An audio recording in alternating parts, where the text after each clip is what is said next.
Chapter 1. The Infinite Starry Sky, Immortal for Eternity. The Mysterious Space-Time Universe. Wang Ji, Earth Year 764, July 9th. On Earth, at Baozi Mountain, the mightiest warrior of the Northern Galaxy, Super Saiyan Son Goku, lay weakly. On his bed, clad in a crimson martial arts uniform, his pallid visage bore an expression of regret as he gazed upon the two most significant women in his life. With a feeble voice, he uttered, "Chi-Chi, Bulma, I sense that my time is running short, and this time, even the dragon may not be able to resurrect me. Time has flown too swiftly. I am already 30 years old. It is only now that I realize how much I owe you both in this lifetime that if there truly is a next life, I shall repay you then."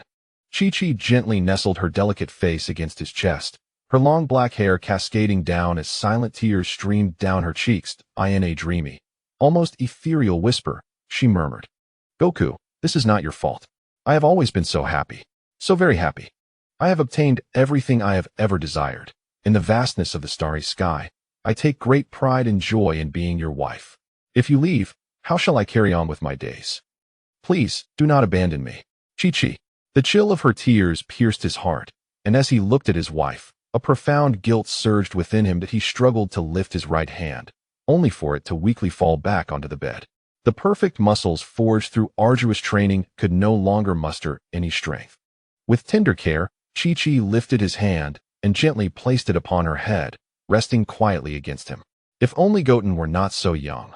Bulma, seated beside Chi-Chi, had her disheveled aquamarine hair falling haphazardly before her.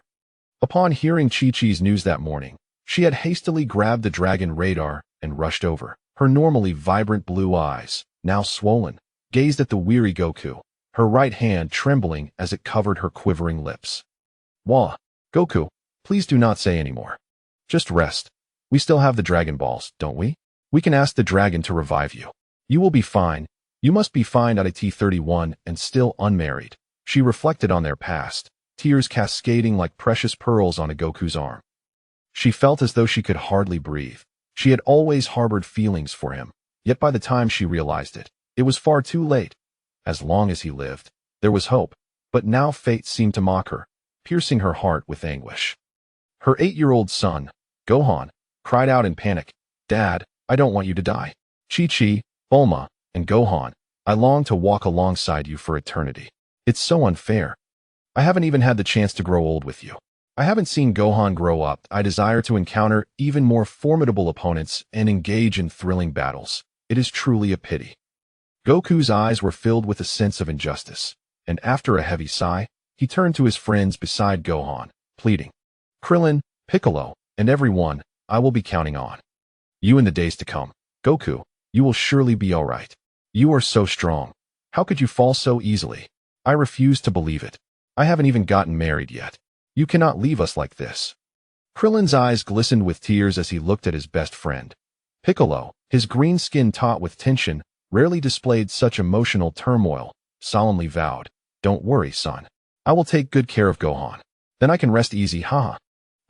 As he watched his hand slip away entirely, his eyes remained open, devoid of the vitality they once held. Chi-Chi and Bulma collapsed upon him, shook him desperately, their anguished cries echoing. "Ah, Goku, how could you leave us like this? What are we to do? You idiot. You fool. Wah, I hate you. I hate you. We are still so young. You selfish fool. How are we to go on?" Gohan looked on helplessly, sobbing softly, as Piccolo gently rested a hand upon his head in comfort. The room was suffused with sorrowful energy, accompanied by waves of lamentation. "Kakarot, you fool. Do you still consider yourself a proud scion? To die like this is a disgrace. You have negated my efforts, Vegeta's efforts. What meaning is there in my training if it ends like this? Answer me." Vegeta stormed into the room, his blue veins bulging with rage as he bellowed. Seeing the rival he had pursued with his very life now devoid of breath left an emptiness within him, and he could not recall how he had even arrived there. Observing the chaotic scene, Piccolo quickly composed himself and spoke gravely. "Chi-Chi and Bulma, please cease your weeping. We still have the Dragon Balls. Our immediate priority is to gather the 7 Dragon Balls from Earth and ascertain the new coordinates of planet Namek. We must seek the Dragon Purunga to assist in reviving Goku. Until we try, we cannot easily concede that all hope is lost." In this dire situation, it was up to him to take charge for the time being. Bulma rose, hastily wiping away her tears. Her gaze, once anxious and dazed, now radiated an unwavering resolve. Indeed, the Dragon Balls. They must work. It cannot be as Goku said. It absolutely cannot. The Dragon Balls represented their final hope, and believing in their power was essential to stave off despair. Piccolo then inquired, "Where is the Dragon Radar?" Bulma promptly retrieved it from her bag. Krillin forced a pained smile, astonished as he looked at her. "Bulma, you actually brought the Dragon Radar with you." "Of course. Do you not know who I am? I am the clever and beautiful Bulma."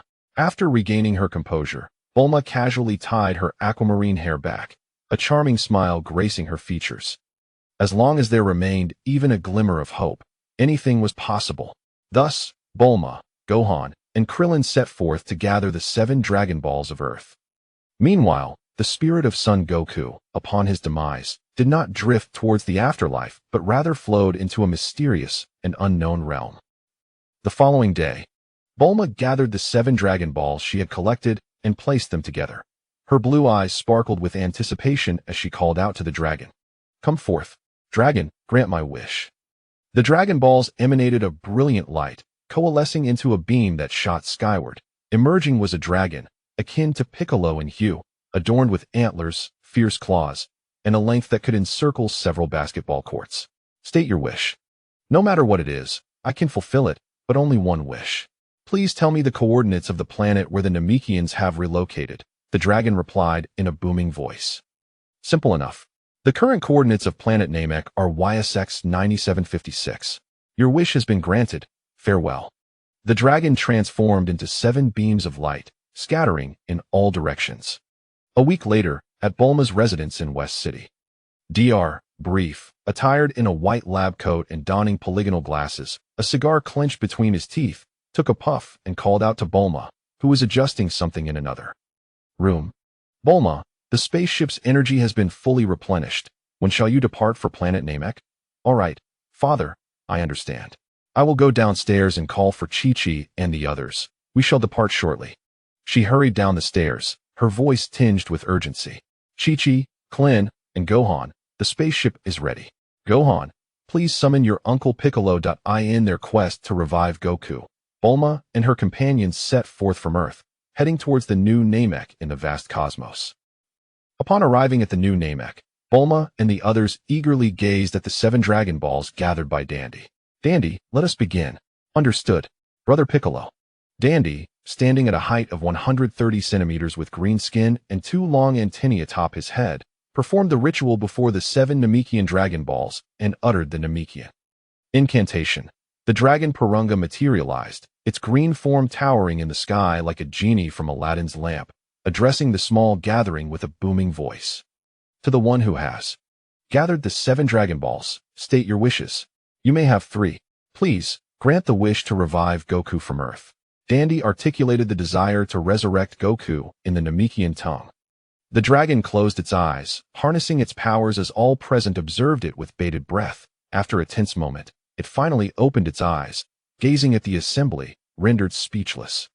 It had failed. There was no trace of Goku's soul, a scenario it had never encountered since its creation. Bulma, her blue eyes reddened, stared at it in disbelief, her face paling as she trembled, exclaiming loudly, "Why, dragon, why do you not speak? Please, say something."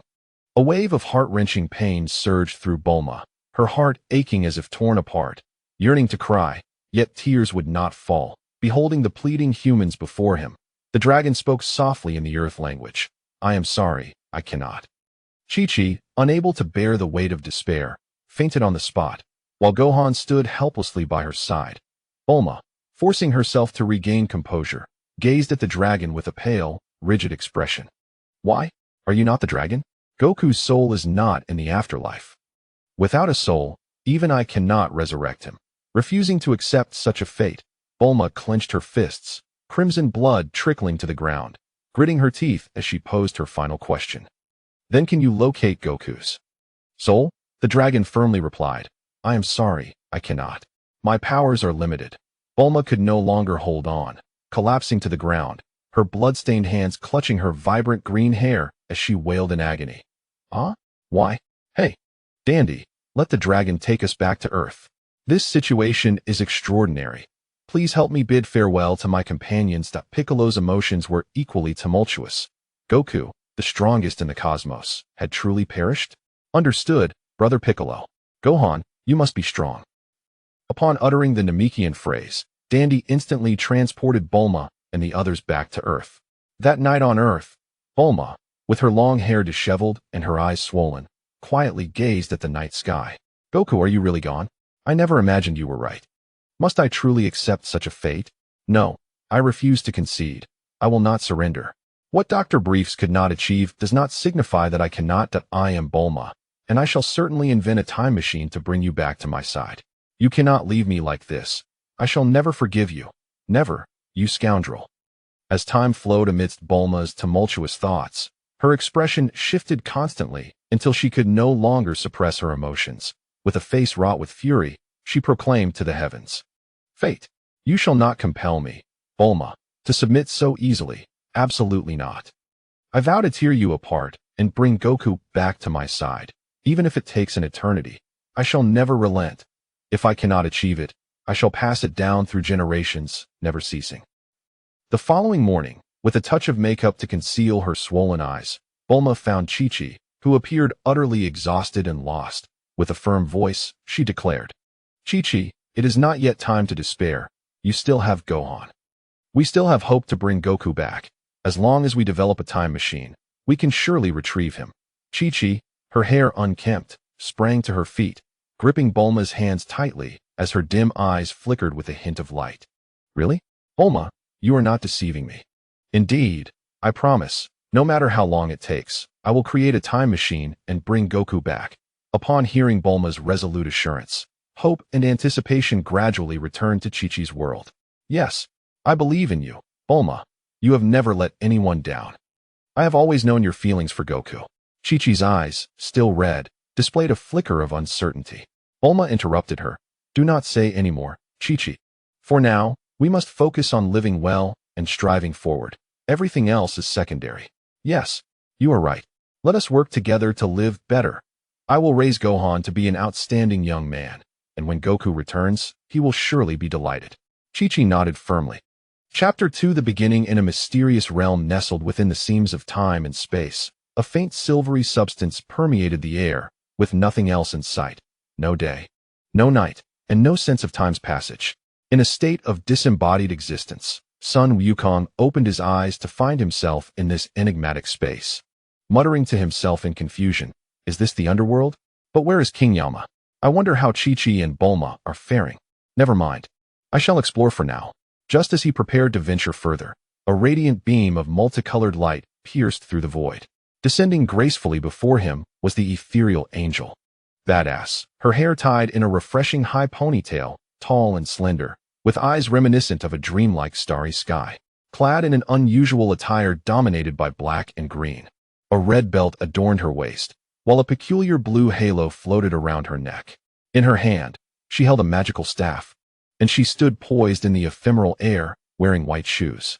The sudden appearance of Badass caught Wukong off guard, causing him to stumble and sit down before her. Gazing up in astonishment, who are you? With a mischievous glint in her narrowed eyes and a playful smile on her lips, Badass replied, Oh dear. Shouldn't you introduce yourself before inquiring about others? Haha, I am Sun Wukong. He chuckled awkwardly, scratching his head. Ah, Wukong, I find myself in a bit of a dilemma. Badass paused, her flawless visage showing a hint of distress as she looked at him. I'm pondering whether I should reveal my name to you. Why is that? I've already told you mine. Wukong stood, his expression tinged with disappointment. With her starry eyes slightly crescent-shaped like the moon, Badass gently teased, Oh, Wukong. I was merely jesting. My name is Badass, and I am an angel. It sounds rather peculiar, yet delightful. I have a friend with the same name, haha. Her name is Bulma, you know? As Wukong mentioned Bulma, a smile crept across his face, and he became lost in thought. After a moment, he redirected his curiosity. Badass, what exactly is an angel? And what is that strange radiance around your neck? Well, Badass answered casually, her gaze fixed upon him. However, upon hearing Wukong's questions, her smile faded, and her voice took on a somber tone as she replied, An angel? You see. In essence, You just need to know that angels are quite powerful. As for the halo around my neck, it symbolizes my angelic status, but it also serves as my constraint. Noticing the sudden shift in Badass's demeanor, Wukong, puzzled, remarked, if you dislike it, why not simply remove it? Not at this moment. Badass stood serenely like a violet, a calm smile gracing her features. Wukong, do you realize? You have truly passed on. Wukong's expression gradually settled into a calm demeanor as he gazed at her with a complex array of thoughts. I had a premonition before my demise, Bados. You must understand why this is the case, right? With a slight smirk, Bados cast a teasing glance his way. Indeed. I am quite aware. But why should I divulge that information to you? Wukong swiftly composed himself, approaching her with a gentle bow and a smile that carried a touch of supplication. Bados, we are friends, are we not? Pleased with his demeanor. Bados smiled softly in return. In light of your earnestness, I shall share this with you. Do you recall the super divine water? Of course. I went to great lengths to obtain it. However, after consuming the super divine water, I nearly suffered an excruciating demise. The memory of that moment still haunted Wukong's expression with unease. You should consider yourself fortunate to have survived after drinking the super divine water. It is an exceedingly rare divine liquid left behind by an ancient deity. While it possesses immense power, it is also somewhat of a double-edged sword. Why do I say this? Its strength lies in the remarkable benefits it can bestow if successfully harnessed. It consumes your vitality to enhance your physical and mental capabilities. But that is merely a secondary effect. Its primary purpose is to elevate and refine your soul, resulting in a gradual enhancement of your comprehension and an increase in your spiritual power until it reaches its utmost potential. Take yourself as an example. Your current strength is considered among the mightiest in your cosmos. Yet, on a universal scale, you are akin to a slightly larger ant. However, after the development granted by the super divine water, you possess the potential to grow into a cosmic behemoth. But why do I label such potent super divine water as somewhat ineffective? It is because it harbors a profoundly toxic essence. In the cosmos we inhabit, all who have consumed the super divine water, save for you, have perished instantly. Thus, Wukong, you are truly remarkable. As for the reason behind your impending death, it lies in the lingering trace of toxins within your body, akin to what you might call viral heart disease on Earth. However, this is not the primary cause. Its impact on you has become negligible. The main reason is that your vitality was nearly depleted when you ingested the super divine water. That you have lived until now is nothing short of a miracle. Consequently, you are fated to die a natural death.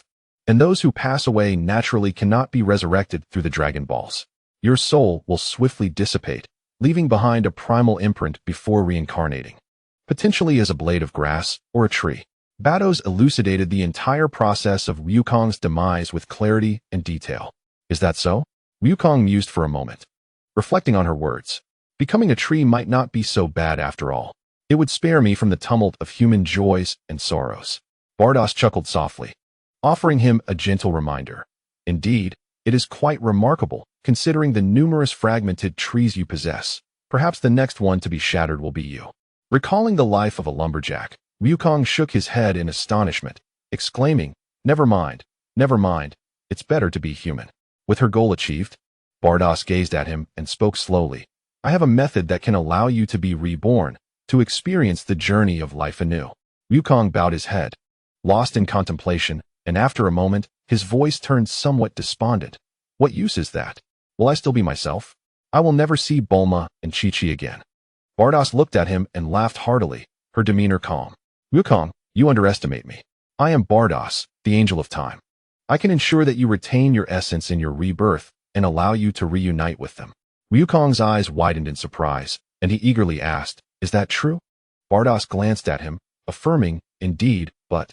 Wukong clasped his hands together and bowed respectfully, sincerely stating, Bardos, I implore you, tell me what I must do. This is of utmost importance to me. Pleased with Wukong's attitude, Bardos articulated clearly, very well. You must become my disciple. Wukong fell to the ground in astonishment, having just been slightly anxious, fearing a dreadful condition. Once he calmed down, he stood up, exhaling in relief. You nearly terrified me. I thought you were going to make me annihilate a planet. Bardos, wielding her magic staff, playfully tapped him on the head. That hurts, he exclaimed. Wukong, how could I ever treat you that way? In fact, I intend to send you to school to study diligently, without the need for martial arts. Besides, your thoughts of annihilating a planet are rather simplistic. If I, Bardos, were to truly assign you such a task, you would need to obliterate an entire galaxy and extinguish billions of planets for me to be satisfied. Bardos's gaze was fierce as she casually outlined her plans. At that moment, Wukong perceived Bardos as the most terrifying of demons. He forced a smile, apologizing profusely. No, please. I don't want to go to school, Master Bardos. I was wrong. After a while, Bardos's anger subsided. By the way, Master Bardos, where exactly is this place? This is my secret space, but once you arrive here, its existence becomes unnecessary. Bardos replied nonchalantly, fixing him with an unyielding gaze. Just call me Bardos. I am still quite young.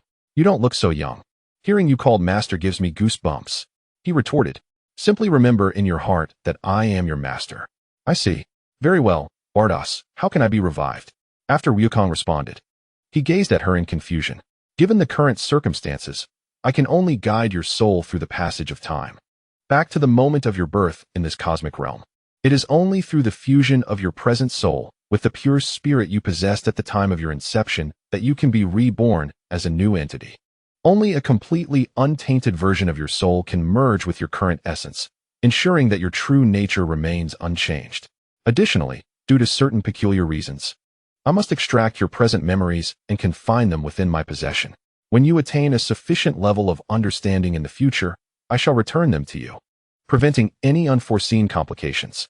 After Bardos finished speaking, she quietly observed him, as the decision rested solely with Wukong. A forced choice yields no sweetness. Wukong furrowed his brow, his concern prompting him to voice his worries once more. Will I truly be able to see Bulma and Chi-Chi again, if I cannot reunite with them? What value is there in this existence? Naturally, the current timeline is immutable. Upon our return to the past, we shall merely create a new universe, a replica of the present one. The histories of both timelines will align perfectly until the moment of your birth, although subtle differences may arise in the future. As long as you grow sufficiently powerful, you can breach the temporal barriers between these two universes and return to this current reality. Bardos's voice was ethereal and gentle. Reminiscent of a soothing spring, her expression subtly enigmatic. She had not divulged everything, for time is extensive and occasionally requires the introduction of a catalyst. Moreover, whether she spoke or remained silent made little difference. Wukong's soul memories would be securely kept in her custody. Wukong visibly relaxed, as this was his utmost concern, surpassing even his passion for martial arts. I may not fully comprehend, but knowing I can see everyone again is sufficient. Very well. If all is well, let us depart. Wukong silently reassured himself. Chi-Chi, Bulma, and everyone else, wait for me. We shall meet again. In an instant, Bardos enveloped his soul in a radiant light, vanishing from sight, as this hidden realm of hers disintegrated into nothingness. Chapter 3. The interweaving of future and past. Year 733 of the King's calendar. On Earth, a rainbow of light flickered, and Bardos, having extracted the memories of Goku's soul, materialized in the secret realm of Bardos in the present timeline, which is essentially the past. With a gentle wave of her wand, the magical orb atop it shimmered momentarily. Before long, another burst of vibrant light appeared, revealing a woman identical to Bardos. Ha ha ha. It seems I have truly succeeded. Traversing time is a grave offense, especially considering the nature of our undertaking.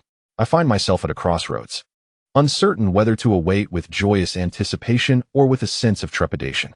Alas, was it not already predetermined? Let us embrace this moment with joyful expectation, yet also with a hint of anxiousness. Oh, past self, I entrust you with the universe of time and space, dear Bardos. Rest assured, I hand over the future to you, eagerly awaiting the moment of our reunion.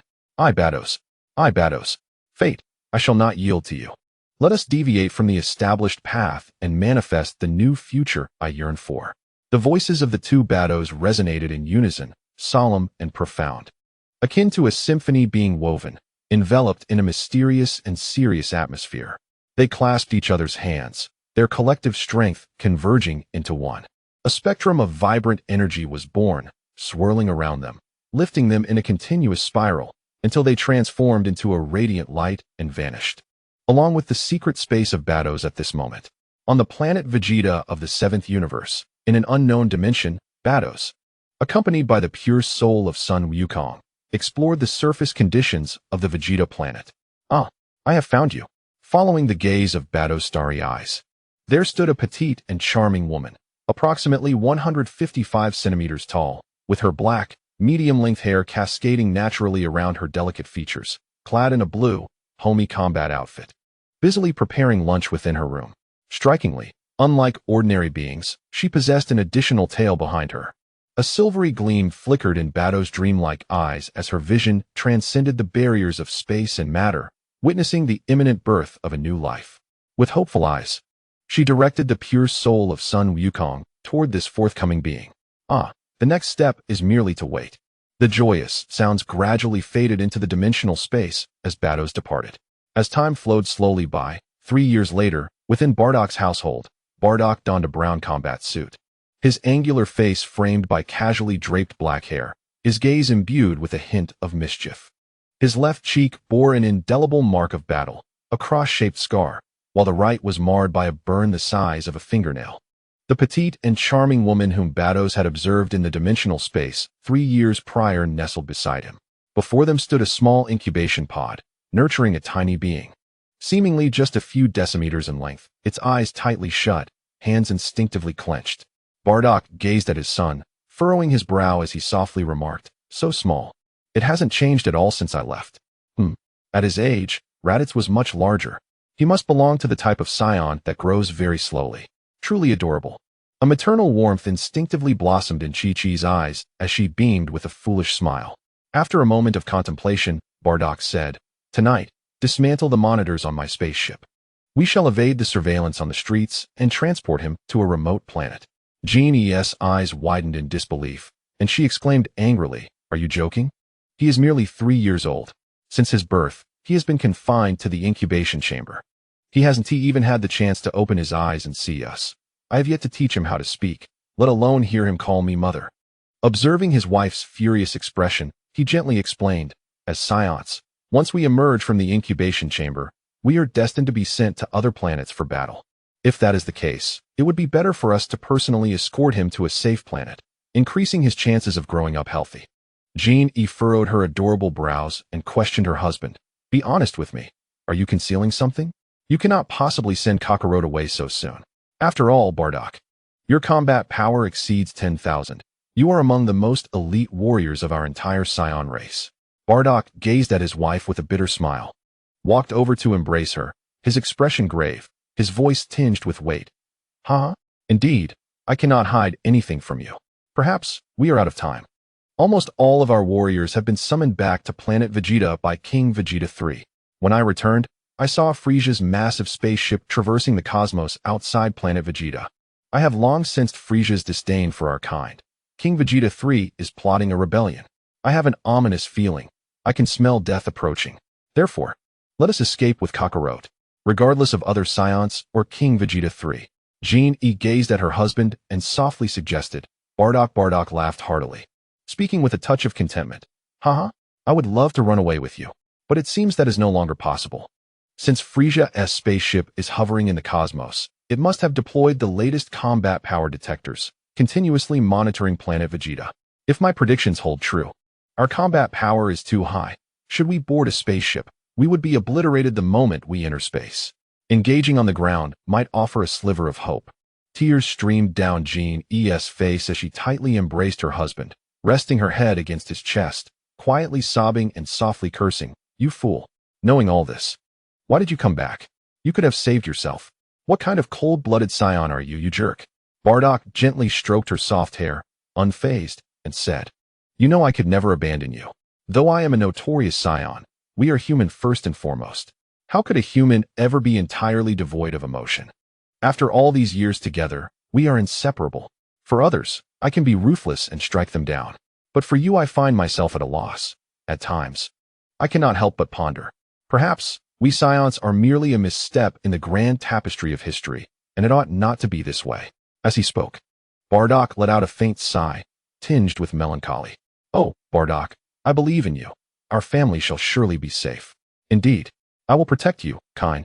Even if it means shattering myself into countless pieces, that is certain." In the depths of night, within the Raqas desert, Bardock shouldered the spaceship, gripping Kine's hand with his right, gently placing the vessel upon the sandy terrain. Once the spaceship was properly configured, Bardock gazed at his youngest son, his expression softening slightly. Kakarot, I have faith that you will survive. The spaceship's hatch closed, initiating its ascent into the heavens. Kakarot. Kine wept bitterly, embracing her husband as she watched the vessel ascend into the sky. Bardock clasped his wife tightly, his resolve unwavering, his voice firm as he reassured her. Kine, fret not. Perhaps my premonition was erroneous. We shall retrieve him at the earliest opportunity. Thus, the couple silently observed the spaceship as it gradually faded from their sight. In this temporal expanse of the universe, within an unfathomable dimension, a voice echoed, "For Goku's sake, I shall lend you my aid." The wand of Bados projected the image of the spaceship carrying her apprentice soaring into the sky. When the opportune moment arrives, I shall send you to other existing timelines. Whether you can return depends on Goku. This is indeed a special favor. I, Bados, am a high-ranking angel. Any debts will be settled with Goku in due course. Ho ho ho.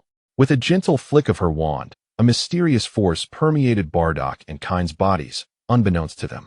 Days after the rebirth of Son Goku. On the third day since departing planet Vegeta, within the confines of Frisia's colossal spaceship, a sinister figure loomed, standing at 130 centimeters.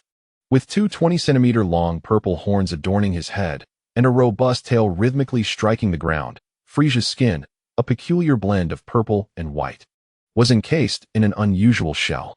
His three exposed toes contrasted with his ominous countenance as he clasped his hands behind his back, a malevolent smile creeping across his face. Mr. Sorbet, have all the Scions been summoned to planet Vegeta? Standing at 180 centimeters, draped in a cloak with green amphibian skin and unkempt green hair, cascading behind him. Sorbet bowed slightly, responding with utmost respect. Yes, Lord Frisia. Everyone has returned to planet Vegeta, save for the Vegeta squad. Very well, let Vegeta keep his insignificant life. He shall serve to entertain me in the long years to come. Ho ho ho.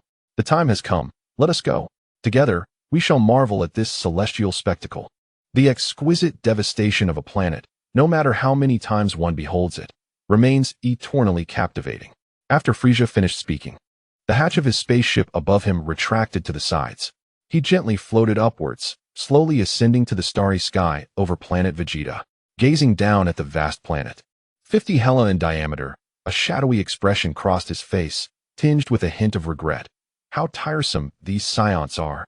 What a pity that, were it not for your innate rebelliousness and incessant provocations towards me, Frisia, you could have been invaluable instruments of war.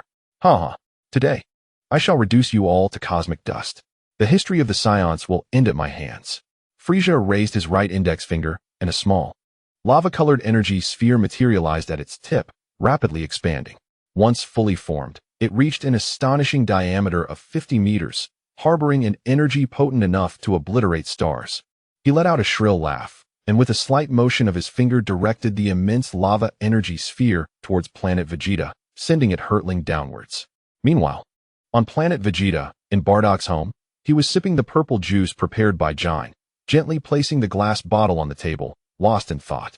Just as Frisia unleashed the lava sphere, Bardock sprang to his feet, overturning the table. The glass bottle shattered on the ground, spilling purple juice everywhere. Jine, washing the dishes, looked at her husband in alarm and exclaimed, "Bardock." She hurriedly followed him outside, dropping the bowl she held. The atmosphere of planet Vegeta trembled violently as the lava sphere collided with the atmosphere. While those still roaming the streets at night gazed up in bewilderment at the burning projectile plummeting from the sky, Bardock turned to his wife, a fleeting sorrow in his eyes, and quickly said, "Jine, wait for me." After regaining his composure, he transformed back into the cold-blooded Scion he was, charging towards the lava sphere in the sky. Watching her husband's silhouette, Jine furrowed her brow tightly. Worry etched across her face as she clasped her hands in silent prayer for him. Bardock swiftly approached the lava sphere, and upon entering its attack range, he retracted his right hand slightly and brought his palms together. A blue energy sphere rapidly expanded before him, and once it reached a sufficient size, he unleashed his signature move, the rising cannon. A massive blue energy shockwave surged towards the descending lava sphere.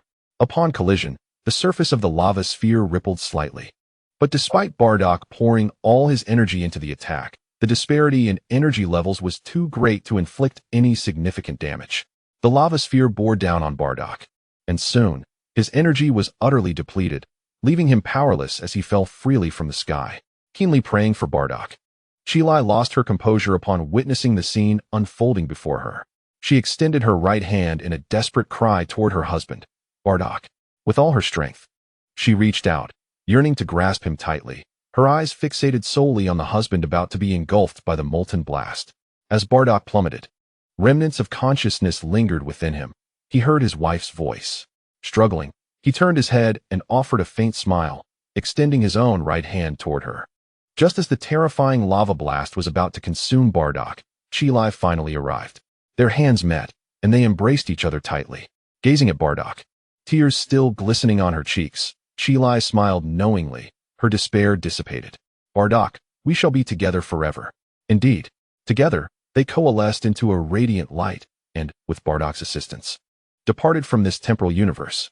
Half a year had passed since the obliteration of planet Vegeta, and a spacecraft carrying the 3-year-old son Goku entered Earth's atmosphere. Thousands of kilometers away from civilization lay a dense jungle, where towering trees loomed above, devoid of human presence. Rushing rivers cascaded over numerous peaks, while lions and leopards roamed freely. Unknown flying beasts soared in the sky, and colossal dinosaurs dashed across the ground. On the summit of Bowsy Mountain stood a humble abode, its doors swinging open from within. An amiable elderly man emerged, carrying a woven basket, the sound of air currents brushing against each other filling the atmosphere. He looked skyward, observing a peculiar sphere hurtling toward the ground, ignited by intense friction. Moments later, a resounding crash echoed nearby. It seems that strange object has landed on the neighboring Moda Mountain. I happen to be passing that way today. I shall take a look at what it is. After a moment of contemplation, the old man set off with his basket. As evening approached, he mused, I should be near now. Let me search. After a while, he discovered a circular crater formed by the impact behind the mountain. Standing at the edge, he peered down to find an unfamiliar spherical machine nestled in the center. Suddenly, a piercing cry of a baby jolted the pondering elder from his thoughts. He hastily descended with his basket, arriving at the opposite side of the machine. There, he found an adorable boy, naked and likely not yet 3 years old, sucking on his finger and wailing, a tail sprouting from his backside. Haha, little one, you must be hungry. Here, eat. The old man retrieved some food and fruit from his basket and placed it before the child. Upon catching a whiff of delicious food, the little one finally ceased his weeping. With tiny hands clutching a large apple, he nibbled slowly, casting a curious gaze at the elderly figure before him. This desolate place was devoid of any signs of life, and the whereabouts of his parents remained a mystery. Coincidentally, I too felt a deep sense of solitude. Henceforth, you shall accompany me. Oh, poor little creature, how delightful it is to gain a companion. Half an hour later, the little one finished his meal, licking his lips in lingering satisfaction. Who would have thought such a small being could possess such a hearty appetite? The old man wrapped him in his garments and cradled him in his arms as they set off. As they walked, he conversed with the boy nestled in his embrace. I am quite old, and have not consumed the elixir of immortality like my master. I cannot foresee how many years I can be with you. I must bestow upon you a name. Calling you simply little one will not suffice. I am known as Sun Wukong, and you shall be called Sun Wukong. Haha. Although Wukong could not comprehend his words at present, it mattered little. What held significance was the solace found in companionship, for he had spent many years in solitude. As the frail figure of the old man gradually receded into the distance, in the days that followed, a small Sun Wukong trailed closely behind Sun Wufan. A year later, beyond the confines of Earth, a spaceship grazed the surface of the moon, careening chaotically towards our planet. On a small island, Dr. Dashing was yet again thwarted in his attempts to create a time machine. Just as his spirit sank, an odd noise echoed through the sky. A peculiar machine plummeted into the adjacent sea. What a day of misfortunes. Let us investigate.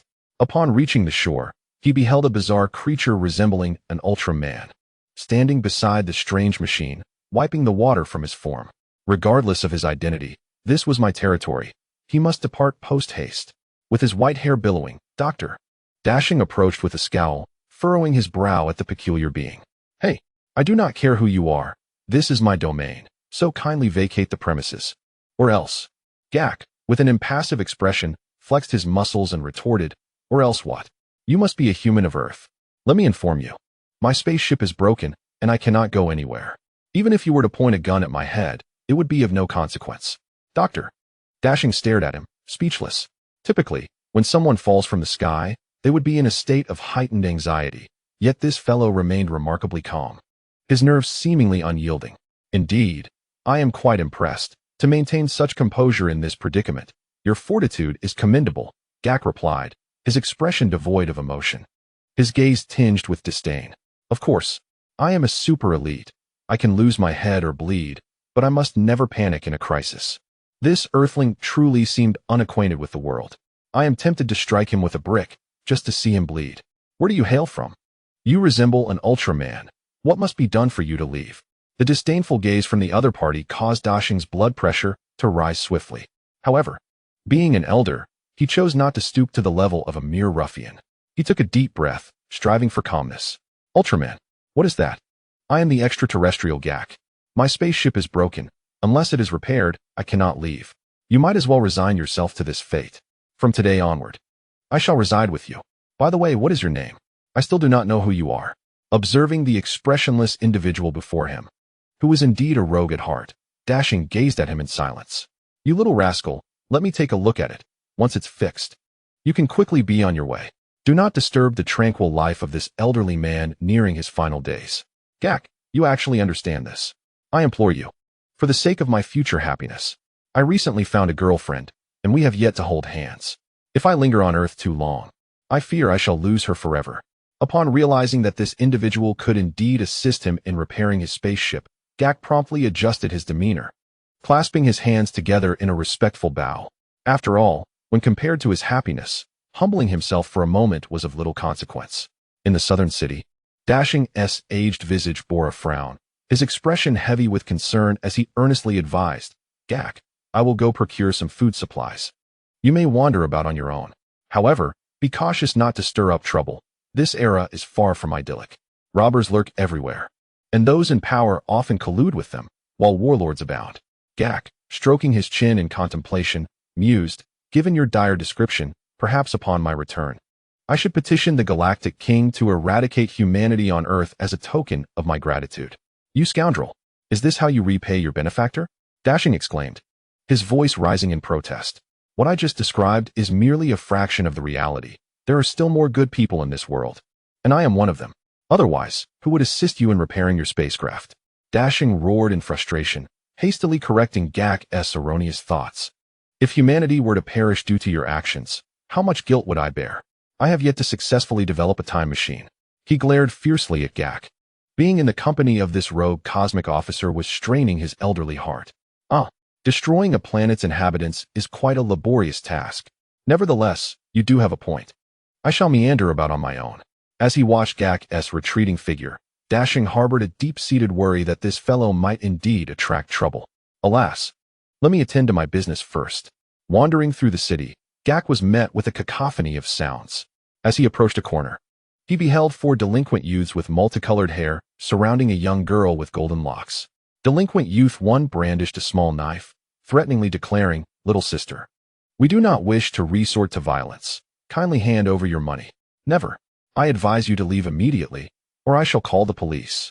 Taisai gazed unwaveringly at her opponent. I am unafraid to reveal that the most powerful figure in this city's police department is my grandfather's sister's son. He holds great affection for me. With just 1 phone call, do you believe that an entire entourage would arrive at my beck and call? The first delinquent displayed a fierce demeanor. You hardly seem impoverished. It appears you are here seeking thrills. How foolish to seek excitement at my expense. Upon concluding her statement, Taisai strode forward and delivered a resounding slap that sent the delinquent crashing to the ground. You scoundrel! Get up, all of you. Restrain her. I shall personally deal with her. The fallen delinquent, seething with anger, issued commands as the other 3 delinquents prepared to spring into action. Gak, witnessing the impending chaos, recognized this as an opportunity to demonstrate his prowess as a formidable elite. Stop! He bellowed, his voice reverberating through the alley. Before the stunned individuals could react, he leaped forward, landing gracefully before the blonde girl, kneeling on one knee with a chilling tone. Let me, Gak the Elite, dispense justice upon you villains. Several affluent delinquents were effortlessly subdued by the extraterrestrial, Gak. Wow, you are impressive. Taisai marveled at the figure before her, resembling a character from a superhero saga. Gak, with a stoic expression and a hint of pride, replied, Of course, I am a super elite. Taisai scrutinized him. Instantly realizing he possessed a wealth of intriguing material she could not afford to overlook. Thank you for your assistance earlier. I am Taisai, currently gathering inspiration from various locales. Let us be friends. Gak's instinct warned him that Taisai would bring complications. Taisai, it is getting late. I must take my leave. Until next time. With that, he turned to depart. You think you can just abandon me? My aspirations are never unfulfilled, Taisai exclaimed, hastily grabbing her bag and following him. After a while, Gak located Dr. Dashung, who, upon seeing Gak return, was surprised to find a girl accompanying him. Gak, you haven't caused any trouble, have you? Who is this girl? Oh, this is Taisai, a novelist. I didn't ask you that. Dr. Dashung's inquiry was abruptly interrupted by the blaring of police sirens. A group of security patrol officers, disguising their true intentions, approached them with fierce expressions. There, both Dr. Dashung and Gak stood bewildered, unsure of what to do. Taisai quickly urged, Run. She took the lead, and the bewildered duo followed her through the bustling streets. In the tranquil monotony of daily life, a group of over 10 security personnel, their bodies burdened by ample beer bellies and a lack of exercise, struggled to pursue their quarry with cumbersome batons in hand. They shouted boisterously, Do not run. If we catch you, the punishment will be severe. Tais, accompanied by Dashung and Jack, paid them no heed, resolutely forging ahead. Moments later, as the years weighed heavily upon him, Dashung gasped for breath, his voice faltering. I can't run anymore. Jack, the nonchalant rogue space officer, casually remarked. Shall I use my ion gun to resolve this? That would eliminate the problem. Dashung promptly rejected the notion, asserting that life is precious and should not be so cavalierly decided. Oh, I see. Jack, who had previously indulged Dashung, suddenly darted forward, stirring up a cloud of dust as he sped past Tais, vanishing from Dashung's sight in an instant. Stunned, Dashung sank to the ground, panting heavily. The pursuing security personnel surrounded him. One, with a diamond-shaped face and a disheveled hairstyle, smirked and inquired of their leader, Captain, what should we do? We can't catch those two. Should we take this old man back? Fools. While we may not engage in righteous endeavors, we must adhere to a basic moral standard. Bringing him back would cost us a mere $10 for a meal. Are you prepared to feed him? The captain, a stocky man standing at 170 centimeters with a pronounced beer belly, erupted in anger, declaring with feigned righteousness, Withdraw. If we cannot catch them, so be it. It is not that we are ineffective, but rather that our adversaries are simply too swift. Half an hour later, a recovered Dashung reunited with Jack and the others. The more he pondered, the more incensed he became. The time machine was not yet developed, and today he had narrowly avoided exhaustion on the streets. He erupted, bellowing, You little rascal, Jack. Didn't I tell you not to stir up trouble? Being with you will surely be my undoing. Jack idly cleaned his ears, his demeanor unfazed. But you are still alive, aren't you? Besides, you were the one who insisted I refrain from intervening. It's not as if I refused to assist you. Dashung's temper flared as he confronted Jack. You rogue space officer, can't you devise a more sensible plan? How do you enforce the law in the cosmos? Jack casually responded. Oh, in the cosmos. I simply battle the wicked villains head-on. There are no intricacies involved. Tais's eyes sparkled with determination upon hearing the term rogue space officer. She became resolutely convinced that she must not let this excellent material slip away. Chapter 5. The Goddess of Wisdom is only 5 years old. Tais returned to the small island with Dashung and Jack, observing the extraterrestrial beings she had never encountered before. Tais placed her hands behind her back, tilting her head curiously as she asked Jack, Jack, why have you come to this small island? How did I come to meet Dr. Dashung, you ask? My spacecraft malfunctioned and plummeted into the nearby sea, leaving me with no one but him on the island. Gak, with his expressionless Ultraman visage, spoke without a hint of emotion. For Tais, who aspired to be a novelist, there was no richer material than this. She eagerly retrieved her pen, ready to record. Your spacecraft was damaged. Could it be that you encountered intergalactic pirates? Or perhaps a colossal monster? Gak fell silent. But upon noticing Tais's enthusiasm, He resolved to uphold his image as a super elite. Indeed, I encountered a ruthless cosmic fugitive named Kiga. We engaged in fierce combat amidst the cosmos, yet ultimately, he escaped, and it was during that confrontation that my spacecraft was damaged. Gak recounted his heroic tale to Thais. However, Dr. Dashong, who had just entered the room, couldn't help but interject sarcastically. Don't listen to his nonsense. He merely collided with the moon. He then turned to Thais. When are you planning to leave? Don't your parents worry about you being here? Oh, it's fine. As someone who can now stand on my own, I am out here gathering material, and my parents are far away. Thais understood the underlying message in Dashing's words. Nevertheless, such an opportunity was too precious to forfeit. So regardless of Dashing's protestations, she had no intention of departing. Gak, do tell me how you came to Earth. I am utterly fascinated. Observing Thais's determined demeanor, Gak reluctantly acquiesced. Very well, I shall share, but you must promise to keep it secret. As a super elite, I do have my pride. After earnestly advising Thais to maintain confidentiality, Gak slowly revealed, here's how it transpired, according to your Earth's calendar. In the year 734, our Galactic Patrol's reconnaissance equipment detected a spacecraft launched from the distant planet Vegeta, far beyond your Earth. It is highly likely that it carried a juvenile scion, though we cannot dismiss the possibility of it being an adult scion as well. Scions are notoriously infamous in the North Galactic universe. Typically, upon reaching adulthood, they possess the capacity to wreak considerable havoc upon planets. They have conquered numerous worlds, profiting through their exploitation. Upon learning of this, the Galactic King dispatched me, a super elite, to save Earth. As the spacecraft approached your planet, I was watching the live broadcast when my excitement got the better of me. I inadvertently pressed the wrong control button, causing the ship to graze the moon before making an emergency landing, resulting in the craft's malfunction. Gak recounted the tale with a hint of melancholy, recognizing the inherent dangers of the mission. Thais quickly scribbled notes in her notebook. So, have you located the scion? I have yet to commence my search. At present, my spacecraft is in disrepair, and I must first attend to its restoration. Otherwise, should an adult scion arrive on Earth, I would need to make a hasty escape. As a super elite, Gark feels no shame regarding his premeditated flight. After all, one's own life is paramount. Thais's notebook was held before Gark's mouth, serving as an impromptu microphone. Gark, I wish to interview you. As a super elite, do you not feel any shame about fleeing? A gun was pressed against her forehead. What are you doing? I merely posed a question.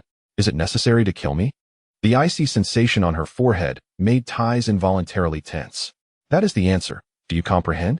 Gark expressionlessly holstered the firearm. I do not understand, Gark. Why frighten me? Even I, Gark, possess but one life.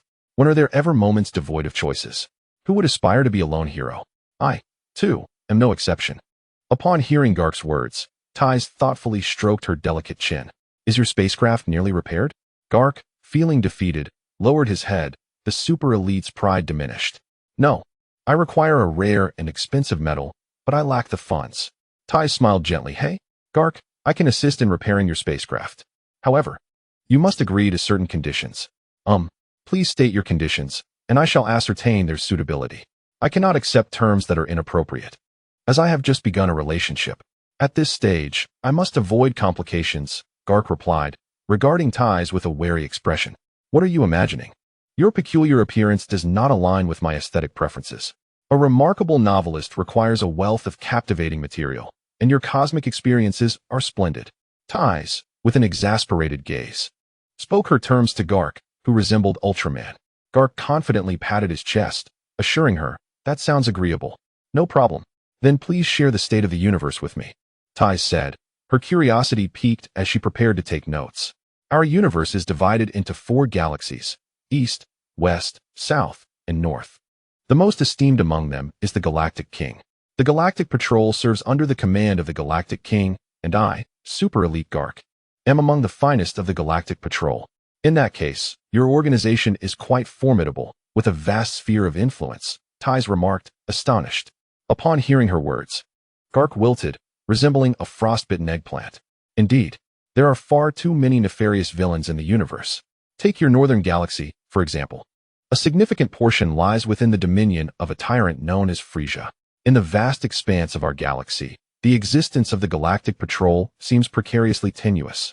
were it not for the protective influence of our organization.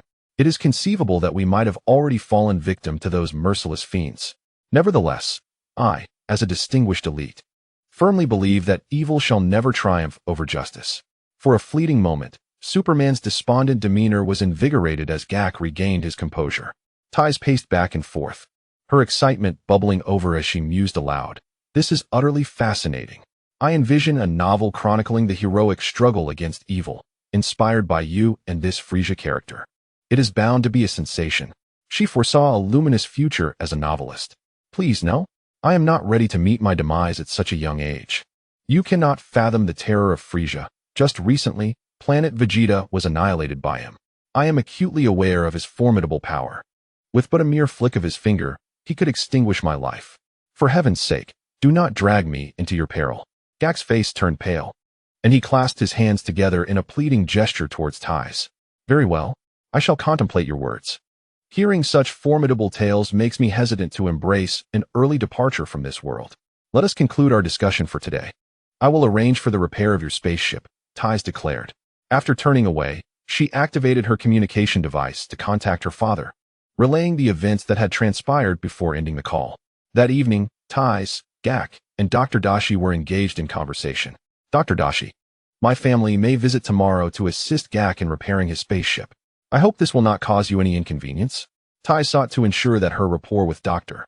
Dashi was solid, for any discord would be quite unseemly.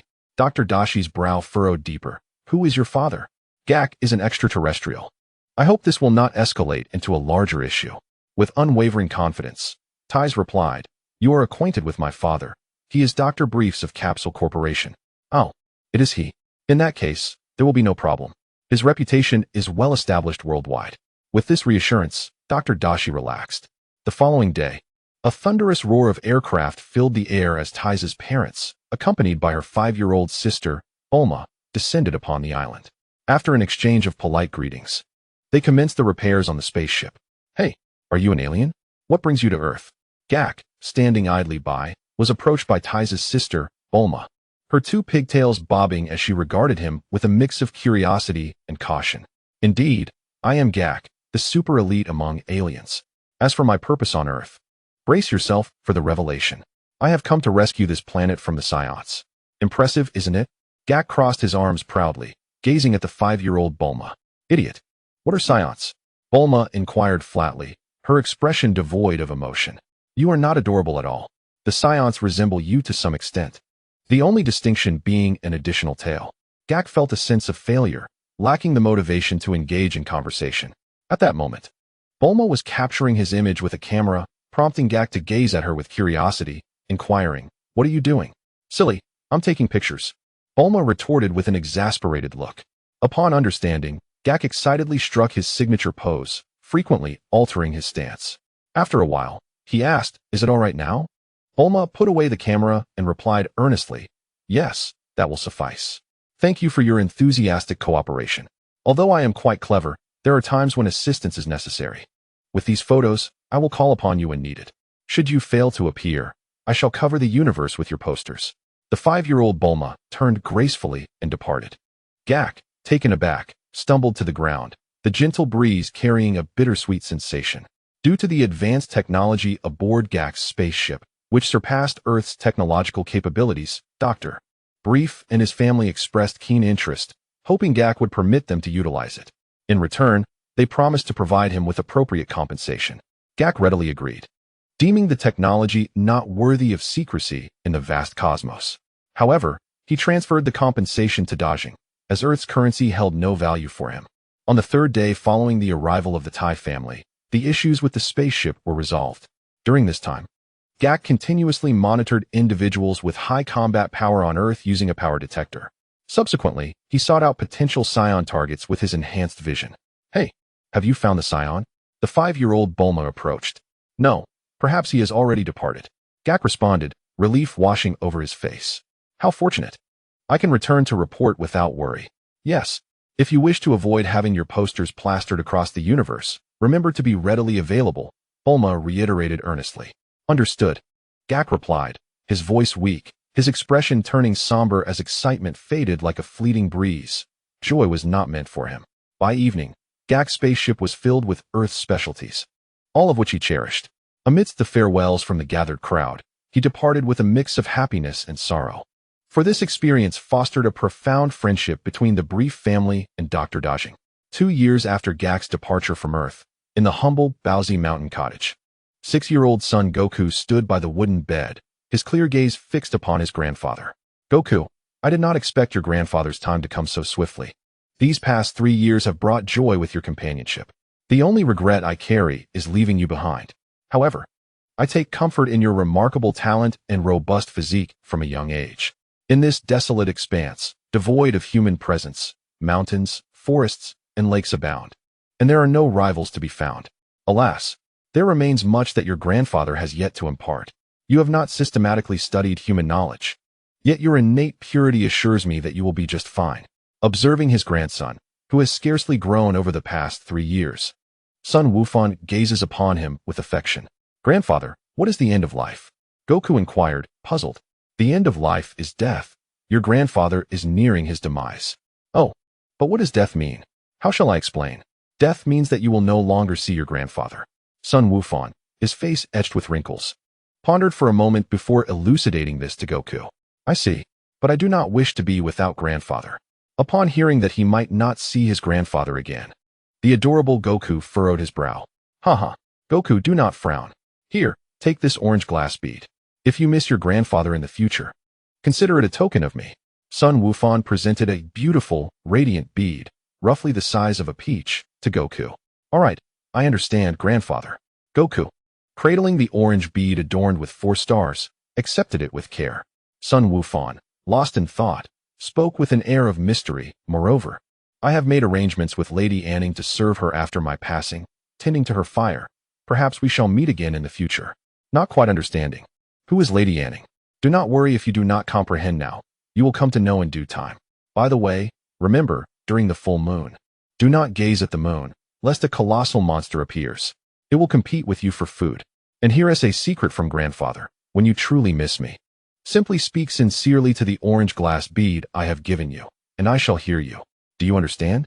Son Wufan earnestly instructed Goku. I understand, grandfather. The little Goku nodded solemnly. Then I can rest easy.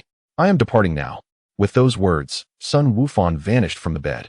Goku, astonished, searched around, wondering where his grandfather might have gone. After a while, having scoured the house, he found no trace of him. Never mind, after all. Grandfather said that if I speak to the orange glass bead, he will hear me. Thus, each day as Goku ventured out to hunt, he would respectfully clasp his hands in prayer before the Dragon Ball and say, Grandfather, I am going out to find food. In this vast, uninhabited land, far from the turmoil of the world, the 6-year-old son Wukong grew in innocent wildness. That same year, an amusing event transpired. Bulma's sister, the 20-year-old Tais, managed to contact Jack through the means he had left behind. Jack duly arrived on Earth, took Tais away, and escorted her to a safe, suitable planet for her exploratory endeavors. This marks the 2nd month since Tai-Si arrived on the planet Cardiff. Perched upon a steep peak, Jack assisted her in establishing a modest base, where perilous species were scarce. Dressed in a white safety suit, she diligently observed the entire ecological environment from the makeshift observatory, gathering information. Suddenly, a shattered spacecraft plummeted from the sky, crashing nearby. Her excitement surged. Perhaps it was another Jack, a splendid subject for her studies. Swiftly, she deployed a universal capsule, and a hover vehicle materialized, whisking her away in haste. Minutes later, she arrived at the crash site. The door of the wrecked spacecraft swung open, revealing a boy of approximately 10 years, his short black hair matted with viscous sweat, clad in an unusual combat suit. He lay motionless, bloodied and battered. Tai-Si quickly transported the boy back to the base for treatment. The following morning, the boy awakened to the sound of the door opening, as Tai-Si returned from outside. Ah, you're awake, she exclaimed, astonished to see the youth, whose severe injuries had miraculously spared his life. Who are you? Where's this place? He asked warily, regarding her with cold indifference. Struggling to rise from the bed, he tumbled to the floor instead. Oh dear, your injuries are quite serious. Had I not found you, you would have perished, Tai-Si remarked, moving closer to offer her assistance. Yet, the boy glared at her fiercely, declaring, Don't touch me. Surprising, isn't it?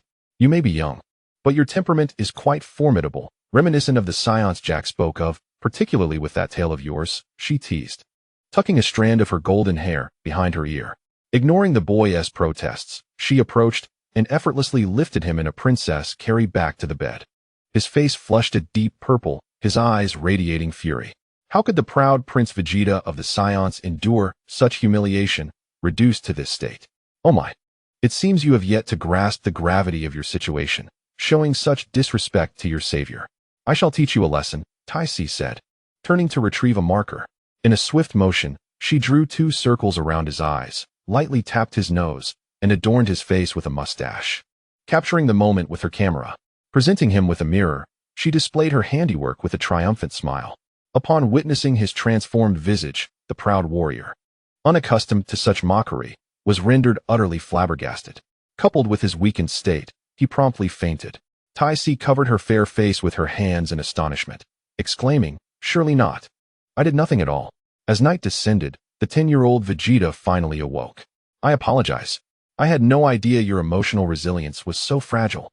Taisi expressed her regret as she presented a nutritious meal, ready to tend to her pet. Given her age was slightly greater than his, she assumed the role of an older sister caring for her younger brother. However, Vegeta regarded her with cold indifference, his eyes brimming with menace. "Ah, not eating, I see. Well, it matters little to me. If you perish, I shall merely show a modicum of kindness and bury you. You hardly take up much space." Vegeta closed his eyes, unwilling to utter a word. Taisi took the meal back and busied herself with other matters. Thus, hours slipped by until an odd sound broke the silence. A soft gurgling. "Come eat." Taisi offered the food again, gazing at him gently. The bashful boy finally spoke. "You wretched woman, I shall kill you one day." After Taisi finished feeding her pet, Vegeta closed his eyes once more, continuing his rest. He knew that only by regaining his strength could he exact revenge on this woman who had humiliated him. A week later, the 10-year-old Vegeta emanated an unpleasant odor. Having gone an extended period without bathing, compounded by the mingling of sweat and blood, Taisi, busy in the distance, furrowed her brow, contemplating before approaching Vegeta. "Little one, you reek. Allow me, Lady Taisi, to clean you up. You should be grateful for my assistance." Vegeta kept his eyes shut, overwhelmed with agitation, his body trembling slightly. He wished to retort, yet the pride of Prince Vegeta forbade him from being so humiliated. The entire process concluded while he remained with his eyes closed. After placing Vegeta back on the bed, Taisi glanced at him, now resembling a small lobster, and with a hint of curiosity, secretly captured his image with her camera. That evening, Vegeta finally regained his composure, staring at the nutritious meal before him. With discontent, he exclaimed, "Hey, you loathsome woman. Do you look down upon me by serving this every day? I demand meat. Serve me well now, and when I recover, I may consider whether to spare you." Taisi observed him, extending her right hand to beckon him with a playful smile. "No problem. Just ask me nicely. You vile woman, I will surely kill you." The 10-year-old boy roared in futile rage. Time flowed slowly amidst such daily occurrences. 2 months later, Vegeta had finally regained a modicum of strength. His first act was to suspend Taisi beneath a tree, standing still as he gazed at her, his eyes glinting with icy resolve. "I am still so young. I do not wish to die. I am your savior, and this is how you repay me." Taisi exclaimed in terror. "Death. To kill you would be too lenient." "I, the proud prince of the Scions, Vegeta," he said, his face darkening, and he turned away without finishing his sentence. Time passed slowly under Taisi's anxious heart, and she was utterly exhausted. She had eaten nothing and had been hanging on for an entire day. At that moment, Vegeta reappeared before her, lifting his right hand and pointing it at her, white energy swirling around his fingertip. Taisi burst into tears, sobbing, "I want to go back to Earth. I will never again be foolishly compassionate." Just when she thought her demise was imminent, she suddenly found herself sitting on the ground. Taisi opened her eyes in confusion and touched her delicate face. "Huh, I'm not dead. Ouch, that hurts." The pain in her rear prompted her to spring to her feet, rubbing the sore spot incessantly. "Wanna die? It won't be that easy, you wretched woman. You have 1 minute, then prepare the meal. I want meat. The ingredients are over there. If I am not satisfied, I will take your life," Vegeta said, frowning before turning back to the house. Taisi, displeased, called out after him, "I have a name, it's Taisi." Vegeta turned back, saying nothing. only fixing her with a cold, piercing gaze that radiated menace. Tai-Si shivered and hurried to cook. After dinner, Tai-Si rubbed her aching arms, gazing incredulously at the mischievous boy before her. How can you eat so much? I'm exhausted. Vegeta remained expressionless, eyes closed, unwilling to acknowledge the woman who had subjected him to such humiliation. For the next 2 months, Tai-Si was incessantly commanded by Vegeta to fulfill the role of his chef, while he gradually regained a semblance of his combat prowess. Do not appear before me again, or I will surely kill you, Vegeta warned coldly before taking flight. Scoundrel, do not let me encounter you again, or I will show you the destructive power of Tai-Si, she shouted angrily, clenched fists shaking in fury as she glared at the little tyrant who had made her life miserable for the past 2 months. Unbeknownst to him, a sinister smile crept across Vegeta's face as he soared through the air. Chapter 7. Strengthen and empower through might. On the 9th of September, year 743 of the King's calendar, the earth at Bowsy Mountain, as ever, it was spring-like throughout the seasons. 9-year-old Goku had not changed in stature. He remained a mere 70 centimeters tall, just as he had been at 6. Each day brought him joy as he practiced the basic punches taught by his father, Son Gohan, frolicking in the mountains and engaging in playful combat with various beasts. His passion and excitement for becoming stronger were exceptional. Today, however, felt somewhat different. Where's this? It appears that Bowsy Mountain does not exist. I have never encountered such a place. The surroundings are desolate, and the diminutive Wukong gazes around in perplexity. Just as he prepares to sit down, a radiant spectrum of colors suddenly manifests. A peculiar figure appears before him, presumably human, as he has only seen his grandfather and is uncertain. Who are you? Where's this place? Wukong, shorter than the figure, circles cautiously, filled with curiosity about the unknown. Suddenly, he notices something unusual and, driven by curiosity, reaches out to pat the figure's rear, exclaiming in surprise, "You seem different from me. You don't have a tail." A magical staff gently taps down, causing him to tumble to the ground, leaving no time for further wonder. Clutching his head with both hands, he cries out in pain. It hurts, it hurts. Before Wukong stands his master, Bajuosi. Being an entity of consciousness and unguarded against Wukong, this sudden encounter catches her off guard, and a faint blush crosses her face, an unprecedented experience in her long life, too novel to comprehend. After quickly regaining her composure, Bajuosi, with her exquisite features and starry-eyed gaze, looks expressionlessly at the little one before her. Oh dear, you are rather bold. I hope you won't regret this in the future. Furthermore, this is the second time you have asked me this question. My name is Bajuosi, and this place is your realm of consciousness.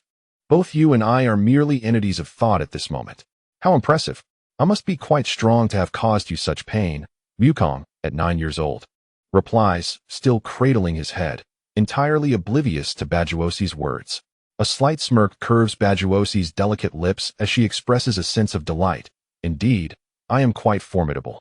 She then inquires of Wukong, do you wish to become as powerful as I am? Wukong leaps in excitement. Really? Are you willing to teach me? Yes. But you must call me master. Bajuosi squints her eyes, looking at him with a hint of anticipation. He truly is adorable. The remarkably endearing Wukong clasps his hands together and bows slightly, performing a sincere greeting. So delightful, far more so than when grown, Bajuosi muses, finding it amusing. When the adult son Wukong addresses her as master, it always feels peculiar, given that women are often sensitive about age. However, with the current youthful Wukong, the title feels rather enchanting. Wukong lifts his head, gazing expectantly at Bajuosi. Master, what will you teach me? I intend to teach you a divine skill known as the ultimate freedom technique, known only to a select few deities, and even fewer comprehend its mastery. At this moment, Bajuosi evokes in Wukong a sense akin to the vastness of the starry sky above him. I don't understand. Is it powerful? For someone who has grown up in the wild, completely illiterate, grasping these concepts seems utterly impossible. Indeed, it is remarkably impressive. The state of ultimate freedom is divided into 3 distinct stages, with each stage presenting a considerable disparity. Some deities are incapable of mastering even the initial stage. Even those who have managed to grasp the first stage may find themselves unable to progress to the next, even after millennia. The extraordinary aspect of ultimate freedom lies in the fact that once you enter the introductory level of the first stage, It autonomously initiates the evolution of your entire cellular structure as if it possesses self-awareness. In simpler terms, whether you are walking, lying down, or sleeping, you are constantly becoming stronger. When you actively engage in training, the enhancement occurs at an even swifter pace. Once you have mastered it, your lifespan, realm, and dimension will undergo a transformation. This is merely its primary function, akin to possessing self-awareness. Typically, individuals think before their bodies respond, a process that consumes considerable time. However, upon mastering ultimate freedom, it coordinates your body's movements. Unless you consciously choose not to evade, it will autonomously assess and avoid any attacks that carry malice or pose harm within your limits. Moreover, once you have entered the realm of ultimate freedom, unless a supreme deity stands before you, others will be unable to discern your true strength or weaknesses. Bardos stood quietly, grasping her magic staff, softly imparting the teachings of ultimate freedom to Wukong in detail. "Oh, Master, I don't understand, but it sounds truly formidable." Wukong chuckled foolishly while scratching his head. Bardos gently smiled and said, "It's all right if you don't understand, but did you remember everything I just told you?" "Yes, I remembered. By the way, Master, how long is 1,000,000 years?" Wukong understood the concept of a year, yet had no comprehension of 1,000,000 years, as no one had ever taught him. Bardos covered her mouth in surprise, gazing at him with astonishment. 1,000,000 years. That's a great many centuries. Ah, it seems my grandfather passed away before reaching 100. Does that mean I won't have learned it by the time I die? The adorable Wukong grimaced, feeling troubled at the thought of such formidable skills being beyond his reach. Bardos displayed a knowing expression. "Oh dear. It does seem that way." Confused, Wukong straightforwardly asked his master, "What should I do? It's so impressive, I really want to learn." Bardos ceased teasing him. "Oh, you are truly delightful. I was just joking. It's no problem, Wukong. You possess unique qualities. As long as you persevere in your practice, I believe you will soon enter the realm."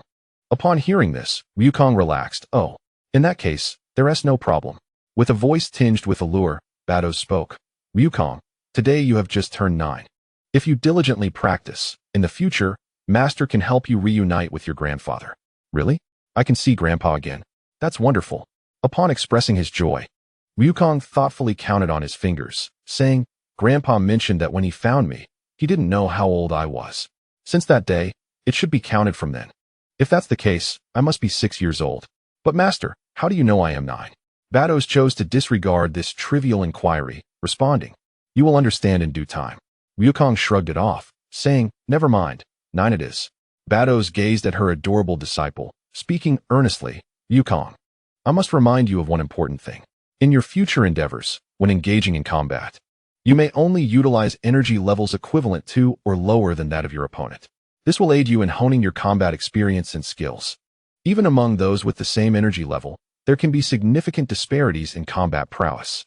You must absorb the essence of various martial arts and integrate them within yourself. Of course, once you've gleaned all possible experience from your opponents, feel free to act as you wish. It may not make sense now, but you must remember it." "Understood, Master." Wukong nodded earnestly, as the mist dissipated and the space fractured. In the cabin on Baobao Mountain, Wukong stirred awake, bewildered. So it was just a dream.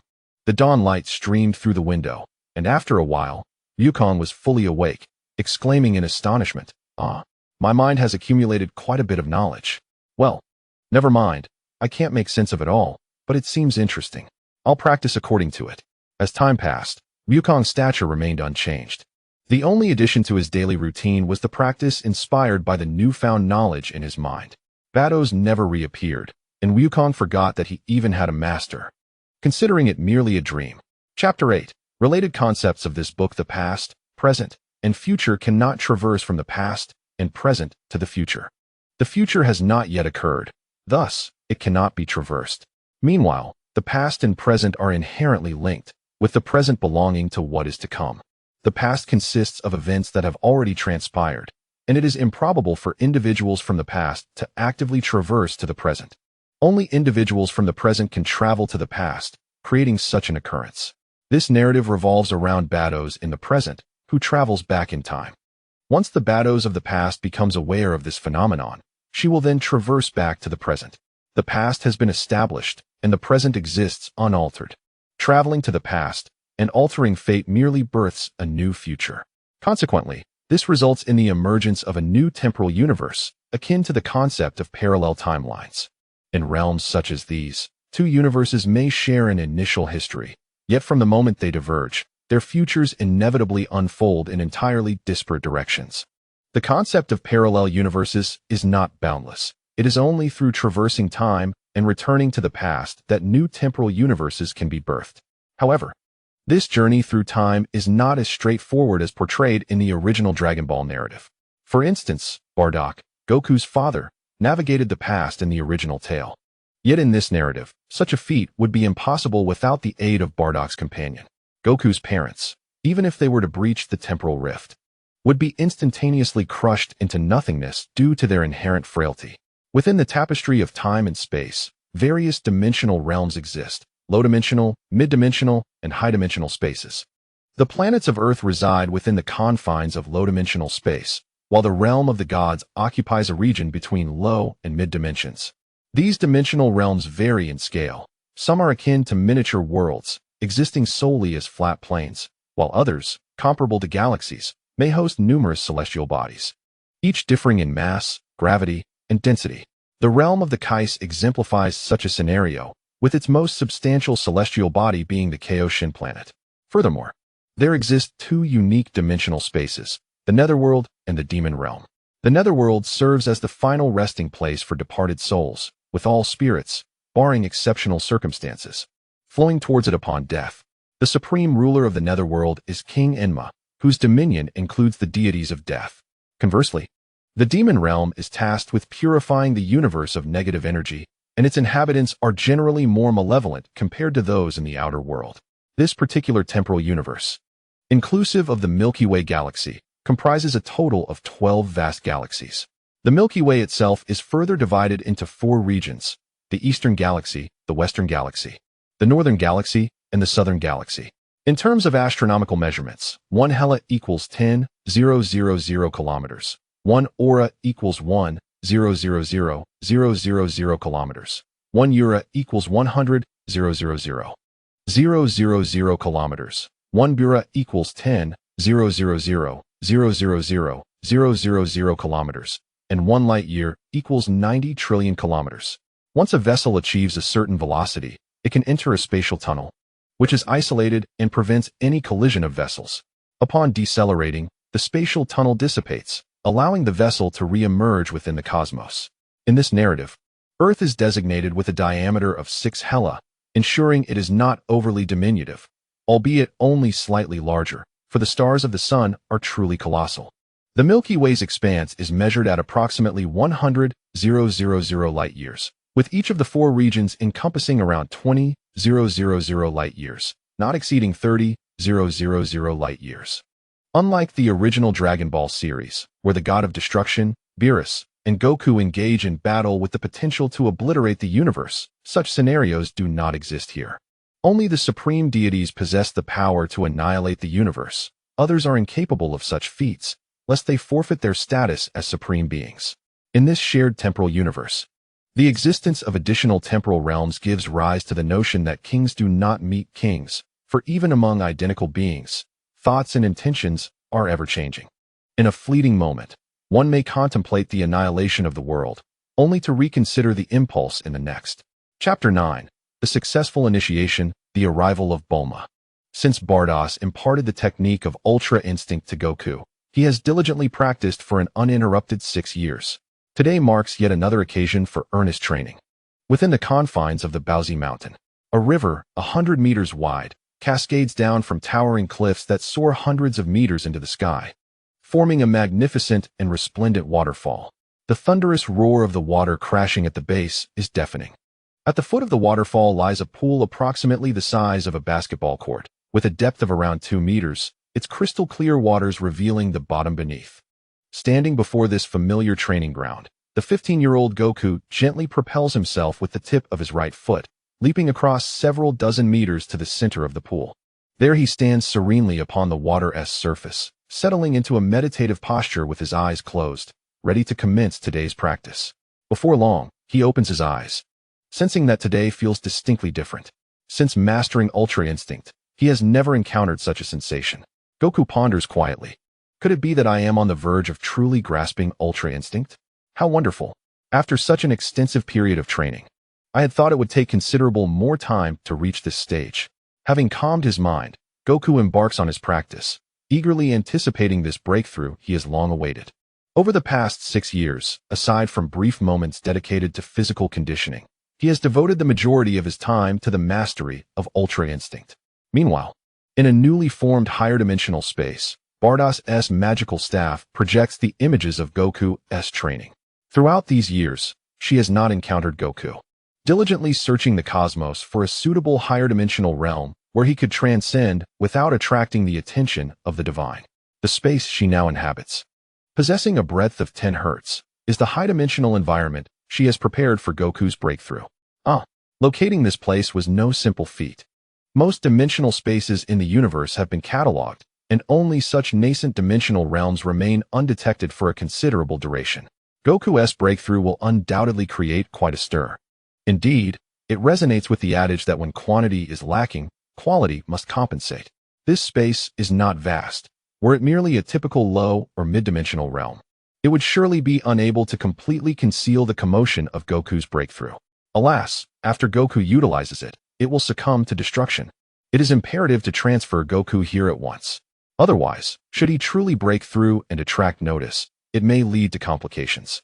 With a gentle wave of her left hand, Bardos commands her staff, and Goku, still on Earth at Bowsy Mountain, is seamlessly transported to her side. Oblivious to the shift, Goku remains entirely immersed in his own consciousness. The realm of consciousness was initially a hazy expanse, devoid of substance. However, at this moment, he witnessed the birth of a stellar river, a diminutive spiral galaxy, radiating resplendent light, emerging before his very eyes. Although he could not comprehend its nature, it was undeniably beautiful, far surpassing the night skies he was accustomed to. The small spiral galaxy began to expand, enveloping him at its core, its pace quickening until it filled the entirety of the consciousness realm before finally coming to a halt. He felt an overwhelming sense of comfort. Could this be the entrance to the ultimate state of freedom? His master, Bados, had spoken the truth. This was indeed remarkable. The sensation he experienced was truly wondrous. At that moment, in the newly formed higher-dimensional space, the sky was adorned with golden clouds, and amidst them lay a perfect void. Starlight illuminated Wukong, lifting him gently into the air until he reached a certain altitude, where he floated serenely. Below him, the brilliant spiral galaxy he had witnessed in the realm of consciousness projected itself, swiftly spreading throughout the entirety of the higher-dimensional space. A majestic and profound symphony resonated continuously, akin to the world celebrating the emergence of an extraordinary life. Oh, how fortunate he was to have discovered this place. Otherwise, Wukong's breakthrough into the ultimate state of freedom would undoubtedly have attracted the attention of the Galactic Overseer. Observing Wukong successfully entering the first layer of this state, Bados could not contain her laughter. This signified that Wukong was on the verge of a period of explosive growth, though still far from sufficient. The seed of hope had germinated. With diligent nurturing, it would one day yield satisfaction. After a considerable time, the space gradually returned to tranquility, signifying that Wukong's breakthrough had been accomplished. At that moment, Bados waved her wand gently, transporting Wukong back in an instant. It was not yet time for her to meet him. At the center of the pond, Wukong, just returned, opened his eyes, which shimmered with a silvery glow before fading away. Remarkable. Upon returning to his body, he could distinctly feel the strength of his previously unyielding form now steadily growing stronger. The martial arts imparted by his master were indeed formidable. However, after this initiation, he sensed that he need not exert himself in cultivation for the time being. It seemed he must wait until this newfound strength stabilized completely, though he was uncertain how long that would take. Enough of such thoughts. It was getting late, and he should head back. Wukong departed from the pond, making his way toward his wooden cabin. Almost home now. What is that sound? He had never heard it before, and it was approaching quickly. Curious, he turned to look. What on earth is that? I have never encountered anything like it on Bowsy Mountain, and it feels rather weak.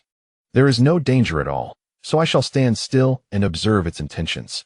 A luxurious off-road vehicle, towering at 2 meters, extending 5 meters in length, and measuring 2 meters in width, adorned in a Tiffany blue hue and equipped with a protective layer, was careening wildly through a desolate expanse.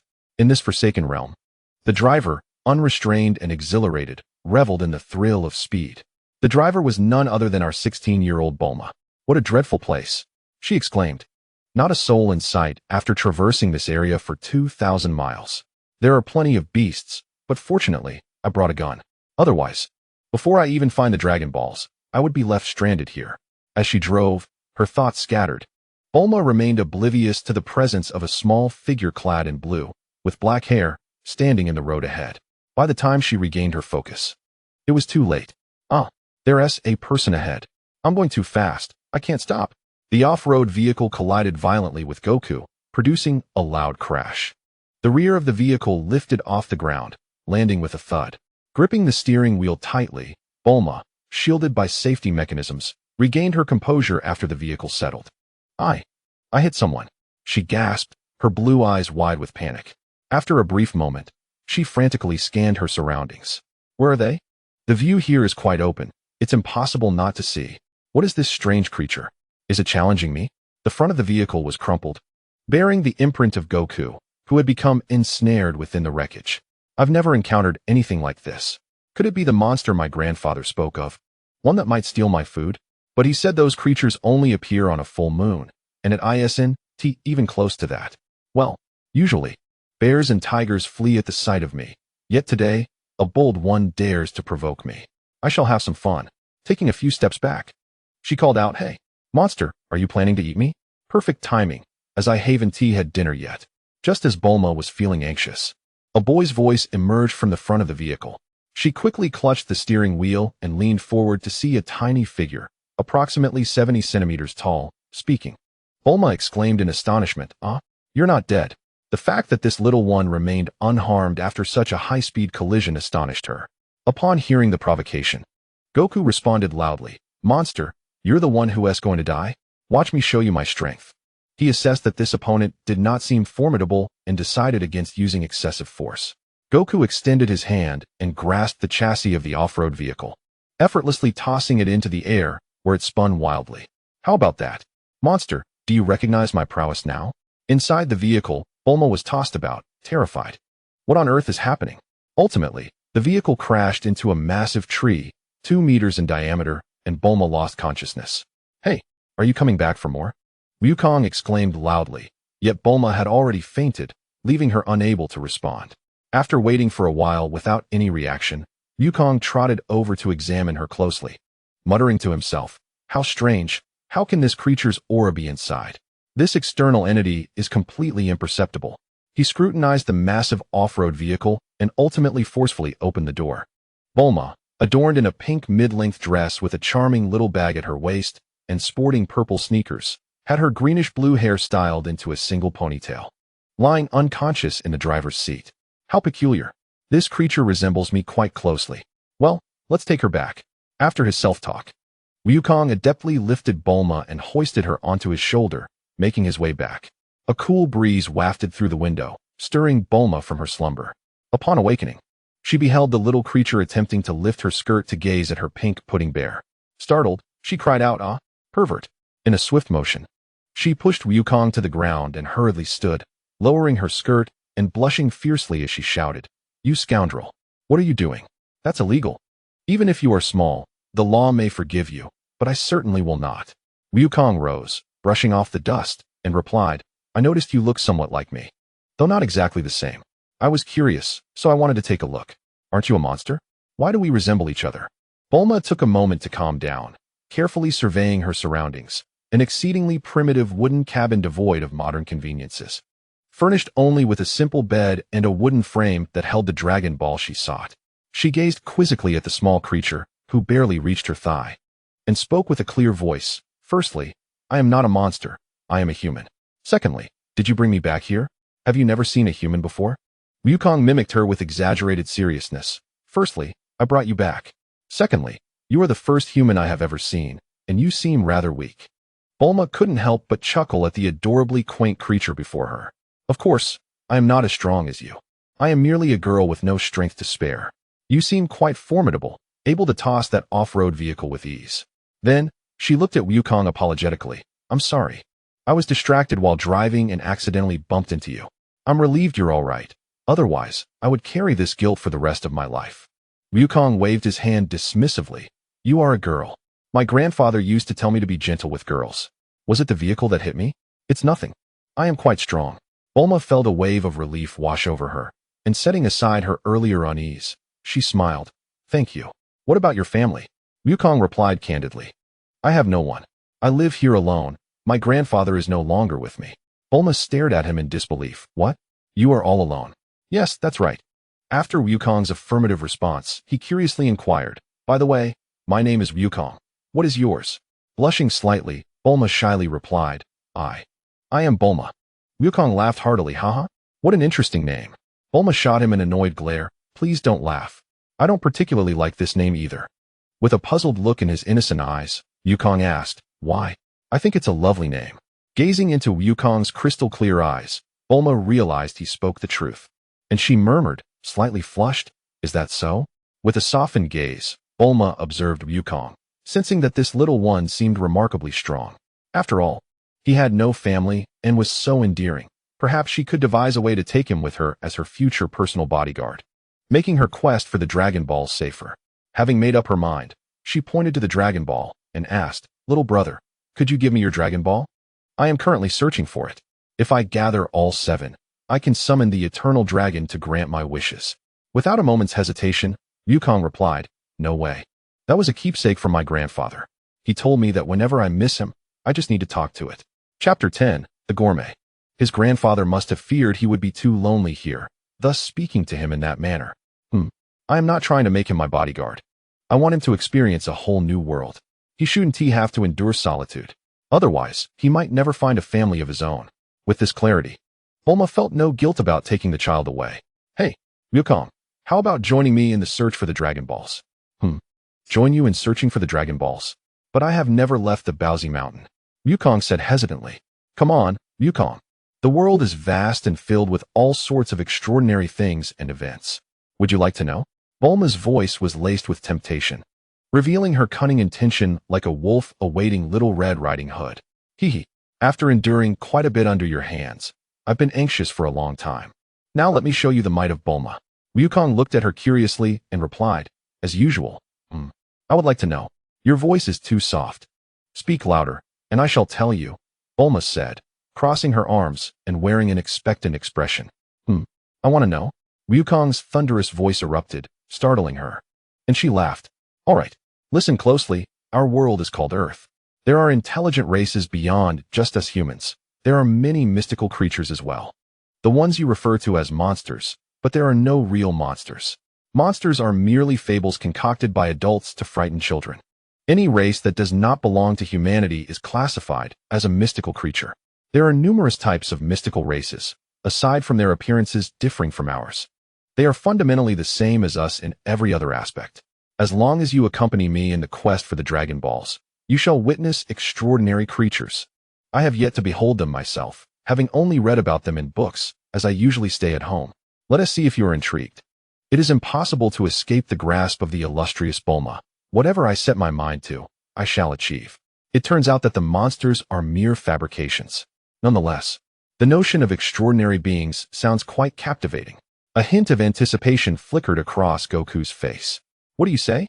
Moreover, did your grandfather not advise you to be gentle with girls?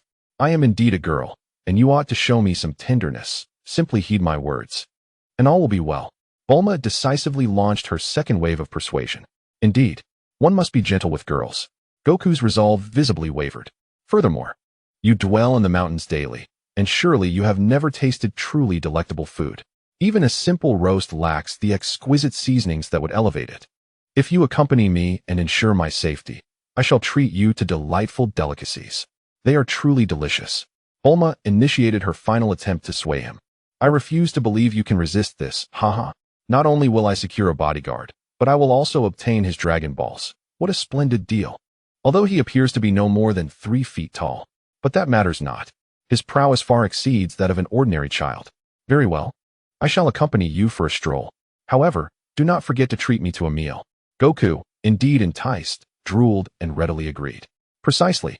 This is how a true man should act. Observing the little one before her, who was barely as tall as her thigh, Bulma playfully twirled her hair and casually inquired, "By the way, will you be bringing your grandfather's heirloom?" "Yes. This is a cherished relic from my grandfather, and I shall keep it close at all times," Goku replied with certainty. Bulma beamed with joy, feeling reassured. An hour later, witnessing Goku finally satisfied after his meal, Bulma excitedly exclaimed, "Let us go forth and embark on our joyful journey." Goku looked at her in confusion. "How do we search for the Dragon Balls when we do not know their whereabouts?" "Hee. I am the beautiful and exceptionally clever Bulma. Such trivial matters are but child's play for me. Come here, this is my invention, the Dragon Ball radar. Here is our current location. And this one indicates the next Dragon Ball we shall seek. I don't understand, but I sense your brilliance," Goku admitted, though he was not foolish. At least for now, he could not accomplish such a feat thus. Bulma, who could achieve this, appeared remarkably impressive to him, despite her slightly diminished combat prowess. "Hee. It is good that you understand. You've damaged the off-road vehicle. Allow me to procure a new mode of transport. Otherwise, the distance of 2,000 miles is far too great." Flattered by the compliment, Bulma gleefully retrieved a universal capsule from her bag and tossed it, revealing a super motorcycle. "Bulma, what is this? How did it suddenly appear?" "This is a universal capsule, an essential item in urban life." Bulma understood that Goku, being quite naive, might not grasp many concepts, so she patiently explained. After all, Goku, despite being merely 3 years old, was remarkably delicate and charming. Even Bulma, with her notoriously tempestuous temperament, felt a certain tenderness towards him. Bulma mounted her motorcycle and urged Goku, "Hurry up and sit behind me." With a swift leap, Goku landed behind her. She issued a warning with a slight glint in her eyes. "Hold on to my waist, but don't touch inappropriately. After all, I am a girl, understand?" "Oh, got it," Goku replied as he wrapped his arms around Bulma's waist, and thus they set off on their journey. Half an hour later, Bulma exclaimed, I drank too much water earlier, and now I urgently need to relieve myself." With a hint of shyness, she added, "I'll be right back." Goku looked at her with confusion. "What does relieve myself mean? You silly boy. When a lady says that, she obviously means going to the restroom," Bulma complained, slightly annoyed, before hurriedly dashing to a spot out of Goku's sight. Suddenly remembering Goku's earlier mischief of lifting her skirt, she warned, "You mustn't follow me. Is it just to urinate? Why not do it here?" Goku pondered aloud, lacking any understanding of such matters. His grandfather, Son Gohan, had only raised him for 3 years before passing away when he was merely 6. Just then, Bulma's voice called out in distress, "What's wrong? I'm coming." Goku, with his little legs moving swiftly, rushed over to find a creature from the winged dragon tribe holding Bulma captive. Upon seeing Goku, the creature chuckled, "Ha! I didn't expect a 2-for-1 deal today. How fortunate." Goku, bewildered, asked, "What are you doing? Why are you holding her?" The creature, with a mischievous glint in its eye, replied, "Oh, it's nothing, just that I haven't started a fire at home yet. I thought I'd invite you both over for a visit." Bulma, in desperate need to relieve herself, remained silent. Goku, ever eager, straightforwardly responded, "Sure, no problem. I'd love to visit." "Haha, then let us be off," the creature exclaimed, gripping Bulma in one hand and Goku in the other, taking flight with a boisterous laugh. "Curse the tribe's ridiculous rules against eating humans. I could burst from the restraint. How lucky I am to have caught 2 out here. Ha ha ha." Still in dire need, Bulma erupted in frustration, turning to Goku and shouting, "You idiot. What are you doing? Hurry and save me. You fool, you're infuriating me." "Oh, I understand now. I won't play with him anymore." As Bulma gazed in anger, Goku freed himself from the grasp of the gourmet and withdrew his Rui Jingu Bang, extending it directly through the gourmet's heart. Struck by this fatal blow, the gourmet's eyes bulged in disbelief as he relinquished his grip and plummeted downward. Bulma escaped from the jaws of danger, but before she could revel in her triumph, she found herself in freefall. She struggled in the air, her limbs flailing, and suddenly grasped Goku, wrapping her legs tightly around his waist with her eyes shut. With a grimace, Goku remarked, "Bulma, my clothes are wet." Upon hearing Goku's words, Bulma, already flushed with embarrassment, burst into tears. "Wah, in the end, I still wet my pants. It's all your fault, Goku. You must have done it on purpose, you fool. How could you even say that? I'm going to bite you." She lunged at Goku with her teeth bared. Goku's cries of distress echoed through the air. Chapter 11. My nemesis deceived me in height inside the capsule house. Bulma, having wet her pants, looked disdainfully at the equally damp little figure before her. Hey, have you not bathed in ages? Why did you smell so strong when I was holding you? Goku, perplexed, replied, Bath? What is a bath? Goodness, you don't even know what a bath is. Come on, I'll take you to bathe. Bulma exclaimed, incredulous at the naivete of the diminutive Goku, who stood at merely 70 centimeters, likely only 3 years old. In the bath, Bulma luxuriated in the warm water while diligently scrubbing Goku's hair with shampoo. She chuckled at the faint bite mark she had left earlier. Goku, with a frown, questioned, Bulma, what is this stuff? It feels sticky and uncomfortable. Bulma patiently explained. It's shampoo, specifically for washing hair. Then, fixing him with an indignant glare, she added, and if you complain again, I will take care of you. It is a privilege for someone of my stature to personally attend to you, and you should be immensely grateful. Never forget my kindness, do you understand? Goku nodded in understanding. Oh, I understand. Then, with curiosity, he inquired, Bulma, what is that on your chest? Why don't I have one? And why are our lower bodies different? With her face flushed, Bulma shyly responded, that is a girl's chest. As for the other part, it is a distinction between boys and girls, a place that boys and men particularly favor. You are still too young, living alone, so it is normal not to know. Goku, puzzled, retorted, but I'm not small. It looks rather nice. Is this what liking something means? Bulma laughed and looked at him. Oh, how old are you? At your height of 70 centimeters, you don't even meet the standard for a normal 3-year-old. Goku confidently declared, I am 15 years old this year. Both Grandpa and Master have informed me. 15 years old? Impossible. With such a diminutive stature, do you not comprehend the passage of time? Bulma expressed her disbelief, continuing to style his hair. Goku, feeling perplexed, gazed at her and retorted, no, I understand the concept of years. The sun rises and sets, marking one day. It rises and sets 365 times to constitute a year. Although I cannot count, Grandpa taught me to carve the days into stones. I carve every day. Thus, I am indeed 15 years old. Bulma halted her actions, unwilling to accept the reality, staring at him in a daze. 15 years old? Yes, 15. Goku affirmed with a nod.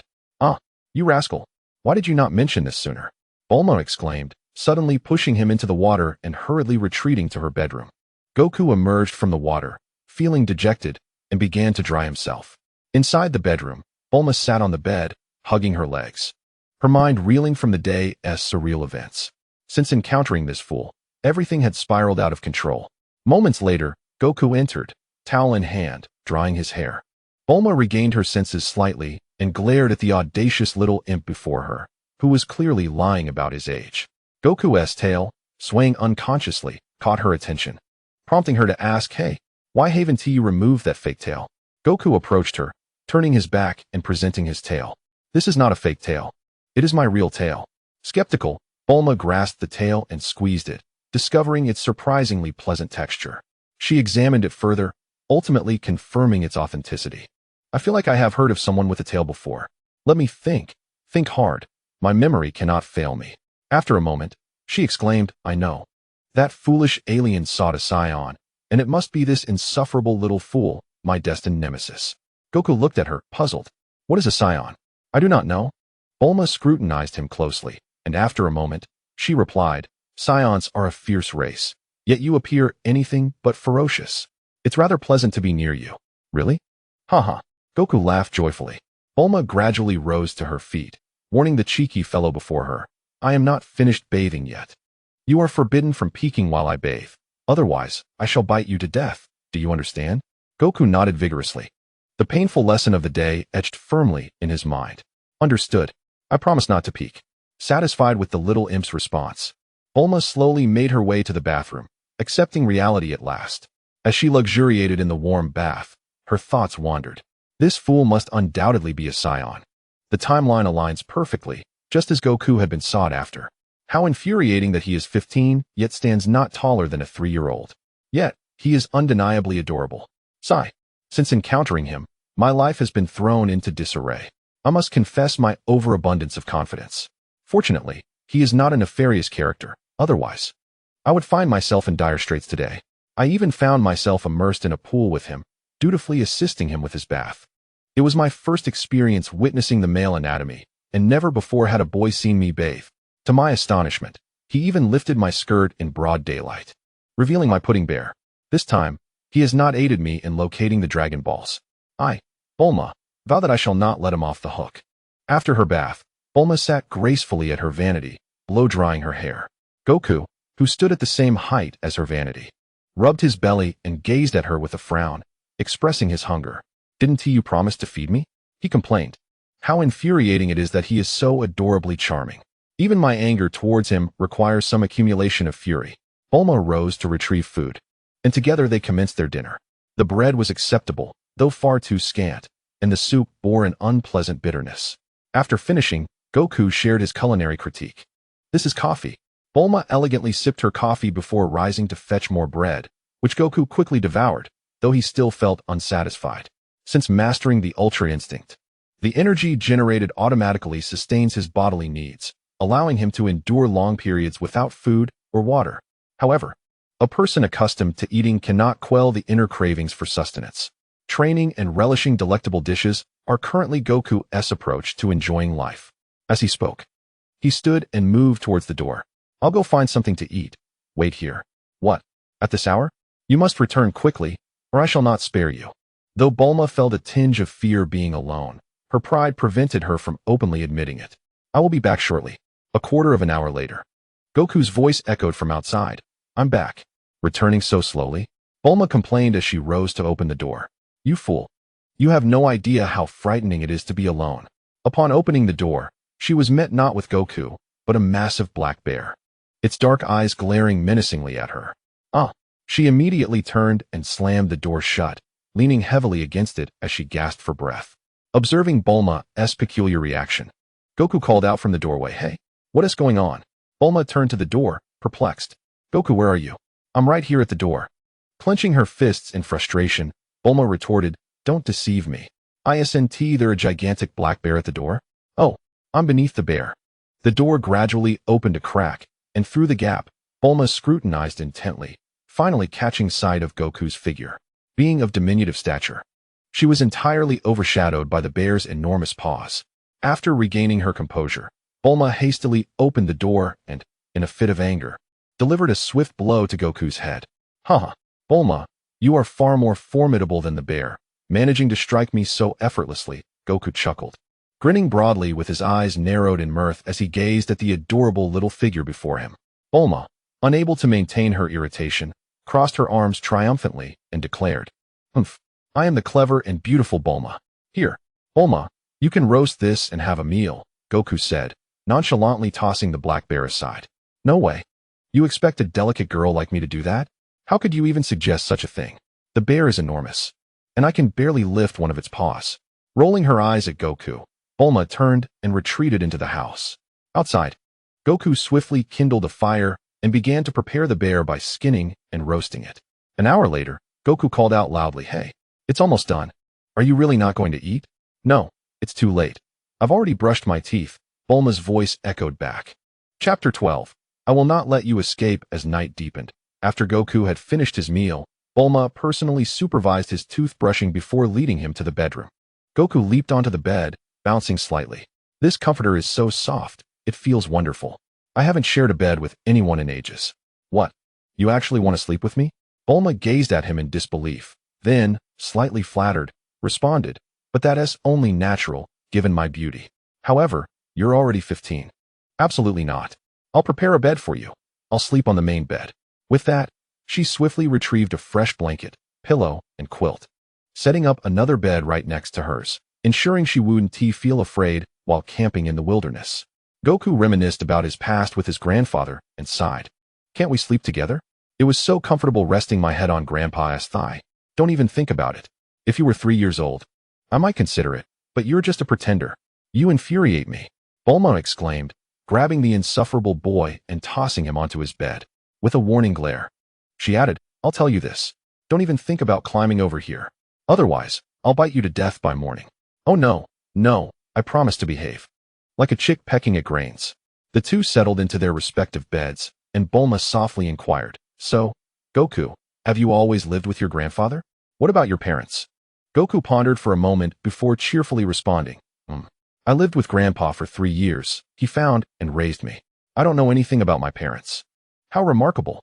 You've managed to live alone in such a desolate place for so many years, Bulma said gently. After her soft words, she received no reply, prompting her to curiously lean forward to see what was happening. How vexing. That insufferable scoundrel has fallen asleep just as I began to muster the courage to engage him in conversation. There are countless questions I yearn to ask. Yet, I must admit, there is something endearingly charming about his slumber. Alas, it feels utterly unfair. Even I, a connoisseur of beauty, find it impossible to critique him. Before I knew it, Bulma had also succumbed to sleep. As dawn broke the following morning, Goku awoke. Bulma, having rolled off her already modest bed, found her long, alabaster legs resting atop him, while she slept soundly, blissfully unaware, revealing a hint of strawberry pudding. He gently moved her legs aside and tucked the blanket around her, muttering to himself, never mind, I'll go practice in the morning. She'll call for me when she wakes. Goku stepped out of the versatile house to commence his morning exercises. 2 hours later, Bulma awoke to find herself in Goku's bed, and with a slight panic, she called out, Goku, how did I end up here? Hasn't he done anything untoward to me, has he? Or has this fool fled in guilt? No way. Even if I must scour the ends of the earth, I shall bring him back to serve me well. That rascal has caused me so much distress and taken advantage of me. There is no way I will let him off the hook. Outside, Goku heard her exclamation and, with clenched fists, hurried back inside. What's wrong? Is there danger? Upon seeing him, Bulma let out a sigh of relief. Oh, it's nothing. I just woke up and didn't see you. I was a bit worried. She then asked, a hint of concern in her voice, by the way, how did I end up in your bed? You didn't do anything, did you? Goku replied candidly, haha. Well, when I woke up, you were on top of me. Then I went out to practice. Bulma regarded him with suspicion. Really? That little rascal with a questionable past makes it hard for me to feel at ease. Yes, I'm going out to find something to eat and prepare breakfast, Goku declared before stepping outside. Bulma took a moment to check herself over and, after a while, breathed a sigh of relief. It seemed that the fool was not lying after all, so she set about tidying herself up. Outside, a turtle came into Goku's view, and he excitedly rushed over to lift it up, intending to return and start a fire. A terrified voice rang out from above, Who are you? What do you want? Put me down, or I'll call the authorities. Startled, Goku dropped it onto the ground, leaving it upside down. You can talk? Well, I suppose if you can lie. I shan't eat you. I'll find something else to munch on. The turtle, having ceased its struggle, remarked, I'm not at all appetizing. However, could you please help me back on my feet? I've been crawling for ages, and after your antics, I feel as though I might breathe my last. Oh, no problem, Goku replied, walking over to flip it back upright. Bulma was clad in a pair of sky blue jeans, and her white t-shirt bore the image of a miniature turtle along with the phrase, Potla happiness. As she approached, she was taken aback to find that this sea turtle could speak. You must be from the turtle clan, but what brings you here? The turtle, with a melancholic expression, replied, Oh, I seem to have lost my way and cannot find the direction back to the ocean. My family must be quite worried. Ah, I see. The correct path lies that way, approximately 200 kilometers, and you will reach the sea, Bulma pointed out. Upon hearing this, the turtle lowered its head in despair. After such a long journey, it felt utterly exhausted and feared that another 200 kilometers might lead it to a fate similar to today, swallowed by another creature. Suddenly, a spark of hope lit up its eyes as it gazed at the two children. Might I request your assistance in returning me home? I promise to repay you. Bulma's voice, cold and unyielding, shattered its hopes. No, we have no time to waste. You can make your way back on your own. You've already come quite a distance. The thought of never tasting its favorite food again or seeing its companion plunged the turtle into sorrow, and it began to weep. Wah, partner, you will have to take care of yourself from now on. I will wait for you below. Goku, leaning back comfortably, observed Bulma and said, Hey Bulma, let us help it get back. It's quite interesting and can talk. The turtle looked up at him in surprise. Really? However, Bulma, furrowing her brow in contemplation, declined after a moment. It's not of our kind. We can just set it free. As long as it remains cautious, it should survive. The turtle protested urgently. I will not survive. I have encountered numerous dangers on this journey. If it weren't for my good fortune, I would have already perished. Please, little brother and sister, I beg of you, help me return. Goku readily agreed. All right, I will take you back. He then turned to Bulma. saying, "You wait for me here. I'll return after escorting it home." Upon hearing Goku's words, Bulma grew increasingly irate, her gaze sharp and dangerous. "You have taken advantage of me so many times, failing to assist me in finding the Dragon Balls, and now you wish to abandon me? Today, we shall share the same fate." She turned and dashed into the house, emerging with a submachine gun, charging towards the outside. Goku stood bewildered as Bulma unleashed a volley of shots in his direction. Half an hour later, Bulma had Goku by the ear, disheveled and ragged. "Will you dare to abandon me again?" Goku, with a pained expression, replied, "I had no intention of leaving you. I merely meant to return after helping it. You still dare to retort? I shall end you, once and for all," she threatened, her annoyance palpable as she lunged at the little creature still trying to defend itself. "Aya!" The turtle cried sympathetically, observing the unfolding chaos. Moments later, Bulma, her expression menacing, asked once more, "Do you understand your mistake? Without further ado, I shall make you truly experience this today." Wukong nodded eagerly, acknowledging, "Understood, understood. I won't leave you behind next time. I will take you along." Bulma, now satisfied, nodded in agreement. "Remember my words today, or I shall make you regret it. Let us return it together after I finish my task." Bulma exited the house, her intentions unknown, while Wukong and the turtle awaited outside. A quarter of an hour later, Bulma emerged, holding an outfit. "Your clothes are no longer suitable. Wear this instead." She handed the clothing to Wukong, having just torn his previous attire. She had tailored her own outfit to fit Wukong's size. "Oh, all right." Wukong quickly donned the clothes Bulma provided. "This outfit is far more comfortable than my previous one." The trousers were shortened denim from Bulma, reaching only to Wukong's knees. As for the top, it bore a large strawberry design on the chest, modified simply by Bulma, fitting Wukong snugly. Dressed in his new attire, Wukong observed Bulma holding an object that emitted light towards him. "Hey, Bulma, what are you doing?" It's a camera. Don't mind it. Let's go." Bulma chuckled mischievously as she led the way. "How splendid. That rascal has made me suffer so much. Hee hee. Once I show him this vibrant world, if he dares to disobey me again, I shall treat him as I did with Jack," turning his recent photo into a poster plastered around the globe. Chapter 13. The Unyielding Tiger and the Lecherous Old Man. Not long after Bulma and Wukong set sail towards the sea, they were abruptly halted.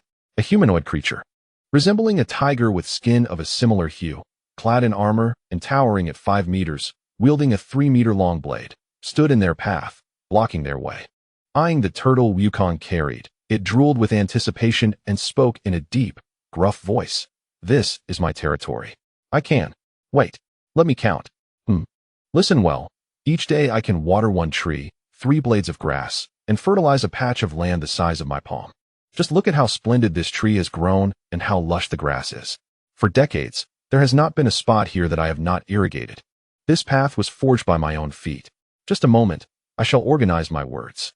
Wukong, puzzled, asked, "Bulma, what is he talking about? I don't understand."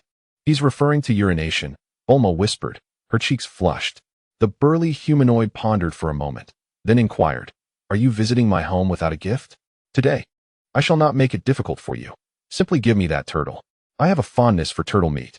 In return, I will let the 2 of you go, one little brat and that young lady. Please, Wukong, hand over the turtle to him. He appears to be a member of the tiger people, a mystical race said to ultimately evolve into beings resembling humans. Currently, they retain some primitive characteristics. It seems their strength upon reaching adulthood is formidable. A single tiger person could contend with a tank." The imposing stature of their opponent left Bulma trembling.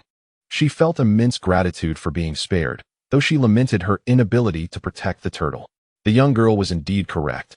"Thus, we never consume humans. I cannot surrender the turtle to you. I promise to return it. You are not my equal. Allow us to pass unharmed, and I shall not engage you." Goku firmly declined, provoking the tiger person once more. "Ah, I see. If you had merely handed over the turtle, I would have spared your lives. Yet, your defiance is commendable. However, are you prepared to face the wrath of me, Tiger Boo?" "Little brat," Tiger Boo roared, his voice flowing with anger. Bulma, terrified, turned to Goku and exclaimed, "Fool, idiot, quickly hand over the turtle. I refuse to give it to you." Goku retorted, challenging Tiger Boo again. "Very well. I shall start with you, little brat. You will not grasp the depth of my power until it is too late." Tiger Boo unsheathed his 3-meter-long blade. Bulma swiftly mounted her super motorcycle, retreating to the side, filled with concern. This foolish idiot refuses to heed my advice. I shall make him submit eventually. I wonder if he can truly stand against Tiger Boo. Little brat, Tiger Boo, do not take advantage of the vulnerable. Release the turtle.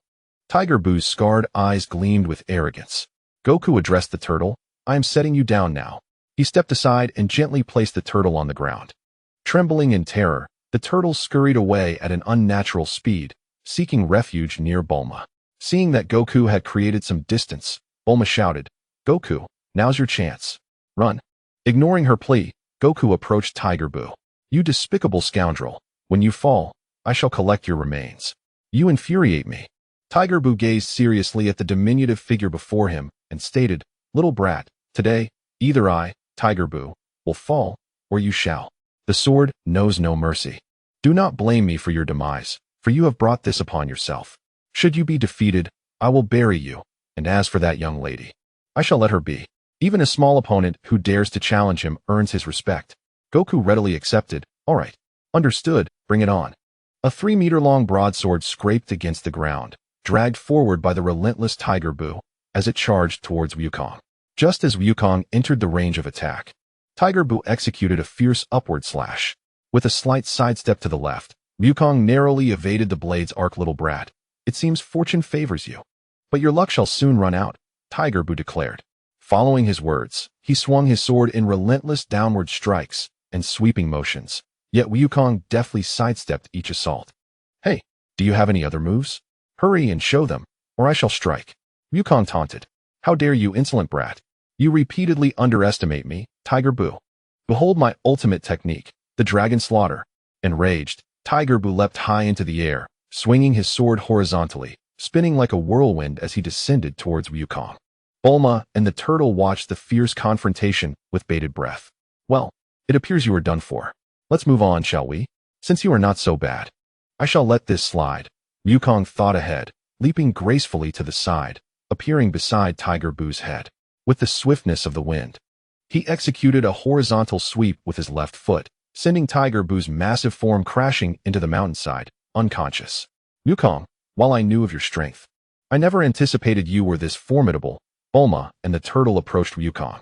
Little brother, thank you for saving my life, the turtle expressed gratefully. Yes, Wukong, let us hurry. The sooner we return this directionally challenged turtle to the sea, the sooner we can set off. 2 hours later, gazing at the boundless blue ocean, Wukong dashed forward, splashing through the waves. Is this the great sea you spoke of, Bulma? It is indeed splendid. Of course. The ocean is breathtaking, Bulma replied. At that moment, an elderly man, bearing a turtle shell on his back, emerged from the jungle, his head glistening under the sun, clad in a floral shirt and shorts. He shouted angrily, Turtle, you fool. Do you have any idea how worried I was? I couldn't bear it any longer and had to come look for you. The turtle scrambled over, wrapping its claws around the man's thigh, weeping, Agwe, I didn't mean to. I got lost and thought I would never see you again. Though somewhat irritated, Agwe could not muster anger and gently reassured, There, it's fine now. You're not a child anymore. Stop crying. Wiping away his tears, the turtle retorted, How can you say that? You are just the same. Bulma and Wukong's arrival interrupted their emotional exchange. Agwe curiously inquired, Did they rescue you, turtle? Observing the diminutive Wukong, along with his magical staff, he mused that this child might indeed be his esteemed disciple, Sun Wufan, the one who had found him. Who are you, old man? Curiously, Wukong gazed at the old man, whose combat prowess far surpassed that of Bulma. The turtle hermit, pointing at Wukong, expressed his gratitude, saying, Indeed, it is this young brother who saved me. I am the turtle sage, and you have truly worked hard, young brother. Allow me to present you with a gift. After speaking, he turned his back to the ocean, clasped his hands behind him, and called out loudly to the sky, Come forth, Kintown. He chuckled. This pose must look quite cool. 5 minutes later, a golden cloud descended from the heavens, halting before them. The turtle hermit gestured to the golden cloud and said to Wukong, This Kintown is yours. Wukong, puzzled, inquired, What is this cloud for? The turtle hermit, with a mysterious expression, replied, With it, you can soar freely through the skies. Bright-eyed Bulma noticed the dragon ball hanging from the old man's neck and joyfully exclaimed, Hey, can you give us that orb around your neck? I can trade you something for it. Now having the time to observe. The turtle hermit gazed at the youthful and radiant Bulma, his eyes sparkling. She was the most stunning girl he had ever encountered. He chuckled nervously. Well, that's not entirely impossible, but we should have a private conversation. Such matters could not be discussed in front of Wukong, lest he lose his dignity. Partner, you must stop embarrassing yourself. You are hundreds of years old. Have you forgotten your previous misfortunes? The turtle, witnessing this scene, understood the old man's intentions and shyly reminded him. This old turtle, how could he comprehend the sole solace of a centuries-old man? Bulma followed the turtle hermit to a secluded spot. All right, you can speak now. What is it that cannot be said in front of Wukong? The turtle hermit stuttered. Well, it's not too much to ask. I merely wish to see your panties. As he looked at Bulma, his face flushed, a goofy smile spread across his countenance. His eyes glazed with desire. However, he was met with a swift blow. And when he regained his senses, he found himself sprawled on the ground with a vivid red handprint on his face. Hey, old man, Bulma's voice rang out, causing him to tremble in fright as he sat on the ground. I give you two choices. First, a VIP ticket for a luxury yacht. Second, I'll inform Wukong and spend money to plaster your posters all over South City. You have 2 minutes to decide. Bulma's icy gaze bore into him. Before encountering Wukong, she had ruled with impunity for years, and no one had dared to provoke her in such a manner. This old man thinks so little of me. How pathetic. If it weren't for his age, I would have given him a bullet today. Huh. No need to deliberate. I choose the first option. The Dragon Ball is yours. The turtle hermit wiped the sweat from his brow, realizing how fearsome this little girl was. Certainly not someone to provoke. Yet, the thought of a luxury yacht VIP ticket exhilarated him immensely. Bulma and Master Roshi returned before Goku and the others, feeling utterly embarrassed. The turtle hermit glanced at his partner, covering his face as he lamented. Master Roshi, visibly flustered, found himself at a loss for words. Bulma, Master Roshi, what just happened? Goku inquired. His curiosity piqued as he observed the turtle hermit's expression. It's nothing. He just complained that the weather was too chilly and asked me to warm things up a bit, Bulma casually explained. Haha, indeed, it is a tad brisk. Master Roshi awkwardly chuckled in agreement. After acquiring the Dragon Balls, Goku and Bulma bid a cheerful farewell to Master Roshi and continued their journey. Chapter 14. The daring strike of bare-bold Goku soared through the skies on his Nimbus, performing flips and pirouettes while circling around Bulma, riding her super motorcycle. Bulma struggled to keep pace, as Nimbus sped ahead with astonishing velocity. Looking up at Goku, she called out, Hey, Goku, stop spinning around. It's dangerous. No sooner had she spoken than a steep incline appeared at a sharp angle of 70 degrees. Caught off guard, her motorcycle soared into the air, landing safely with a thud. However, Bulma was not so fortunate. The jarring force caused her to lose her grip on the handlebars, propelling her onto the ground. The pain in her rear was so intense that she burst into tears, lamenting, You foolish idiot. It's all your fault. You are my nemesis. Goku leaped down from Nimbus, standing obediently as he apologized. I'm sorry, Bulma, I was wrong. He realized he needed to divert her attention. Her tears were far more troublesome than a mere beating. Bulma sobbed, My backside hurts so much. Ever since I met you, I've endured hardships I've never known before. It's just too unfair. The more she pondered, the more sorrowful she became, her weeping intensifying. Goku patted Nimbus beside him and said, Hey, stop crying. You can ride on this Nimbus. It's soft and quite comfortable. It will ease your pain. Really? Bulma rubbed her eyes, wiping away her tears. Watching Goku ride Nimbus had always sparked her envy. She too longed to soar freely through the sky, but was too shy to voice her desire. Goku looked at her earnestly. Absolutely. Then you sit behind me, and I'll take the front. Bulma eagerly stowed her super motorcycle and climbed onto Nimbus. Goku guided Nimbus into the air, but the pace was too swift for Bulma's comfort. She felt insecure, fearing that without holding onto Goku tightly, she might plummet from the sky. After a quarter of an hour, she called for him to halt. Goku, can't you slow down a bit? Bulma said, her discontent evident in her gaze. Let us switch places. I'll sit in front, and you can hold on to me from behind. Oh, sure. Goku replied nonchalantly, and thus they resumed their adventure. Bulma, adorned with the dragon radar around her neck, sat gracefully upon the Nimbus cloud, cradled securely by Goku's strong little hands, free from the fear of falling. The earth swiftly whizzed by, and the wind tousled Bulma's beautiful hair. Perched on the Nimbus, She was exhilarated by the breathtaking scenery below. It was an entirely different sensation from flying in an airplane, more thrilling and liberating. She joyfully exclaimed, "Haha, this is magnificent." However, it's now Goku's turn to complain. Goku's voice, tinged with grievance, echoed, "Hey, Bulma, I can't see ahead." He chuckled, "You hold on tight.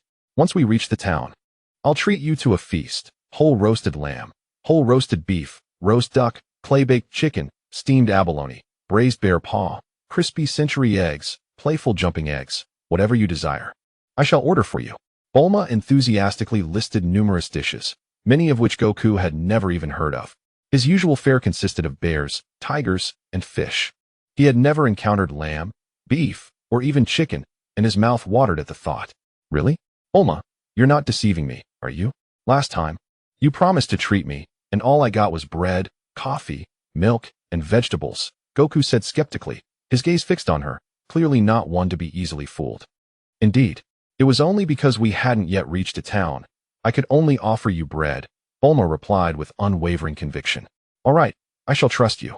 I will hold on tight. I am quite strong," Goku affirmed, his response resolute. Before them lay a small village, modestly inhabited with a cluster of houses, interspersed with a few large trees. The streets showed no sign of life. Bulma, clutching the dragon radar, called out loudly at the entrance of a home where the Dragon Balls were said to be located. "Hello, is anyone there?" No one answered her. After a few moments, she pondered aloud, could they be out farming?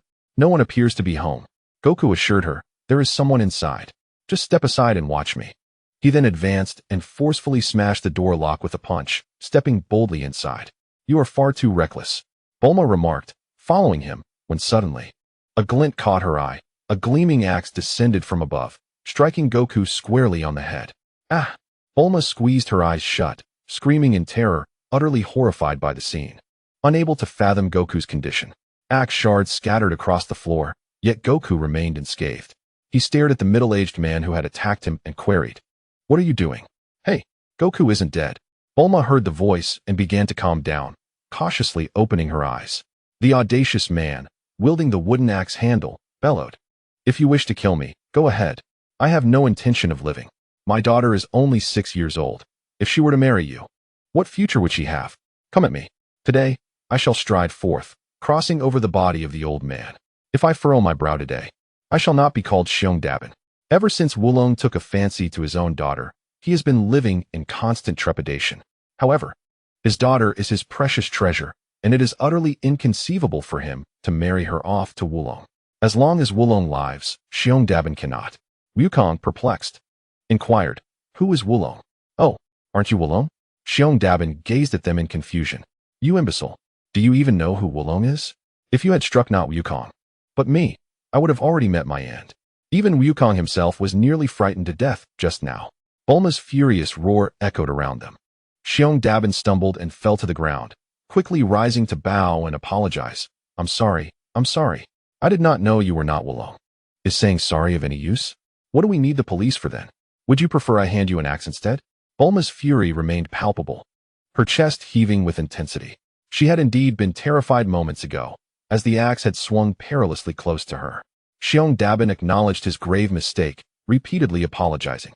Wukong, once again curious, asked, "So who is Wulong?" The previous axe incident held little significance for him. Upon hearing this, Xiongdabin spoke gravely. "Wulong is a monster, a shapeshifter capable of transforming into a gigantic beast.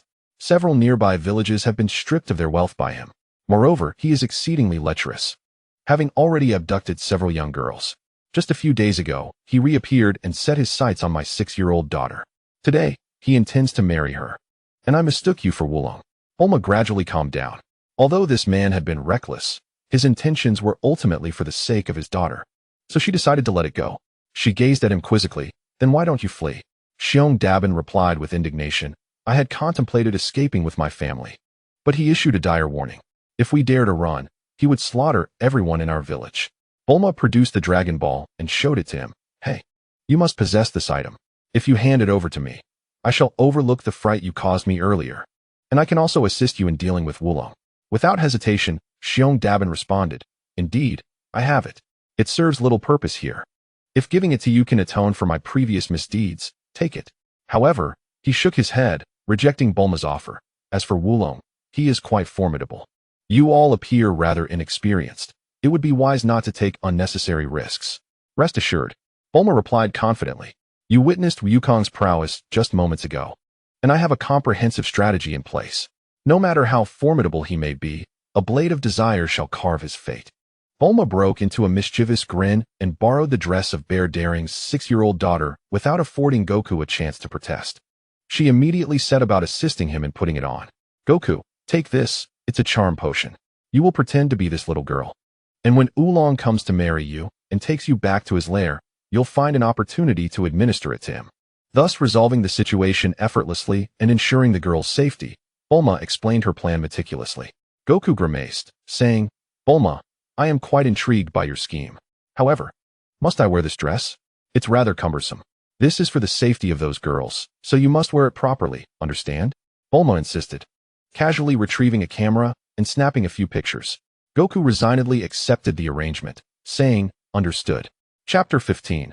Heartbroken Goku, clad in the long skirt of a 6-year-old girl, appeared exceedingly ill-fitting. Bear Daring, wishing to express his apologies and gratitude, sought out various local specialty fruits for him and Bulma to taste.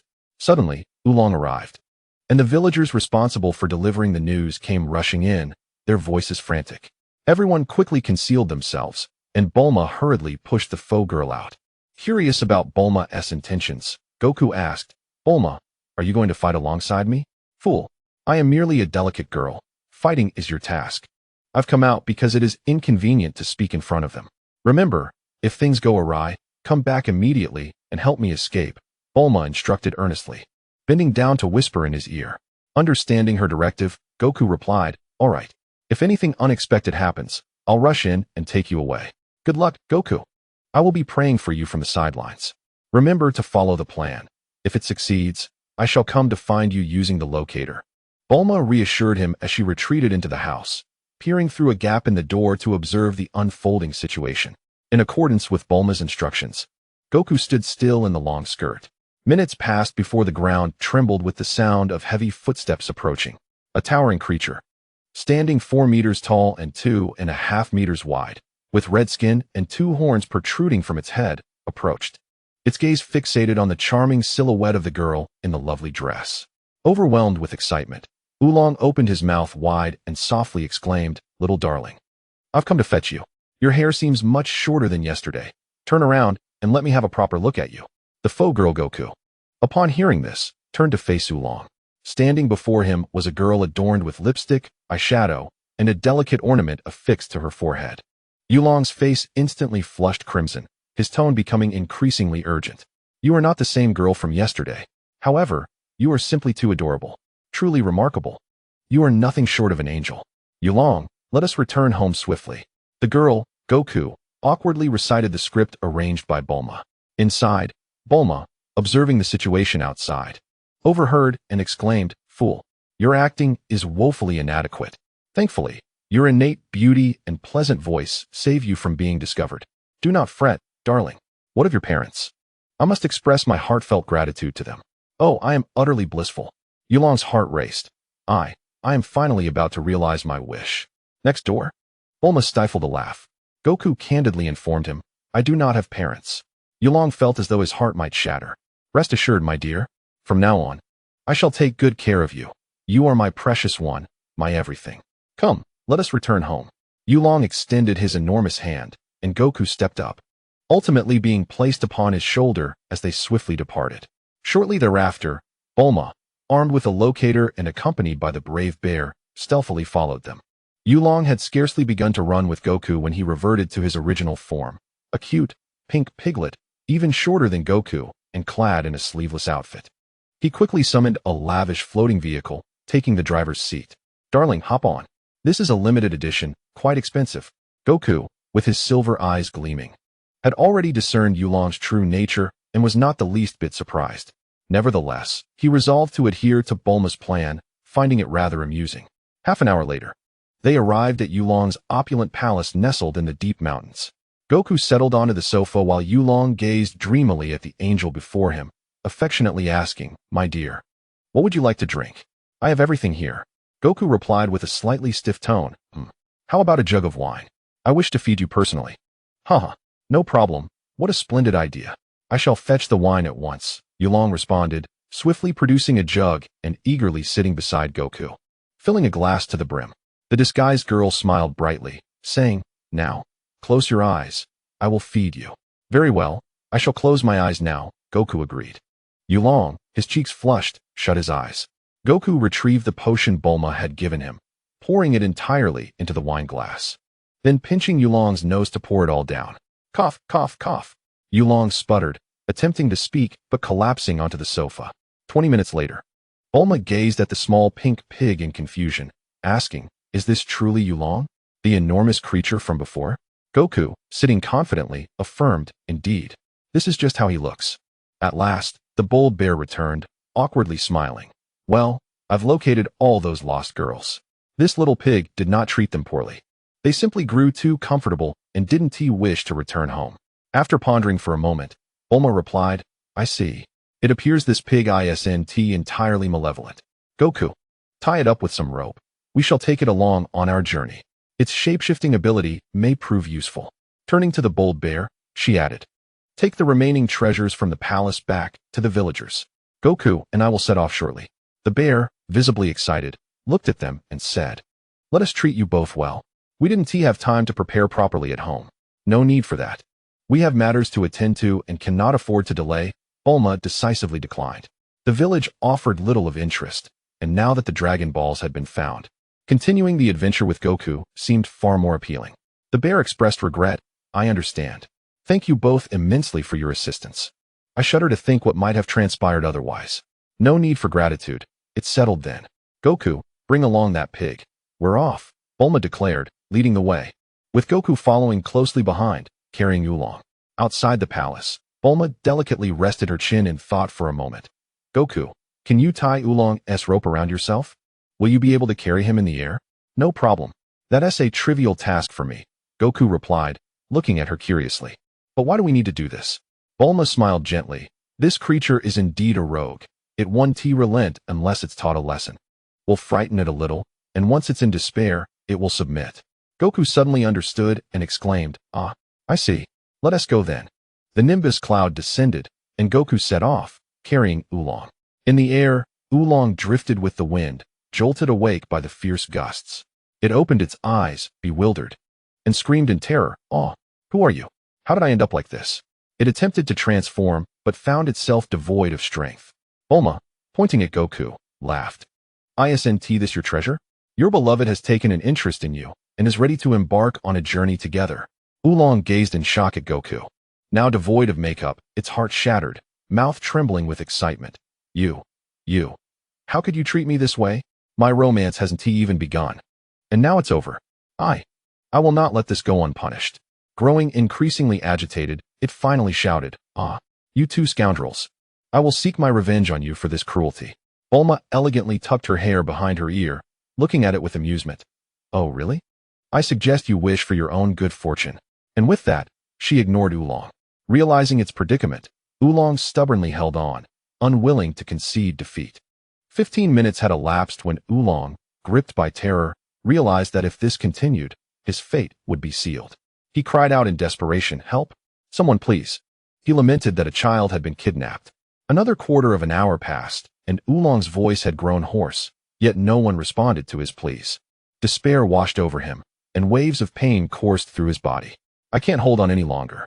Perhaps it is better to relinquish hope of rescue, and instead wish for mercy from the fiend ahead. He wept bitterly. Please, I beg you, just stop. Ultimately, Bulma could not bear to see his plight, and commanded Goku to halt. With tears and mucus staining his pink visage, Oolong whimpered, Will you not release me? I promise I will never misbehave again. No, Bulma resolutely denied his hopes. Oolong, seeking a modicum of mercy, implored, Then may I walk on my own? You are too slow. Our destination is far, Bulma explained. Seeing a glimmer of hope, Oolong quickly interjected, No, I possess a treasured capsule that can aid us. I can follow behind you. Very well, let us see your capsule, Bulma replied. The nimbus cloud descended, and Oolong retrieved a capsule from his ear, producing a small jet at the press of a button. Remarkable. Who would have thought you had hidden something during our search? Bulma observed, astonished by this unexpected talent. Oolong defensively replied, "There's nothing else, just this one. It is my prized possession. Fine, you may pilot it behind us, but do not attempt to flee.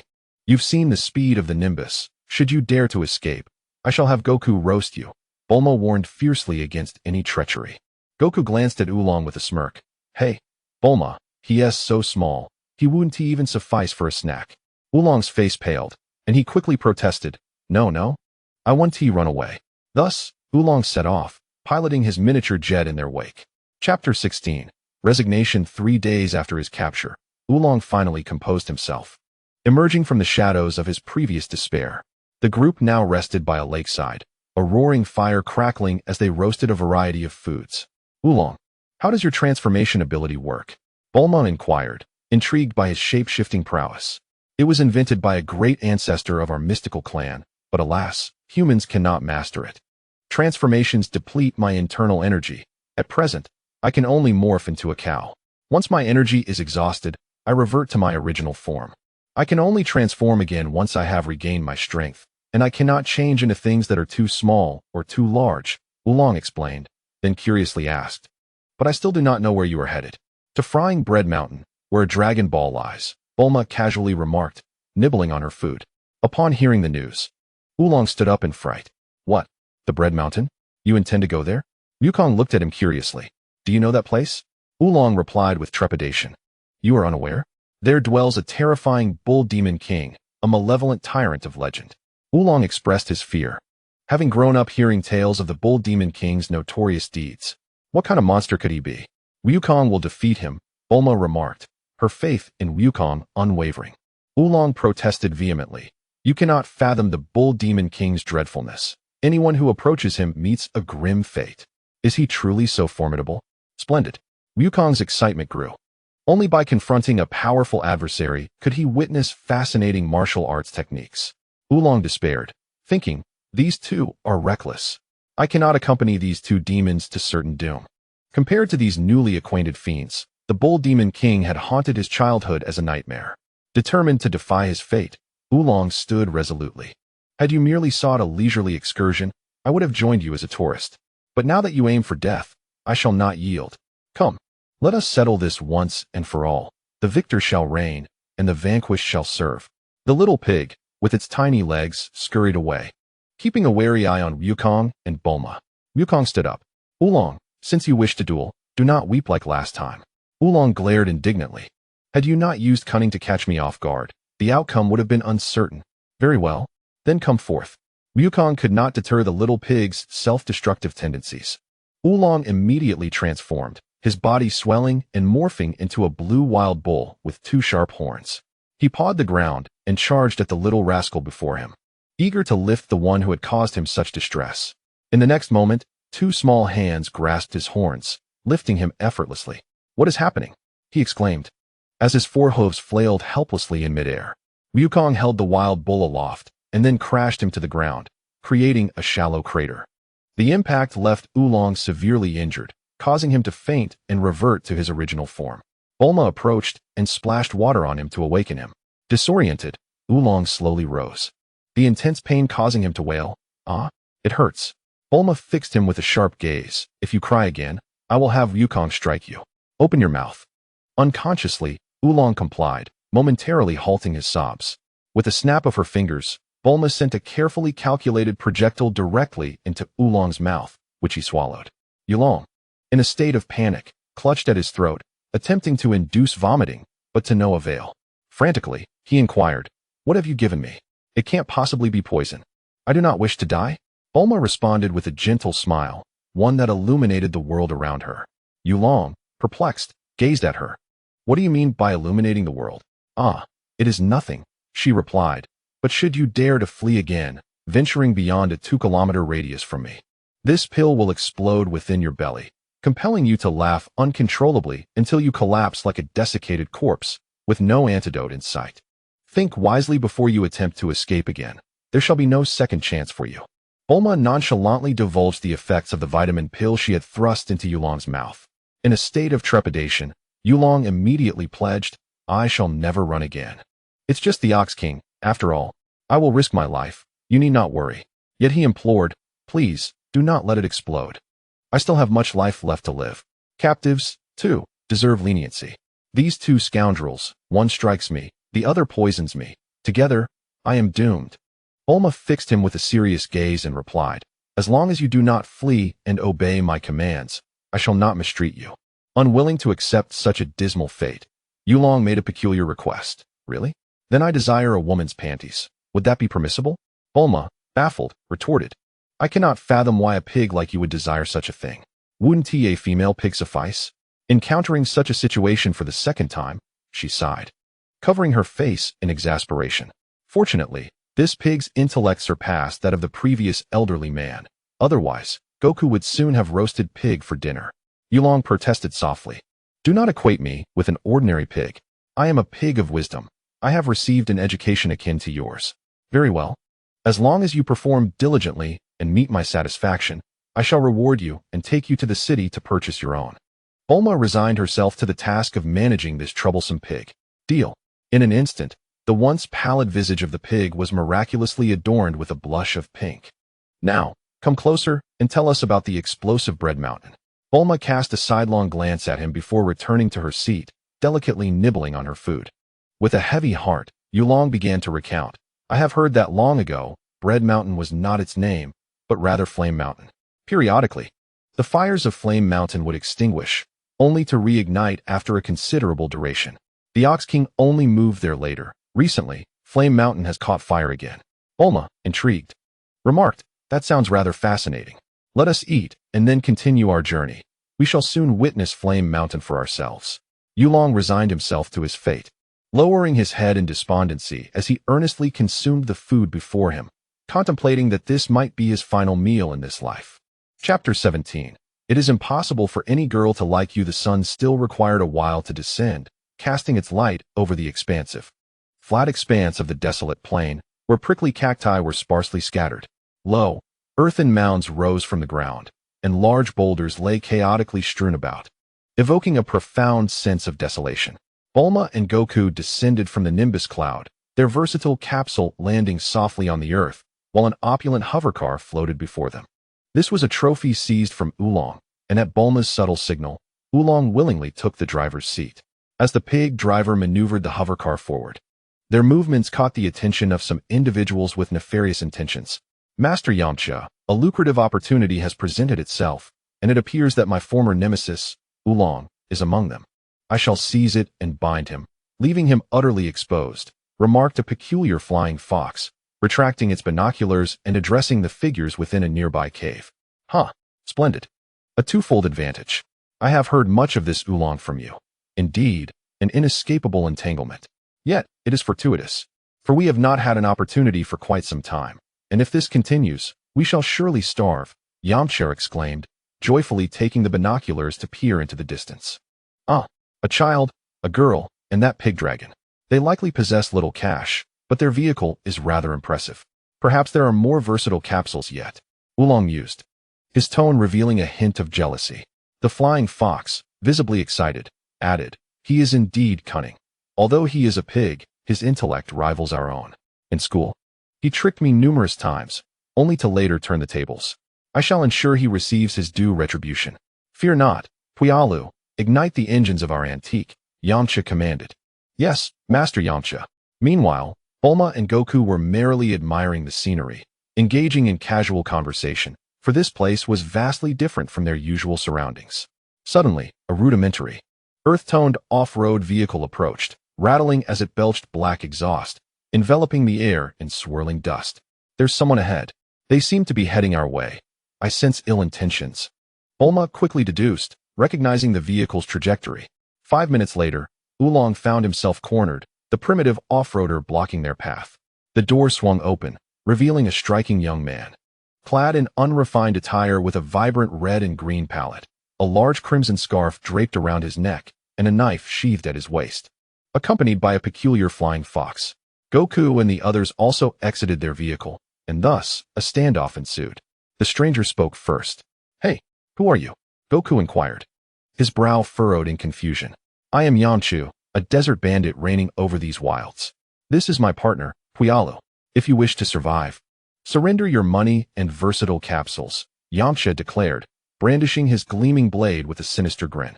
At this moment, Wulong pointed at Feihu, exclaiming, "Curse Puyalu, it is you." Puyala glared back, indignant, "You scoundrel, Wulong. This time I shall seize the opportunity to avenge my previous humiliation and restore the honor of my Fox clan. Today, I shall plunder your treasures and bind you, exposing your nakedness for a photo shoot. Let me assure you, my companion is exceptionally formidable." Wulong, enraged, retorted, "You are the real scoundrel. It was you who attempted to deceive me last time.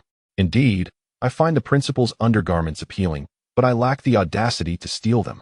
You were the one who lured me into your trap. Had I not outsmarted your scheme, I would have been the one hanging there, receiving a beating from the principal." Puyala defiantly countered, "I do not care. It is you who will suffer the consequences. I must reclaim my honor. Fear not, Puyalu. Today, I shall assist you in delivering a thorough beating." "Yamcha is ready to stand up for his partner," he declared boldly. Puyalu looked at his companion with gratitude. "Very well. Master Yamcha. Hey, are you two out of your minds? One of you looks quite decent, yet you choose to dwell in this desolate wilderness as a hopeless thief. Being a thief is one thing, but your attire is utterly ridiculous. Someone like you cannot possibly attract any female attention," Bulma disdainfully remarked.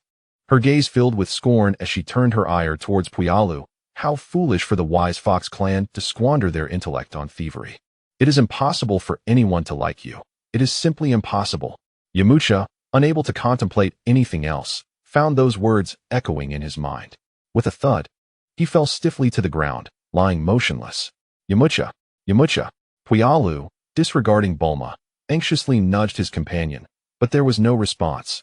Yamcha's eyes were glazed, staring vacantly above. "What is wrong with him?" Goku inquired, curiosity piqued. "Who knows? Forget him, let us depart," Bulma stated, heading towards the floating vehicle, eager to leave without delay. Just as they reached the vehicle door, a voice came from behind. "Cursed woman, how dare you speak of my handsome face in such a manner? I will not let you get away with this," Yamcha declared fiercely. Regrettably for him, Bulma, having seen countless handsome men in West City, was utterly unimpressed by his bravado. "Goku, he wants to fight you," Bulma said seriously, turning to face Goku. "That is splendid. I have been anticipating his attack," Goku replied with a hint of excitement, his blood coursing with the thrill of battle. "Come on," he shouted at Yamcha, as Bulma and the others quickly distanced themselves from the impending confrontation. "You little brat. You better think it over. Hand over your money and universal capsules, and I may choose not to hold this against you." Gazing at the child before him, who appeared no older than 3, Yamcha felt a pang of conscience and resolved to salvage the situation. "Goku, give it your all. Defeat him." Bulma and Oolong stood by, offering their support. "Go, Master Yamcha." The poor camp seemed to have made their decision. "Well then, although I am reluctant to bully a child, retreat is no longer an option. You may strike first," Yamcha said to Goku with an air of confidence befitting a master. "All right, here I come." Goku brandished his power pole and charged at Yamcha. The two weapons clashed violently, creating a cacophony of sound accompanied by faint sparks. After several exchanges, Yamcha's sword, hampered by its material limitations, was cleaved in two by the power pole. Discarding the blade onto the ground, Yamcha praised Goku. "Kid, I must admit, you possess remarkable skill that belies your height. Hehe. Do you have any other tricks up your sleeve?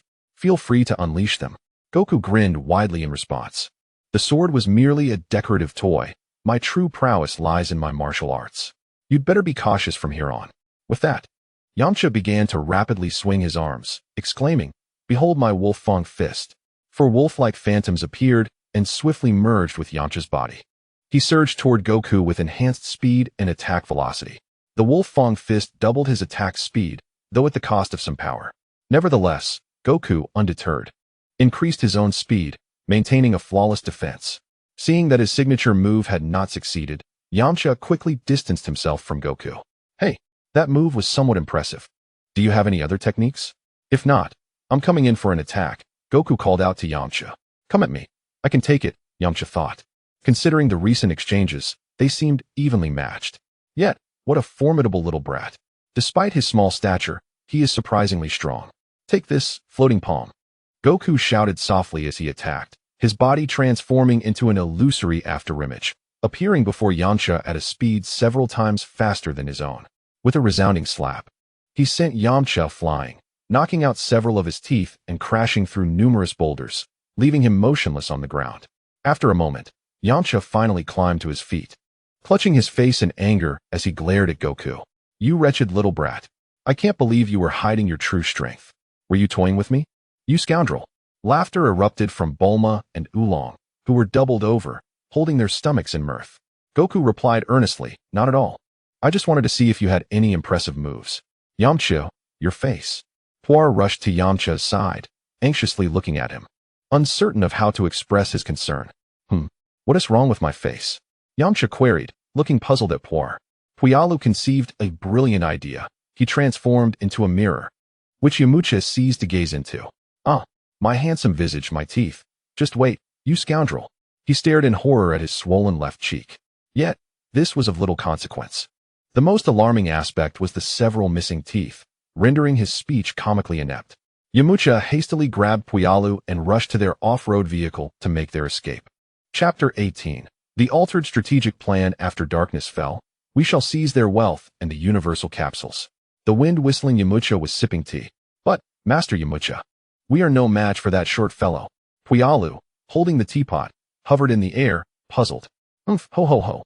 Yamcha smirked deviously, producing a peculiar elongated weapon and handing it to Puyalu.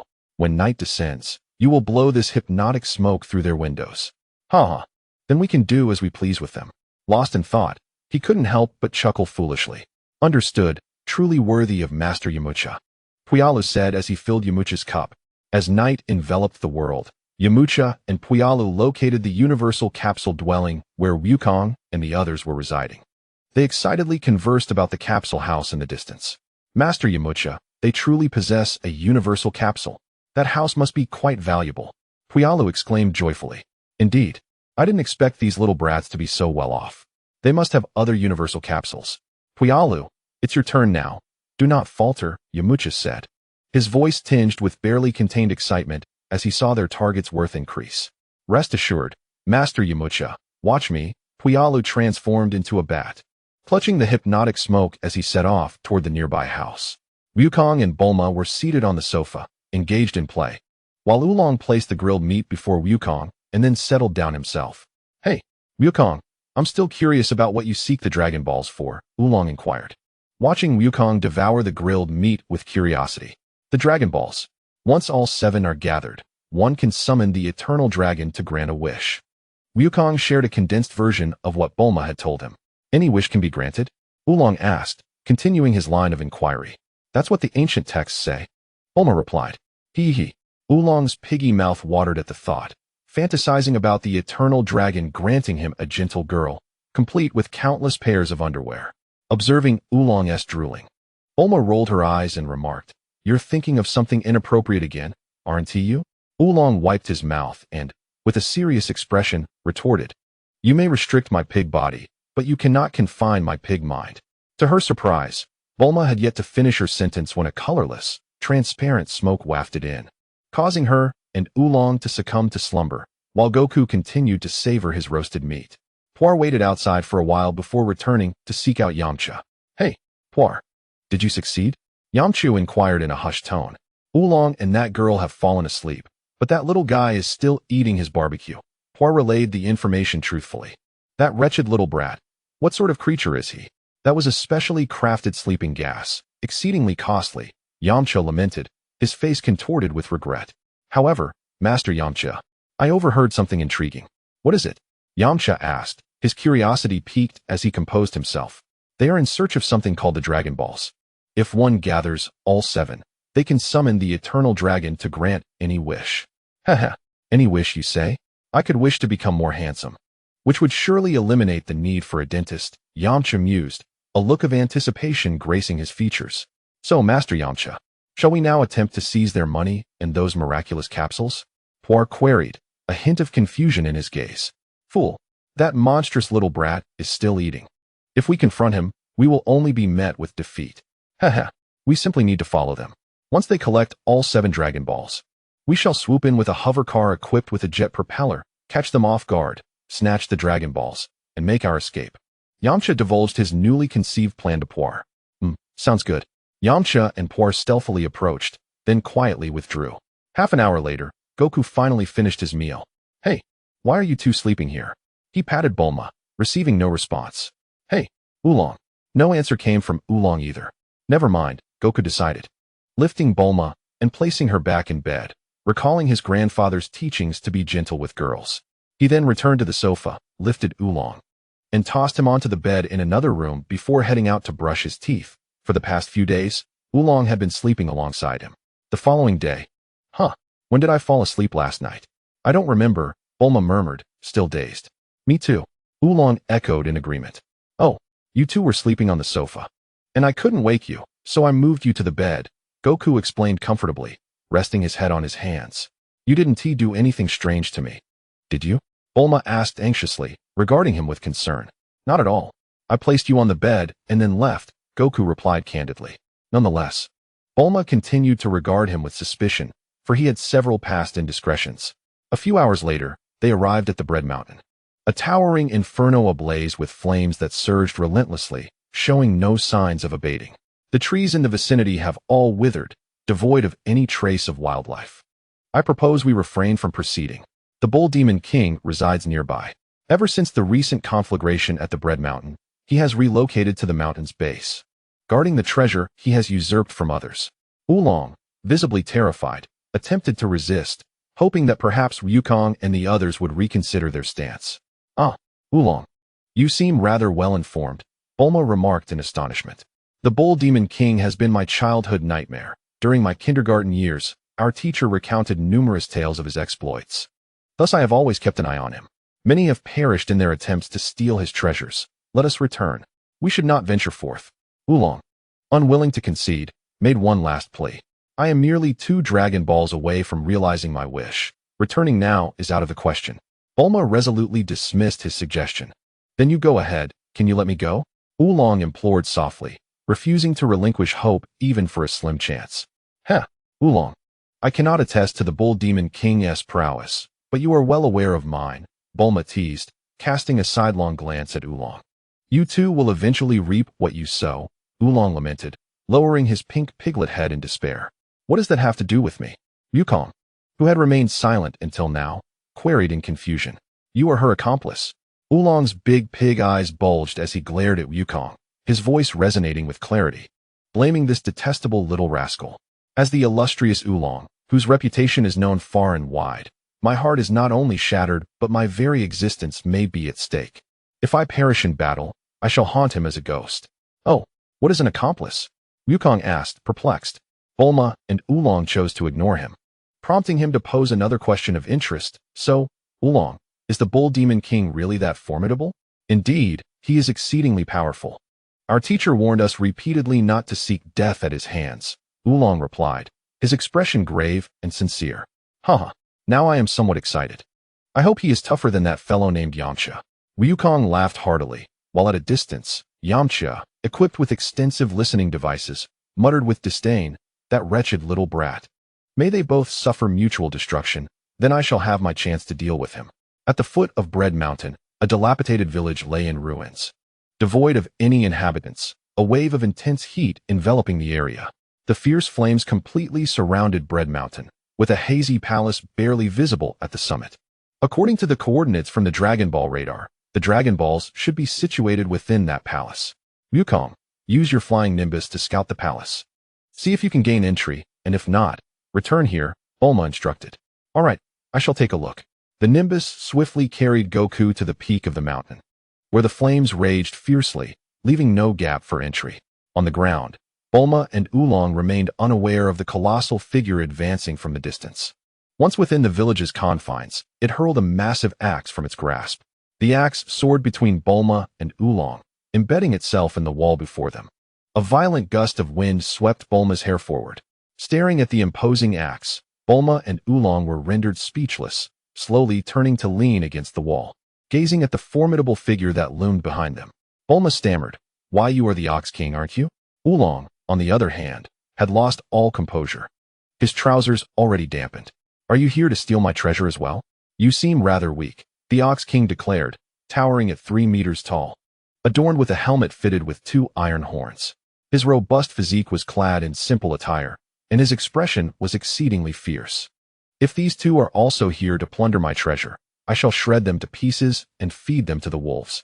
No one who dares to seize my riches shall escape. And no, we would never dare to steal your treasure, would we, Oolong? Bulma trembled, quickly seeking Oolong's agreement to bolster her courage, yet he had already fainted in place. Is that so? The massive head inched closer to Bulma, its gaping maw resembling a cavern that could swallow a person whole, pushing Bulma to her limits. Goku! Her piercing scream echoed throughout the Bread Mountain, resounding relentlessly. Suddenly, Goku, riding the Nimbus, returned in an instant, landing before Bulma with a leap. What happened? The flames up there are too intense. I couldn't enter the palace. Goku reported his findings. Fool, the Ox King is right beside you, Bulma exclaimed, her excitement causing a few droplets of saliva to spray onto Goku's face. However, with Goku present, her fears dissipated. The Ox King? How did you come by this cloud? And what about that staff on your back? The Ox King's fierce visage revealed a hint of excitement for the first time. The Nimbus was gifted to me by Master Roshi, and the power pole was given by my grandfather, Goku replied. Fantastic. I can return to my castle, and I never expected you to be Gohan's grandson. The Ox King marveled at the diminutive figure before him, standing at a mere 70 centimeters. You know my grandfather? Of course. Your grandfather is Master Matato's eldest disciple, while I am the second, the Ox King joyfully proclaimed. Who is Master Matato? Goku inquired, unfamiliar with the name. It was the venerable Master Roshi, the one who gifted you the flying Nimbus, who, upon hearing the voice of the Bull Demon King, sparked a sudden realization in Bulma. She had not anticipated that the lecherous old man shared such a connection with Goku. It was no wonder he had been reluctant to lose face before Goku last time. Chapter 19. The charming goddess is still too young. The Bull Demon King gazed at Goku with eager anticipation. Goku, do you know where Master Wutian resides? If I can locate him, I shall be able to return to my castle. Goku pondered for a moment, then uncertainly replied. The last time I saw him was by the seaside. He should be nearby. Could I trouble you with a request, Goku? If we could obtain the banana fan from Master Wutian, we could extinguish the fire on the mountain. Would you be willing to ride the Nimbus and assist me in finding Master Wutian? After a brief contemplation, the Bull Demon King, with a face marked by weariness and intensity, earnestly implored Goku. Of course, but first, you must spar with me. I've heard from Oolong that you're quite formidable. The Bull Demon King let out a hearty laugh. Haha, no problem at all. Bulma ascended into the sky on the Nimbus, while Oolong climbed a tree, distancing himself from the fray. The Bull Demon King called out, Goku, are you ready? Yes, I am, Goku responded. Upon hearing this, the Bull Demon King charged at Goku with his massive axe raised in his right hand. Goku hurled his Rui Jingu Bang, which plunged vertically into the ground, allowing him to leap lightly forward and stand atop the staff. The massive axe swept fiercely towards Goku's waist. The Rui Jingu Bang extended rapidly several meters upward as Goku pressed down firmly with his right foot. The axe collided with the staff, producing a thunderous sound that reverberated throughout the surroundings. In a split second, Goku performed a graceful front flip, deftly drawing the Rui Jingu Bang and striking down towards the Bull Demon King's head. The Bull Demon King quickly raised his axe to block, the tremendous force pushing him into the ground. Veins bulged on his forehead as he summoned all his strength, swinging his right hand upward to deflect Goku away. Seizing the opportunity, he charged toward Goku with the axe in hand. The two engaged in fierce combat, the Rui Jingu Bang and the axe colliding incessantly, the sounds of their fierce encounters echoing around them. After several exchanges, the Bull Demon King retreated, realizing that he could no longer hold back. He had not anticipated Goku's formidable strength. Goku, be careful. Witness my spinning axe. The Bull Demon King, leveraging his body weight, hurled the giant axe towards Goku.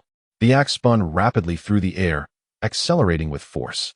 As it approached with alarming proximity, Goku executed a front flip, narrowly passing over the blade, and upon landing, rushed towards the Bull Demon King, Rui Jingu Bang firmly gripped in his right hand.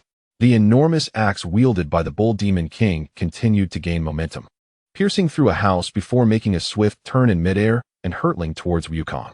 Observing the returning trajectory of his colossal weapon, the Bull Demon King clenched his fists and charged at Wukong, executing a two-pronged assault, the sound of heavy footsteps echoing relentlessly. Bulma and Oolong watched the fierce confrontation with palpable tension, the scene far too intense for their liking. Meanwhile, A diminutive figure racing towards the bull demon king heard a slicing sound behind him.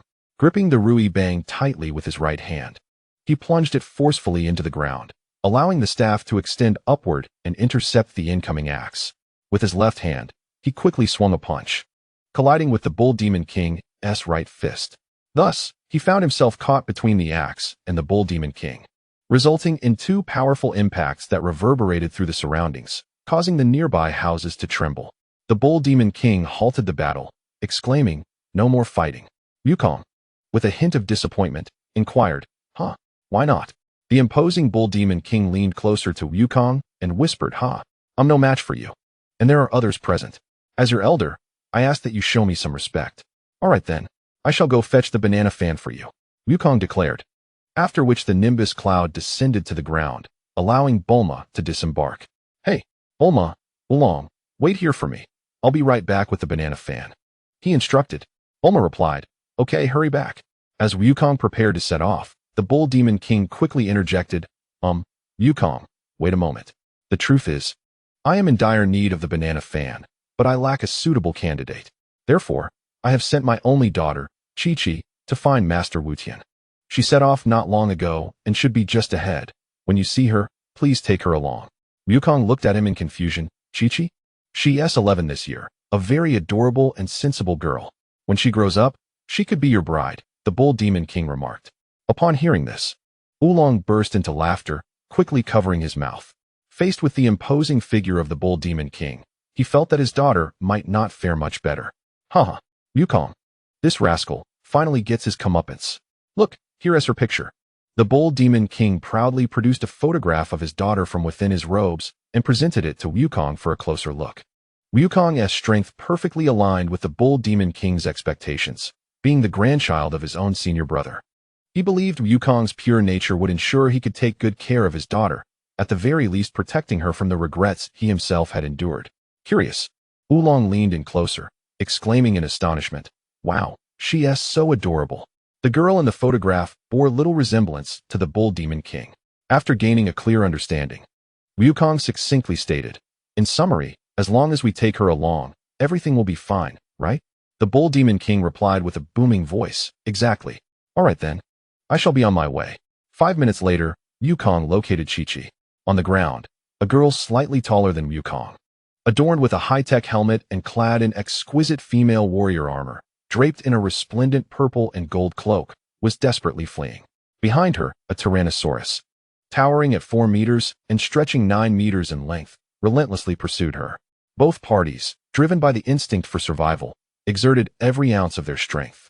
At the tender age of 11, this was Chi-Chi's first time away from her father's side. She had been running for several minutes. Yet the foolish dinosaur continued its relentless chase, filling her with panic and anxiety that rendered her unable to remain calm. The mere thought of death sent waves of fear and dread crashing over her. "I don't want to die. I absolutely refuse to perish." The more anxious she became, the more chaotic her emotions grew, leading to an unforeseen surge of determination. With her eyes tightly shut, she turned to face the dinosaur and unleashed a decisive strike. A laser shooting forth from her helmet, striking down the beast. Though the dinosaur lay dead, Chi-Chi, with her eyes still closed, remained unaware. She continued to sprint forward, her will to survive echoing fervently within her. "Hey, are you Chi-Chi?" The nimbus cloud floated beside her, with Wukong watching the running girl with curiosity. "She is quite fascinating." Startled by the voice in her state of turmoil, Chi-Chi inadvertently released another attack from her helmet. Wukong wiped his face, expressing his discontent. "Ah, how disgusting. What was that for?" "I'm so sorry. I didn't mean to," Chi-Chi exclaimed. Upon hearing the voice again, Chi-Chi finally managed to calm herself, hurriedly retrieving her towel and tiptoeing to wipe Wukong's face clean. Wukong curiously inquired, "What is this? How revolting." Blushing, Chi-Chi quietly explained, "It's ink that I play with, meant for my father. I didn't mean to forget it." Wukong patted the nimbus cloud. "I see. Chi-Chi, I'm Wukong. Uncle Bull Demon King asked me to take you to find the banana fan. Let us go together." "Oh, you know my father." Chi-Chi climbed onto the nimbus, her thoughts slightly scattered. "I'm a bit scared to go alone. With you by my side, I feel much better." Observing the girl before him, Wukong, unable to contain his curiosity, playfully patted her, grinning widely. Chi-Chi, you're a girl. Ah, what are you touching? Get away. Caught off guard by such an encounter, Chi-Chi, flustered and indignant, shoved Wukong away. As he tumbled to the ground, he dusted himself off and stood up, perplexed. Chi-Chi, why did you suddenly get angry? Kiki exclaimed in frustration, what are you saying? It is you who is inappropriate. A girl's body should not be touched recklessly. Ah, so it is indeed something that should not be touched carelessly. Fortunately, last time Bulma fell asleep. Otherwise, she would not have let me off so easily. Goku muttered to himself. As for Kiki, she was completely absorbed in her own thoughts. Influenced by her mother from a young age, she, like her mother, was a traditional and conservative woman, yearning for a beautiful love. Given the circumstances, I can only marry this fellow before me, though he is rather cute. He may be a bit younger than I, but love knows no age, just like my parents. With her head bowed and her cheeks flushed, Kiki said shyly, well, Goku, when I grow up, you must marry me, okay? For now, I can only marry you. Not understanding, Goku innocently asked, what does it mean to marry? Kiki playfully pushed Goku, saying, you silly. It means getting married, marrying. Kiki wondered anxiously, does Goku not wish to marry me? Is he pretending to be confused? Goku, still puzzled, inquired again, marry? What is marrying? Goku, you are pretending again. Getting married is when everyone prepares a lot of food and sends us their blessings. You will be my husband, and I will be your wife. With a blush and a complicated heart, Kiki felt slightly anxious. Oh, I see. It sounds like a good thing. Then, I will come when the time comes, Goku replied, still bewildered. Kiki blushed even more and softly said, It's settled then. Hearing Goku's response, her heart momentarily found tranquility. Unlike Goku, she had developed a certain sense of right and wrong. Goku, do you know where Master Roshi is? Let me check. Goku expanded his perception and soon found it. Found him. Let's go. He is in that direction. The flying nimbus soared towards the sea, and before long, a small island the size of a basketball court appeared in their view. A quaint villa nestled atop it, surrounded by scattered coconut and palm trees. Master Roshi was lounging on a beach chair, happily reading a book, while his companion, the sea turtle, rested nearby. Goku's here. Stop looking, you'll embarrass yourself again. The sea turtle snatched the magazine from Master Roshi's hands. How rude. I was enjoying that. Master Roshi grumbled, but he had no way to counter his trusty assistant. Looking up at the descending nimbus, Master Roshi wondered why the girl accompanying Goku had changed. Master Roshi. The nimbus landed directly in front of him. Goku, what brings you here? Who is this girl with you? Wukong introduced with a melodious voice. This is Chi-Chi, the daughter of the Bull Demon King. Oh, the Bull Demon King. It has been ages since I last met my second disciple. That rascal has reportedly been up to no good outside. Chi-Chi has come seeking my assistance. Undoubtedly, there is something she wishes to discuss. What a perfect opportunity this presents for me to give him a good scolding. Chi-Chi, with a hint of skepticism in her gaze, looked at the bald elder ahead and questioned, Wukong, is he truly Master Wu Tian? He doesn't appear to be so at all. Wukong replied with unwavering confidence, indeed. I can sense that he is even mightier than Uncle Bull Demon. Is that so? I shall put him to the test. If he is indeed Master Wu Tian, he will surely prove himself. After speaking, Chi-Chi launched the head spike from her helmet, which spun and accelerated relentlessly. The turtle hermit sensed the ambush approaching from behind. With unshaken confidence, he turned gracefully, wielding his cane to intercept the attack, striking a dashing pose. However, he forgot that he was armed with nothing but an ordinary cane. The head spike severed it and lodged itself into his shiny bald head. A cacophony of screams erupted as he froze, hands suspended midair, caught in a dilemma of whether to protect his head or not, utterly flabbergasted. Meanwhile, Chi-Chi relentlessly questioned him. You are not Master Wu Tian at all. How could Master Wu Tian be so weak? The turtle hermit retorted angrily, fool. No matter how strong I may be. You did not throw a stone, nor was I wielding steel. How could I possibly defend against it? Had I known you were launching a head spike, I would have simply used my energy to block it. To think I fell victim to this child. I mistook that iron object for a mere stone. Chi-Chi, undeterred, boldly demanded, then present your proof to confirm you are indeed Master Wu Tian. This is my identification card. See, my name is inscribed here, the turtle hermit declared, producing his ID for Chi-Chi to view. Oh, it truly is Master Wu Tian. I was exceedingly rude earlier. Please forgive me. As she spoke, she swiftly grasped the head spike lodged atop the turtle hermit's head. With a firm pull, The turtle hermit was compelled downward. She then raised her right foot, placing it upon his gleaming bald head, and with a forceful kick, sent him tumbling to the ground, where he lay sprawled. The head spike was successfully extracted, with a fountain of crimson erupting forth. The entire sequence flowed seamlessly, executed with grace. The turtle hermit was utterly unprepared for this turn of events. The girl before him shattered his preconceived notions. She bore no resemblance to the bull demon king, yet she had inherited a significant portion of his brute strength. I loathe her. I detest that scoundrel, the bull demon king. Just wait until I confront him. Had my martial skills not reached their peak, I would surely have met my doom at her hands today. The turtle hermit lay despondently, motionless, while the sea turtle frantically retrieved a first aid kit. Should his partner pass away, the brilliance of this life would vanish, although it was not as if he possessed much brilliance to begin with. Once the first aid kit was retrieved, Kiki hastily began to assist Master Rashi, successfully bandaging him, ultimately adding a layer of thickness to his bald head. Chapter 20. Both master and disciple are heartbroken. The banana fan. I do possess a banana fan. Let me search for it. Master Rashi scoured the house, but found nothing. Sea turtle, have you seen the banana fan? The sea turtle hesitated to remind him. Perhaps I should refrain from mentioning that. Have you forgotten? What is so inappropriate about it? Speak up. Observing his partner, the sea turtle, Master Rashi looked at it in confusion. If you have no objections, I shall proceed. Many years ago, in order to witness that fellow's undergarments, did you not demonstrate the power of the banana fan before him? Wasn't he the condition simply the banana fan? In the end, you all got what you wished for. Should we continue recounting the subsequent events? Master Rashi quickly rushed over, covering the sea turtle's mouth, whispering, cease. Stop. I now remember. Forget that painful memory. Under no circumstances should you mention it, or I shall meet my demise alongside you. Oh no, I never expected you, Master Wutian, to be such a person. The flames of Bread Mountain cannot be extinguished. My father and I cannot enter the palace. Kiki began to weep, for within the palace lay her mother's relics, which were of great significance to both her and her father. Cough, cough. Do not dwell on such matters. I shall personally assist you in extinguishing the flames. Fortunately, this young child is too sorrowful to cling to me any longer. As for Wukong, he is essentially a wild child, having spent all his time with Gohan on Bun Mountain. He surely understands none of this. I, Master Wutian, still have hope. Wukong looked at him skeptically. Do you truly have a way? Of course. I, Master Wutian, am not one to be trifled with.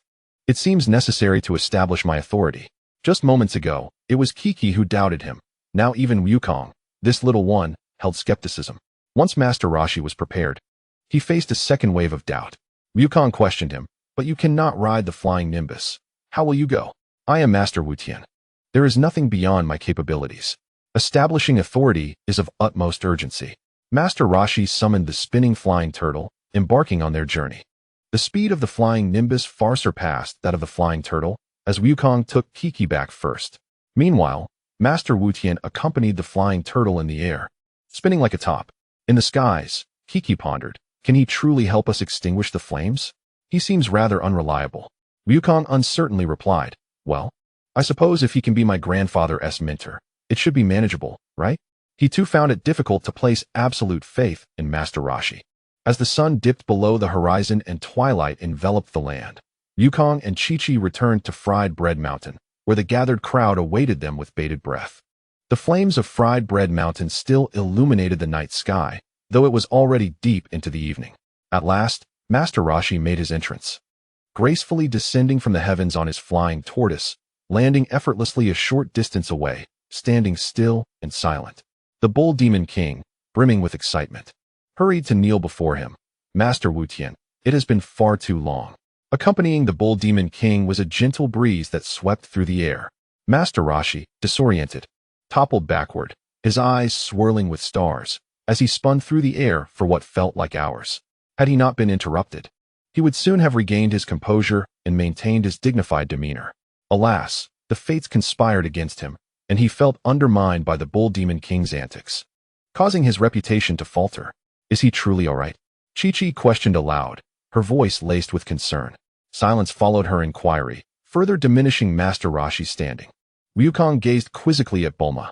Hey, Bulma, why can't we approach? Ever since the Bull Demon King excitedly sought out Master Rashi, Bulma had insisted they remain at a distance. With an exaggerated eye roll, Bulma explained, "Fool. They haven't seen each other in ages. Surely they have much to discuss. It wouldn't be appropriate for us to intrude." "Ah, I see. I've learned something new." Wukong nodded, deep in thought.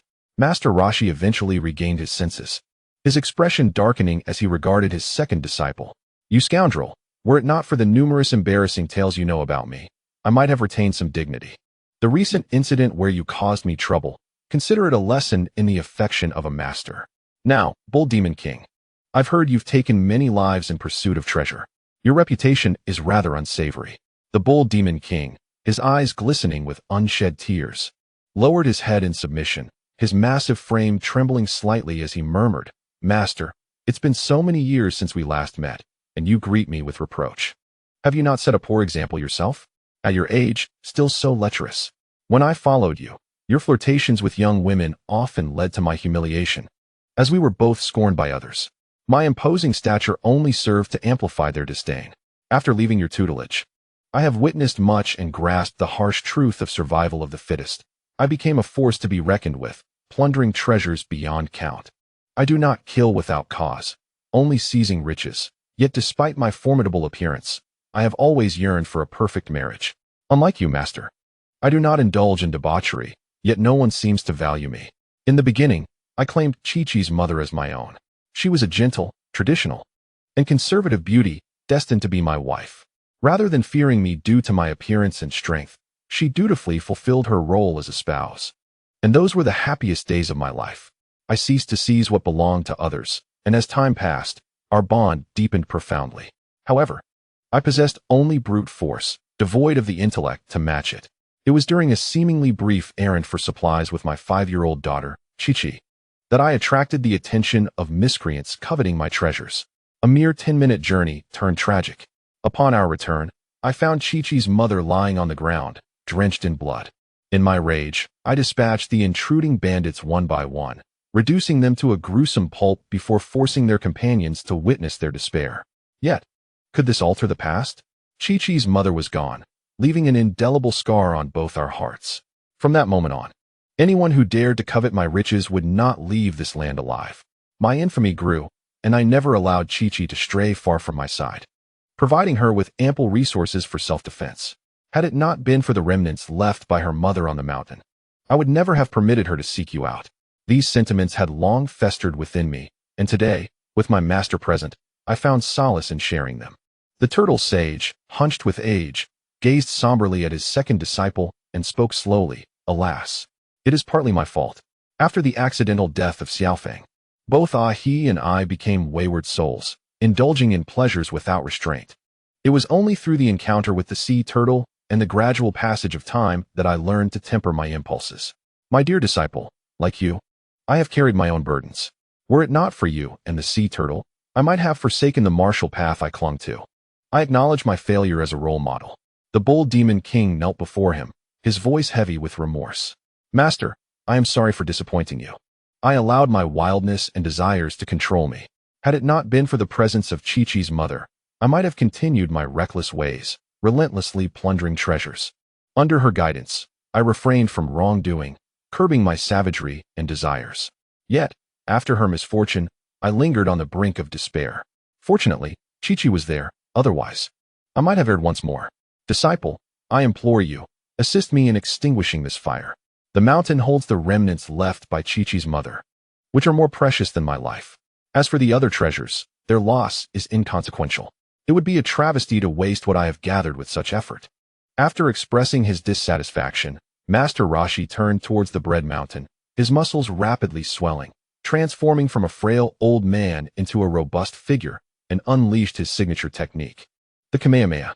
A brilliant blue beam of energy surged from his hands, obliterating the bread mountain and scattering debris all around. The Ox King stood up, gazing intently at his master. "Master, the fire may be extinguished, but the entire castle and mountain have vanished." "Haha, I may have overdone it," Master Roshi chuckled, a hint of embarrassment tinting his cheeks as he scratched his head. Nearby, others were still in awe of Master Wu Tian's might. Bulma, slightly astonished, remarked, "I never imagined that old pervert could be so formidable. After all, Her initial impression of Master Rashi had been rather unimpressive. Oolong, filled with envy, chimed in, indeed. He hardly seems like an old man at all. I truly envy this guy for possessing such immense strength. If only I had that power, how wonderful it would be. Such was the power of the martial arts legend, Master Wu Tian. It was simply extraordinary.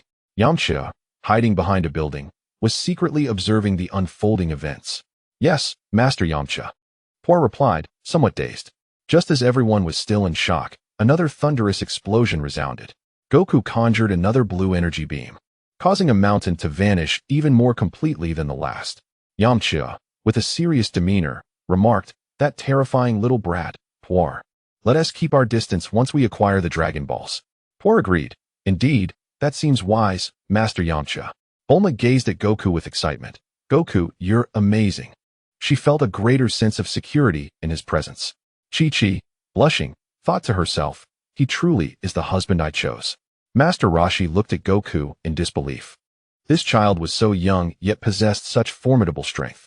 If not properly guided, it could lead him down a dark path. Master Rashi inquired, hey Goku, where's your grandfather? If Gohan were present, he wouldn't need to worry. Goku relayed the news of his grandfather's passing. Grandpa passed away a long time ago. I see. What a shame for such a fine man. Master Rashi felt a pang of sorrow, as Gohan was his most cherished disciple. Moments later, he asked, would you like to come to my place? After some training, you could become even stronger. I have much to teach you. Looking at the little one before him, Master Rashi, now that his own disciple was gone, wished to take Goku under his wing and mentor him. Really? Then I'll definitely come to visit you after I help Bulma find the Dragon Balls. Goku happily agreed.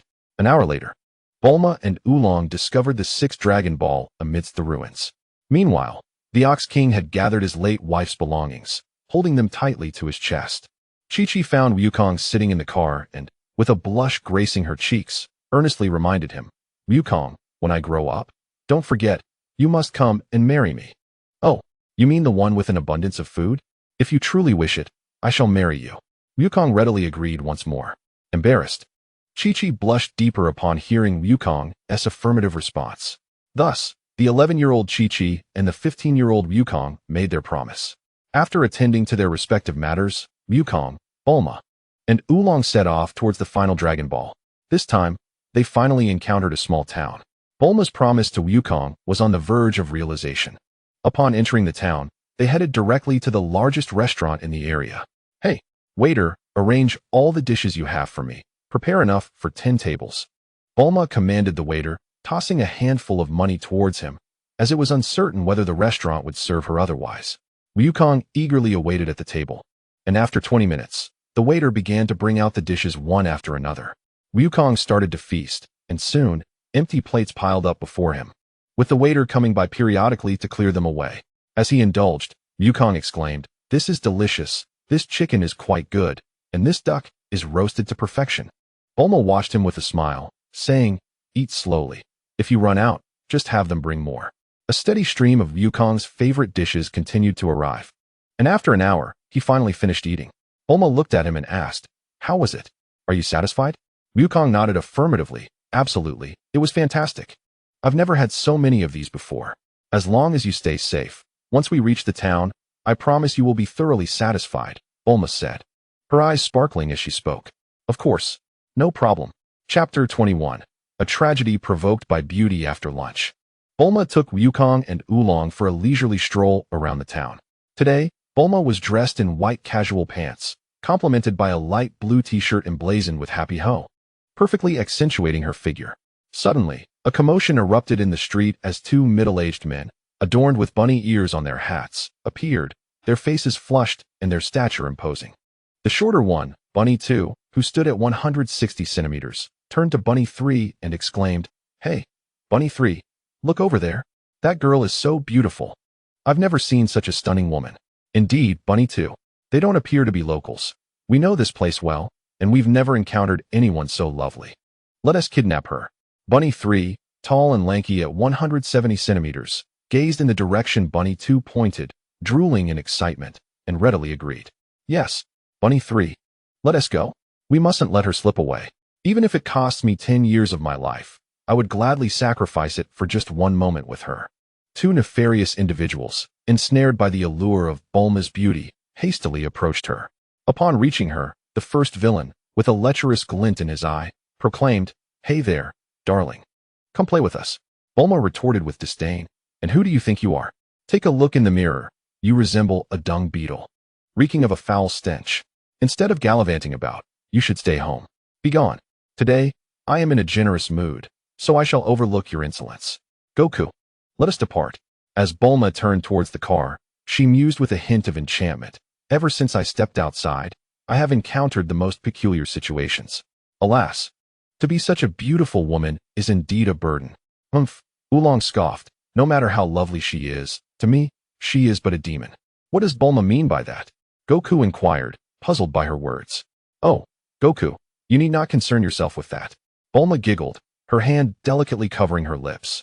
Her scornful gaze and cutting remarks pierced Rabbit 2's tender heart like daggers, reddening his face with fury. As Goku and his companions began to board the vehicle, Rabbit 2 bellowed in outrage, "Stop! How dare you mock me and wound my pride? Little girl, you have successfully incensed me. When I capture you, I shall make you pay dearly. Now, reconsider. Will you come to me voluntarily, or shall I take matters into my own hands?" He removed the firearm strapped to his back, the sound of the mechanism echoing ominously as he aimed it slowly at Bulma. "Oh, so you wish to resort to violence? I, the lady of many battles, have faced far worse. Goku, he is a villain, show him what for," Bulma declared, unperturbed, knowing Goku was by her side. "All right, watch me," Goku responded, boldly striding towards Rabbit 2.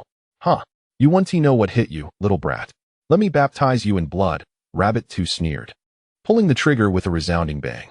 However, Goku swiftly grasped the barrel, effortlessly bending the weapon upwards. The bullet detonated within the chamber, and with a swift kick, he sent Rabbit 2 crashing to the ground. "Ah, my ribs!" Rabbit 2 screamed in agony, clutching his abdomen.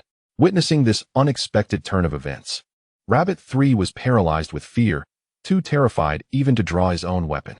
Trembling, he stammered, "Why, you bunch, don't bully the few with your numbers. Just wait until my boss arrives." "Oh, you have a boss? Is he formidable?" Wukong, filled with curiosity, inquired. "Of course, he is formidable. Once he arrives, none of you shall escape." With a grin, he added, "Hurry and summon him. Otherwise, I might just obliterate you all right now." "Wait, I will call him immediately." "Just hold on," Rabbit 3 replied in haste, pulling out a communication device and dialing. The line connected with a series of beeps. "Hello, boss, this is Rabbit 3. There's someone causing a ruckus on our turf, and we are no match for them. We've embarrassed ourselves. Please come quickly." Nearby residents, witnessing the scene, hurriedly shut their doors and hid away. Surprisingly, a middle-aged man approached Wukong, reproaching him, "You little rascals, why provoke trouble on someone else's territory?" As he attempted to continue, he was met by Wukong's innocent gaze, sending shivers down his spine, causing him to stumble and flee in fear. "What kind of person is that? It's not our fault. If he hadn't run off so quickly, I would have gladly given him a bullet," Wukong muttered. "However, it seems this place has been plagued by these ruffians for quite some time. Otherwise, they wouldn't be so panicked. Once they arrive, we'll ensnare them all at once. After all, leaving them be would only invite further calamity." Bulma complained, her tone tinged with contemplation. A quarter of an hour later, a luxurious rabbit-shaped vehicle halted before Wukong and his companions. A massive rabbit, standing a meter tall and donning dark sunglasses, descended from the vehicle. Addressing his two subordinates, he remarked, "You are both utterly useless, being bested by a couple of wet-behind-the-ears children. We are deeply ashamed, boss." Even Rabbit 2 struggled to rise, expressing his embarrassment. "Is your leader that elderly rabbit who is as unappealing as he is careless? Instead of munching on carrots, he roams about causing mischief." Bulma remarked disdainfully at the sight of the rabbit. Beneath the shades, the rabbit's eyes glinted with a chilling light, though his expression remained impassive. He approached Bulma, extending his paw with a smile, saying, "Come now, I am Rabbit Boss. Let us shake hands. More friends mean more paths. Violence is undesirable." Bulma, with a swift motion, slapped his paw away, retorting, "I refuse to shake hands with a villain." Yamcha and Puar, who had been following closely behind Wukong, witnessed the entire unfolding drama. Suddenly, Yamcha exclaimed, "I remember now. That fellow is a carrot spirit. We mustn't touch his hand." At that moment, Bulma inexplicably transformed into a carrot, landing in Rabbit Boss's grasp. He quickly distanced himself from Wukong, declaring, "Little rascal, I am aware of your formidable strength, but do not dare to move. This carrot will shatter with the slightest touch. Second, third, come forth and give him a proper welcome for daring to provoke us on our territory," commanded Rabbit Boss. "Yes, boss." Rabbit 2 and Rabbit 3, with sinister smiles, slowly approached Wukong, having been tormented by this little imp for far too long. Now, the moment had come. They intended to make him suffer grievously. "You are truly despicable, Oolong. Do you have any tricks up your sleeve?" Wukong inquired, only to find Oolong cowardly fleeing. "Damn it, that guy has run away again," he muttered in frustration. With Bulma captured, he realized he had to bide his time. Cautiously, Wukong stood still, aware of the precarious situation. Rabbit 2 and Rabbit 3, disregarding him, rushed forward, unleashing a flurry of punches and kicks with all their might. "This is troublesome. If they are defeated, we two alone cannot locate the Dragon Balls. Without the Dragon Balls, I will have no choice but to visit the dentist," he lamented. "No, Puyalu, transform into a bird and stealthily fly past that carrot creature. Peck its hand unexpectedly and snatch the carrot away. Be cautious," Yamcha advised earnestly. "Understood, young Master Yamcha," Puyalu replied as he transformed and silently approached the rabbit leader, quickly pecking and seizing the carrot. "Ah, return my carrot," cried the rabbit leader in pain, immediately giving chase. Seizing the opportunity, Wukong swiftly sent Rabbit 2 and Rabbit 3 flying. However, Bulma had yet to revert, and he could not eliminate them just yet. With a determined leap, he caught Puyalu, who obediently surrendered the carrot to Wukong. "How came you here?" Wukong asked, curiosity evident in his gaze. Young Master Yamcha sent me to assist you," Puyalu replied, trembling. "Thank you. You are not so bad." Wukong expressed his gratitude sincerely before releasing Puyalu, who promptly took flight.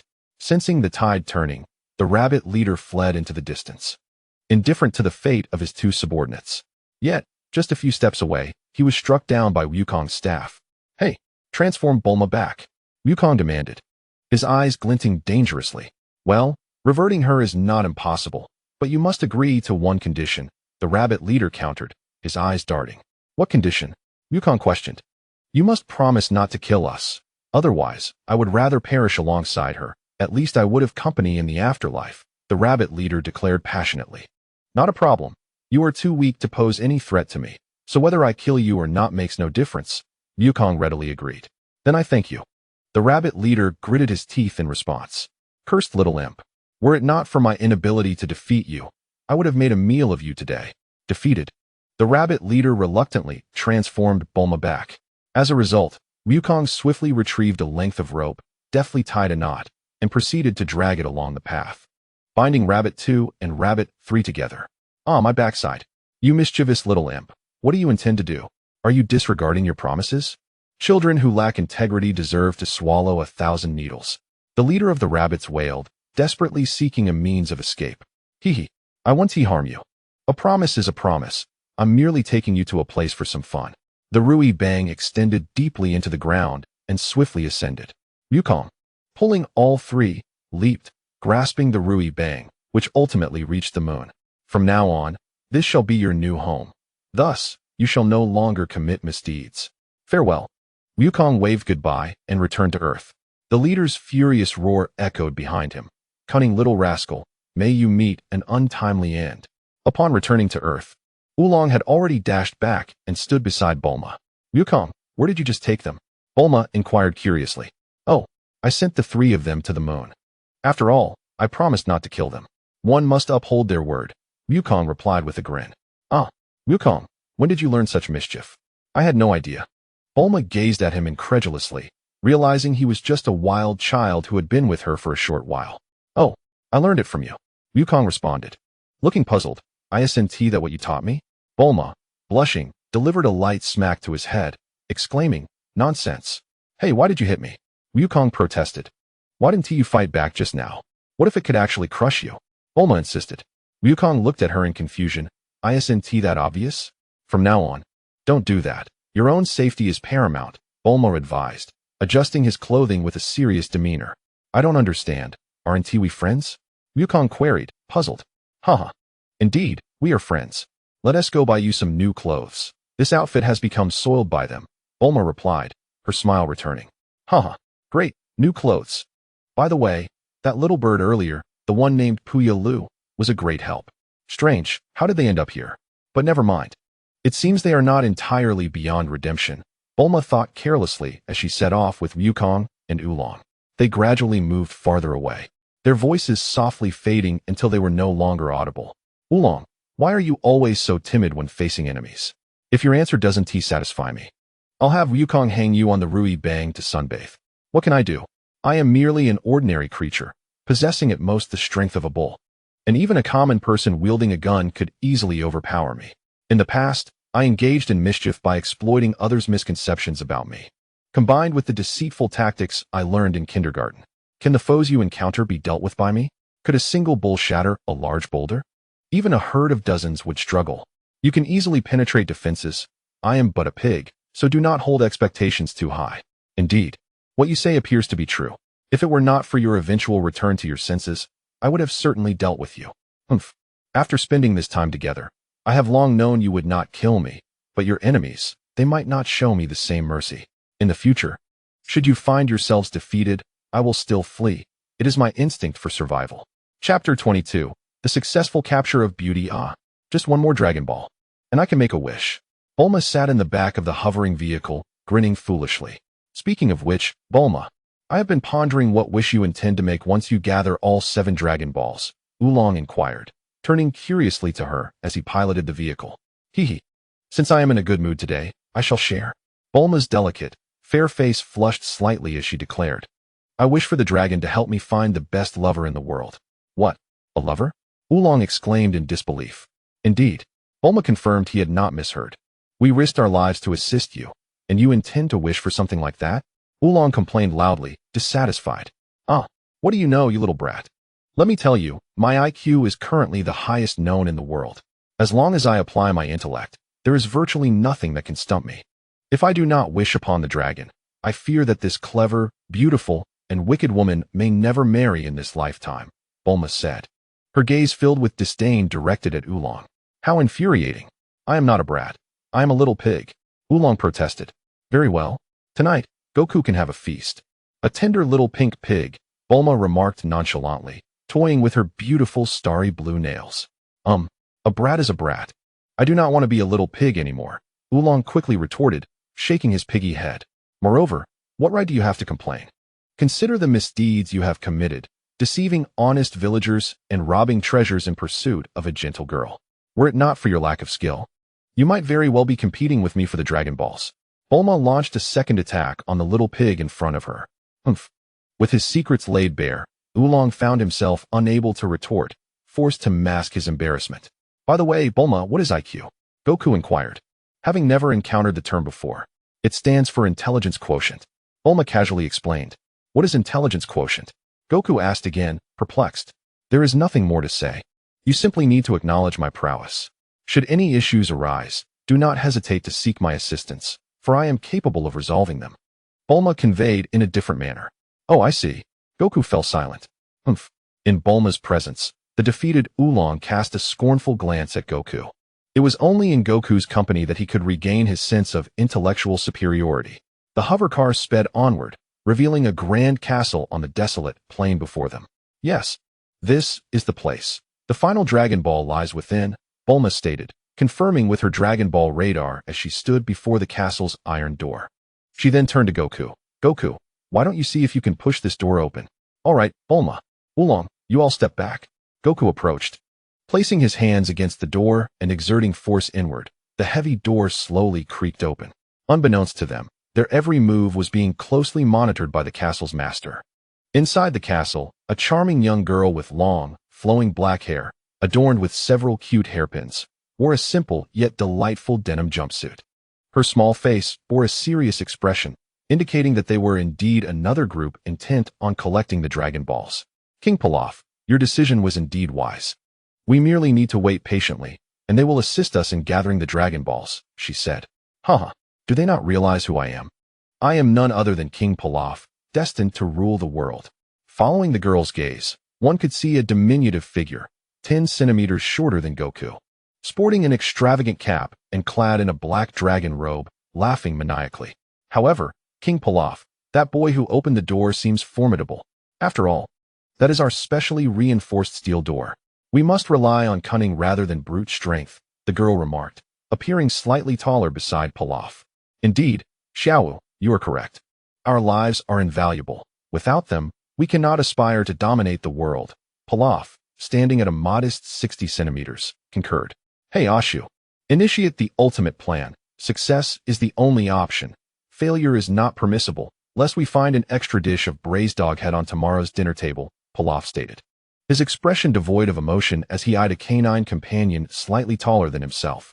Yes, King Pilaf, I will ensure the mission is accomplished, Ashu responded, standing at attention, saluting with vigor before departing to execute the command. King Pilaf, if Ashu fails, will you truly consume him? Xiaowu inquired, perplexed.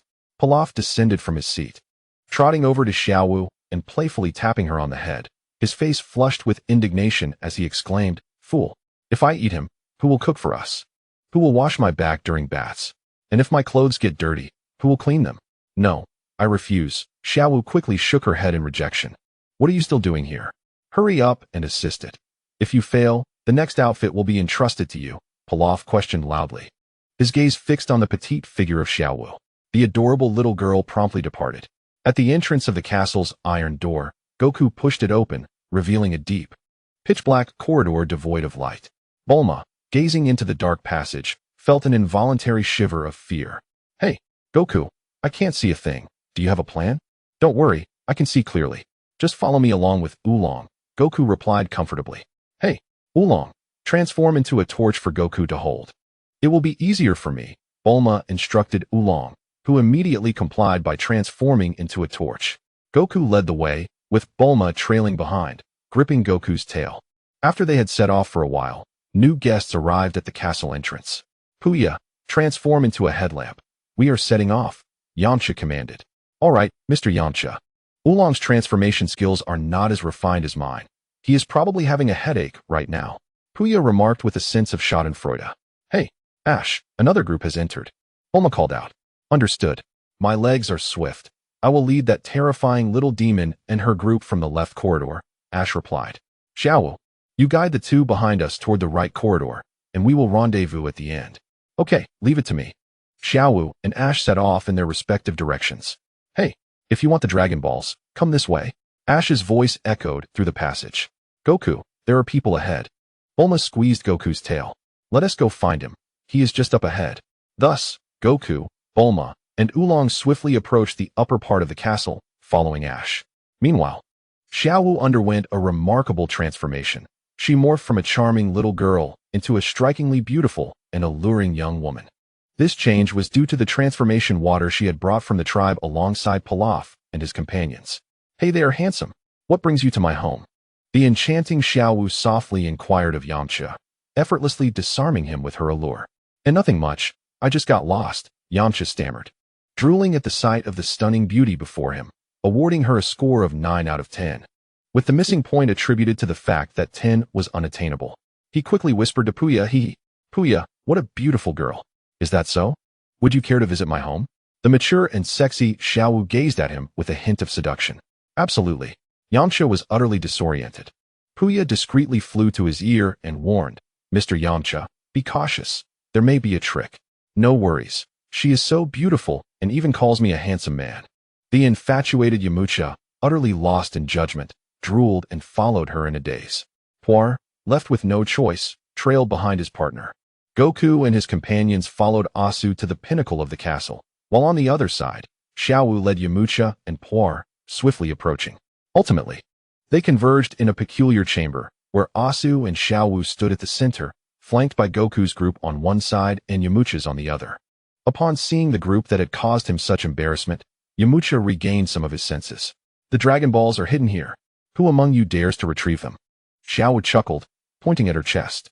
I'll go, exclaimed Oolong, his face flushed with excitement as he eagerly rushed forward. Upon reaching Xiaowu, she bent down and embraced him tightly. Ah, how blissful! Oolong sighed in ecstasy, completely forgetting the purpose of his visit. Suddenly, a fissure opened in the ground, and Asu, Xiaowu, and Oolong vanished together. Simultaneously, the room's layers of steel walls sealed it completely, leaving only the overhead, crafted from a special material, a super thick, transparent bulletproof glass. Chapter 23. Beasts and Beauties. As Yamucha beheld the entirely sealed chamber, clarity returned to him. He frantically unleashed his ultimate technique, the Wolf Fang Fist, against the walls, desperately attempting to escape, but to no avail. At that moment, a video communication was projected, revealing the figure of Pilaf. Hello everyone. I am King Pilaf. Soon to rule the entire world, he introduced himself with a slightly flushed face, reveling in his self-importance. What do you want? Bulma inquired with a furrowed brow, scrutinizing Pilaf. Oh, nothing much. Just hand over the Dragon Balls you possess, Pilaf replied with a beaming smile. Without hesitation, Bulma retorted, not a chance. I painstakingly collected those Dragon Balls. Hee. Don't rush to a decision. Allow me to show you an exciting scene, Pilaf said, and projected another image. Xiaowu was tending to a fire, which was just beginning to blaze and required constant feeding with wood. Oolong was stripped bare, bound hand and foot, while Asu diligently oiled him. Goku, Bulma, save me. I don't want to die. I'm still so young. Wah, I don't want to die. Oolong wept, his cries echoing through the sealed chamber, breaking hearts. Oolong. Puar gazed at him with a hint of sympathy, having lost the mood to gloat. Have you made up your minds? Hand over the Dragon Balls. Pilaf's voice resounded once more. Not a chance. If you wish to roast him, then do so. Bulma replied resolutely. Wah, you wicked woman. Even in death, I will not spare you. Oolong choked out loudly. At this moment, Asu rushed over and pulled Pilaf aside, whispering, Hey, King Pilaf, what shall we do now? This woman is too ruthless. No worries, watch my move. I have another trick up my sleeve, Pilaf replied before dashing back, reappearing on screen. He gazed at Bulma and declared loudly, I will give you 2 minutes to contemplate. If you do not surrender the Dragon Balls, I shall unleash poisonous gas in 2 minutes. And you, little brat, I warn you, do not attempt to breach the walls, or else that pig will meet a swift demise. After finishing his statement, Pilaf ended the video call. Asu approached Pilaf with a puzzled expression, asking, King Pilaf, do you truly intend to release poisonous gas to kill them? Fool, I aspire to be the ruler of the world, not a murderer. Pilaf bellowed, spitting saliva all over Asu in the process. Inside the confined room, Goku inquired, Hey, Bulma, what does falling pig's head mean? He was oblivious to the implications of Pilaf's words. It means they intend to kill Oolong, Bulma explained succinctly. Oh, but I do not want Oolong to die, Goku replied earnestly. Forget it. Let us just hand over the Dragon Balls, Bulma conceded reluctantly, glancing at Goku. 2 minutes later, Pilaf reappeared, stating, Hey, time is up. Have you reached a decision? Bulma, glaring at Pilaf, responded, We'll give you the Dragon Balls, but you must release us. No problem, but you must remain in this room for a while. Once I fulfill my wish, I will let you out, Pilaf assured, as a small circular hole appeared on the ground. Just place the Dragon Balls one by one into it, he commanded, and he took the Dragon Balls. Oh ho ho ho. At last, this world shall fall under the dominion of me, King Pilaf, he exclaimed excitedly, gazing at the Dragon Balls in his hands. What about that pig? Little Wu interrupted. Toss it aside. Let us prepare to depart, Pilaf waved dismissively. Inside the enclosed room, Yamcha despondently remarked, Are we really going to die like this? Presently.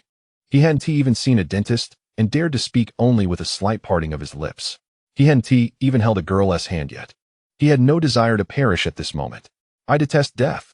I do not want to die. Bulma's emotions began to spiral. Yamcha glanced at his partner, Puyalu, and asked in confusion, Puyalu, what are you doing? Young Master Yamcha, I am gazing at the moon. It's a full moon tonight, and it's quite beautiful. I want to remember lovely things before I face my end, Puyalu cheerfully informed his companion. Lovely things, huh? Goku, are we going to die? Bulma looked at Goku with hope, for he had never let her down before. Not at all. But a full moon, huh?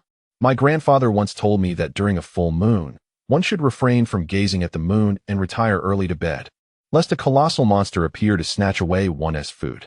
Goku effortlessly soothed Bulma's unease, allowing her to regain her composure. Ah, now I can rest easy. But how could a monster possibly appear if it's not a werewolf? Bulma pondered, casting a curious glance at Goku.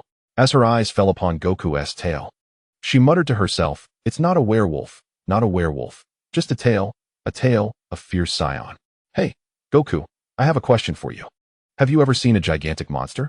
Bulma inquired anxiously. No, I haven't. It's just what my grandfather told me. When I woke up in the morning, everything around was in disarray, and many animals had perished. Goku assured her that a monster had indeed appeared. So, Goku, on the night the monster appeared, did you see the moon? Bulma posed her second question. Yes, I remember it well. My grandfather was holding me and said, on the 15th of August, the moon is full, and every family is reunited. The moon tonight is the most beautiful. He even gave me a round cake to eat. Then, I don't know how, but I fell asleep. Goku reminisced about that moment. Upon finishing his tale, he noticed that Bulma had scurried away, and Yamcha and Puar were huddled together. I always suspected he was no ordinary child. After all, how many ordinary kids have a long tail? He seems remarkably assertive. Yamcha remarked nervously. Indeed, what if he truly transforms into a monster? Puar asked in terror. Could it be that I am destined to meet my end here today? I don't know. I can't even defeat him now, Yamcha lamented, lowering his head in despair.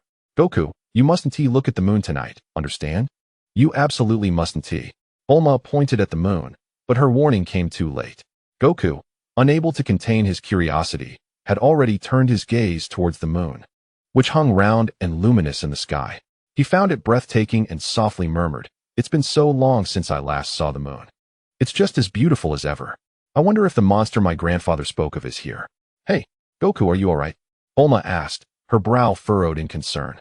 I feel fine. It just seems like everything is moving a bit faster than usual, he replied, gesturing towards his heart. Goku did not sense any discomfort. Yet the others before him were wide-eyed with fear. To Bulma and her companions, Goku appeared to be swelling, bursting through the walls, transforming into an enormous gorilla with jet-black fur interspersed with strands of gold. Ah! A cacophony of terrified screams erupted simultaneously, until finally, Goku exclaimed, "Hey, Bulma, why do you all look so small?" A substantial voice, more robust than usual, resonated from Wukong. Oh, Wukong, are you alright? Bulma, upon hearing the sound, ceased her shrieking and regained her composure. Ah, how have I ended up like this? Wukong, in a state of panic, lifted his feet, swaying them back and forth, causing the room to tremble. Bulma hastily shouted, "Stop moving. Wukong, listen to me." Oh, Wukong froze in place. I suspect it may be due to your scion nature. Bulma pondered, uncertainly stating, "Scion, huh? Never mind, but must I endure this situation tonight?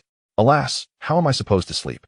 In a moment of distraction, she remarked, "At this hour, still thinking of sleep?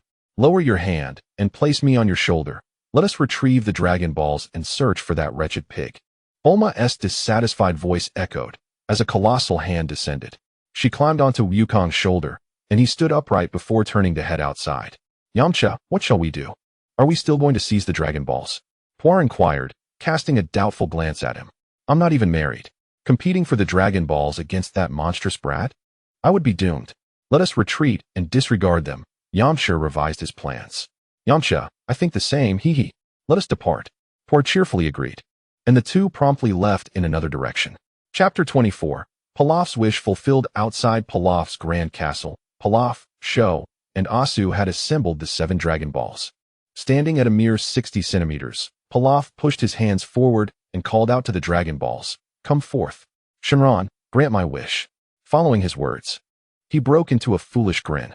The 7 Dragon Balls converged into a beam of light that soared into the sky, revealing a colossal, greenish-black Shenron that could encircle several football fields. The immense dragon head gazed down at the tiny figures before it and boomed, "Speak your wish. I can grant any wish, but only one." Pilaf continued to grin vacantly, drooling without awareness. "Hey, King Pilaf." Sho pulled him back from his daydream. "Ahem, I shall speak. Shenron, please help me become the ruler of the world." Pilaf declared loudly, gazing at the dragon with anticipation. "That is beyond my capabilities," Shenron promptly replied. "Why?" Pilaf asked, perplexed. "If you merely wish to be a king, I can manage that. However, to become the ruler of the world is a different matter entirely. The world is vast, and there are far too many intelligent beings. Only when all intelligent life recognizes and acknowledges you can you ascend to the throne. This would require altering the memories and destinies of all, which far exceeds my capabilities," Shenron honestly explained to Pilaf. "Ah, I see." Pilaf bowed his head in disappointment. "What should we do, King Pilaf?" A voice called out from Ashu. Let me think, Pilaf said as he thoughtfully stroked his chin. After a moment, the voice of the dragon echoed once more, speak your wish. Pilaf's eyes lit up as he conceived a brilliant idea and exclaimed, I've got it. Haha, truly. I am King Pilaf. Dragon, grant me a person who can help me realize my ambition to rule the world. With excitement, Pilaf declared his wish aloud. Indeed, it is worthy of King Pilaf, Ashu agreed. Absolutely, Xiaowu concurred, finding the wish splendid. The dragon's eyes sparkled with golden light before it spoke. This wish is exceedingly simple. Very well, your wish has been granted. Huh, I don't see anything. Pilaf perplexedly gazed at the dragon. Just then, Xiaowu tugged at his sleeve, her lips quivering as she pointed behind him. King Pilaf, what is happening? The diminutive Pilaf, standing at a mere 60 centimeters, turned around in confusion. There, towering behind them, stood an enormous gorilla, approximately 100 meters tall, its dark fur interspersed with golden strands.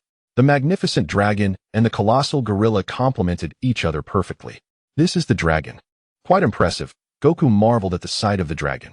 Ah, my wish. Bulma despondently stood atop Goku's gorilla shoulder. The dragon's voice resonated again. Your wish has been fulfilled. I look forward to our next encounter. With that, the dragon transformed into 7 beams of light and shot off into the world, scattering the Dragon Balls anew across various locations. Oh, hello, Pilaf's stiff voice emerged. Xiaowu and Ashu pushed him from behind, and he, with a rigid expression, awkwardly greeted the towering creature before him. Where is Oolong? Goku's deep voice boomed. Who is Oolong? Pilaf asked, squinting in confusion. The pig. Bulma's voice rang out from above. Oh, he is in the castle. Pilaf suddenly realized and quickly said, take us to find Oolong. If he is dead, I shall trample you. Do not even think of escaping. Goku the gorilla stared at them with a serious expression. Very well, after you, the 60-centimeter tall Pilaf said with a charming smile, bowing in a gesture of invitation before hastily setting off, with Xiaowu and Ashu quickly following suit. A few minutes later, Goku and Bulma came upon the slick, oil-covered Oolong, fast asleep on the ground. Meanwhile, Pilaf and his companions had quietly departed, and Oolong remained oblivious to their presence. Hey, King Pilaf, what shall we do next? Ashu inquired while running. Run. What else can we do? Just look at that size. We are definitely no match, Pilaf replied calmly. Ah, what about our treasure? Xiao Wu's face was etched with dissatisfaction. Deprived of treasures, how could she procure exquisite adornments? Fear not, let us depart for now. Once this creature has vacated the area, we shall return, Pilaf astutely suggested. Without hesitation, Xiao Wu, with her little legs, led the charge towards the hangar. Shortly thereafter, Ashu piloted the aircraft, whisking them away. Meanwhile, back with Oolong, Bulma prodded his belly with a long wooden stick, expressing her disdain. Oolong groggily awakened, only to be confronted by the colossal head of a monster, its singular eye dwarfing him multiple times over, causing him to faint once more. Goku, perplexed, inquired, what has happened to him? Bulma instructed, do not lean in so closely. Keep your distance. He will be fine shortly. When Oolong regained consciousness again, he stared at his hands in bewilderment, realizing he was still alive. At that moment, Bulma's voice echoed, you're alive, but barely. It was then that Oolong noticed Bulma glaring at him with piercing eyes. With a tone of irritation, Bulma remarked, hurry and get dressed. We must leave. A gust of wind swept through, causing Oolong to blush, as he covered his pig-like body and scurried aside to don his attire. Where's Goku? He wondered, unable to spot him. The great gorilla by the window was none other than Goku. Ah, how has Goku transformed like this? Bulma, exasperated, replied. Why do you concern yourself with such trivialities? We need to go. Oolong pressed on, but what about the Dragon Balls? Bulma, with a stoic smile, retorted, They were consumed by Pilaf, of course. Now that the matter is resolved, may I be free? Oolong gazed at her with hopeful eyes, yearning for liberation. Thanks to you, my diligent efforts in collecting the Dragon Balls have gone to waste. You shall spend your life repaying the debt. Bulma's voice rose in fury, causing Oolong to tremble in fear. Please no, he cried, yet he dared not flee, having experienced Bulma's wrath enough to know better. Bulma and Oolong took residence in a house, while Goku remained outside, pondering in his gorilla form. The following day, as dawn broke and the moon vanished, he swiftly shrank back down. During this transformation, he finally grasped how to control the process. However, given that the gorilla form was rather unappealing. He chose not to maintain it. Goku, now unclothed, approached Bulma, exclaiming, "Bulma, my clothes are torn again." Bulma, half awake in bed, groggily opened her eyes. "Oh, Goku, you've finally reverted back. Did you not purchase several outfits in the town last time? They are in the wardrobe over there. Go find yourself an outfit." After dressing, Goku stepped outside for his morning exercises. 2 hours later, Bulma finally completed her preparations. Curiously, she asked, "Hey, Goku, what are your plans now?" "I will seek out Grandpa's 4-star ball, and then head directly to Master Roshi." Goku revealed his intentions. As the Dragon Balls transformed into stone, they would only reappear on the radar after a year's time. At that moment, you could come to my home, and I would assist you in the search. For now, please take me home. Upon returning, I would treat you to a splendid meal and prepare some clothes to store in the Universal Capsule. For you might need them while training under Master Roshi, as your garments are likely to wear out quickly. Bulma articulated her plans with enthusiasm. "That's wonderful," Goku responded joyfully. Thus, Goku embraced Bulma, and they set off towards West City on the flying Nimbus. Oolong resignedly followed, relieved that Bulma had promised him a salary, which revitalized his life. In West City, at Bulma's home, Goku gazed in astonishment at the sprawling mansion before him. "Wow, Bulma, your house is enormous. Hee, it's quite nice, isn't it? This time, I brought you to explore. Now, whenever you need my assistance, you will know where to find me," Bulma said with a cheerful demeanor upon returning home. "Wow, you truly are wealthy. If I work diligently and earn more money, I can have as many pairs of underwear as I desire." Oolong drooled, envisioning a bright future. A woman resembling Bulma approached them, exclaiming, "Oh my, this is Bulma, bringing a friend home for the first time. This little fellow is simply adorable." She pinched Goku's cheek affectionately. "This is Goku, my friend. As for the other one, let us not mention him, just a hired help. By the way, where is my father? Has my sister returned?" Bulma inquired, looking curiously at her mother. Hearing Bulma's words, Oolong muttered under his breath, feeling embarrassed. "Tisich, her temperament remains as dreadful as ever." "Goku, this is my mother," Bulma introduced. Goku greeted her earnestly. "Hello, Aunt." "Oh dear. Hello, little brother. You are simply too cute," she replied warmly. "Your father has gone out for some business, and your sister hasn't returned since she went out with Jocko a while ago." Afterward, Bulma led Goku into the courtyard and instructed the robotic servant to prepare a meal. Soon, an array of dishes that Goku had never tasted began to be served by the robot. After the meal, Bulma took Goku and Oolong shopping, procuring numerous outfits for Goku and a few for Oolong as well. The following day, Bulma earnestly cautioned, "Hey, Goku, remember to come play with me. And when you go to Master Roshi's, be sure not to learn anything inappropriate." Goku looked at her in confusion. "What does inappropriate mean?" "Never mind, you wouldn't understand anyway." Bulma sighed in relief. With the universal capsule Bulma had prepared for him, Goku hopped onto the flying Nimbus, and he could hear Bulma's voice calling after him, "Goku, remember to come visit me." Chapter 25, A Battle of Wits. "Grandfather, I have arrived," Goku announced as he knocked on the door of Master Roshi's abode. After a while, Master Roshi still had not come to open the door. However, his intuition informed him that Master Roshi was inside the house. Thus, he approached the window and, with a gentle leap, entered the room. There sat Master Roshi, utterly engrossed in the television, enthusiastically echoing the slogans shouted by the girls on screen. 1, 2, 1, 2. He realized this was exactly what Bulma had advised him against studying. "Grandpa, I'm here," Goku called out loudly as he approached. Yet, Master Roshi's spirit had been ensnared by the television's allure, rendering him completely unresponsive. An idea struck him. He leaned closer to Master Roshi's ear and shouted, "Grandpa, I'm here." Master Roshi, so captivated, was taken by surprise, toppling sideways and bracing himself against the floor, taking a heavy breath as he attempted to regain his composure. "Goku, I'm not dead yet, but you nearly scared me to death," Master Roshi complained, gazing at the small figure before him. "Well, it's your fault for being so engrossed. That's exactly what Bulma told me not to study," Goku retorted, teasing him. "You little rascal, what do you know? This is my mental sustenance." "Never mind, you're still young. I'll watch a bit more. Just don't scare me again. I'm hungry. Go find something to eat in the fridge." After saying this, Master Roshi returned to his fixation on the television. Observing Master Roshi engrossed once more, Goku, feeling bored, rummaged through the fridge, gathering all the edible items he could find, and sat down on the floor to enjoy his meal slowly.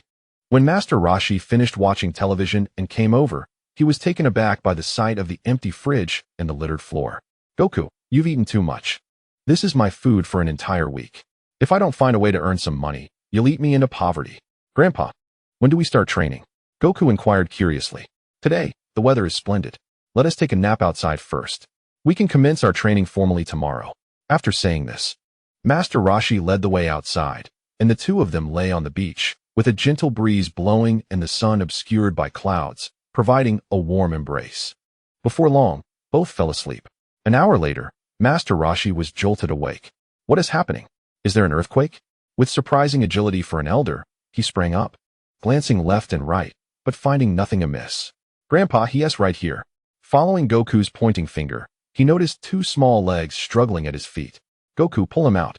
Goku grasped the small legs, which were nearly the same size as his own, and with a gentle tug, he freed the figure. Before them stood a small bald boy, clad in a light yellow martial arts uniform, remarkably without a nose. The little bald boy patted his head, restoring its previous shine. Standing upright, he bowed respectfully to Master Roshi and said, "You are the esteemed Master Mutant, aren't you? I am Krillin, hailing from the distant land of Tokyo. I humbly request that you accept me as your disciple and guide me in my training. Indeed, it is quite impressive that you have traveled such a great distance. However, I do not take on disciples lightly. You should abandon this notion and return home." Master Roshi affirmed his actions while simultaneously declining his request. The bald-headed Krillin, with a glimmer of determination in his eyes, scrutinized Master Roshi closely. His gaze landed upon a book resting on the beach chair. Immediately, he assessed the attributes of the esteemed master before him and opened his bag, retrieving a brand new photo album, which he presented to Master Roshi with both hands in a gesture of reverence. This was a culmination of his experiences from his previous training grounds. After all, no man is devoid of desire. Only the degree of their yearning varies. Initially hesitant to present it, he was uncertain whether the master was a mild or severe case of affection. However, upon the sight of the book, he was entirely convinced that Master Roshi was indeed a severe case, one who could not refuse such a gift. As predicted by Krillin, Master Roshi eagerly accepted the pristine photo album and began to peruse its contents with excitement. "Hey, who are you?"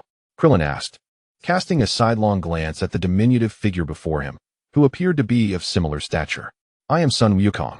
Were you just imitating a gopher burrowing into the ground?" Wukong inquired curiously, examining the peculiar bald-headed boy. To his surprise, Krillin responded with a hint of pride. "Indeed, you have a discerning eye. That was a technique I learned from the gopher, an earth-burrowing skill. You are deceiving me. I am not easily fooled. You clearly lost control of your direction in midair. I witnessed it," Wukong replied with a look of disbelief. "Scoundrel, you saw that, and yet you still accuse me? Are you deliberately provoking me?" Krillin retorted, his face slightly flushed with embarrassment and anger. "No, I merely sought clarification. I wanted to confirm. Just in case you truly were practicing that technique," Wukong said, reclining comfortably with a smile. "How infuriating. You tricked me, appearing so innocent and charming. I have truly encountered a worthy rival. Are you also here to learn from Master Roshi?" Krillin exclaimed, astonished as he regarded his counterpart. "Yes, I genuinely enjoy martial arts," Wukong replied earnestly, his tone deepening with sincerity. "You hardly look the part of a martial artist. Are you jesting with me?" Krillin squinted skeptically at Wukong. At that moment, Wukong, standing at a height of approximately 70 centimeters, approached Krillin and reached out to pat his shiny head. "What are you doing?" Krillin asked, bewildered. "Haha, your head is so smooth. It resembles a glass marble," Wukong chuckled, withdrawing his hand and grinning widely. "Rascal, how does this resemble a glass marble?" Krillin exclaimed in indignation. "This is my bald head, specially shaved for the purpose of training. You see, Master Roshi is also bald, isn't he?" Krillin angrily pointed at the turtle hermit. "Haha, I am naturally bald," the turtle hermit replied with a turn of his head. "Hee. Bulma is indeed clever. Having followed her for a while, I have also grown wiser." Goku chuckled, sidestepping Krillin's remark. "How infuriating. Are you implying that I am foolish?" Krillin seethed in anger, feeling belittled by the diminutive figure before him. Goku confidently affirmed, "Indeed." Krillin, with a resolute expression, looked at Goku and demanded, "Give me a reason, otherwise I shall challenge you to a duel. Though you cannot defeat me, I shall still enlighten you." After patting your head, I asked if you resemble a glass bead, and you yourself denied it. So, on what grounds do you question my dedication to martial arts? I take my training quite seriously. The fellow before him seemed considerably less astute than Bulma. Apologies. You are correct. I have been arrogant and should not underestimate the heroes of the world. Krillin conceded his defeat, feeling vexed at encountering a worthy opponent. It seemed this individual was not to be underestimated. Henceforth, he would need to exert 120% of his strength. All right, both of you have performed admirably. The turtle hermit stated as he set aside his photo album, gazing at the two youngsters. The respectful, bald Krillin inquired, Master Roshi, are you satisfied? Ahem, quite good. The turtle hermit responded, lightly coughing into his right fist. Excellent. This is an opportunity. He wouldn't dare express it outright. With a serious demeanor, the turtle hermit addressed Krillin. So, Krillin, I have understood your attitude towards martial arts. However, I must assign you a task to complete before I can accept you as my disciple. Goku will assist you. Do you understand? Standing upright, Krillin declared loudly, Master Roshi, you may command me. Regardless of the peril, I shall not shy away from any challenge. The turtle hermit looked expectantly at the young bald head before him, saying, You see, all of us are men and are incapable of cooking. We need a woman to help prepare our meals. Do you comprehend? I understand, Krillin replied promptly, stepping forward. The turtle hermit leaned in, eager to hear more. Krillin whispered excitedly, and the turtle hermit, visibly thrilled, said, Excellent. You are quite perceptive. If you accomplish this task, I shall allow you to train alongside Goku. Rest assured. Master Roshi, I vow to fulfill this mission, Krillin responded respectfully and emphatically. The turtle hermit nodded in satisfaction and turned to Goku, instructing, Goku, take Krillin with you on the flying Nimbus and bring back a woman willing to cook for us. Krillin knows what to do. I will accompany Krillin to find a woman who is willing to return with us. With a serious demeanor, Wukong expressed that his current understanding of society was primarily acquired from Bulma. He remained oblivious to the covert collaboration that Krillin and Master Roshi had undertaken for undisclosed purposes. Beneath the clear azure sky, with gentle breezes wafting through, Wukong and Krillin sat atop a nimbus cloud.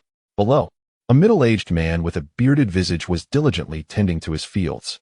Krillin, what do you think of this? Is it a girl? Wukong inquired. Krillin, with a face full of skepticism, replied, No way. You can't even tell this apart? You're not trying to trick me into embarrassment, are you? Wukong, brimming with joy, asserted, I can distinguish. I now know 3 girls. Really? You can't possibly be that clueless. Krillin retorted, still doubtful of Wukong, who previously had demonstrated cleverness and cunning. He resolved to test Wukong's claim to ascertain the truth. Krillin, looking serious, asked, Wukong, tell me, am I a boy or a girl? Suddenly, Wukong reached out and playfully patted Krillin's lower half. Krillin stumbled and fell from the nimbus cloud, prompting Wukong to rush to catch him. In a state of panic, Krillin exclaimed, Hey, don't mess around. I'll scream. Were you in trouble? I've confirmed you're a boy, haha. Just like me, Wukong laughed. With a wary expression, Krillin scrutinized Wukong and remarked, Are you really that unable to tell? You're not trying to make any advances, are you? That is impossible for us. He pondered the possibility of Wukong being a transgender individual, which would endanger him, as his orientation was decidedly conventional. If Wukong were to have ill intentions, Krillin feared he would be powerless to defend his innocence. Determined to test Wukong further, he thought that if necessary, he might reluctantly resort to using Five-Finger Lady to resolve the situation. Wukong looked at Krillin in confusion and said, Krillin, I didn't quite catch that. Isn't it simple to distinguish between genders? Krillin, anxious, questioned, Which mountain did you come from? Baozi Mountain, Wukong replied. Krillin pressed on, How long have you been out? Wukong counted on his fingers and answered, I think it's been a little over a month. Krillin inquired again, How many people do you know?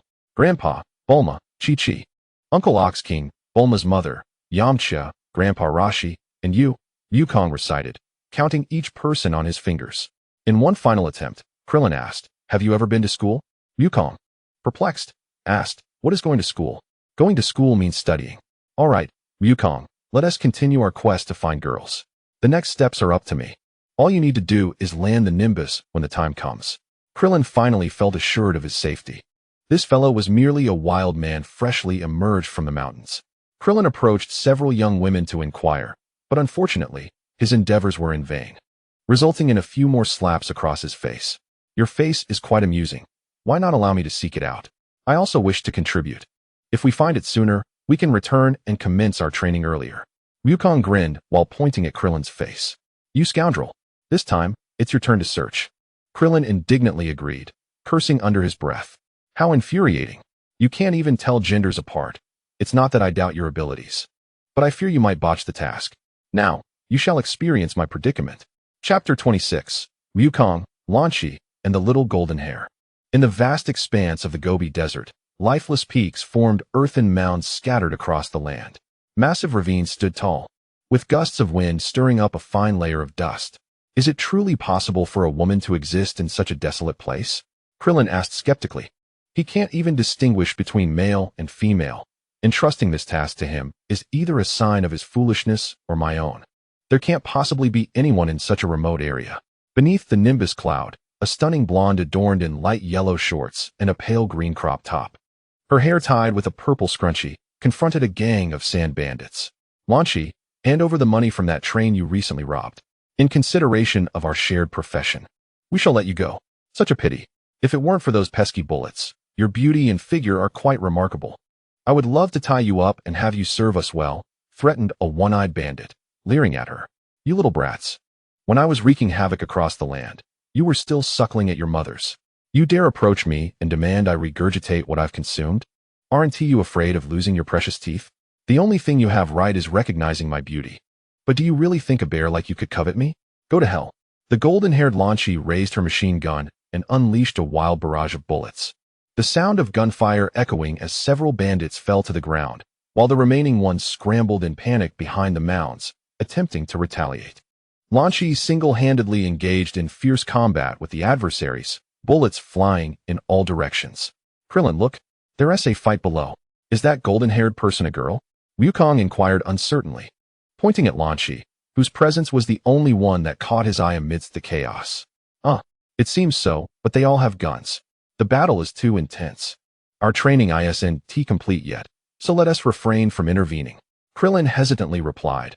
Though he too had an appreciation for the fairer sex, his own life took precedence. If it is indeed a girl, then she must be saved. You stay on the Nimbus, and I shall assist her. Without further ado, Wukong leaped down, landing before the bandits. Hey, what are you doing? Why are you bullying a girl? You insolent wretch, are you blind? It is I who has been wronged. You tread the path to paradise, yet neglect it, while recklessly barging into the gates of hell. If blame is to be assigned, let it fall upon your unfortunate fate. My mood is already foul, and yet you dare to appear here. Perish. Unable to intimidate that wretched woman, I find myself at odds with a mere imp. Just moments ago, the one-eyed dragon was bewildered by a barrage from the golden-haired Lan Shi. Many of his own men have perished, and now I shall take my frustration out on this little brat before seeking vengeance against that loathsome woman. He raised his submachine gun and unleashed a hail of bullets towards Wukong, each metallic projectile striking his visage and falling to the ground. What devilry is this? A monster? What to do? What to do? If I do not act, I am as good as dead, the one-eyed dragon pondered anxiously. Suddenly, he charged towards Wukong, swift as the wind. Wukong, perplexed, regarded him, uncertain of his intended assault. A gentle breeze stirred, lifting a fine dust from the ground. The one-eyed dragon, nimble, knelt before Wukong, his head bowed as he wept profusely, exclaiming, "O great one, my ancestors, my father, I was wrong. I failed to recognize your greatness. I beseech you, spare my life. Upon my return, I will erect a monument in your honor, kneeling daily and offering nightly tributes. I have a 300-year-old mother awaiting my care. I am an unfilial son. Father, consider me as nothing more than a passing wind." I failed to comprehend your words. Were you not intent on battle? Why do you not strike? Wukong queried, bemused. I, the illustrious little golden-haired leader of the desert bandits, have called you father. Yet you still refuse to grant me mercy. You have compelled this upon me. Let us perish together, you wretched imp. The little golden-haired bandit's face flushed crimson, and with a fierce snarl, he ripped off his clothing, revealing his body laced with explosives. He brandished a lighter with ferocity, igniting the fuse. This was his final act of dignity. With a loud bang, his eyes widened in horror, his visage twisted in anguish, and he collapsed lifelessly to the ground. thus met a tragic in the once feared golden-haired bandit. Ha! Such a pathetic creature, daring to covet my attention. Lanchi, having dealt with the other bandits, approached, casting a disdainful glance at the one-eyed dragon. I am Wukong. Are you truly a girl? Wukong inquired uncertainly. Of course I am a woman, you little brat. You appear rather formidable. What do you say to joining me in a heist? I promise you a life of indulgence, Lanchi boldly proclaimed. Just then, a Chiu and the blue-haired Lanchi appeared. Ah, what transpired just now? By the way, are you a girl? Wukong asked again, noticing a difference in the girl before him compared to the one moments ago. Yes, dear little brother, I am indeed a girl. Lanchi replied with a gentle smile directed at the adorable Wukong. Would you care to accompany me back? Ah, why is that? We aspire to practice martial arts. Yet we lack culinary skills and thus require a woman adept in cooking to prepare meals for us. Only then will Master Rashi consent to teach us the art of combat. Ah, splendid. I find myself without a destination, and I am most willing. Observing the charming little fellow before her, Lanchi cheerfully agreed. To her astonishment, the clouds in the sky had the ability to soar. What a marvel! As she caressed the nimbus, she exclaimed in surprise. Behind her, the mischievous little imp, Krillin, with a sly grin, remarked, Lanchi, I must say, you are quite beautiful. It's astonishing that Goku managed to bring back such a lovely lady. Once we return, I shall claim the credit, and Master Rashi will surely be pleased. This will allow me to learn martial arts. Gazing at the adorable little bald head with twinkling eyes, Lanchi gently responded, Little brother, you are quite charming. Thank you for your compliment. Where exactly are we headed? Haha, we are on our way to Master Rashi's place, and we shall arrive shortly. The warm smile enveloped the little bald head, causing him to blush with a shy grin. Kame House soon came into view. Lanchi looked down at the island and exclaimed joyfully, Wow, it resembles a vacation villa. Am I to live here from now on? Master Rashi, I have returned with a girl. Krillin eagerly descended from the nimbus, calling out loudly. Dressed in fresh attire, Master Rashi emerged from his abode, his heart brimming with delight as he beheld Lanchi, exceeding all his expectations. What do you think, Master Rashi? Are you satisfied? Krillin squinted with anticipation, leaning closer to whisper. Well done, Krillin. Remarkable job. I'm truly impressed. Master Rashi quietly commended, admiring the young lady before him. He approached Lanchi with the demeanor of a master and inquired, Have my disciples made everything clear to you? Yes.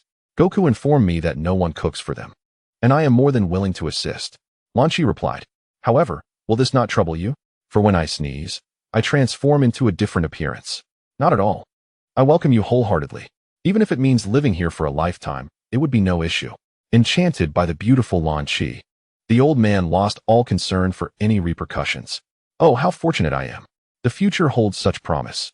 By the way, Lanchi, would you be interested in training with us? Martial arts not only fortifies the body, but also nurtures the mind and enhances beauty. The once dashing Master Rashi now appeared rather comical, eagerly gazing at Lanchi. Training? Would that interfere with your routines? Not at all. I will personally guide you, he assured. Hee. Then I am most eager. After all, practicing martial arts would make my daily life much more convenient. Fantastic. Please wait here. I shall now retrieve our turtle school's specialized training attire and commence my martial arts practice, for I am positively eager. The turtle sage, brimming with excitement, dashed into the bedroom and swiftly gathered several peculiar garments before racing out.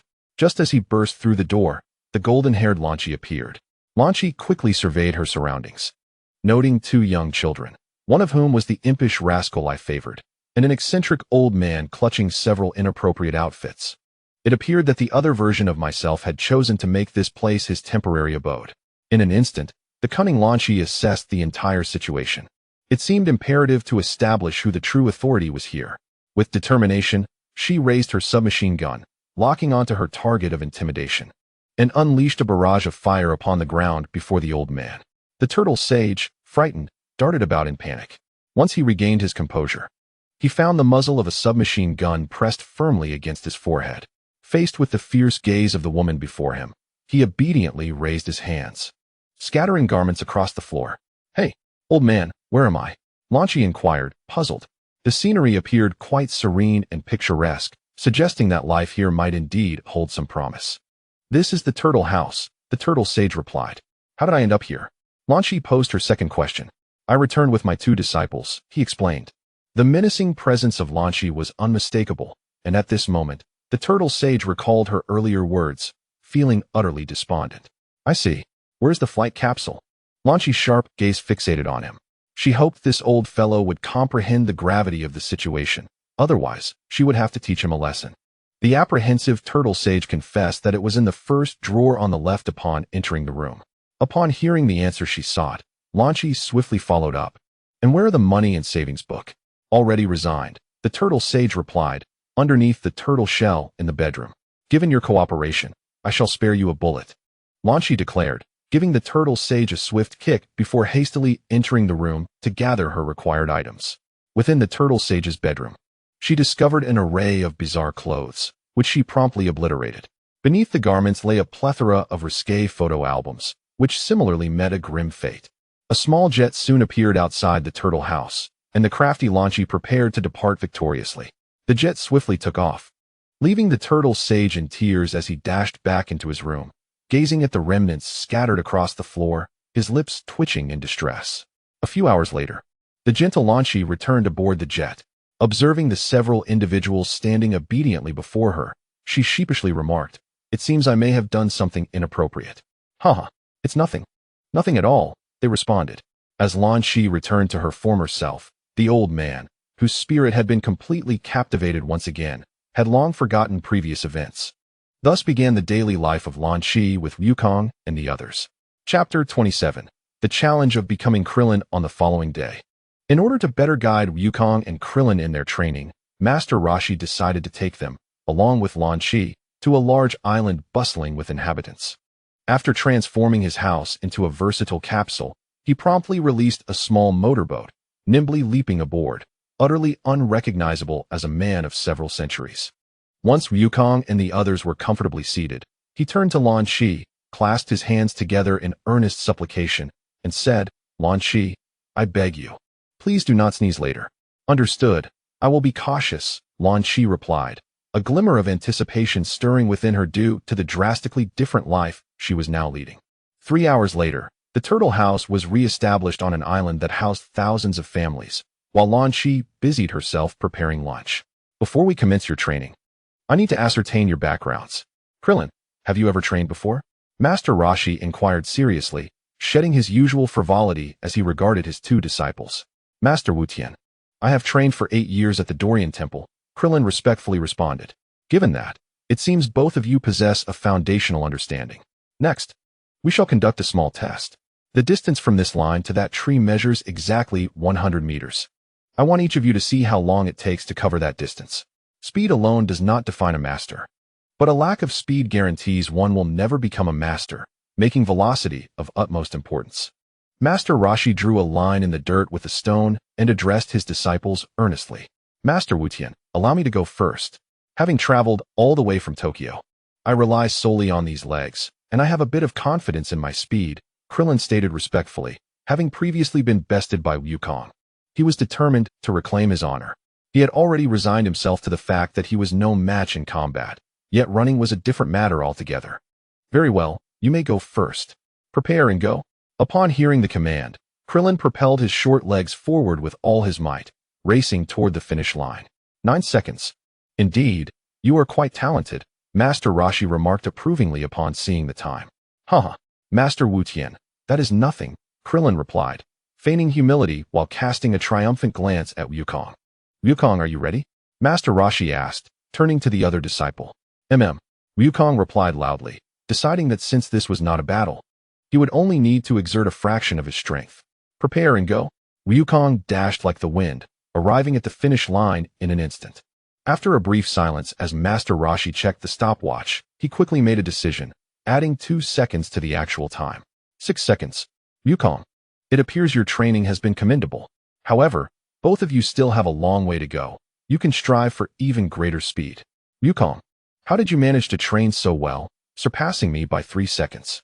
Kirin asked in astonishment. "Am I destined to remain forever in the shadows?" "Haha, it's something my master taught me during my childhood," Wukong replied, his tone brightening at the memory of his mentor, Bados. "I see," Kirin said, a hint of melancholy crossing his face as he recalled the master who had brought him to the Dorian Temple. "If only my master had not passed away." perhaps he would still be there with me. What troubles you? Wukong inquired, noticing the sudden silence enveloping his friend. Nothing much. I was just reminiscing. By the way, I just noticed that your clothes and shoes seem quite nice. Did your parents buy them for you? Kirin asked with a tinge of envy. Not at all. I have no parents. Bulma bought these for me, Wukong said, his face beaming with joy, for his capsule contained many new outfits and shoes. Oh, so you, like me, are an orphan. Perhaps you were discarded because of the tail you have, Kirin speculated, feeling slightly comforted. Haha, we are the same. You were likely abandoned for lacking a nose. Wukong pointed at Kirin's face, laughing heartily. Haha, perhaps, Kirin replied, unable to feel joy regarding the possibility of being abandoned. Regardless, we are both doing well now, and that is what matters, Wukong said, reclining comfortably with his hands behind his head. True. By the way, who is Bulma? You mentioned her name before. Kirin couldn't contain his curiosity. She is my friend, a girl I've come to know. Wukong answered. I truly envy you, Wukong. Why do I not have such a friend? Kirin gazed at him with envy, his tone tinged with bitterness. All right, you too, enough chatter. Now, I will demonstrate a fraction of my strength. Kirin, you will time me, Master Roshi declared, discarding his turtle shell to establish his authority as a mentor. Once Kirin called out start, in the blink of an eye, Roshi reached the finish line. 3 seconds. Truly remarkable, Master Wutian. Kirin exclaimed in awe as he observed the stopwatch. Master Wutian is indeed impressive. I have not erred in my choice of place, Wukong remarked. It has been a while since I ran this way. Wukong, fetch me a bottle of beer, the half-retired Master Roshi said. Already in need of hydration after a mere sprint. Beer? What is that? Wukong asked, completely unfamiliar with the term. Leave it to me, Master Wutian. Kirin volunteered eagerly and immediately dashed towards the house. Wukong, can you read and write? Master Roshi queried, looking at the young boy with curiosity. What is that? Wukong responded. Confused. Never mind. It seems I will need to arrange some basic educational training for you, Master Roshi decided, having assessed Wukong's current level of understanding. At that moment, Kirin pushed beyond his limits and sprinted back with remarkable speed. Blonde Lanchi wielded a kitchen knife and pursued him relentlessly. Despite Klein achieving a remarkable speed of 100 meters in just 7 seconds, he ultimately fell victim to Lanchi's treacherous grasp. Overwhelmed by panic, he tripped over a stone. The notorious thief, Lanchi, appeared before him with the knife in hand. Klein gazed at her in terror as Lanchi smirked wickedly. You possess quite the audacity. While I was enjoying my drink, you dared to steal from me. If I don't teach you a lesson now, will you next attempt to relieve yourself atop my head? With that, she swung the knife like a meteor, and as it flew towards him between his legs, Klein thought, this is it. My future is over. Overcome by a wave of intense emotions, he fainted, his pants dampened, the knife landing ominously before his most precious part. TCH. Lanchi scoffed, shaking her head dismissively before turning her gaze to Master Roshi and Goku. Master Roshi quickly hid, while Goku stood curiously still. Lanchi then turned back to the house to continue her revelry. Cough, cough. Goku, go wake Klein up. Let us leave it at that for now. I'll arrange something else later. After Lanchi departed, Master Roshi resumed his masterly demeanor and, addressing Goku, took his leave. Klein, wake up. Goku approached Klein, slapping his face to rouse him. Groggily, Klein sat up, only to feel the cold blade against his lower body, causing him to panic and spring to his feet. Klein, you've wet yourself. Goku exclaimed. Klein said nothing, feeling as though life had lost all hope. Despondently, he lowered his head. Wait, why is there no blood? Before him lay his damp trousers, but surprisingly, there was no blood. He quickly reached down to check, and, upon realizing he was unharmed, leaped with joy. I'm fine. Klein, you're quite strange. What is there to be happy about after wetting your pants? Goku asked, puzzled. You're the strange one. What do you know? This is about my future happiness. Klein retorted, his face flushed with embarrassment, before quickly inquiring, by the way, where is Master Wutian? He told us to manage on our own and would return later, Goku replied before moving aside to train. Klein cautiously approached the house, intent on discovering which Lanchi was inside. He had no desire to relive that terrifying encounter. Inside, the gentle Lanchi was busy. Tentatively, he opened the door. Upon hearing the sound, Lanchi turned to Klein and remarked, Oh, Klein, why is your shirt so dirty? You should take it off, and I'll wash it for you. Haha, it's nothing. Thank you, Lanchi, Klein replied, his cheeks tinged with red. Just then, Lanchi let out a startled gasp, and he hurriedly quivered in the corner. Klein, what's wrong? Lanchi asked, gazing curiously at the small bald figure in the corner. Haha, nothing much, it's the turtle style taught by Master Rashi. I am still a bit inexperienced, Krillin chuckled awkwardly while stroking his bald head. I see. You should quickly change your clothes, and then call Goku and the others to prepare for lunch. It's almost ready, Lanchi said, her gentle smile bringing a refreshing breeze to Krillin. The shadow cast by her golden hair was momentarily forgotten by him. Chapter 28. Always the one who gets hurt in the evening, Master Rashi declared. All right, it is time to test your true abilities. The loser shall go without food. Formal training begins tomorrow. He hoped that the two young boys in front of him would approach this test with the seriousness it deserved. Yay, I can't sleep without food, Goku said, scratching his head with a slight grimace. Me too. Therefore, Goku, I will not lose to you, Krillin stated earnestly. Although he knew he could not outrun Goku, he believed that victory was not solely determined by speed. Look at this stone, especially you, Goku. Pay close attention. The one who finds the stone will be able to eat. If neither of you returns in half an hour, both shall go hungry. After Master Rashi spoke, he forcefully hurled the stone over the edge of the cliff into the vast forest below. At the edge of the towering cliff, the fierce winds whipped around them. Just standing there, Krillin felt a sense of vertigo as he gazed down at the dense forest below. Looks like I have to take the long way down. Before he could finish his thought, Goku leaped off the cliff, performing several flips in midair before diving swiftly downward. Hey, are you out of your mind? You'll end up a mess, Krillin shouted in alarm, leaning over the cliff's edge. This height is nothing for me. Goku's voice echoed back to him. Hearing Goku's confidence, Krillin managed to calm himself. I cannot believe this guy is so insane. At this rate, I will undoubtedly lose. His mind raced as he devised a clever plan. In the end, he returned to Master Rashi's house with a fake stone, pretending to be out of breath. Master Rashi, I completed the task. Master Rashi took the stone, examined it closely, and then tossed it aside. Krillin's forehead swelled painfully. You little rascal, trying to be clever. I've seen through this trick before. I'm sorry, Krillin exclaimed, clutching his throbbing forehead as he hurriedly ran out. Watching Krillin's retreating figure, Master Rashi smiled, filled with nostalgia. This kid truly reminds me of my younger self. Otherwise, I would not have taken him under my wing. Meanwhile, Goku had already found the stone and was on his way back. After exiting Master Rashi's house, Krillin walked slowly, deep in thought, muttering to himself, if I confront Goku head-on, I will surely lose, but I possess my own advantages. My understanding of the world is far superior to his. Society is a labyrinth of complexities. Today, allow me, Krillin, to impart a lesson, haha. As he reminisced about joyful moments, Krillin couldn't help but burst into laughter. Grabbing a shovel, he swiftly began to dig, and soon enough, a perfectly formed pit emerged. It was just the right size for an adult, ample enough to accommodate their diminutive forms. He then picked up a bucket of strong adhesive and deftly poured it into the pit, ensuring it was perfectly coated at the bottom. Haha. This is a crucial passage. I simply need to lure the stone over here, and when Goku comes to retrieve it, he will inevitably fall in. Today, victory is assured. A short while later, Goku appeared, gazing at Krillin with a puzzled expression. Krillin, what are you doing here? He inquired. Haha, Goku. I know I cannot compete with you, so I am merely waiting here for us to return together. Otherwise, if I go back alone, Master Rashi will surely reprimand me. By the way, have you found the stone? Krillin scratched his head, feigning embarrassment. Oh, really?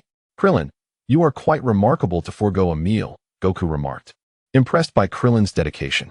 Haha, is that so? Could I take a look at the stone? That way, if I lose, I shall have no regrets. Krillin, feeling genuinely embarrassed, scratched his head again, yet this did not deter him from plotting against Goku. Very well, no problem. Just as Goku was about to retrieve the stone from his pocket to show Krillin, the door of the Kame house suddenly swung open. Master Rashi hurriedly dashed out. With the blonde Lanchi hot on his heels, wielding a submachine gun, Krillin stood, dumbfounded, unable to react before Master Rashi had already leaped between Goku and himself. Lanchi was closing in rapidly, and Master Rashi prepared to jump and flee. Hey, what is going on? He exclaimed, lifting his left foot, but it did not respond. He then raised his right foot, yet it remained unresponsive. Now, only half of his balding head was exposed. Lanchi caught up with him, raised her right foot, and stomped on his exposed head, rubbing it vigorously while demanding, "You old fool. What were you doing appearing around me just now?" "I merely noticed the weather was warm and thought to ask if you would like some juice," came the voice from below, as he found himself surrounded by Goku, Krillin, and the notorious thief Lan Shi. "Oh, is that so? What about the juice? It does seem quite warm," Lan Shi mused, contemplating a refreshing drink. Haha. It's not ready yet." Master Roshi chuckled nervously from beneath her foot. As Lan Shi lifted her shoe, what awaited him was not liberation but the relentless barrage of gunfire. "You dare to fool me." A quarter of an hour later, tranquility finally descended upon the scene. Upon the top of Master Roshi's head, a series of swollen lumps had formed. He paced back and forth, casting a dark gaze upon the two diminutive figures before him, and inquired ominously, "What transpired? Who excavated this pit so skillfully? It surpasses my previous efforts by far." "I don't know," the two small figures replied in unison. "Neither of you shall dine tonight," Master Roshi declared with a stern expression. "What? How can this be?" Goku lamented, his face contorted in despair. "Krillin, why are you silent?" Master Roshi's piercing gaze fixated on the bald-headed boy standing before him. "Ah, when the master speaks, the disciple dares not retort." Krillin stood straight, his eyes fixed ahead as he proclaimed loudly, "You were the one who dug the pit. Thus, you shall not eat tonight." Master Roshi identified the culprit. "I apologize, Master. That was meant for Goku," Krillin said, his face long with regret as he looked at Master Roshi. "Krillin, how despicable of you to resort to such tactics," Goku exclaimed incredulously, feeling he had learned something new. "Humph, Goku, the world of victory and defeat is exceedingly cruel," Krillin scoffed, indicating that Goku was still too naive. With Krillin's defeat, the matter was temporarily settled. That night, Lan Shi prepared a hot pot, where Goku, Master Roshi, and Lan Shi gathered around, while Krillin stood in the corner as punishment. "What kind of meat is this? It is tender and exquisite, truly delightful," Master Roshi exclaimed, savoring another slice. "I think it's called pufferfish," Lan Shi pondered uncertainly. "Pufferfish? My stomach seems to be a bit uneasy," Master Roshi remarked, his expression blank. "Mine feels the same," Lan Shi echoed, clutching her stomach. The two hastily departed the dining table, leaving Goku alone, blissfully enjoying the meal. "This is delicious," Goku exclaimed, continuously adding more meat to the pot. "How come you're unaffected?" Krillin asked, puzzled, as his stomach began to rumble. "What? It's truly delightful," Goku nonchalantly replied. Upon hearing Goku's words, and with Master Roshi having left, Krillin's mind began to race. If Goku was fine, it likely wasn't he the pufferfish. Perhaps Master Roshi and Lan Shi had consumed something else. Seizing the opportunity while Master Roshi was absent, Krillin quickly joined the table, loading his plate with meat. This is indeed fantastic," he exclaimed. After a while, Lan Shi and Master Roshi still had not returned. Krillin decided to indulge further, but suddenly, "Oh no, my stomach hurts terribly." He dashed towards the restroom, only to find both occupied. In desperation, he sprinted outside, his churning stomach causing him to forget that he had also dug a pit earlier. Thus, he stumbled and fell into it, becoming the final guest to arrive. By the time Krillin landed in the pit, his pants were already damp, and he could only assume a horse stance to remedy the situation right there. Upon emerging from the pit, pale-faced and filled with indignation, he filled the pit back in and, feeling dejected, retreated to his dwelling. After a refreshing shower, he succumbed to rest. The following day, he found himself alone, with no sign of anyone. Perplexed, he ventured into Master Roshi's bedroom, where he discovered Krillin and the Master lying motionless on the bed. "Grandpa, Krillin, it's time to train," he called out. "I can't. I need to rest for a couple of days," Master Roshi replied weakly, while Krillin lay there, his eyes devoid of life, showing no inclination to respond to Goku. Thus, Goku commenced his training alone. On the third day, the night was still deep. Krillin seemed to be dreaming, mumbling in his sleep, "Darn it, Goku. Let me show you my prowess." He raised his little legs and inadvertently kicked Master Roshi in the stomach. "Ouch, that hurts," Master Roshi exclaimed, clutching his belly as he awoke, only to find the little fellow beside him lost in dreams. He grumbled, "What a nuisance. Why must I share a bed with Krillin? If it weren't for Lan Shi's constitution, I could sleep with her instead." The more he thought about it, the more irritated he became, enviously reflecting on Goku's fortune. After an hour, Master Roshi, having been awakened by the kick, roused Krillin from his slumber. "It's only 4:30, Master Roshi," Krillin protested. "Enough chatter. I'll wait, Goku. Master Roshi replied as he quietly entered the room shared by Goku and Launch, observing the two asleep together. He couldn't help but envy Goku. How lucky he is. Launch is so beautiful, and he sleeps soundly beside her. His jealousy stirred his desires, and he thought. Just a quick peek at Launch's sleeping posture. Silently, he lifted the covers, revealing the golden-haired Launch. Startled, he hesitated, carefully prodding Goku with his cane. "Good morning, Grandpa," Goku exclaimed loudly as he awoke. "Shoo shoo." Master Roshi frantically gestured for silence. "Grandpa, what's wrong?" Goku asked in confusion. At that moment, Launch awoke to find Goku beside her, while Master Roshi had already hidden behind the door. She quickly sat up and retrieved her customary submachine gun from beneath her pillow. "Hey, why are you sleeping next to me?" Launch inquired, eyeing the boy she fancied. "I had no choice. There wasn't enough blanket," Goku replied earnestly. "You strange little boy, have you thought about what I mentioned last time?" Master Roshi, still concealed behind the door, watched with excitement as Launch, adorned in her pink nightgown, stirred his emotions. "No way. I want to grow stronger. Robbery isn't fun," Goku firmly rejected. "Tch. Boring little brat," Launch remarked disdainfully, slightly disappointed, before quietly slipping away. However, just as she was about to reach the door, a foot landed on her, pinning her to the ground. "Old man, why is it always you? I was sleeping so soundly, and you wake me up. What do you want?" The submachine gun has already aimed at that bald head. If she is not satisfied, today, this bald head shall float once more. "It was Wukong who disturbed your slumber," Master Roshi struggled to say. "Had it not been for you, he would not have woken me. Do you look down upon my intellect?" The golden-haired Launchi retorted, visibly displeased. "Big sister, I know where treasures lie. Just release me." The wary Master Roshi hastily devised a plan. "Oh, is that so? Speak up then," Launchi released him. "This matter is rather intricate. I suggest we descend to the living room to discuss it. Allow me to brew you a cup of hot tea, which we may sip leisurely. The day is still young. Warming ourselves will prevent us from catching a chill." Master Roshi nimbly rose, casting a flattering smile at Launchi. "I hadn't expected your thoughtfulness." "Very well. Let us go down and enjoy our tea." Hearing Launchi's response, Master Roshi took the lead and descended. Krillin awaited them in the living room. Upon seeing Master Roshi and the others come down, he looked up. Master Roshi was signaling him with his eyes, and he understood immediately. When Launchi boldly seated herself, propping her feet on the table, she awaited Master Roshi's tea. Krillin stealthily climbed behind her, opening the window, and a gentle sea breeze wafted in, bringing back the tender Launchi. Both Master Roshi and Krillin sighed in relief. "Ah, how did I wake up so early? Never mind. I shall brew myself a cup of tea. The air is still a bit chilly." Launchi went to prepare the tea herself. Master Roshi approached the diminutive Wukong, pacing back and forth while scrutinizing him. "Wukong, did you intentionally wake Launchi just now? I was signaling you repeatedly, yet you spoke loudly." "Grandpa, what are you saying?" "I don't understand," Wukong replied innocently, his large eyes fixed on Master Roshi. "Is that so?" Master Roshi began to doubt his own judgment. Wukong had only recently entered society and could not possibly be as cunning as Krillin. Chapter 29. Confronting Fear. Next, we shall commence the formal training of our turtle school. But first, I need to ask you, what is your purpose in practicing martial arts? Wukong, you shall go first. Master Roshi's expression was solemn as he regarded them. "To grow stronger, to become even more powerful, to pursue what I love," Wukong replied without hesitation. "And you, Krillin?"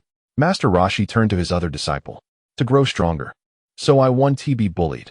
I wish to become braver," Krillin declared loudly, articulating his motivation for training. Both of your responses are commendable. Allow me to add a point. My sole requirement of you is this. While we cannot govern what occurs in unseen realms, if injustices arise in your vicinity, I hope you will step up and do your utmost, leaving no room for regret. When the situation becomes untenable, retreat is the wiser option to safeguard oneself. This is the spirit that we, as martial artists, should embody.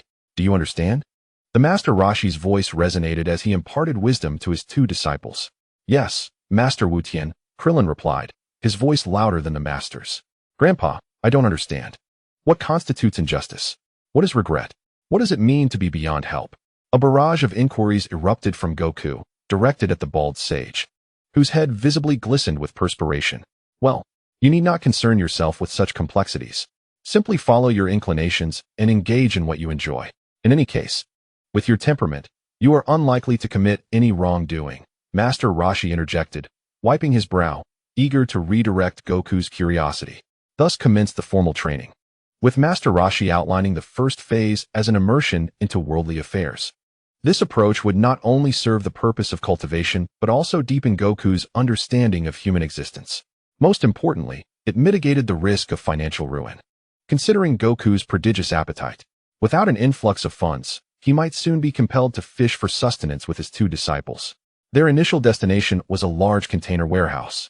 The warehouse manager, casting a worried glance at Goku and Krillin, approached Master Roshi. Are you certain they will be all right? Rest assured. Did we not agree on this?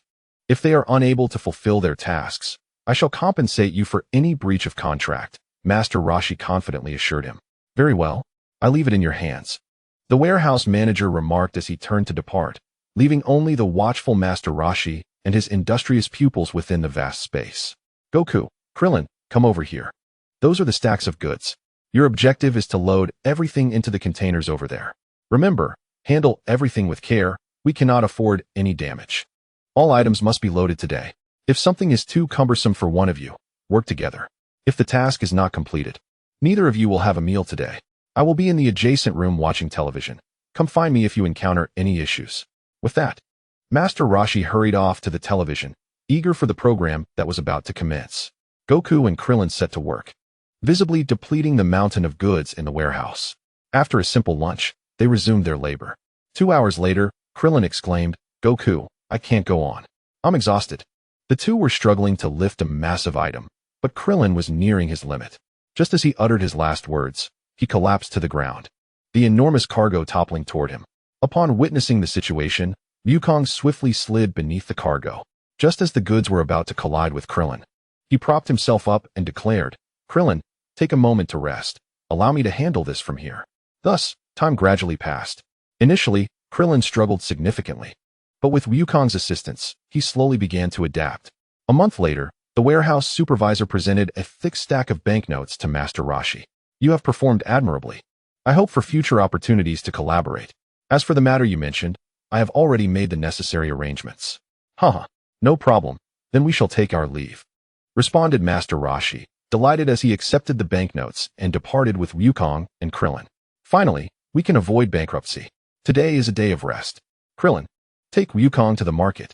You are responsible for explaining the denominations and usage of different currencies. I shall return to the Kame house. He withdrew a portion of the cash and handed it to Krillin. Yes, Master Mutant, I, Krillin, assure you I will complete the task. Standing tall, Krillin replied loudly before setting off with Wukong. Wukong, did you live alone on Bowsy Mountain? At first, I lived with my grandfather, but after he passed away, I was alone. What about you, Krillin? I am somewhat similar. I was taken in by my master at the Dorian Temple. Initially, I lived with him, but after he passed, I was left alone. Although Dorian Temple is populated, those like me are merely tasked with menial chores. Krillin's expression bore a hint of complexity. The temple represented both beauty and sorrow for him. The following day, at the Feifei Express Company, a rotund middle-aged man glanced at Master Roshi and the two children. You must be the ones my brother recommended. An elderly man and two youngsters. It must be you. Indeed, that is us, Master Roshi affirmed. Follow me, he instructed before leading them into the company warehouse, where a multitude of sorted goods awaited. He gestured toward the pile and said, These are the items to be delivered to various households today. Leave it to us, Master Roshi replied, instructing Wukong and Krillin to each carry a parcel as they set off at a brisk pace. Let me demonstrate first, and then I shall leave it in your capable hands. Upon arriving at a residence, Master Roshi announced loudly, Hello, I am Master Turtle from Feifei Express. Your package has arrived. Please come out to collect it.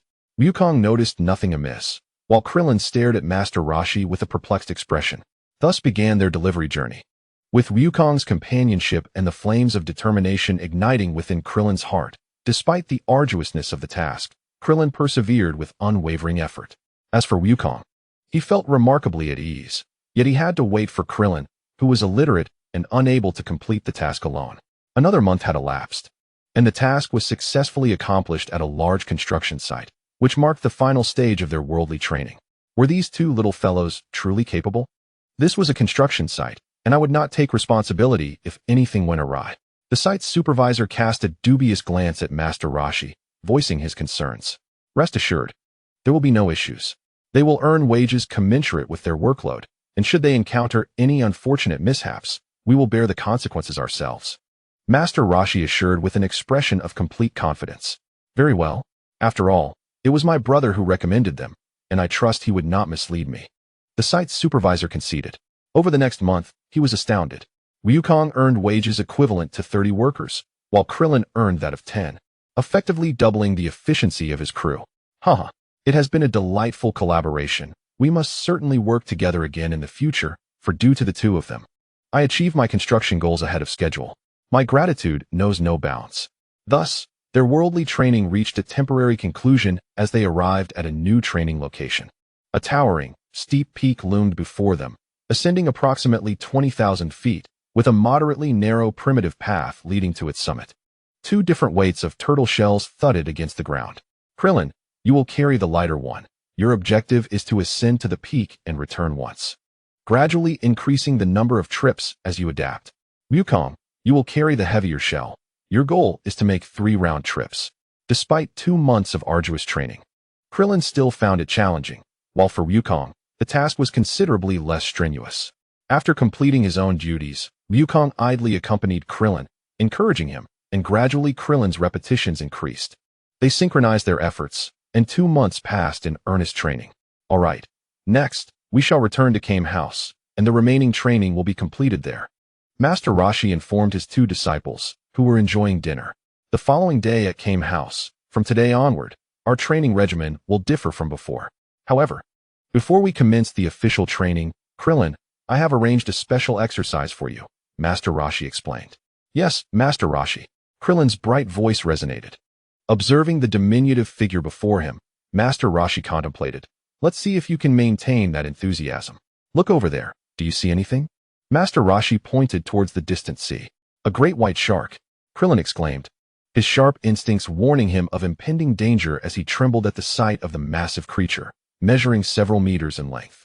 Indeed, I specifically lured it here with bait. Given your current level of training, how do you think you would fare against it? Master Rashi inquired with an impassive expression. I fear I may be utterly shattered. Krillin pondered for a moment before hesitantly responding. Well, today, I have prepared a special training just for you. You will swim over there, defeat it, and then prepare dinner for Goku tonight. Master Rashi declared his arrangement. Impossible, Master Rashi, I could never be its match, Krillin said, terror evident in his gaze directed at his teacher. Today, you must either conquer it or leave this place. I shall not teach you further. Goku, you are forbidden from assisting him. Master Rashi's voice was harsh, his expression stern, making it clear to Krillin that this was no jest. Krillin found himself engulfed in inner turmoil. He feared death, yet dreaded the thought of leaving. His pale face reflected a whirlwind of emotions. Goku, with a sense of ease, encouraged him. Krillin, you can do it. It's not that formidable. I believe in you. The scales of Krillin's heart tipped. I can do this. I cannot allow Goku to look down upon me. He is my only friend, and I do not wish to return to solitude. With determination, the diminutive figure of Krillin, standing at just 69 centimeters, resolutely approached the great white shark. As he swam closer, the massive silhouette of the shark instilled an unavoidable dread within him. The proximity only intensified his fear, leaving him breathless. Ah! Krillin closed his eyes and shouted, propelling himself towards the great white shark, accepting whatever fate awaited him. I am no longer the old Krillin, and he was unsure of how to throw a proper punch. He began to strike wildly at the shark, each blow landing heavily upon its body, the force penetrating its exterior and resonating within its very core. Moments later, the great white shark floated lifelessly upon the surface, a crimson stain spreading across the water, and Krillin's head was drenched in scarlet. Krillin, it's done, Goku's voice echoed from a distance. Huh, I'm not dead? Krillin, adrift in the sea, opened his eyes in bewilderment. As he settled his racing heart, he erupted into joyous laughter. Ha! I'm alive, I truly am alive. This is wonderful. He happily dragged the great white shark back. Master Rashi, Goku, I succeeded, Krillin exclaimed with excitement, looking at his teacher and friend. Haha, Krillin, I always knew you could do it, Goku replied, equally elated. Krillin, do you know why I arranged this training for you? Master Rashi inquired, his gaze penetrating. Master, I do not understand, Krillin respectfully responded. Indeed, you may not fully comprehend, yet you charged forward regardless, which brings me great solace. Do you recall before you began your training, I asked you and Goku why you wished to grow stronger? You said it was to gain courage. But courage is not merely about strength. It is tied to the cultivation of one's character. Once shadows arise, the only way to dispel them is to confront one's fears head-on. After several months of rigorous training, your strength has significantly improved. The formidable great white shark will no longer pose a threat to you. However, this initial training represents an unparalleled opportunity. Should you miss it, the path ahead will become increasingly arduous. Fortunately, you have succeeded. Master Roshi gazed contemplatively at the diminutive figure before him. Thank you, Master Wutian. I understand, Krillin replied, his eyes glistening with emotion. Chapter 30. The Confrontation of Beauties. Now, your training mission can be succinctly encapsulated in a single phrase: as steady as a mountain, swift as the wind, and rapid as lightning. What does it mean to be steady as a mountain? At all times and in all places, one must maintain the stability and weightiness of a mountain. What does it mean to be swift as the wind? Whether walking or running, one should embody the lightness and unpredictability of the wind. What does it mean to be rapid as lightning? To move with the speed of a flash of lightning. Master Roshi gradually elucidated the essence of the final stage of training. Master Wutian, how should we practice? Krillin inquired eagerly. Patience, I have yet to finish. Master Roshi admonished. For now, I only require you to achieve the first stage, steady as a mountain. The subsequent 2 stages are beyond your current capabilities. Even I am merely at the 2nd stage, with the 3rd still far off. For the first stage of training, I will place a bowl of water atop each of your heads. Your task is to maintain it without allowing a single drop to spill, whether standing, walking, or sitting. If you can accomplish this, you will have entered the first stage of training. With continued practice, progress will follow. Wukong, you have an additional training requirement. I will dedicate an hour each morning to teach you literacy and writing. Learn as much as you can. Grandfather, may I ask a question? Wukong raised his small hand, looking up at Master Roshi. Speak, Master Roshi replied, curiosity evident in his eyes. One could only wonder what challenging question Wukong would pose. What exactly does swift as the wind entail? And how does literacy and writing benefit us? Wukong voiced his uncertainties. To be swift as the wind, you need only balance a bowl of water on your head. No matter how vigorously you run, not a drop should spill. As for literacy, it equips you with the ability to discern right from wrong. Writing well, it may not hold much utility for you. Master Roshi pondered deeply, striving to articulate his thoughts. This fellow certainly knows how to challenge me. Thankfully, I am already bald, or I would surely be losing hair. All right, grandfather, I understand now, Wukong said, feeling that it might not be so difficult after all. He realized he could have accomplished this long ago, but a diligent review would serve him well. Lastly, I intend to take you both to participate in the martial arts tournament in 3 months. Master Roshi articulated the final item on his agenda, prompting Krillin to exclaim with enthusiasm upon hearing Master Wu Tian's words. That is fantastic. The world's greatest martial arts tournament. What is the world's greatest martial arts tournament? Goku inquired, gazing at him in confusion. At that time, martial artists from all over the world will gather in South City, and through duels, the strongest among them will emerge as the champion, the number 1 in the world, Krillin explained earnestly. I see. While I am not particularly interested in being number 1, the opportunity to witness various martial arts styles is quite appealing. Goku replied, feeling a twinge of excitement. He understood the necessity of absorbing the strengths of many to forge his own unique martial path. He hoped the tournament would allow him to explore martial arts that piqued his interest. Do not get too carried away. Participating does not guarantee you'll win. It is merely an opportunity to broaden your horizons. This world is not as easy as it seems, Master Roshi admonished solemnly, though internally he chuckled, thinking, I shall claim the championship for myself. A week later, a jet landed in front of Kame House, with Oolong, whom Goku had not seen for several months. At the controls, Bulma stepped out of the cabin and walked directly to Goku, complaining, Goku, didn't we agree that you would come to play with me? Haha, Bulma, what brings you here? I've been training with Grandpa and Krillin, so I haven't had the chance to visit you. Goku replied, genuinely pleased by her arrival. I was here a couple of months ago, but you had moved, and I couldn't find you nearby, so I returned home, Bulma said, casting a playful eye at the small stature of Krillin, who stood beside her. Today, she wore her long, turquoise hair casually draped behind her. complemented by light blue denim shorts that showcased her fair legs, paired with a cream-colored t-shirt emblazoned with the words "Good Start," radiating her youthful vibrance unapologetically. Goku. Who is she? Krillin asked, his cheeks tinged with a faint blush as he looked at the radiant Bulma, lowering his voice to inquire. Bulma. The friend I mentioned last time. This is Krillin, a friend I met here, Goku introduced. Hello, I'm Bulma. Goku, please take good care of him. She greeted Krillin with a smile. Haha, no problem. I've always looked out for Goku, so don't worry. Krillin replied, scratching his head with a hearty laugh. Goku. It's been a while. Oolong descended from the aircraft. Yes, Oolong, it's been quite some time. Have you managed to purchase any girls' undergarments? Goku asked curiously. You rascal. Let us not discuss such matters openly. But, haha, I did buy some. It cost me 2 months' salary. Oolong responded, his expression one of satisfaction. Just as Launch emerged from the house. Wukong, is this your friend? Launchi inquired curiously, gazing at the enchanting girl and the adorable pig before her. Indeed. Launchi. This is Bulma, and this is Oolong. Bulma, meet Launchi. She is quite wonderful. She often prepares meals for us and possesses a delightful sense of humor. Whenever she sneezes, she transforms into another version of herself. Just as Wukong concluded his introduction, the golden-haired Launchi appeared. Hey, little brat, why not consider joining me in a heist? It's truly exhilarating. The golden-haired Launchi boldly extended her invitation to Wukong, and had it not been for his diminutive stature, she would have treated him like a close comrade. How can you say that? What if you lead Wukong astray? Bulma questioned disapprovingly, her gaze fixed on the golden-haired Launchi. Who are you? I can do as I please. It's none of your business, little girl, the golden-haired Launchi retorted defiantly. I am Bulma, a dear friend of Wukong, and I will not allow you to corrupt him.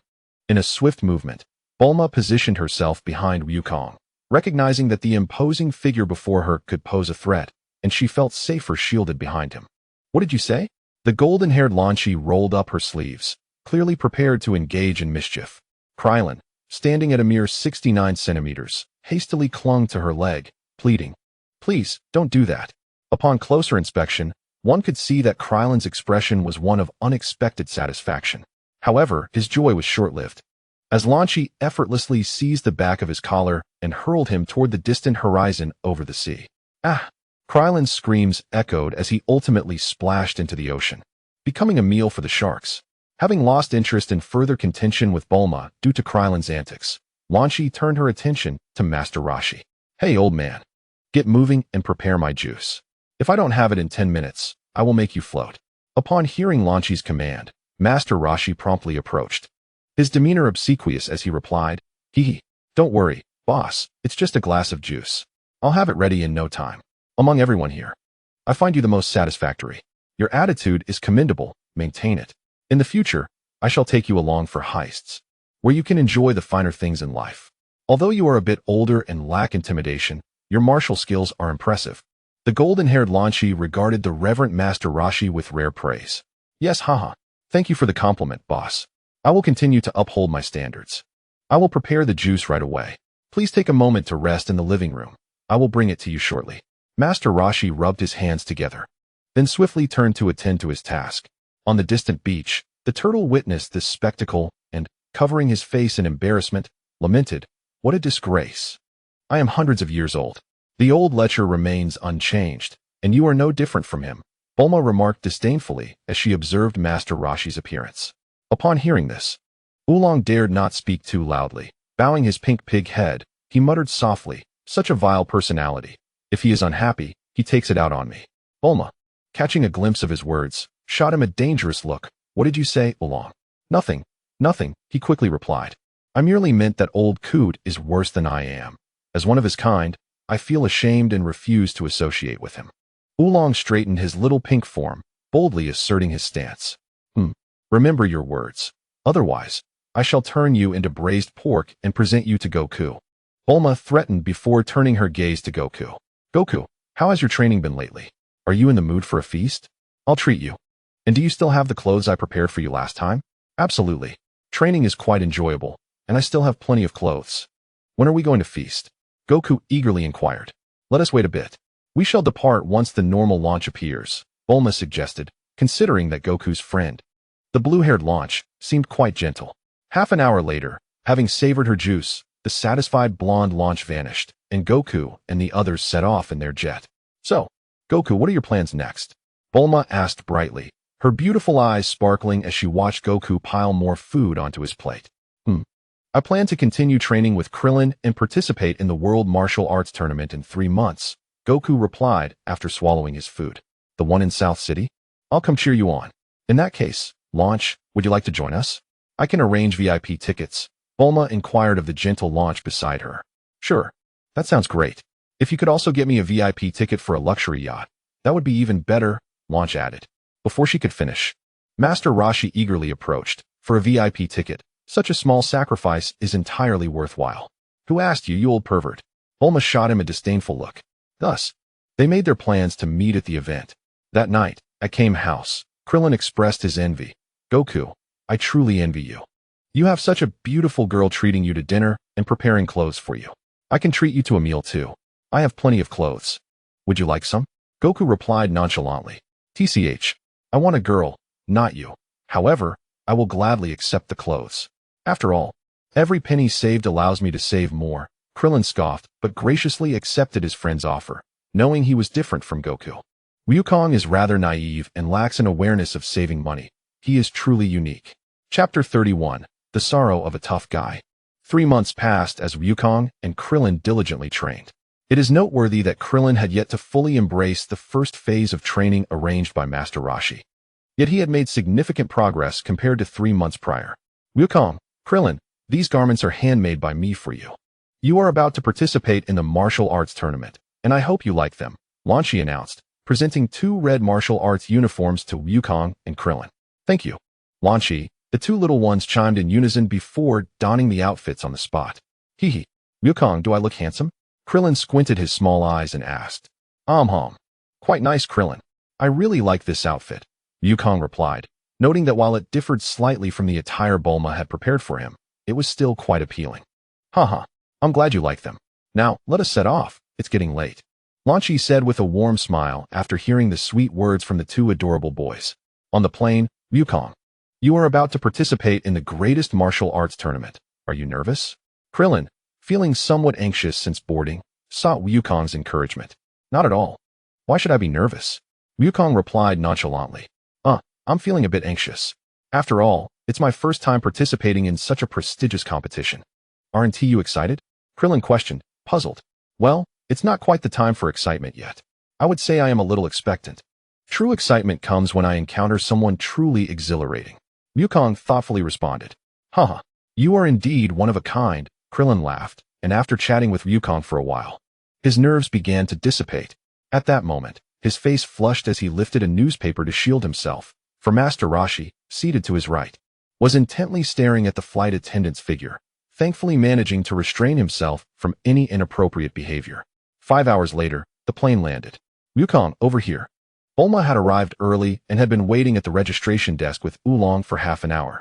Today, she had chosen a light yellow skirt paired with a white t-shirt, emblazoned with harami, complemented by a light purple belt and elegant wedge sandals. Upon reuniting with Bulma, she and Launchi stood side by side, creating a striking visual that drew the attention of many onlookers. Hey, Wukong, do you notice anything different about me today? Bulma asked mysteriously, as Wukong examined her closely, unfazed. Since the last 2 encounters, during which she was unexpectedly ambushed by Goku, she has made it a point to wear safety shorts every day. Hooray! Bulma, it seems you've grown a little taller. Goku exclaimed, astonished. Oh no, that's not what I meant. But, haha, you actually noticed my slight height increase. Look here, Bulma said, pointing to the area just below her chest. Oh, isn't that your chest? Goku inquired, puzzled. You fool, I was referring to the words below, right here. Bulma retorted, her cheeks flushed with embarrassment. And Goku finally comprehended her meaning. Oh, what is this? I can't decipher it at all, he exclaimed. Hee, I had this specially made. It means cheer on. Tomorrow, during your match, I will be in the VIP section rooting for you, Bulma expressed, her expression urging him to say something in response. All right, Bulma, I will do my best tomorrow. Just watch, Goku replied resolutely. It's settled then. After registering, Bulma led them to the hotel that had been prepared in advance. The next day, Bulma encouraged, Goku, Krillin, You both must give it your all. We will be cheering for you from the stands. She spoke to the two nearly identical figures before her outside the preliminaries venue. Sure thing. Let's go, Krillin. A quarter of an hour later, inside the preliminaries arena, the voice of the event coordinator echoed. Welcome everyone who has traveled from afar to participate in this prestigious martial arts tournament. We have a total of 150 contestants, from which 8 will advance to the semifinals. Now, let me explain the rules, which everyone must remember. The competition time cannot exceed 10 minutes. Falling off the stage counts as a loss. Killing is prohibited, as are weapons and attacks on the genital area. Otherwise, you will be immediately disqualified. After 5 minutes, all contestants must proceed to the 4 designated areas to draw their entry numbers. Our staff is already in place. Krillin, what are genitalia? Goku's voice rang out, drawing the attention of those nearby. It's, the thing you use to pee. Krillin whispered, his face turning crimson. Goku's eyes widened in realization. Oh, I see. I've learned something new.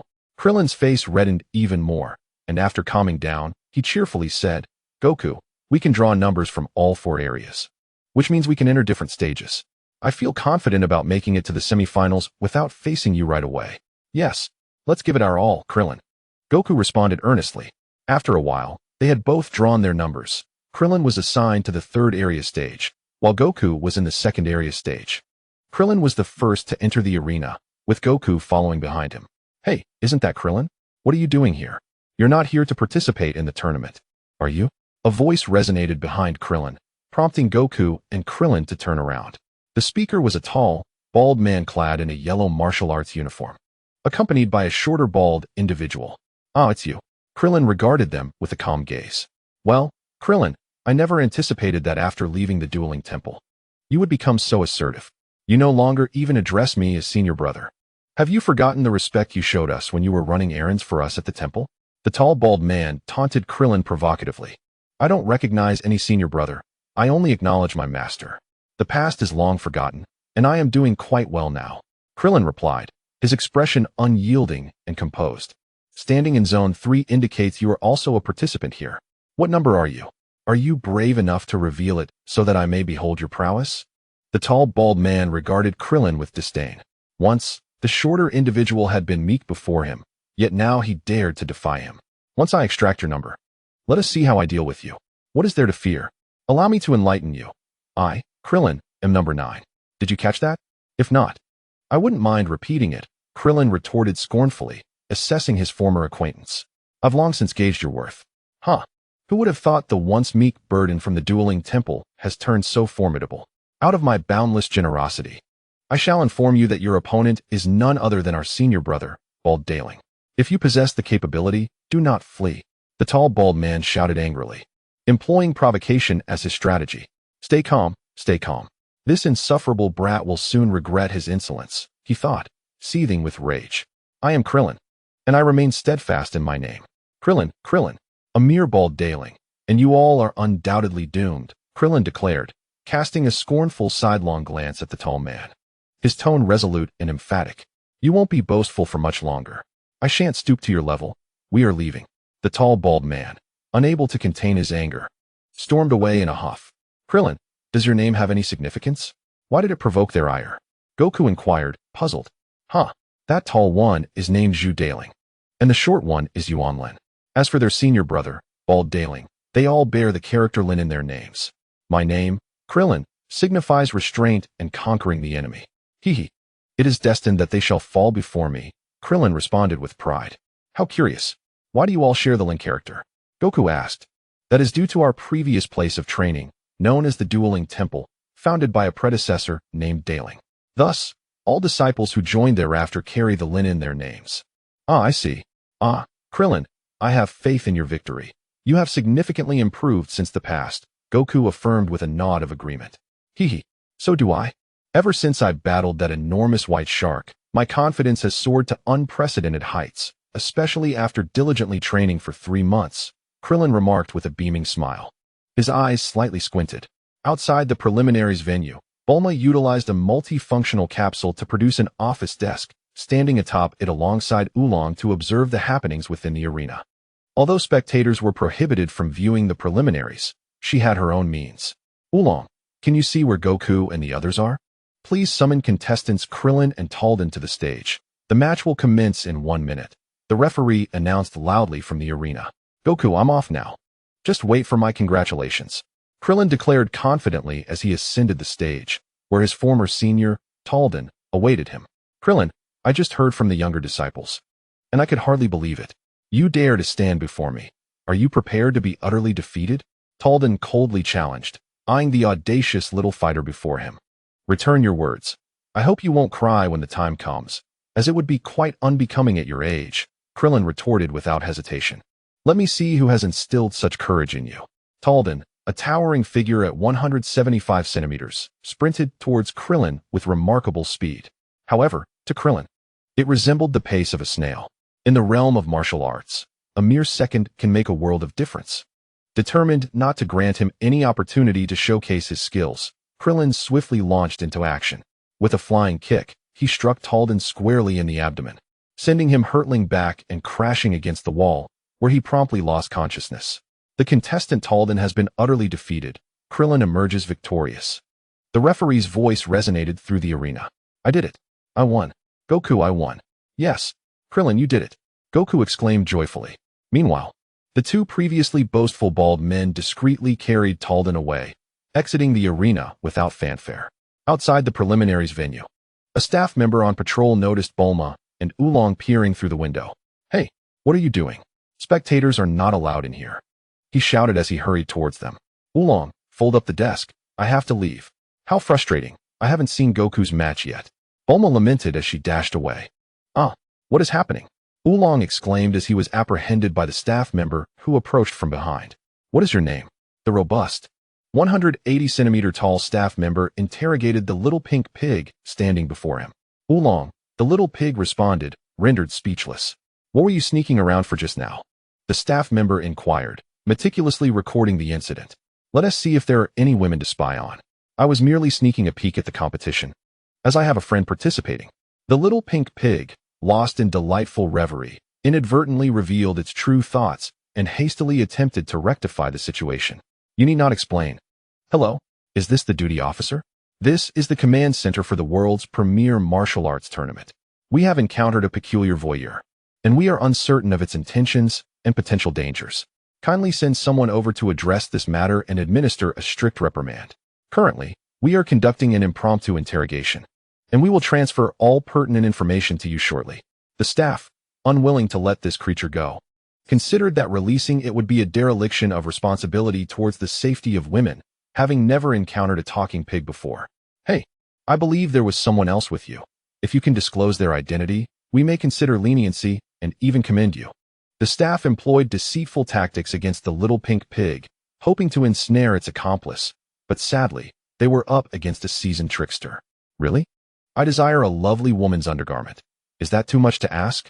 Just provide it, and I will reveal everything. The oblivious pig, with a flushed face, boldly stated its demands. Wait here. I shall see if I can procure it for you. However, once I obtain it, there can be no turning back, or you shall experience the brunt of my iron fist. The stern staff member, having delivered his ultimatum, left the pig in the command center, confident that with other colleagues present, it would not dare to flee. 5 minutes later, in the men's restroom, the hardened interrogator found himself torn, contemplating the lengths he must go to ensure the security of his female colleagues. He hoped his sacrifices would bear fruit. Otherwise, he would make that pig rue the day. Grasping his peculiar item, he slowly made his way back, just as he reached the restroom door. Biao, I never anticipated you would be this sort of person. You have greatly disappointed me. Mana, the object of his affections, emerged from the women's restroom, her gaze fixated on the oddity in his hand, growing increasingly displeased. And she shouted in anger. With heavy footsteps echoing from her high heels, she swiftly departed, her hopes dashed. Despite his robust appearance aligning perfectly with her expectations, the realization that he had indulged in such indiscretions outside was too much to bear. Mana, please let me explain. It is not as you think. Biao exclaimed in a panic, attempting to pursue her, drawing the curious glances of his colleagues nearby. He quickly concealed the item behind his back. Alas, it is futile to chase her now, especially while she is furious. I shall wait until later to elucidate. Once he believed no one was watching, he angrily discarded the item on the ground. That damned little pig, If you cannot provide me with a satisfactory answer soon, Biao, will ensure your utter demise. The stalwart figure, despite the grim expression etched upon his face, bent down to retrieve the object from the ground, having already paid a steep price. Should he abandon this endeavor now, he knew he would never forgive himself. Wu Long observed the approaching staff members who had come to apprehend him, a familiar disdain emanating from their hands. To think they would attempt to dupe me, the great Wu Long, with such trivial tricks when I was dominating the land. You were still playing in the mud. The little pink pig harbored these contemptuous thoughts, concealing any trace of emotion from its countenance. Here, this is the pair of undergarments you desired. It should suffice for your needs. Should you dare to deceive me, I will ensure you weep. Biao remarked darkly as he extended the item toward the diminutive swine. Oh, very well, no problem. Please place the item on the table first. I find myself rather parched. Could you kindly pour me a glass of water? After I quench my thirst, I shall divulge everything. I implore you, dear brother, the little pink pig pleaded pitifully, gazing up at the man before it. Even this hardened individual could not help but feel a twinge of affection for such an endearing creature, and he found himself unable to utter a word of refusal. He turned to fetch the water, while Wu Long swiftly transformed into a cat, gracefully exiting the duty room. A piercing scream echoed from the duty room. What took you so long? Bulma glared at the little pink pig. How dare you complain? I nearly faced reprimand myself for merely tidying up your table, Wu Long retorted with equal displeasure. Enough of your grumbling. I think a few days of reprimand would do you good. We've delayed too long. Goku and the others are about to emerge. We must hurry to find Lan Qi. Bulma disregarded its complaints and dashed forward. Wu Long had long since resigned himself to the whims of his unyielding employer. Chapter 32. Namu, Lan Fong, Alon's time swiftly passed, and the preliminary venue determined the 8 contestants who would advance to the finals. Goku and Krillin encountered no formidable adversaries and both entered the next round together. At this moment, Goku and Krillin had joined Bulma for lunch and were now enjoying a brief respite. The announcement echoed through the air, calling upon the finalists to assemble for the drawing of lots, which would determine their opponents and order of appearance. Goku, Krillin, it's time to head out. We will be in the open stands, cheering for you. Bulma roused the 2 still slumbering figures. All right, we're on our way. Goku and Krillin responded groggily as they made their way toward the contestant room. Now that all participating contestants have arrived, let us commence the drawing of lots, the blonde host declared, addressing the 8 competitors gathered before him. 5 minutes later, the host began to announce the contestants for the duel. Nameless contestant versus Lan Fong contestant, Sun Wukong contestant versus The Lonely Smoke, You Do Not Understand contestant, Clin contestant versus Adai contestant, Jackie Chan contestant versus Wooden Man contestant. Esteemed contestants, I trust you are familiar with the rules of this grand competition, having garnered an understanding during the preliminary rounds. I shall merely add a brief clarification. The sole distinction between the semifinals and the preliminaries is the absence of time constraints. If there are no objections, I invite you to take a moment to rest, for we shall officially commence the semifinals shortly. Observing no concerns among the contestants, the host departed the contestants' room, proceeding to the outdoor arena to fulfill his role as master of ceremonies. Upon reaching the open-air grand stage, the blonde host grasped the microphone and, surveying the densely packed audience, proclaimed, "Ladies and gentlemen, thank you for your patience. I am your host, Oligai, for this prestigious event. We are about to formally begin the world's premier martial arts tournament. Please welcome to the stage, Nameless contestant and Lan Fong contestant." Like an ascetic, Nameless stepped onto the platform alongside the enchanting Lan Fong. Nameless contestant, this appears to be your inaugural participation in the martial arts tournament, is it not? Might you introduce yourself to the audience? The golden-haired Oligai boomed into the microphone, extending it toward Nameless. I hail from the distant desert of Asari, a profoundly impoverished tribe. Our people have dwelled in the desert for generations, surviving on the scant cultivable land of our oasis and subsisting through hunting. Although we are not affluent, we have led a content existence, until a year ago, when our nightmare began. The oasis's water source gradually dwindled, diminishing day by day. The depletion of this vital resource heralded a future where we could no longer cultivate sustenance. The elders of the tribe deliberated on relocating to another region. Yet despite numerous attempts, many brave warriors perished, and we failed. The desert is fraught with an abundance of sand scorpions and various beasts. In such dire circumstances, the elderly, women, and children of the tribe face certain demise should they venture beyond the oasis. Within the oasis, we could still rely on our ancestral defensive structures and sustain ourselves through hunting. However, the situation has grown increasingly dire. We possess food, yet our access to water is rapidly vanishing, with our daily ration of water dwindling. A month ago, each of us was allotted merely 2 sips of water per day. The elders of the tribe are acutely aware that our endurance is limited. Ultimately, the tribe resolved to send forth their strongest warrior, myself, to break through alone in search of a solution. After several near-fatal encounters with beasts, I succeeded, carrying the hopes of my tribe as I emerged from the desert. In the half-month since my departure, I have traversed numerous villages, beseeching help from many, and have endured much hardship. Those who are willing to assist us often lack the means, while those endowed with the capability are reluctant to offer their help. Just as despair began to consume me, an elderly man informed me about the prestigious martial arts tournament. He revealed that should one emerge victorious, a substantial monetary reward awaits, sufficient to procure the essential supplies I desperately need. Upon hearing this news, I could no longer bear the weight of my burdens. The pressure upon me was nearly unbearable, and I felt on the brink of collapse. My 6-year-old brother could be saved, my aging mother could find relief, and hope would flicker for my several hundred tribesmen. My own salvation seemed within reach, and I could no longer contain my tears of anguish. I arrived here, carrying the hopes of my future and that of my kin, filled with gratitude for divine providence, dressed in humble animal hides and with skin as dark as the night. The calm and composed Namu introduced himself with hands clasped in reverence. It was truly remarkable.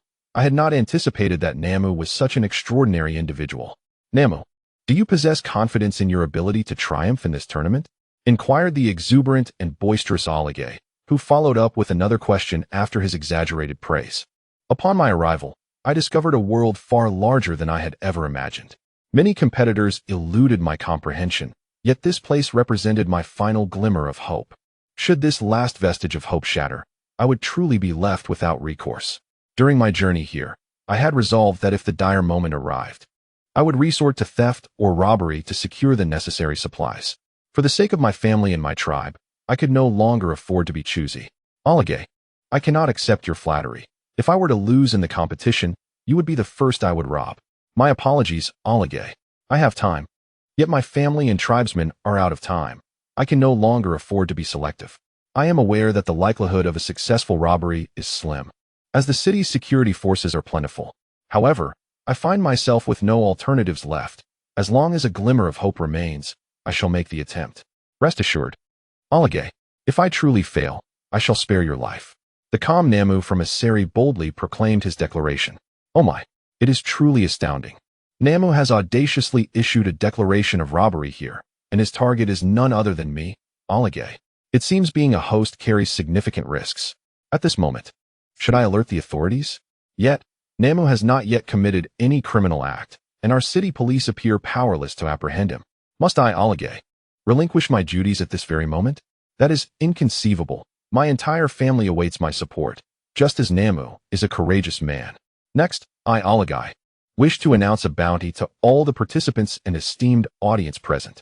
Should the competitor Nanwu lose the match and attempt to seize me, I shall reward anyone who successfully protects me with a sum of 100,000 yuan. I trust that the organization will cover this expense. The golden-haired Alligay boldly proclaimed this bounty for his own safety, addressing everyone in attendance. The crowd erupted in cheers, chanting Nanwu, Nanwu, Alligay, Alligay, we stand with you. I, Alligay, express my gratitude for your support. Now, let us turn our attention to another contestant, the only female participant in this grand competition, Ms. Lan Fong. May I ask, Ms. Lan Fong, what brings you to this martial arts tournament? As golden-haired Alligay stepped away from Nanwu, he approached the enchanting Lan Fong. Oh, your words just now truly moved me. Do you find me beautiful, dear golden-haired youth? Lan Fong cast a mesmerizing glance at Alligay, her expression alluring. Before him stood a vision of beauty, her blue short hair, clad in denim shorts and a white t-shirt, complemented by world-renowned athletic shoes, her curvaceous figure captivating his gaze. Alligay could not suppress his honest feelings. Beautiful, dear golden-haired youth. I could very well be your grandmother. Lan Fang replied playfully. Over the years, I have nearly exhausted my resources to maintain this beauty. This allure is my sole motivation for living, just as your friend Nanwu is determined to win. I too am resolute in my pursuit of victory. Should I fail to secure the prize, I cannot guarantee my sanity. Perhaps, dear golden-haired youth, you might become my next benefactor. The beautiful Lan Fang winked at Alagai, her voice soft and teasing. Today, Alagai finds the atmosphere rather unfriendly. With Nanwu first, and then Lan Fang, has the demise of Alagai's heroics come so soon? However, I, Alagai, shall not retreat so easily. Since I stand upon this stage, I am a true warrior. Let the tempest come with greater ferocity. Henceforth, I declare the competition officially commenced. Nanwu, dear youth, do you think your elder sister is beautiful? Shall you concede victory to her? The lovely Lan Fang cooed at the dark-haired Nanwu, who paid her no heed. TCH. She scoffed, slightly displeased, and dashed toward Nanwu, launching her attack. Be it jabs, hooks, or kicks, the disparity between Lan Fang and Nanwu was insurmountable. Realizing she was utterly unable to contend with him, Lan Fang retreated slightly, while Nanwu remained still, as he had no habit of striking women. Dear Nanwu, how about this? Now, take another look. Is my sister beautiful? The enchanting Granny Lan Fang gently pulled down her garment from her right shoulder, revealing her smooth and exquisite skin, captivatingly gazing at Nanwu. Beautiful. But what do I resemble? Nanwu had to concede that the woman before him indeed possessed an undeniable charm, and thus posed his question. What do I resemble? The beautiful Granny Lan Fang asked, puzzled, looking at the younger Nanwu. A slender rib. See, my ribs are almost entirely exposed, covered only by a thin layer of skin. This is due to my lack of hydration. Even after emerging from the desert recently, I have only sipped a minuscule amount of water, constantly reminding myself of my thirst and that my family awaits me. With such a state, how could I possibly appreciate your beauty? I advise you to concede voluntarily. Otherwise, I shall launch an attack, and even if you are a woman, I shall show no mercy, Nanwu declared, his hands clasped in prayer before the beautiful Granny Lan Fang as he issued his final notice. How dare you? Do you think I would concede to you based on just a few words? It took a great deal of resolve for me to participate in this competition. Otherwise, why would a delicate woman like myself come to this place to battle with a bunch of filthy men? Granny Lan Fang retorted angrily. I apologize. I should not have underestimated your determination, which is also a denial of my own. Henceforth, I shall unleash my full strength to defeat you. Are you prepared to face an opponent with unwavering resolve? After bowing sincerely in apology, Nanwu proclaimed loudly, Little brat, bring it on if you can. I, your aunt, have roamed the world for decades. What kind of storms have I not witnessed? Granny Lan Fang countered with equal vigor. Just as she finished her words, Nanwu swiftly charged forward, and before she could react, struck her neck with his left hand, rendering her unconscious. Oh my, our contestant Nanwu has emerged victorious. Wonderful. It seems my dear Ali is safe for the time being. Let us give a warm round of applause for contestant Nanwu. The golden-haired Ali was revived once more. Chapter 33, The Solitude of Smoke, You Cannot Comprehend. Following the intense battle of the previous round, we are now poised to commence the second match of this grand tournament. Let us welcome with enthusiastic applause contestants Sun Wukong and The Solitude of Smoke, You Cannot Comprehend to the stage. Ali eagerly announced the commencement of the second match. Sun Wukong and The Solitude of Smoke, You Cannot Comprehend stepped onto the arena. Next, let us interview contestant Sun Wukong. May I ask, how old are you this year? You appear to be only 5 or 6 years old. Ali bent down, extending the microphone towards Wukong's lips. Wukong, give it your all. Wukong, give it your all. The cheering squad consisting of Wukong, Bulma, Oolong, Krillin, and Launch was vociferously encouraging him. Wukong, with a serious demeanor, stated, I am 16 years old. Oh, I cannot believe that Sun has reached the age of 16. It is utterly inconceivable. By the way, Sun, given your youth, do you possess the confidence to secure victory in the competition? Oleg, gazing skeptically at the young lad before him, found it hard to believe he was indeed 16. I am not particularly interested in first place. My purpose here is to witness martial arts techniques that pique my interest, though I have yet to see any. Nonetheless, there are many fascinating occurrences, Wukong remarked comfortably, resting his head upon his hands. It is quite remarkable that Sun, at such a tender age, exhibits such indifference to fame and fortune. Let us extend a warm round of applause for contestant Sun Wukong. Now, let us interview another participant. After Oleg concluded, he approached another contestant, a flying dragon. Pray tell, Lonely Smoke, what is your race? You appear to be quite robust. Oleg cautiously inquired of the imposing flying dragon before him.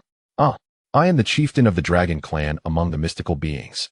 The formidable Lonely Smoke announced with a deep voice. Wow, I had no idea that our contestant, Lonely Smoke, is a chieftain. Oleg continued. What brings you to the Grand Martial Arts Tournament? In response to Oleg's second question, the flying dragon replied, Our dragon clan is a rare breed, comprising merely 200 members. I have dominated my clan for over a decade, yet none can match my prowess. It is a lonely pinnacle. Day after day, year after year, I have grown increasingly solitary, alleviating my desolation only with smoke. However, as I indulged more, my loneliness deepened. Smoke can no longer assuage my sorrow. Here, I seek nothing more than to taste defeat. Allow me to experience the flavor of loss, for a life devoid of worthy adversaries is unbearably lonesome. The colossal flying dragon, Lonely Smoke, sighed, a look of despondency upon his face. It is truly surprising that our contestant, Lonely Smoke, leads such a life of solitude. Let us hope that this tournament brings forth a challenger who can fulfill the desires of contestant Kira. Now, I declare the competition officially commenced. With a resounding shout, Oleg raised the microphone, and the audience erupted in applause. Young lad, I shall allow you to make the first move. Lonely Smoke said softly, gazing down at the diminutive Wukong, who was no larger than his palm. His pride would not permit him to strike first against an opponent he perceived as weaker.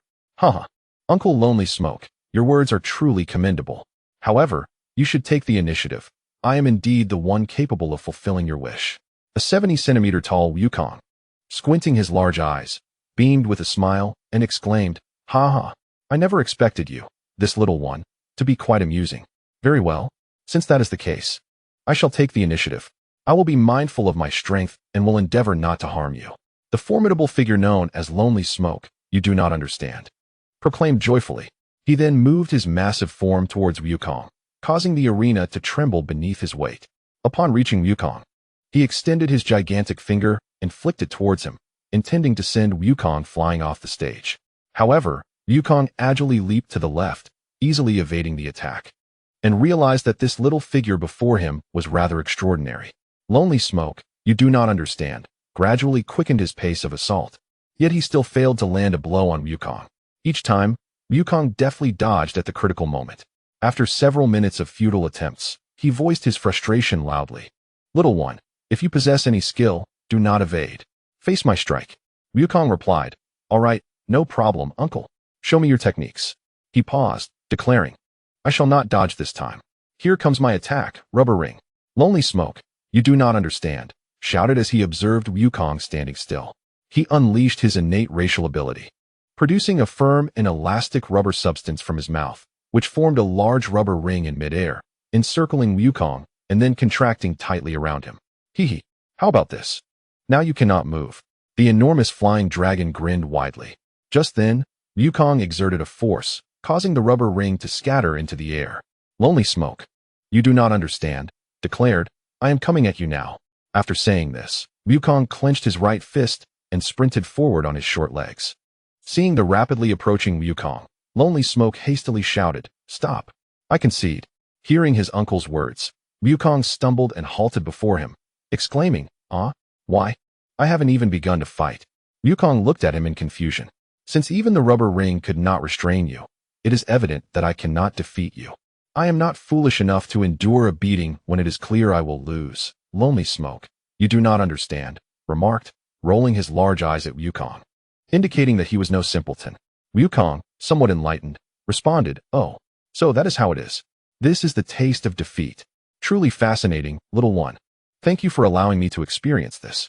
I wish you great success in your martial endeavors and hope you achieve victory. Farewell. The great-headed flying dragon, Lonely Smoke, you do not understand, said this before spreading his wings and soaring back to his homeland. All right. Thank you, Lonely Smoke, you do not understand, uncle. Farewell. Wukong waved his hand and called out loudly. Indeed, the outcome was utterly unexpected. Who would have thought that the solitude of Smoke would lead to a competitor's concession? I hereby declare that contestant Sun has emerged victorious, securing his place in our semifinals. Our heartfelt gratitude goes to both competitors for their splendid performance. At this moment, Ollie made a timely entrance onto the stage, announcing loudly, "Fantastic! Wukong has triumphed." Bulma joyfully patted Oolong on the head, exclaiming, "How wonderful! Stop that! I won't grow any taller." Oolong protested, cradling his head in discontent. Now, let us eagerly anticipate the next match. Please welcome contestants Krillin and Dai to the stage.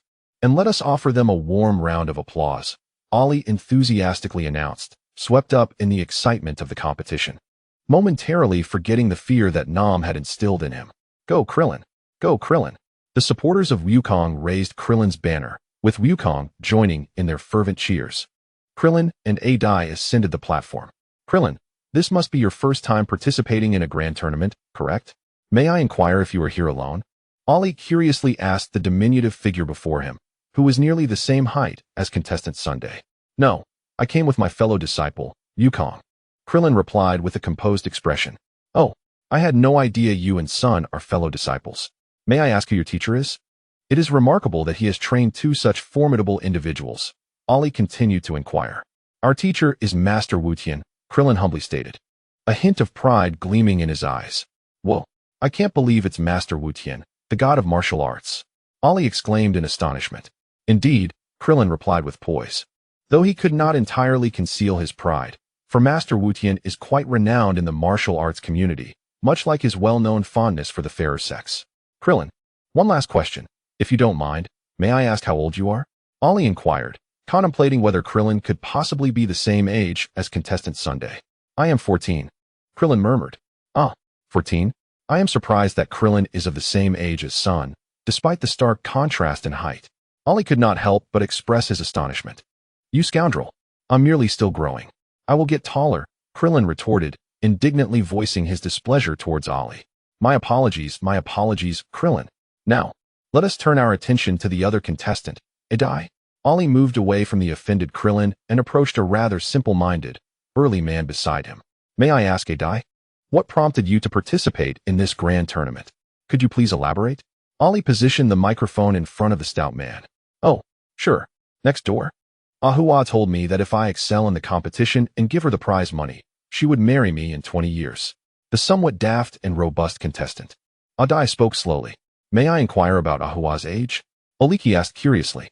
"I heard she is already 45, but I think Ahua is quite beautiful. Just like me. With a thick waist and thighs. People say we make a perfect pair." Dai chuckled foolishly. "Oh, I see. In that case, let me declare the competition officially open." Oliki looked at Dai sympathetically, but given his imposing stature, he hesitated to speak further. Who would have thought that someone so robustly built would yearn for love with such steadfastness? Gazing at him felt like looking into a mirror, and thus I, Klin, resolved not to let you stray further down a misguided path. I shall put an end to this here, my esteemed compatriot. Klin earnestly addressed the towering figure before him. "Oh, is that so? Haha, thank you." Dai beamed with joy upon comprehending the last statement. The diminutive Klin, standing at just 69 centimeters, showcased his training by swiftly darting around Dai in circles. Dai extended his hands in an attempt to strike Klin, but each time he missed. After a flurry of 30 circles, Dai eventually toppled to the ground. Klin had thus toppled his respected opponent, claiming victory. A dazed Oliki, still reeling from Klin's maneuver, shakily announced the results. After 10 minutes, Oliki finally regained his composure. "Now, we shall proceed to the fourth match. Please welcome our competitors, the Dragon and the Wooden Man. Let us extend a warm round of applause for them." Gue, adorned as the dragon, and the Wooden Man ascended the stage. "Now let us interview the dragon. Can you please introduce yourself?" Oliki approached the elderly man, speaking softly as the microphone was snatched away. "Hello everyone, I am the dragon. I adore lovely girls. Let us groove, let us groove. Please support your charming dragon." Gue danced excitedly on stage, while Oliki, exasperated, retrieved his weapon. "Wukong, this guy resembles Master Wutian." Both being elderly and rather lecherous, Klin remarked to Wukong, observing the elder on stage. "Indeed, Klin, he does remind me of a grandfather," Wukong affirmed. "This is splendid. In the next match, I shall face him, and I have some special surprises planned for him," Klin said with a mysterious grin. "What sort of surprises, Klin?" "Oh, that I cannot disclose, you would not understand." Klin, with his small, squinting eyes, remarked, "You are too young to know what you look like." "How could you say that, Clint?" Wukong complained indignantly as he snatched back his microphone. The golden-haired Ollie chuckled awkwardly. "Huh? I didn't expect our contestant Jackie Chan to be such an amusing old man. Now, let us interview the Wooden Man contestant." "Oh, Wooden Man, may I inquire why you have come here?" Ollie asked, looking at the slim young man before him. "I am the champion of Sonda. I have come here to prove that I am indeed the champion of Sonda and a master above all." The Wooden Man contestant stated expressionlessly, revealing his purpose. "Who would have thought you were the champion of Sonda? I, Ollie, am here hoping you will achieve victory in this competition," he exclaimed. "Now, I declare the competition officially begins. Old man, considering your age, perhaps you should return home and enjoy your twilight years. This is no place for you. I offer you the chance to concede." The Wooden Man contestant scornfully challenged Ague regarding his age. However, before he could finish his words, Ague suddenly appeared behind him, delivering a swift chop that knocked him unconscious. The champion of Sonda, the Wooden Man contestant, was eliminated, an utterly unforeseen outcome. It was shocking to see the Wooden Man contestant ousted. He was indeed the champion of Sonda, and Jackie Chan had truly surprised us all. Let us give him a round of applause. Ollie himself could hardly believe that Ague had secured the victory. Chapter 34, Safe and Sound. The Makeup Master. Thanks to the splendid performances of our 8 contestants, the 4 finalists for the semifinals have finally been determined. They are the nameless contestant from Asari, 16-year-old Sun Wukong, 14-year-old Clin, and Jackie Chan, who could very well be my grandfather. Let us extend our warm applause to them. Next, I shall announce their matchups. Nameless contestant versus Sun Wukong, Clin versus Jackie Chan. 10 minutes later, the competition will officially commence. So please take a brief respite in the audience area. In the audience area, hey, Yulong, turn into an umbrella. The sun is getting a bit hot. You need to enlarge yourself enough to fully shade me and Lan Chi. I absolutely do not want my fair, delicate skin to darken, not even a little. Bulma instructed the little pink pig beside her. "Ah, but I want to stay under the umbrella too." Yulong grimaced at his employer. "You needn't worry. I will help you stay cool with water." Bulma had already made arrangements for him. "Humph. So that bottled water you just sent me to buy was actually for me," the little pink pig imagined, anticipating the refreshing experience of being doused in mineral water. "Exactly, trust me. Just expand a bit. Lan Chi and I will each hold a bottle of mineral water to shower you with." The cap of the mineral water bottle. Did you not just puncture it with numerous holes?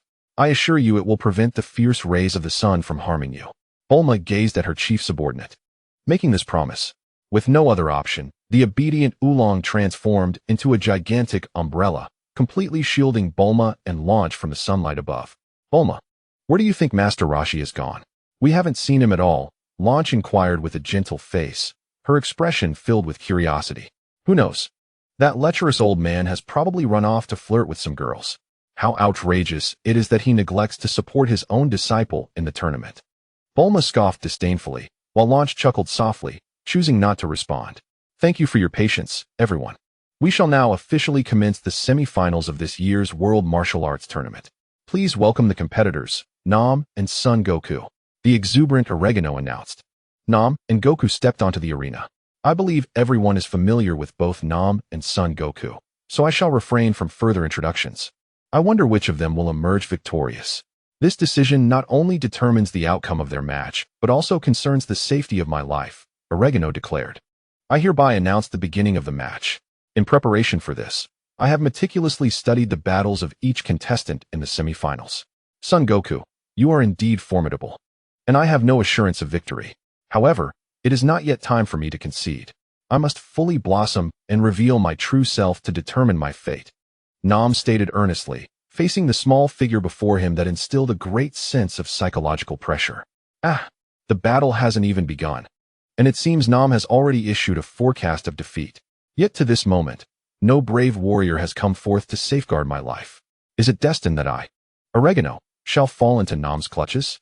Oregano's voice trembled with anxiety, echoing throughout the arena.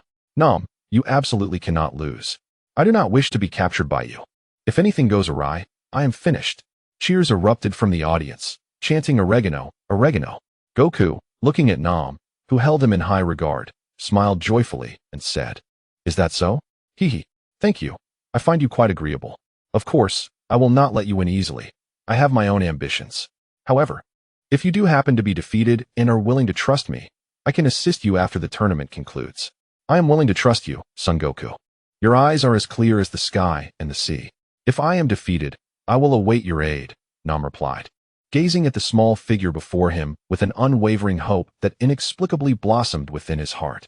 It felt strange, yet Nam wholeheartedly believed in his feelings. Releasing all his concerns. Oh, we extend our heartfelt gratitude to our 16-year-old competitor, Sun Wukong, for his remarkable decision.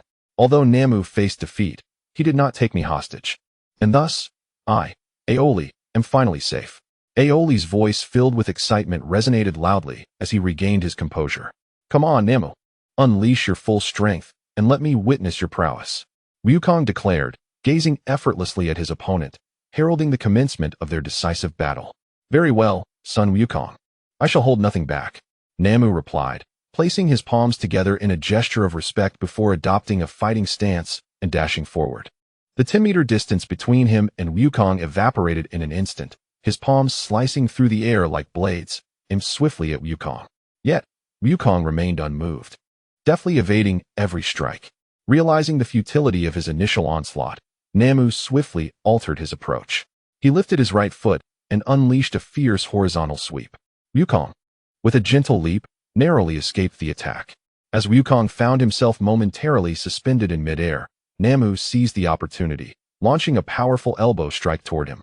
In a stunning turn of events, just as the elbow was poised to make contact, Wukong extended his left hand. Using Namu's moving arm as leverage to execute a forward somersault, miraculously appearing behind him. With a light jab, he struck Namu on the left side of his back, causing excruciating pain that sent Namu staggering forward. He fell to one knee, gasping for breath, while Wukong chose not to exploit this moment of vulnerability. After a brief respite, Namu regained his composure and turned to face Wukong. Son Wukong, you are indeed formidable. I have come to realize that I am not your equal. Now, I shall reveal my ultimate technique to conclude this battle. Very well, proceed, Wukong responded. Namu then leaped powerfully into the air, ascending higher and higher, 100 meters, 200 meters, 300 meters, until he reached an altitude of 400 meters, where he finally halted. Crossing his arms, he aimed at Wukong on the arena below and propelled himself downward with a forceful kick, exclaiming, Sky Cross Punch. Descending under the influence of inertia and gravity, his speed intensified, and the power he had amassed surged. He rapidly closed the gap to Wukong, mere moments away from delivering a decisive blow to his neck. In that crucial instant, Wukong deftly sidestepped, lifting his left foot to deliver a swift kick. Namu, unable to evade, received the full impact and was sent hurtling into the wall of the spectators' area, signaling the end of the battle. What an astonishing and thrilling spectacle it has been. In this contest, Sun Wukong emerges victorious, securing his place in the finals. Let us offer a resounding round of applause for both competitors. Aoli proclaimed the victory announcement. Wukong approached the recently risen Nameless with a smile, declaring, I have triumphed. Indeed, Sun Wukong, you have won. Your prowess is truly remarkable, and I am thoroughly impressed. I wish you all the best in the upcoming competition, and I shall cheer for you from outside. Nameless replied calmly before heading toward the contestants' room. Wukong, you have won. This is splendid, Krillin exclaimed as he rushed over to congratulate Wukong. Haha, yes, Krillin, I shall await you in the finals, Wukong responded with a grin. All right, I will definitely strive to do my best. Hehe, I am certain victory is mine, Krillin declared emphatically. Wonderful. Wukong has won. Wukong has won. Bulma joyfully cheered, clasping hands with Launch. Hey, I say, don't just focus on Wukong. Pour some water on me too. The umbrella above Bulma and Launch chimed in. Subsequently, Launch gently showered it with a fine mist. In the contestants' room, Master Roshi, disguised as the contestant Jackie Chan, encountered Nameless, who was about to step outside. Once revealing his true identity, he handed Nameless 2 multifunctional capsules capable of holding water. Master Wutian, why are you in this disguise? Nameless asked, puzzled by Master Wutian's unmasking before him. My 2 disciples have experienced an astonishing surge in power, especially Wukong. I fear that, given their current state of mind, they may struggle to control their own strength. Thus, I allowed them to participate in the tournament. At that time, I shall intervene and defeat them, teaching them that there are always greater forces beyond themselves. However, it seems that whether I can win is now in question. Master Rashi lamented, expressing his concerns. Master Wutian. Regarding Mukong, I believe you need not worry excessively. His gaze is exceptionally clear, devoid of any impurities. I trust he will manage his power well. Though it was their first meeting, Nameless displayed unwavering faith in him. Indeed, my main concern lies with my other disciple, who tends to be a bit impetuous. By the way, Nameless, I need your assistance. Master Rashi articulated his thoughts, and then turned to request Nameless help, as they shared a similar radiant presence and stature. Please, Master Wutian, say no more. I, Nameless, shall comply without hesitation, regardless of the danger, Nameless replied respectfully, palms together before the elder who extended his hand to him. Well then, shortly I shall engage in battle with my disciples. To prevent them from recognizing me, I require you to disguise yourself as my likeness. Do not worry about the makeup. I have already prepared the necessary props and will assist you in the process.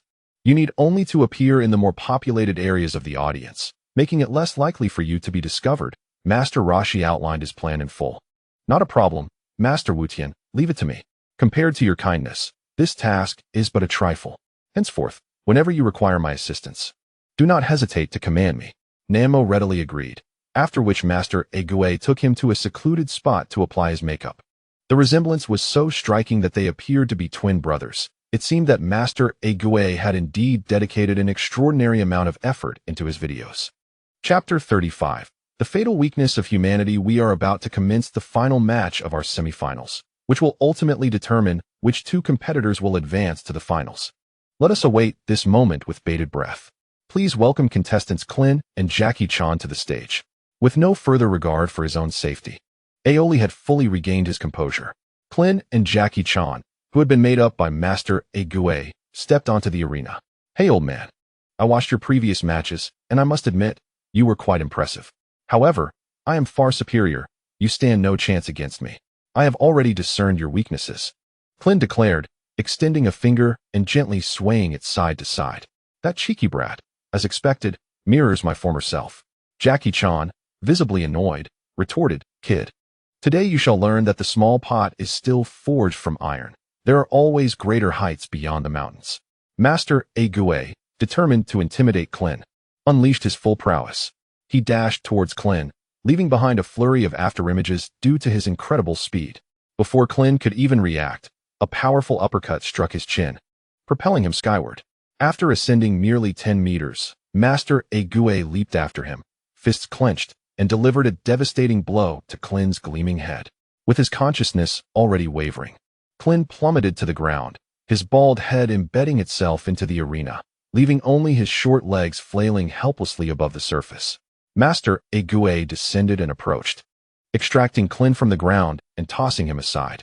Moments later, Clin remained unconscious. It was astonishing. We had grossly underestimated Jackie Chan, incredibly formidable. Our competitor Clin had been vanquished without a chance to respond. As the countdown began, 10, 9, 8, 7, 6, Aoli issued a final warning to the fallen Clin. In the final 2 seconds, Clin finally awoke, sitting up and cradling his head in agony. Ouch, that hurts so much. Now you understand the gravity of your situation, don't you? Let us see if you dare to act so arrogantly again. Master Egue remarked, hands clasped behind his back, exuding an air of mastery. Hearing the voice, Clin regained his composure, stood up, and declared loudly, Humph. That was merely a lapse on my part. Next, you shall witness my full strength. Oh, it appears you still fail to grasp your own limitations. I will make you acutely aware of just how inadequate you truly are, Master Egue replied calmly, his demeanor provoking Clin further. Cursed be it, behold my prowess, Krillin exclaimed, swiftly charging towards his Master Rashi. With all his might, his short legs propelled him like a whirlwind, fists flying rapidly toward Master Rashi, engaging in a flurry of exchanges. After a dozen rounds, Master Rashi, with a clenched fist, delivered a decisive blow, sending Krillin sprawling to the ground. Wow! Krillin fell once more, uncertain if he could rise again. Let us witness the unfolding drama. 10, 9, 8, 7. As Ali called out 6, Krillin scrambled to his feet, distancing himself from Master Rashi. He touched his gleaming head. Had it not been for its remarkable resilience, it would have surely swollen by now. Yet, even so, it was already flushed, pain pulsing through him. Indeed, you are formidable. I have come to realize that I am no match for you. But the realm of victory and defeat is not so simplistic. Your weaknesses are glaringly apparent. And triumph shall belong to me. Krillin, he proclaimed triumphantly. Oh, Krillin announced his victory, and we eagerly anticipated how he would navigate this seemingly insurmountable challenge. Ali, curious, gazed at Krillin, pondering what astonishing maneuver he would execute. Behold my ultimate technique. Human weakness assault. Krillin's voice boomed, as Master Roshi regarded his disciple with intrigue. Uncertain of what remarkable tactic would follow. Suddenly, Krillin reached into his attire, producing a pink women's panty, hurling it towards his opponent's head with all his might. Master Roshi, now utterly bewildered, stood frozen in place, his face flushed, as the pink panty landed atop his head. This event transpired precisely as Krillin had anticipated. He swiftly advanced, landing a powerful uppercut that sent Master Roshi soaring. Master Roshi flew through the air, having exited the confines of the ring. Haha, I have triumphed, Krillin exclaimed, elated. Having witnessed the Elder's earlier duel, he had discreetly prepared the pink panty as a contingency, not anticipating it would become his ultimate weapon. How utterly embarrassing it would have been for our contestant, Jackie Chan, had he lost in such a manner. It is indeed hard to fathom. Yet Krillin displayed remarkable skill, astutely exploiting his opponent's fatal flaw. Could it be that Krillin would emerge victorious in this fashion? Observing the rapidly shifting dynamics of the battleground, Ali exclaimed in astonishment, turning to gaze at the still airborne Master Roshi. Our Master Roshi, upon hearing the commotion, finally regained his senses. Alas, I should have foreseen this. He discerned my weaknesses from the moment I became his mentor. Fortunately, I did not reveal my true self. Otherwise, my dignity would have been utterly compromised. There is no recourse now. I must resort to the Kamehameha wave, or else defeat is inevitable, and that cannot transpire. Should they ever learn of today's events? And should I, due to this encounter, find myself vanquished by Krillin, I would find it exceedingly difficult to hold my head high as his master. The thoughts of Master Roshi flitted through his mind, prompting an immediate resolution. He swiftly assumed the stance for the Kamehameha, and a cerulean energy sphere began to swell between his palms. Sensing its potency was sufficient, he forcefully thrust his hands backward, unleashing a wave of blue energy that propelled him rapidly toward the arena. Delighted, Krillin beheld this spectacle and exclaimed in astonishment, "The Kamehameha? How could this be?" Panic ensued as he scrambled to employ his clever intellect, searching for a solution. Master Roshi successfully returned to the stage and, regarding the small, bald figure before him with an impassive expression, inquired, "Are you prepared to embrace defeat, you little rascal?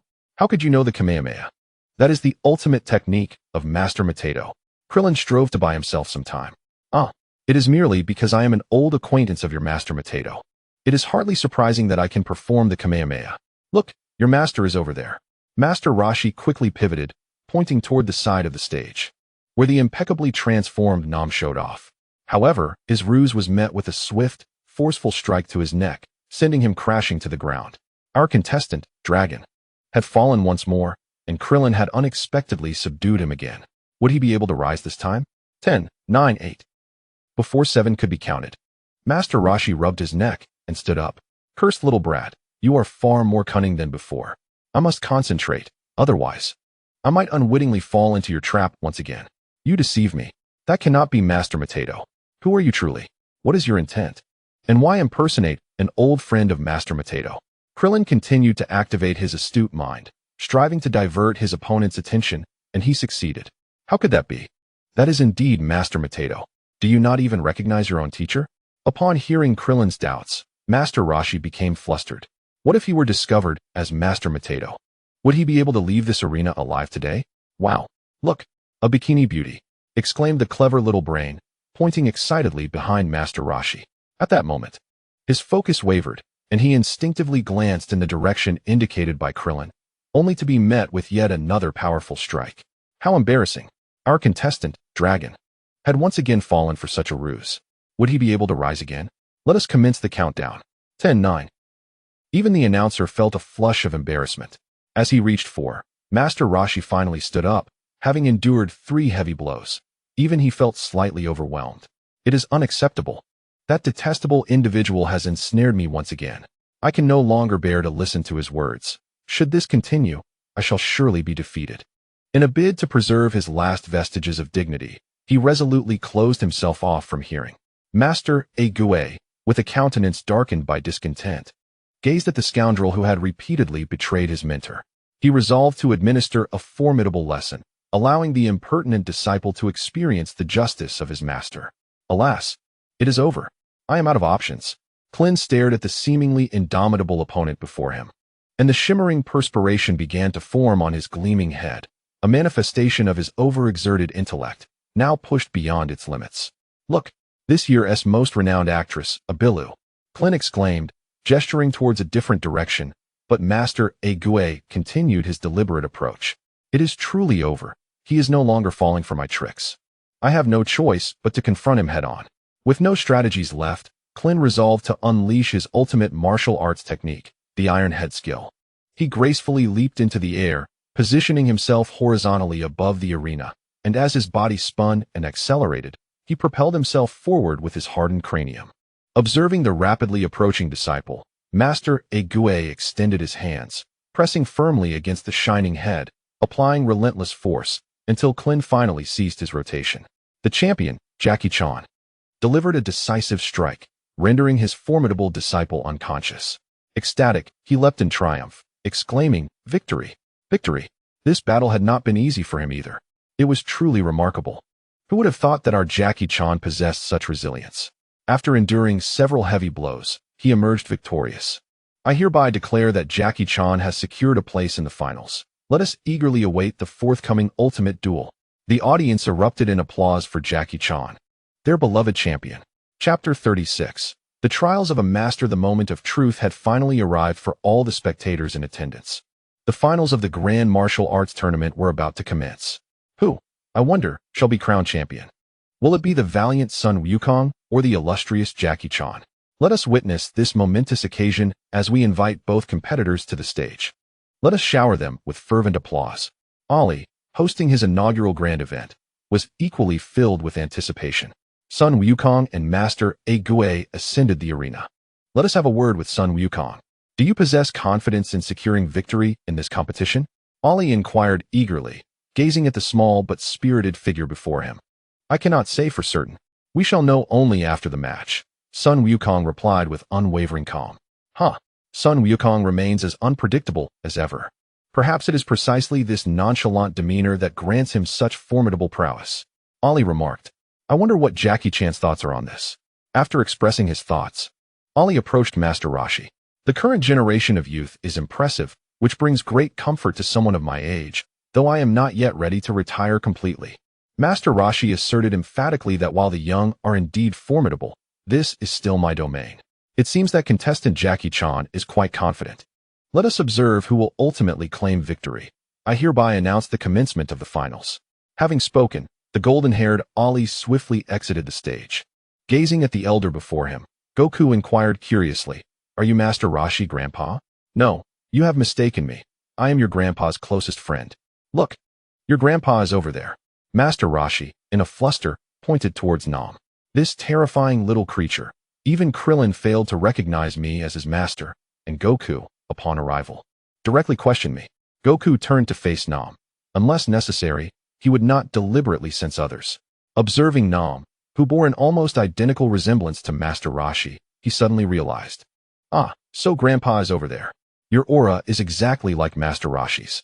I didn't want to strike him without clarification. Little brat, we shall see who strikes whom.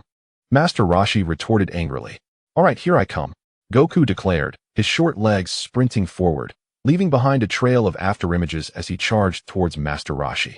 The latter, fully aware of the gravity of the situation, summoned all his strength. The two engaged in a fierce clash, the sounds of their violent struggle reverberating through the air. The audience watched in astonishment. All they could perceive were fleeting shadows, unable to keep up with the true forms of the combatants. Only those like Krillin, with training, could barely discern the action. Go Goku! Go Goku! The cheers for Goku echoed incessantly. Goku, avenge me! Krillin shouted loudly from his perch against the wall. Upon hearing Krillin's voice, Master Rashi inwardly cursed the ungrateful disciple. In a moment of distraction, Goku seized the opportunity, delivering a powerful right punch to Master Rashi's face, sending him sprawling. The intense pain instantly jolted Master Rashi back to awareness. He pushed off the ground with one hand and leaped backward, quickly creating distance. This formidable opponent matched my speed almost perfectly. He must have entered the realm of moving like the wind, achieving speeds within the advanced wind range, about 2 seconds per 100 meters. I cannot afford to be careless today, otherwise I am sure to lose. In close combat, I am no match for him, especially given his youthful vigor. To secure victory, I must employ the martial arts techniques I have honed over many years. Little brat, receive my technique, the multi-shadow punch. The figure of Master Rashi swiftly split apart, ultimately becoming 9 separate forms that encircled Goku, moving with remarkable speed. As Goku's voice resonated, his left fist had already struck Master Rashi's face, causing the afterimages to dissipate, leaving only the true form of the master. That hurts. How did you discover me? Master Rashi inquired in pain. Damn it, this ungrateful brat is applying so much force. 1 punch from you is more painful than 3 from Krillin, without any regard for whether I, an old man, can endure it. This technique is effective against those who lack perception. Although you created afterimages, they are not true clones. The energy of the afterimages, compared to your true form, is akin to the glow of fireflies against that of a candle, making them easily identifiable. Goku articulated his martial arts philosophy. Master Rashi, internally lamenting the lack of common sense in this individual, was astonished by the depth of his martial prowess. I wonder how he trained to achieve such skill. It seems typical techniques are ineffective against you. Let me try this move. Master Rashi assumed the stance for the Kamehameha wave, as the blue energy sphere rapidly expanded. Upon reaching a considerable size, he bellowed, Kamehameha, and thrust his hands towards Goku, launching a powerful blue energy wave. Caught off guard, Goku bent his left leg slightly, supported his right leg behind him, and thrust both palms forward, firmly absorbing the impact without taking a step back. Observing that his signature move had no effect, Master Rashi increased his output, shouting Super Kamehameha. The energy wave swelled dramatically. Under the terrifying force of the Super Kamehameha, Goku gradually began to retreat. The arena beneath his feet shattered, forming 2 minor grooves as he stepped back 2 meters. With a mighty roar, he exclaimed, "Ah!" and pushed the energy wave skyward with great effort. "Huh, I blocked it." Goku grinned, baring his teeth in triumph. "Humph. Don't get too cocky, brat. Unless you show me some real skill, you might think I lack prowess. The next technique I will employ has only been used on 2 individuals in my life. The first was your grandfather, and the second is you. However, he could only withstand 30% of its power. If you can't handle it, do speak up, otherwise it could be fatal." Master Rashi's expression turned grave. "Please, no mishaps. This is my final move. If it fails, I'll be out of options." "Understood, old man. Use whatever techniques you wish. I am here to witness various martial arts styles," Goku replied, his playful demeanor fading into one of respect. Master Rashi steadied himself in a horse stance, clasped his hands together with force, and felt his entire body's energy surge, gathering in his palms. From the moment of perception, Wukong sensed that this technique surpassed even the mighty Kamehameha. A thrill of excitement coursed through him. After a brief pause, Master Rashi finally gathered the necessary energy, thrusting both hands towards Wukong while exclaiming, "Receive my earth-shattering palm." A fierce artificial electric wave struck Wukong with great speed. However, due to Master Rashi's limited power, the artificial wave lacked the velocity and force of genuine lightning, falling short by several dimensions. Controlled by the energy of the earth-shattering palm, Wukong gradually floated into the air, his hair standing on end from the electric currents, resembling a small explosion atop his head, yet otherwise remaining unchanged. "Grandfather, this technique is rather intriguing. I can feel my cells operating at an accelerated pace, albeit just a tad. However, its power is insufficient to contend with me, and your energy accumulation is rather slow." Wukong remained composed under the 30% power of the earth-shattering palm. "You little rascal, how dare you underestimate my earth-shattering palm? I have only exerted 50% of my strength thus far. Now I shall unleash my full power." Master Rashi intensified his energy output, causing the earth-shattering palm to swell in magnitude, making Wukong's hair seem as though it might ignite. "Grandfather, could you possibly exert a bit more strength? This feels rather pleasant," Wukong remarked, akin to basking in a hot spring. Master Rashi, exhausted and unwilling to speak further, withdrew the earth-shattering palm, allowing Wukong to descend and stand upon the arena. Ha ha! Bulma, Oolong, and the others erupted in laughter as they beheld Wukong on the stage, clutching their bellies. Previously obscured by the energy of the earth-shattering palm, they now clearly saw Wukong's explosive hairstyle. Bulma swiftly retrieved a long-range camera, capturing the scene on the arena in high definition. Grandfather, do you have any other techniques? If not, I shall commence my attack, Wukong eagerly inquired. Master Roshi, weary from the excessive energy expenditure of the earth-shattering palm, was breathless and lacked the energy to respond to Wukong. Interpreting the silence as an indication of no further tricks, Wukong resolved to conclude the battle. His right fist clenched tightly as he dashed forward with the speed of a whirlwind. Wait a moment. Master Roshi finally managed to catch his breath and exclaimed with effort. However, it was too late. Wukong's iron fist had already imprinted itself upon his face, sending him tumbling out of the arena. Landing on the ground, he immediately clutched his face, crying out, "Ouch, that hurts. You little rascal, can't you strike a bit softer? Krillin's 3 punches don't even compare to your 1. How could you do this to your master, the great Master Roshi?" Standing at the edge of the arena, Wukong looked at him with confusion. My master is indeed Master Roshi. Haha, indeed, I misspoke earlier. Master Turtle, suppressing his pain, chuckled as he explained, reflecting on the challenges faced by mentors in these times. Despite being struck by his disciple, he had to endure in silence. Revealing such a matter would only lead to his own embarrassment. Wukong, although you have grown formidable, remember that there are many who surpass you in strength. Do not let pride cloud your path. Diligent cultivation remains essential, Master Turtle advised earnestly. I understand, Grandpa. Wukong replied with sincerity. It was astonishing to realize that the champion of our grand tournament was none other than the 16-year-old contestant, Sun Wukong. Let us extend our fervent applause to both participants who graced us with such a thrilling battle.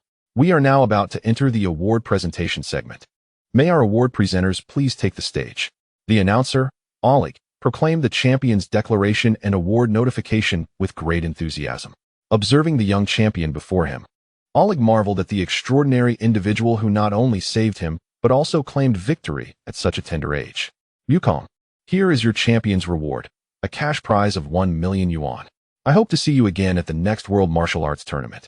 Your kindness shall not be forgotten, Oleg concluded. Thus, this year's World Martial Arts Tournament came to a splendid conclusion, and we look forward to our next encounter. Indeed, should the opportunity arise, I shall return, Wukong affirmed. This tournament was filled with numerous intriguing experiences, although it was only the final elder's martial techniques that truly captivated him. Every bit of knowledge gained contributes to the gradual accumulation of strength. Wukong, congratulations. That was incredible, Krillin exclaimed as he rushed over. You won. You're the best in the world. Bulma joined in, her excitement reflecting her admiration for Wukong, as his prowess also brought her a sense of security. Blanche and Oolong approached to extend their congratulations as well. Haha, it's no big deal. By the way, where's Grandpa? Wukong inquired, noticing the absence of the old man. That lecherous old fool. His own disciple is competing, yet he hasn't shown his face since the beginning. Blanche expressed her dissatisfaction loudly. Just then, a figure wrapped in bandages appeared, clearing his throat. I'm right here. Grandpa, what happened to you? Wukong exclaimed in astonishment, barely recognizing him. Bulma cast a disapproving glance at Master Turtle. I suspect he was out chasing after young girls and got himself into trouble. Haha, indeed. Master Turtle chuckled awkwardly, not denying the implication. Damn Wukong, it's your fault for giving me a swollen face. How else could I face anyone without a couple of raps? Chapter 37. A new journey for the duo. Wait a moment. I must find someone, Wukong declared before dashing off in the direction of Nam. Moments later, he returned with Nam in tow. Wukong, I propose we find a restaurant where we can eat and chat, Master Roshi instructed, and then sought out a nearby restaurant, ordering a selection of dishes while engaging in conversation. Bulma, this is the prize money I received from the competition. I wish to assist Namo. What do you think we should do? It was Bulma who had advised him to consult her when faced with uncertainty. Indeed, we are all somewhat aware of his situation. He currently has access to a water source, albeit one that has run dry. This merely addresses the symptoms, not the root cause. Mr. Namo, given your urgency, I will convert Goku's prize of 1 million yuan into essential supplies and medical provisions through my contacts. I believe your tribe is in dire need of these items. Furthermore, In honor of Goku, I shall contribute by sponsoring a jet capable of carrying approximately 20 passengers. Upon your return, I suggest you guide your tribe to gradually learn to communicate with the outside world. Had your tribe possessed a jet earlier, many of your issues would have been resolved by now. However, your isolation has led to widespread poverty, which is detrimental to your development. With the jet I am providing, your tribe's challenges will be significantly alleviated. During times of urgent need for water, you can easily procure it using the jet.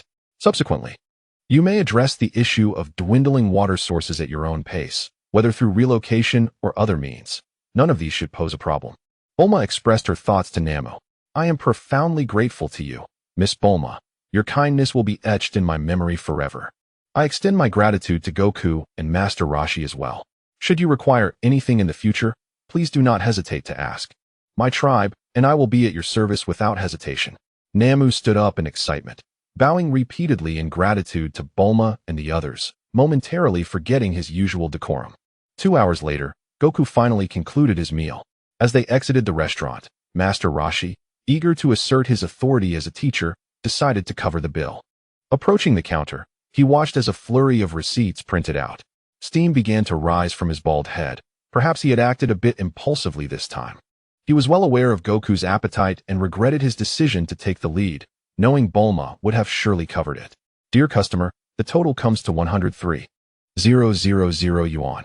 I'll waive the 300 for you, the cashier stated. Why is it so expensive? Master Roshi exclaimed, taken aback. We are located in the most prosperous area of South City. It's quite normal for prices to be high. Is there a problem, sir? A female server inquired, gazing curiously at the elderly man. No, it's not an issue for me at all. Beautiful lady, please charge it to my card. In the presence of a lady, losing face was utterly unacceptable to him. Ague deftly produced a bank card and handed it to the girl before him, resting his left hand gently against the counter, tapping rhythmically, embodying the demeanor of a wealthy individual. I apologize, dear customer, but after processing the card, there remains a shortfall of 3,000 yuan, the girl said, her expression betraying an air of regret as she regarded the elderly gentleman. Oh, no problem at all. I shall provide it immediately, Ague replied, extracting 100 yuan notes from his wallet one by one, even pulling out 10 1 coins in the end to finally meet the required amount. He left the restaurant in a state of disarray, reflecting once more on the challenges of being a master. Teacher Wu Tian, Wu Kong, Miss Bulma, and everyone, once our tribe stabilizes, I shall inform you. At that time, you must certainly come to visit us. I, Namu, along with the entire tribe, shall treat you with the utmost respect and hospitality as a token of our appreciation. Gazing at the group that instilled hope within him, Namu understood that mere words could not convey the depth of his gratitude. Thus, he extended a heartfelt invitation, promising to reciprocate their kindness through actions in the future. Very well, we shall certainly visit when the opportunity arises, Bulma readily agreed.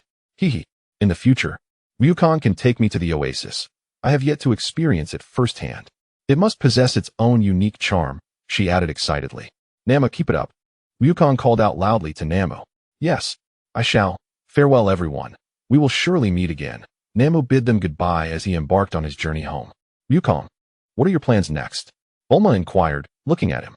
Well, I intend to search for Grandpa's 4-star ball, then continue my training while awaiting the next World Martial Arts Tournament. Wukong disclosed his premeditated plans to her. Since that is the case, I shall accompany you in your search. After all, I have nothing else to do. Just like last time, I will ensure your safety and make sure you are well fed. Bulma cheerfully proclaimed. For her, aside from research, adventure was also something to look forward to, provided there was a reasonable assurance of safety. Otherwise, it would not be an adventure, but rather a perilous endeavor. Oh, no problem, leave it to me. Wukong responded without hesitation. Having Bulma around would indeed make many aspects more convenient. His strength was formidable, yet in numerous situations, mere power was insufficient. For instance, he could not conjure a house. He preferred not to sleep on a sandy pit every night. Moreover, he relished the idea of enjoying delicious meals instead of hastily grilling something just to get by. Krylin, what are your plans? Teacher Wu Tian inquired, turning to his beloved disciple. Teacher, I feel my training still requires considerable improvement. I wish to remain by your side for a while longer to continue my studies. What do you think? Krylin said earnestly. No, You are already capable of standing on your own. I assure you of this, came the teacher's firm response. Master Roshi spoke hurriedly. No, I am merely 14 years old, far from mature and unable to support myself. Krillin immediately stood upright, bowing respectfully as he replied. Humph. Teacher Wu-Tian must surely wish to abandon me. To spend time alone with Lan Qi. Such a fanciful thought. He is already several hundred years old, while I am but 14. Haha, just a few more years, and I shall be ready for marriage. As the saying goes, the early bird catches the worm. Moreover, Lan Qi is so beautiful. If I do not seize this opportunity, I shall not be Krillin anymore. Is that so? Master Roshi could only stare in silence. How infuriating. That little rascal, who was once so clever. Now, he cannot even comprehend my words. How can I have a moment alone with Lan Qi under such circumstances? This ungrateful brat. Alas, it seems he has surpassed me. For I was not as astute in my youth. Wukong, you must visit Turtle Island often. Of course, Krillin. Focus on your training, and we shall participate in the martial arts tournament together next time. Oolong, when you return, tell my parents that I will be back shortly. Bulma instructed her top aide. Understood, as long as you don't make me accompany you on your adventures. My fears have already loomed large. If I were to join you again, I fear I might suffer a sudden cardiac arrest this year. Oolong sighed in relief. What a relief. I can live a few more years. On December 9th, 750 in the Earth calendar, Wukong and Bulma embarked on their journey once more, while Master Roshi, Krillin, and Lan Qi returned to the Turtle Hermit's abode. Chapter 38. Captured. Is the Dragon Ball truly within this town? Indeed, King Pilaf, our Dragon Ball radar indicates it is within a 1-kilometer radius. The adorable Mai, restored to her original form, affirmed confidently. We must find the Dragon Ball at all costs. Without it, we cannot summon the Eternal Dragon. Last time I faltered, only a step away from realizing my wish to dominate the world. I never expected that child to be so formidable. This time, I must have the Eternal Dragon assist me in turning that child into my ally, thus enabling me to fulfill my ambition of world domination. The diminutive Pilaf's eyes sparkled with dreams. Yes, King Pilaf, we need the Eternal Dragon to help us make that child our ally. Otherwise, he will certainly refuse to assist us in achieving our goal. But how shall we locate this Dragon Ball? Mai queried, nodding in agreement yet puzzled. Fool, isn't that something you should be considering? I wonder if Asu has prepared the meal. Pilaf glared at Mai with dissatisfaction. King Pilaf, I suddenly have an idea. I am uncertain whether I should voice it. Little Dance's expression appeared somewhat hesitant. Oh, you wanted me to come and see? Pilaf looked at her curiously, intrigued by the air of mystery surrounding her. What could it be that you cannot divulge? His curiosity was piqued. Rather than pursuing the ambition of world domination, I propose a more immediate request. Let the dragon grant you a bit more height. You see, over the past year, I have grown quite a bit, now towering over you by a head. Even Ashu surpasses you by half a head, while you remain at a mere 60 centimeters. Does it not seem a tad lacking in authority for one who wishes to rule the world? Little Dance suggested earnestly, gazing at Pilaf, who was a head shorter than her. Fool, I am merely in my warming-up phase. Tomorrow, that chicken leg shall belong to me, and you shall not protest. Otherwise, you shall forfeit it for an entire week, Pilaf exclaimed in a fit of rage. Yes, King Pilaf, Little Dance replied resignedly. However, it seems you may have a point. I shall contemplate it. After a moment of reflection, Pilaf calmed down and spoke again. Then, about my chicken leg, Little Dance gazed at him expectantly. Oh, you dare to provoke me, King Pilaf? Do you not fear the consequences? Pilaf regarded her with a peculiar expression. No, I have no objections whatsoever, Little Dance asserted sincerely, indicating her complete agreement. At that moment, Pilaf and Little Dance arrived at a general store. Pilaf picked up a crown and placed it upon his head. Little Dance, what do you think of this? I find it quite fitting, especially in terms of size, Little Dance affirmed. Just then, the shopkeeper emerged. Good sir, at first glance, I could tell you must be a king from some realm. While this crown is indeed splendid, it hardly befits your stature. Would you be interested in perusing my collection within the shop? Now is not the time for games, King Pilaf, Little Dance cautioned him. Enough of your chatter. I merely wish to take a look, Pilaf replied with a smile as he led the way inside. Please, do hold on for a moment, the shopkeeper said. Before retrieving a box from the back room, he opened it to reveal an orange glass orb within. Behold, this is my prized possession, the Dragon Ball, said to hold the power to govern all things. Your Majesty, are you satisfied? Ah, the Dragon Ball. Ha ha, little dance, we have found it, Pilaf exclaimed, excitedly grasping the Dragon Ball. He then joyfully produced several stacks of 10,000 yuan bills, tossing them to the shopkeeper. This is all for you. All for you. He then exited the store with little dance, leaving the shopkeeper exhilarated, having sold a counterfeit he had manufactured in bulk. Meanwhile, a mysterious army entered the town. Search thoroughly. Leave no one unexamined. The soldiers began to scour every household, gunfire and cries of despair echoing throughout. The unscrupulous shopkeeper, having not yet secured his earnings, was shot dead by the greedy soldiers. Colonel Zaluba has located the Dragon Ball. However, it is in the possession of a diminutive figure measuring merely 60 centimeters. Our personnel have already set out in pursuit. The communication device rang insistently. Ensure that the Dragon Ball is returned to me, Colonel Zaluba commanded with grave authority. Xiao Wu, slow down a bit, don't leave me behind, shouted Pilaf, the tiny figure, as he sprinted after Xiao Wu, who had already gained a considerable distance ahead. Clutching the Dragon Ball, he was desperately trying to catch up with her short legs. Why are your legs so short? I've already notified Ashu to rendezvous with us. Just hold on a little longer, Xiao Wu replied, without looking back, as she continued to run with all her might. High above in the sky, Ashu received Xiao Wu's signal, piloting a colossal flying fortress that descended gracefully. As the hatch opened, Xiao Wu leaped lightly, executing a perfect roll and landing firmly on the ground. The fortress began to ascend slowly, while Pilaf was still some distance behind. Seeing the fortress rising, Pilaf redoubled his efforts, shouting, Xiao Wu, Ashu, don't abandon me. I'm still salvageable. King Pilaf, look, Xiao Wu called out, tossing down a rope. Pilaf swiftly grasped it, and the flying fortress whisked him away into the sky. Report, Colonel Zaluba, the target has escaped aboard the enormous flying fortress. He directed. Inform all soldiers to switch to fighter jets and contact headquarters for reinforcements. Observing the vast fortress soaring into the heavens, Zaluba realized that his current forces were insufficient to confront the enemy, prompting him to request immediate assistance.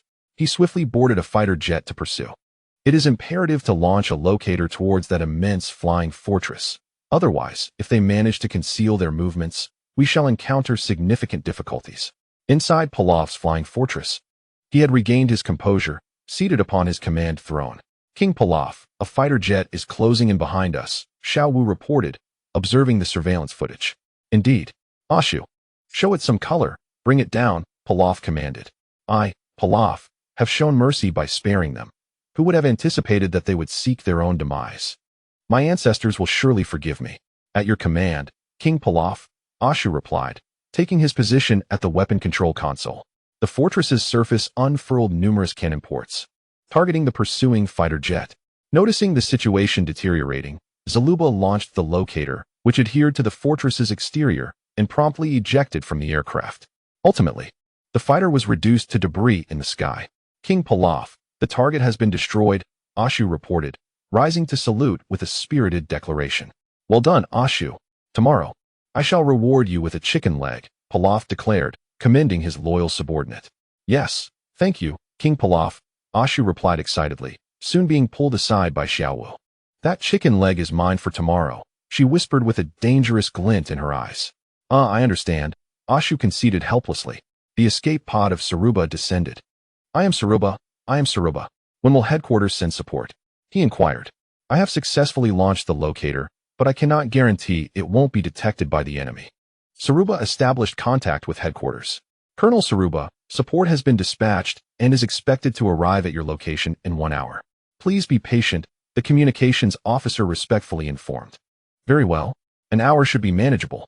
Please convey to Commander Rate that Saruba shall not betray the trust of the Legion, Saruba concluded before severing the communication. An hour later, a swarm of fighter jets appeared in the sky, successfully merging with Saruba's forces. Colonel Saruba, the target has vanished from sight, but the locator indicates they are in the vicinity ahead. Conduct a thorough search. Deploy explosive shells in this area. We must unearth them, no matter the cost. Understood. Colonel Saruba. Moments later, a squadron of fighter jets unleashed indiscriminate bombardments upon the land below. In the depths of the colossal flying fortress, Xiao Wu declared. Using the missile launchers we deployed on the ground, we will shoot down all those aircraft. King Pilaf calmly observed the 10 or so fighter jets daring to provoke him above. Yes, King Pilaf. An hour later, King Pilaf was informed. Our missile launchers have completed their task, taking down 300 enemy aircraft. However, their forces continue to arrive in droves. Xiaowu appeared before Pilaf. Ashu, have you calculated the escape trajectory? Pilaf turned to Ashu. Yes, we're nearly ready. As long as there is a gap, we can escape safely, Ashu assured him. How could there possibly be no gap? Pilaf chuckled. They underestimate the challenge of seizing my Dragon Balls. Ashu, commence ascent and prepare for our escape. Yes, Ashu responded, turning toward the main control console as the ground split open, revealing the flying fortress. Colonel Saruba, the enemy has emerged. Please give the order for a full-scale assault. Affirmative. As Pilaf's flying fortress fully ascended into the sky, he realized they were surrounded. A dense array of fighter jets relentlessly bombarded the flying fortress. Ashu, Xiaowu, retaliate quickly. Pilaf urged before rushing to join the fray. Moments later, King Pilaf, we have exhausted our ammunition. What should we do? Ashu asked, his expression impassive. Launch the escape pods to the ground. The skies are full of their forces. Pilaf commanded, and then, clutching the Dragon Ball he had found, he, Xiaowu, and Ashu entered the escape pod, which was launched as the flying fortress was brought down. As Pilaf, Ashu, and Xiaowu emerged from the escape pod, they were met with a formidable assembly of soldiers brandishing firearms. What should we do, King Pilaf? Xiaowu inquired anxiously, while Ashu trembled in fear. Stay calm. I am here. Pilaf replied with composure. Colonel Saruba approached them, his demeanor dark as he scrutinized the trio of diminutive figures. You three, quite remarkable indeed. I had anticipated a larger presence inside. To think you single-handedly vanquished an entire squadron of our Air Force. Today, I shall take great pleasure in your demise. Upon hearing the grim fate that awaited them, Ashu and Xiaowu shivered uncontrollably. Please, Commander, do not be enraged just yet. Here is the Dragon Ball you seek. Please accept it. Pilaf, clad in a dragon robe and standing at a mere 60 centimeters, scampered forward with narrowed eyes and a broad smile, presenting the Dragon Ball with both hands. He then continued, rubbing his hands together with a sycophantic grin. Commander, I have a little savings left, not to boast. But acquiring 300 fighter jets, or even 1,000, would pose no challenge for me. However, might we negotiate to spare our lives? Upon hearing Pilaf's words, Colonel Saruba's tone softened instantly. I did not expect you to be quite to my taste. Someone, please ensure our esteemed guests are well fed and accommodated. Do not neglect them, or you shall face my wrath. A specialized military vehicle promptly arrived, graciously escorting Pilaf, Xiaowu, and Ashu aboard, providing them with ample provisions. By the time Pilaf was negotiating with Saruba, Xiaowu and Ashu had regained their composure. Within the vehicle, the captured Pilaf army was in disarray. King Pilaf, I cannot believe you concealed such a fortune. Last time I requested that diamond necklace, you deceived me about your finances, and after much reluctance, you finally bought it for me. Xiaowu expressed her dissatisfaction loudly, eyeing Pilaf. Curse you. That was but a trinket. It was a matter of life and death. And even selling me would not have warranted such an expense. Tell me, how much have you purchased this year? The room is nearly overflowing. Pilaf bellowed in protest. How much is that? If I were to change one daily, it would only suffice for a year, Xiaowu retorted. Enough, both of you. Whether those necklaces will remain ours in the future is uncertain, Ashu interjected helplessly. Pilaf and Xiaowu glared at him fiercely, causing Ashu to retract slightly, silenced by their intensity. Gradually, both Pilaf and Xiaowu regained their calm. Thus, the Pilaf army fell into the hands of Colonel Saruba. Chapter 39. The Battle of the Goddess of Wisdom begins. Goku. The Dragon radar indicates that the Dragon Ball lies just ahead. In the area we recently traversed, it seems many are searching for something. However, we are too far from the ground to discern their true activities. Dressed in black pencil pants and a purple V-neck long-sleeve t-shirt, Bulma gazed at the Dragon radar. Goku, clad in azure shorts and a sleeveless black t-shirt she had thoughtfully prepared for him, stood behind her, embracing her. They had been adventuring together for several days, indulging in playful escapades wherever they went, savoring hearty meals in every town they encountered.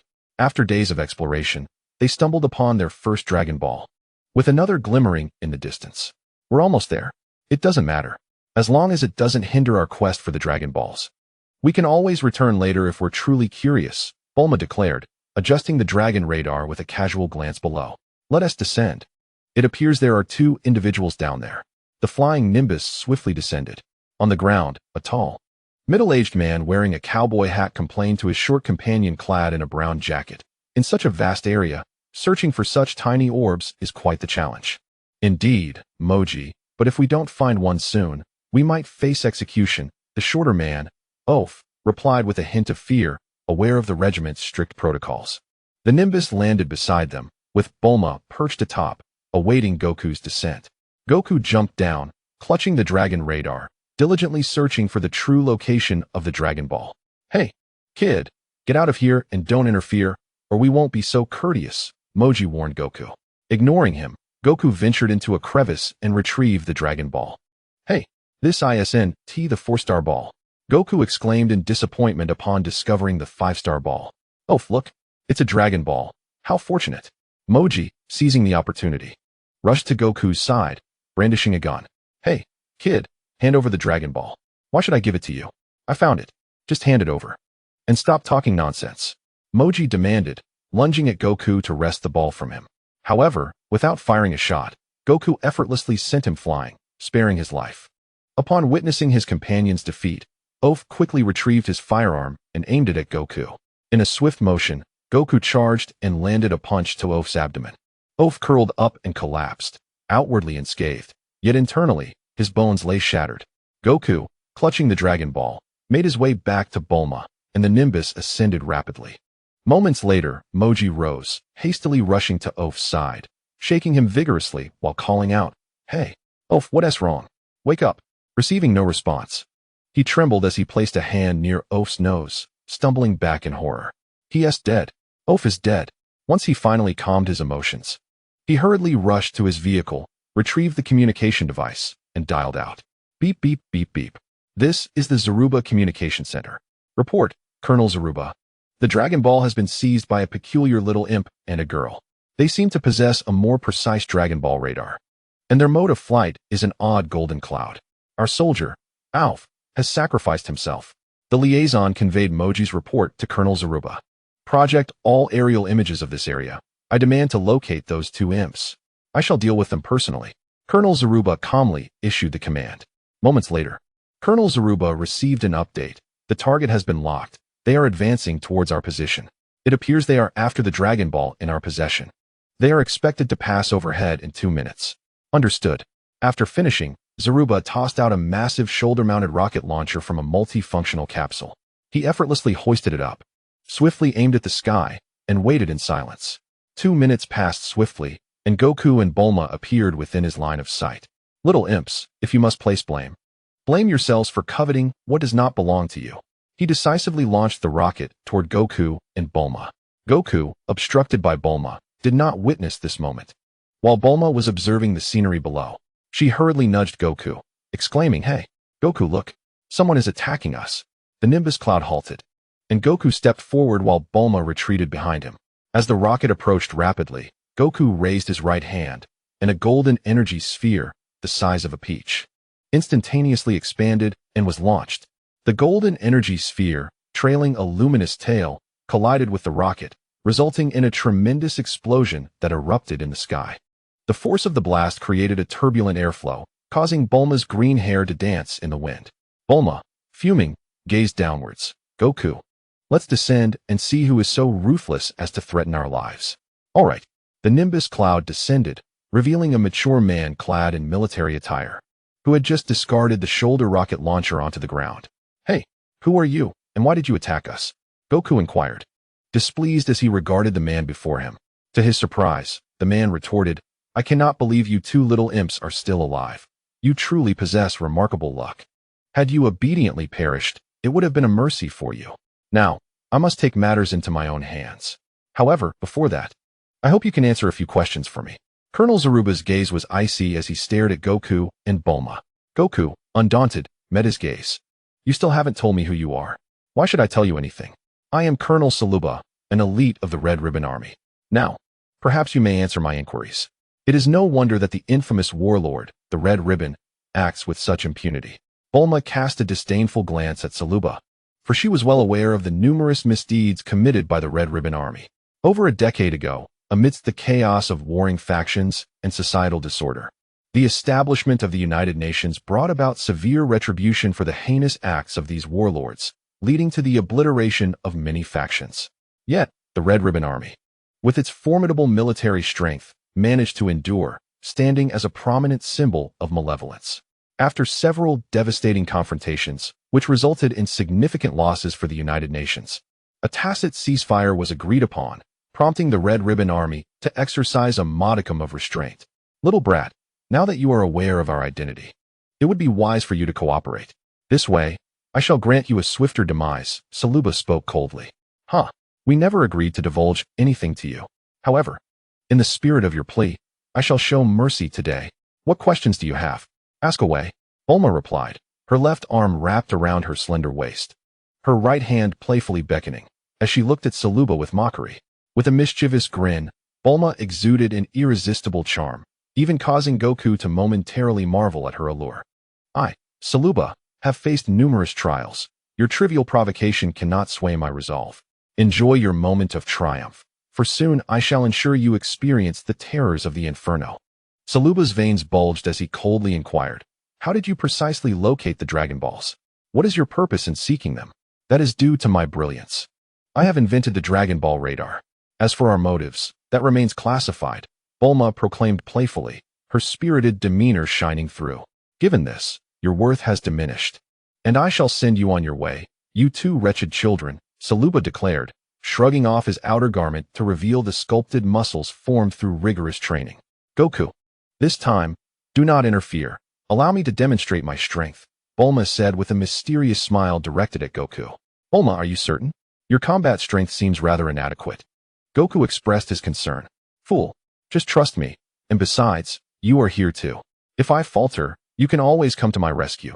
Bulma reassured him nonchalantly. All right, I understand. Chapter 40. The Path of the Blood-Soaked Butcher. Observing the two incessant chatterboxes, Saluba impatiently remarked, have you two finished? Who shall step forward to meet their demise first? It is evident that some do not cherish the gift of life, so prepare to face the consequences. With a cold, mocking smile, Bulma slowly approached, her lips parting slightly as she whispered the command to activate her armor. A mysterious, dark purple substance surged forth from a special device on her left hand, enveloping her entirely. The enigmatic material flowed and solidified, ultimately forming an exquisite suit of dark purple armor upon her. Her long, sea-green hair was gathered into a high ponytail by a dark purple ring, leaving her eyes, mouth, and a portion of her features exposed, while the rest of her body was completely cloaked in armor. Red Satin Brigade, it is too late for you to surrender now. Keeping you alive would only spell disaster. Did you think a mere change in appearance would alter your fate? Your words echo my own. Prepare to meet your end. Zaruba spoke coldly, acknowledging the formidable nature of this woman. He realized he must tread carefully. One misstep could lead to his downfall. He sprinted towards Bulma, but to her, his speed seemed painfully sluggish. As he entered her attack range, Zaruba swiftly raised his right leg, aiming a fierce kick at her waist. With a delicate tap of her right toe against the ground, Bulma elegantly retreated a step, evading his attack. As Zaruba retracted his leg, he launched a spinning kick with his left leg. In response, Bulma gracefully executed a backflip, landing on her left foot before extending her right leg downward. With a disdainful glance at Zaruba, she taunted, "Is that all you can do? Were it not for the fear of soiling my foot, I could have dispatched you with a single kick." Zaruba quickly distanced himself, darkly remarking, "You wretched woman, in close combat, I concede I am no match for you. But I refuse to believe you can withstand a rocket launcher." A shoulder-mounted rocket launcher materialized swiftly, resting upon his shoulder as he decisively fired a rocket towards Bulma.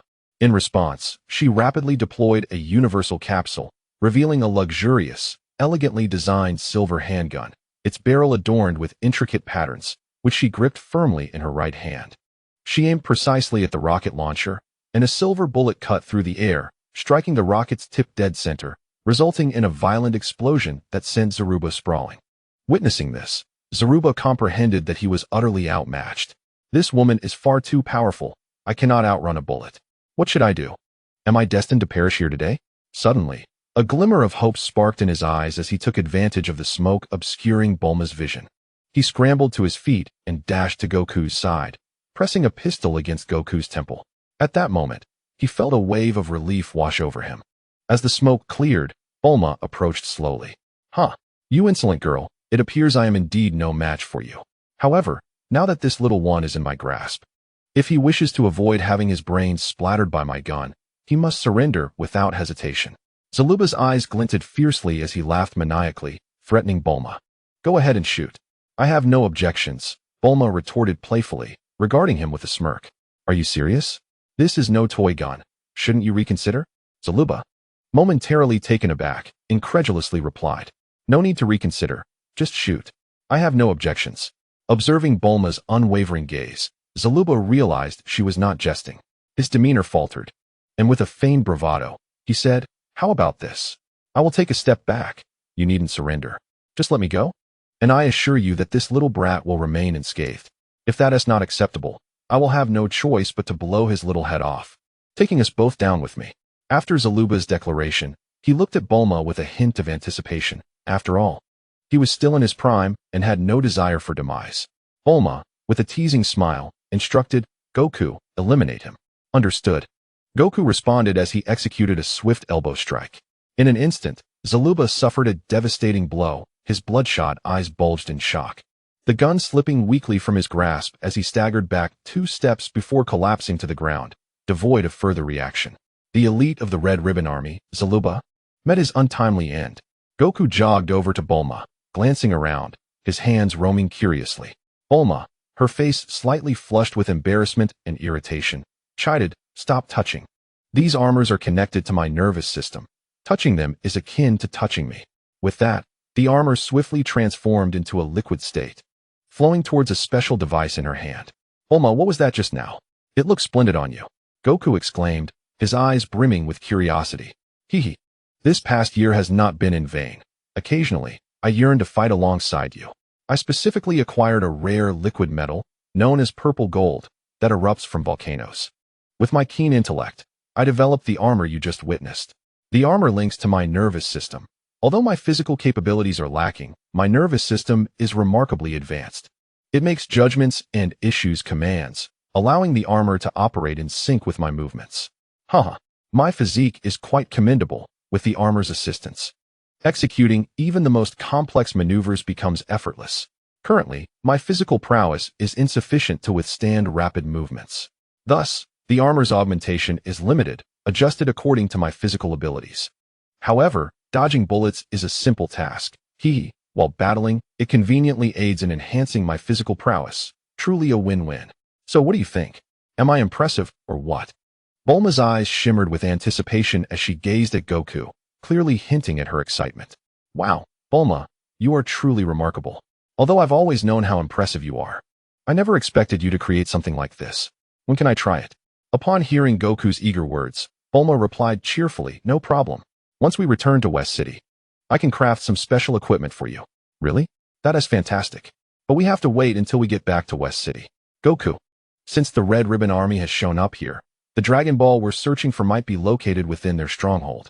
Let's take them out when the opportunity arises. After all, they are not good people. However, you mustn't engage just yet. Let me handle it first, and I will signal you when it's time to act. Bulma suggested with a hint of excitement, recognizing this as a splendid opportunity to test the armor's capabilities, considering West City was too weak. All right, let us go. The two swiftly leaped onto the Nimbus cloud, heading towards the Red Ribbon stronghold. Attention, all soldiers. Colonel West City has fallen. I, Colonel Audley, will now command the remaining 2,000 combat soldiers of the West City forces. All 500 members of the Special Operations Unit assemble on the training ground. Shortly I, Colonel Audley, will personally lead the charge against the enemy. The entire West City base sprang into action, with the 500 Special Forces soldiers silently observing Colonel Audley, while the remaining troops held their positions. Load your submachine guns with ammunition and ensure each of you is equipped with 3 grenades. The enemy may be just 2 youngsters, but they are capable of defeating Colonel West City. We must not underestimate them. Do you understand? Audley's voice resonated powerfully. Yes, Colonel Audley. The 500 Special Forces soldiers responded in unison, promptly preparing their weapons and ammunition. The Nimbus cloud had already appeared in the sky, and the respective squads concealed themselves as the operation commenced. As Goku and Bulma descended from the Nimbus cloud, the Special Forces soldiers behind the cover quickly opened fire. Bullets rained down on Goku, falling to the ground around him. Bulma, aided by the intelligent armor system, deftly dodged to the side. 2 universal capsules swiftly ejected, revealing 2 luxurious silver handguns, which she grasped firmly, each magazine loaded with 50 specially crafted silver bullets. She moved with remarkable speed, retaliating decisively.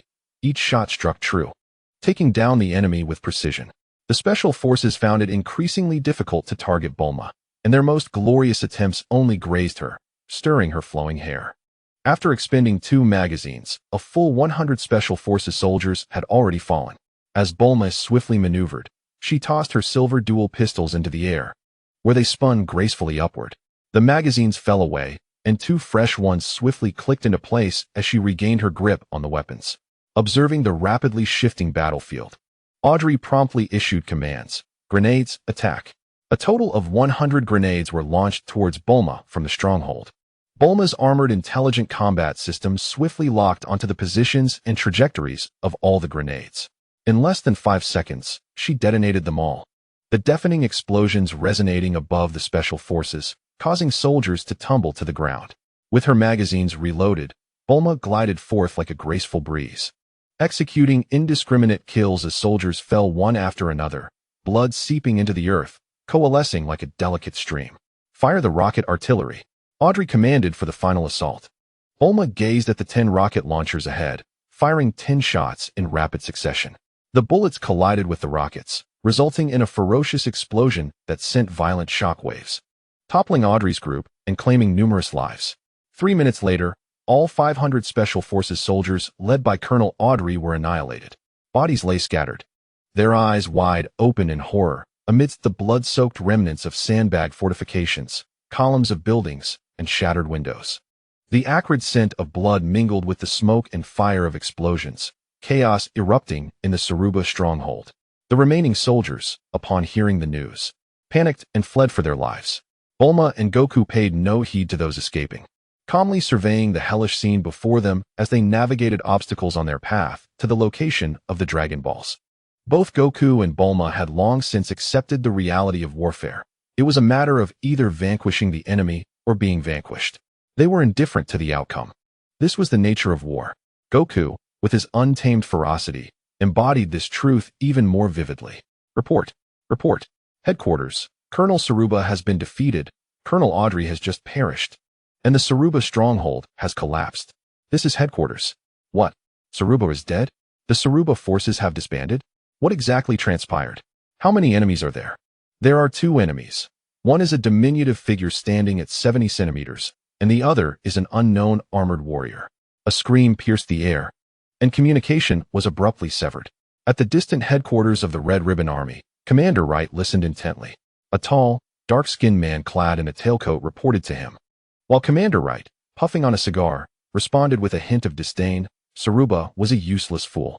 We supported him immensely, and this is how he repays us? Had he not already fallen, I would have executed him myself, in a dignified manner. The gentleman in a tailcoat prepared a cup of coffee and placed it before General Ritt, softly inquiring, "General, shall we proceed to retrieve the Dragon Balls? The enemy consists of only 2. They cannot possibly pose a threat to us." "No need," replied General Ritt nonchalantly.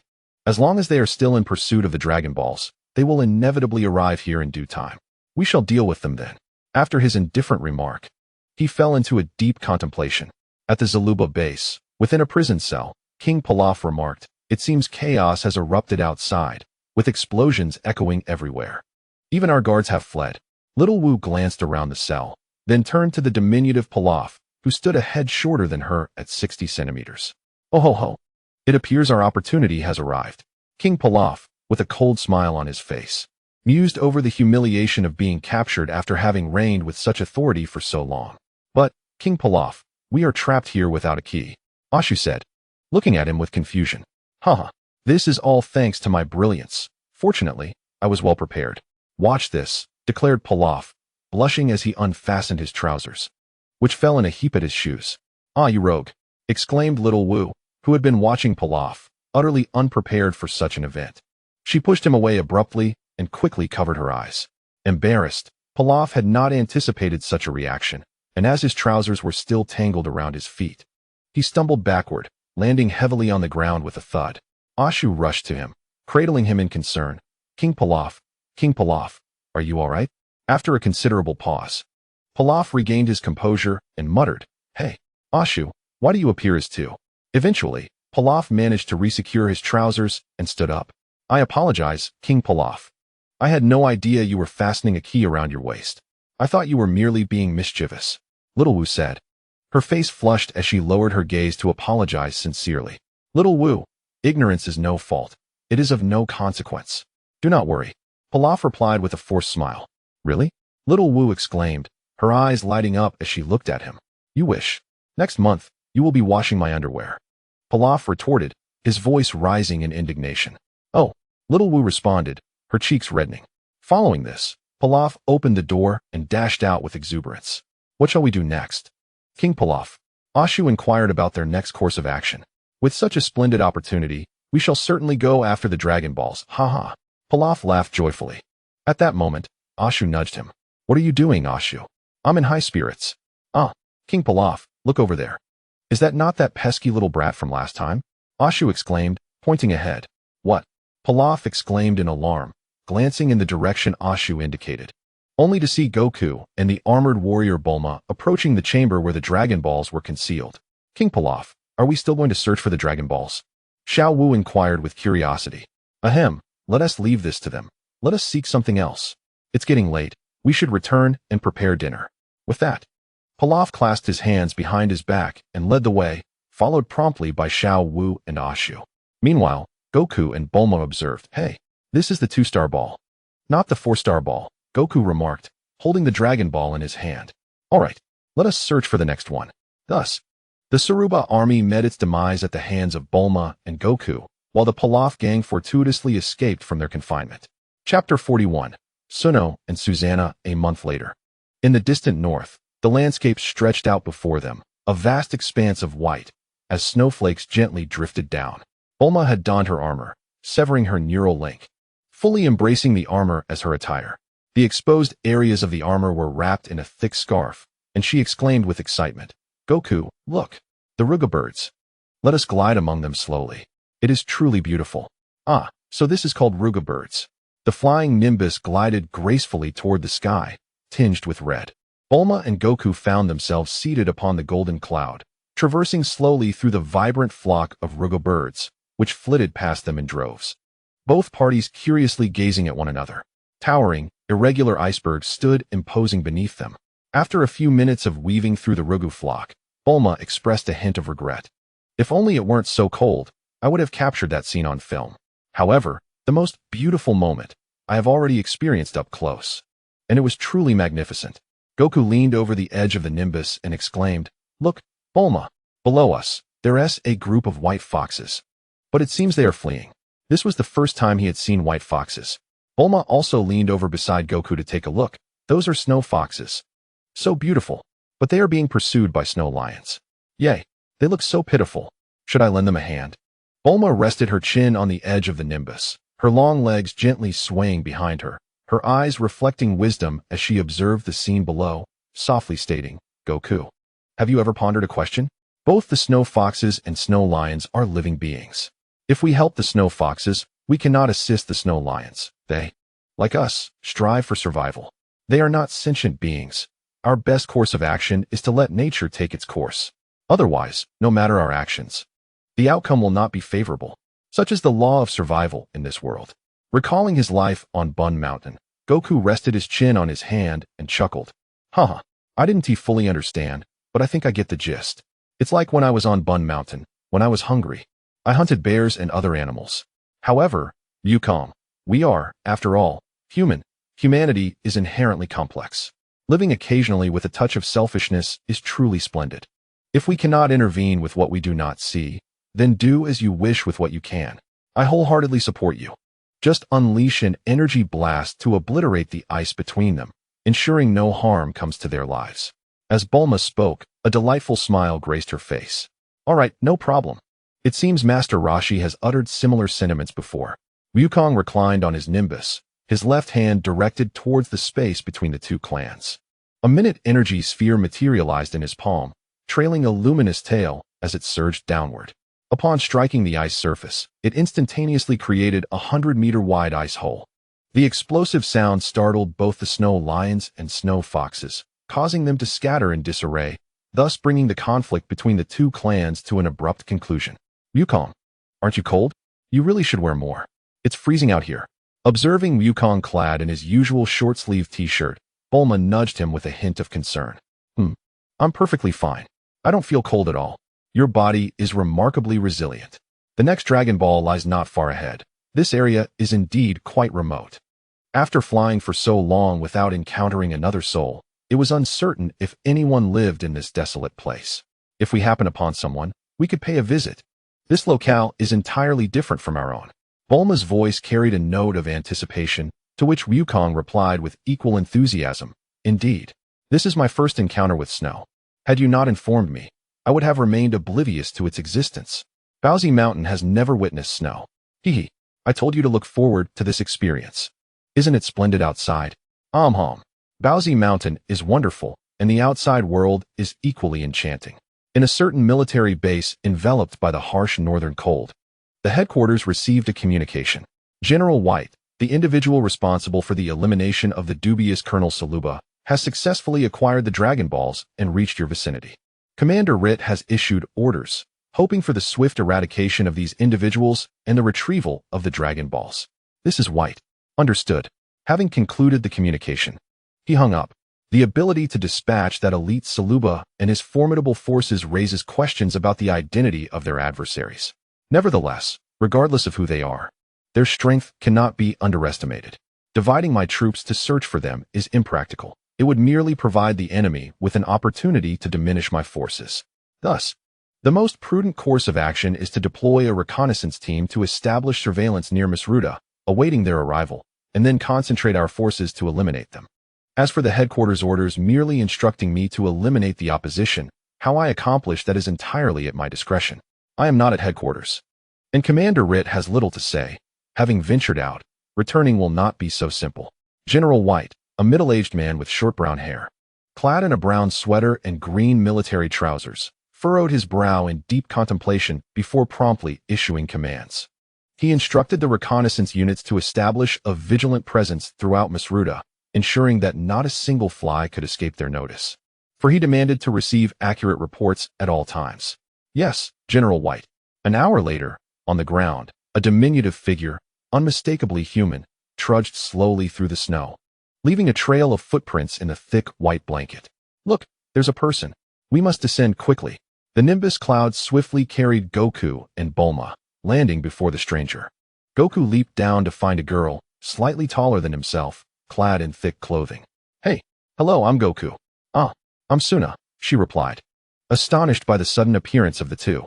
Sitting atop the nimbus, Bulma regarded the youthful girl with warmth in her voice, saying, Hello, Suna, I'm Bulma. We've just arrived here and are unfamiliar with the area. We were hoping to find someone who could enlighten us. Would you be willing to assist us? Suna, captivated by the gentle voice of the older girl, readily agreed, Of course. You can come to my home. Let's sit for a bit, and I'll have my mother explain things to you. Thank you, Suna. Please sit beside me, Bulma invited, patting the space next to her as the nimbus prepared to fly a bit faster. Suna climbed aboard, marveling at the peculiar cloud capable of carrying passengers. What is this amazing thing? The nimbus cloud. It can fly, Goku explained. 3 minutes later, before a red circular house, Suna called out, Mom, open the door. I'm back. The door swung open swiftly, revealing a modest middle-aged woman who, upon seeing Suna, Goku, and Bulma, exclaimed, Oh, Suna, you've returned. Who are these guests?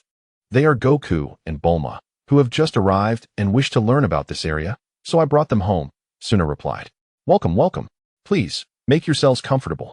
I'll boil some water to warm you up, Suna's mother, Susanna, said kindly before heading to prepare the water.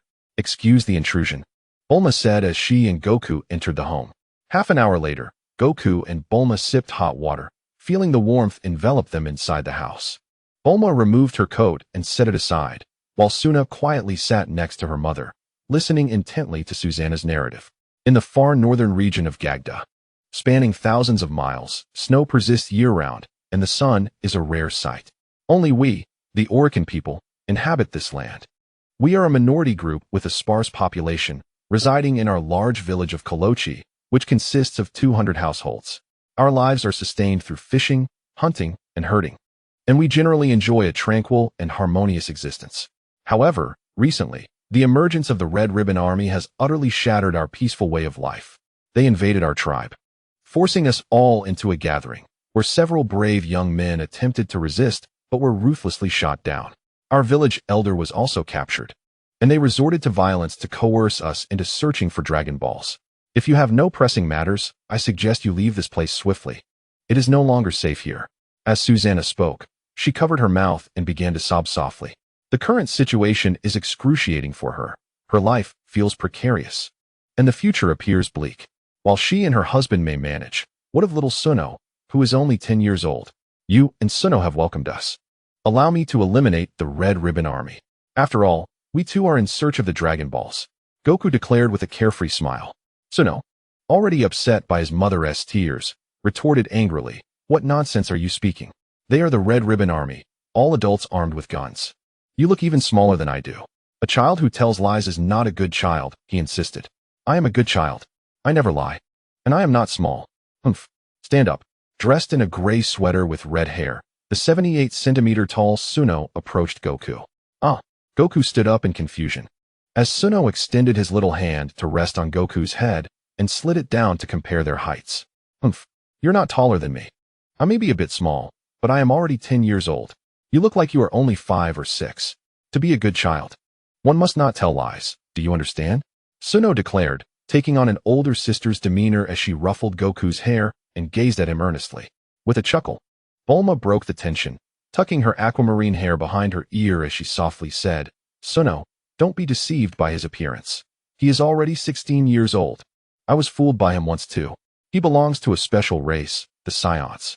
And it seems he is quite slow in his development compared to others of his kind." "What do you mean I deceived you, Bulma?" Goku retorted. "Humph. Is that true? I find it hard to believe he is actually 16. Suno exclaimed, patting Goku in disbelief. "Suno and Susanna, regarding the stone platform in your home. It appears to be made of naturally formed Nola stone, which is incredibly hard, impervious even to bullets."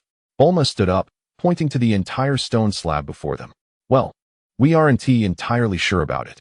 We only know it is indeed very durable." Influenced by Suno and Wukong, Susanna ceased her sobbing, wiped away her tears, and uncertainly remarked, "You and Suno come over here. Wukong, show them your prowess." "All right, no problem. Watch me," Wukong replied with a confident smile.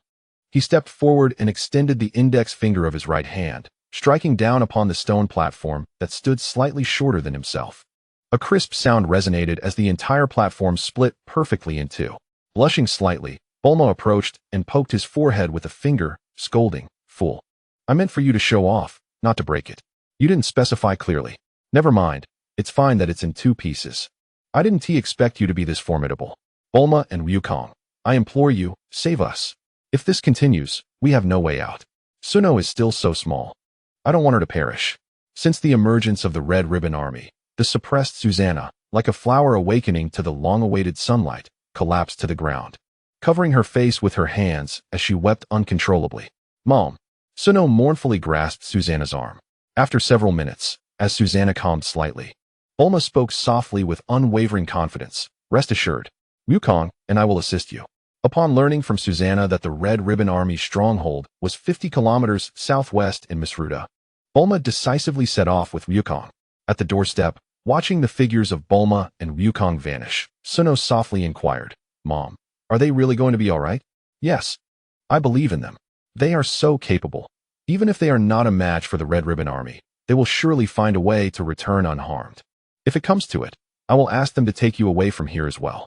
With their assistance, you will undoubtedly survive, Suno." "Mom, I don't want that. I want to be with you." The 10-year-old Suno looked anxiously at Susanna, clutching her arm tightly. "Listen, Suno, unless it is absolutely necessary. I would never do that. You are my precious daughter." Tears streaming down her face, Susanna embraced Suno and trembled as she spoke. Chapter 42. Godry and Magid report. General White, there is a peculiar flying apparatus approaching our stronghold in Misruta, carrying a little imp and an armored warrior, closing in rapidly from 40 kilometers away. With short hair and clad in a brown sweater, White's gaze was icy, radiating a palpable aura of menace. He spoke coldly to the officer beside him. Convey the order for 5,000 of our soldiers to assemble at the first training ground in Misruta, under the full command of Lieutenant Colonel Godry. Notify Major Metal to remain stationed on the second floor of Misruta, and have the Purple Ninja come to my command room. If any issues arise, report to me immediately. I do not wish for any errors to occur. The messenger, who comprehended the intent behind White's gaze, spoke nervously. Yes, General White, there will be no mistakes. Bulma, behold. What an immense tower! Goku exclaimed in awe, gazing at the colossal circular structure. Indeed, it is quite large, with a diameter of 15 kilometers and 4 stories high. There must be a considerable number of people inside. Leave those minions to me. You can't simply obliterate them with a single energy blast. There are hostages within. My armor's energy will last me several days. Not to mention, I have prepared reserve energy, more than sufficient for my needs. As for bullets, I came prepared with a full 1 million rounds, enough to sustain me through a large-scale battle. On the first level of Misruta, in the soldiers' training ground, 5,000 soldiers stood solemnly in formation, armed with various firearms, facing the stern figure of Colonel Godry, who wore a red and black uniform. His short-cropped hair and scarred, square face bore witness to many battles, and he stood at a height of 175 centimeters. Listen closely. From this moment forth, I, Colonel Godry, will command you all. You are to obey my orders without question. I do not wish to hear a second voice. Understood? His booming voice echoed across the training ground. Understood. The soldiers responded in unison. Godry surveyed his familiar subordinates and issued strategic orders. I, Godry, will personally lead 2,000 soldiers to set up roadblocks and cover at the entrance of Misruta, armed with 50 C6 bombs, to confront the enemy.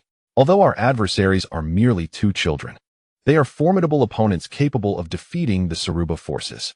I do not wish for any of you to underestimate the enemy or show mercy. Since joining the Red Ribbon Legion, we have no other choice.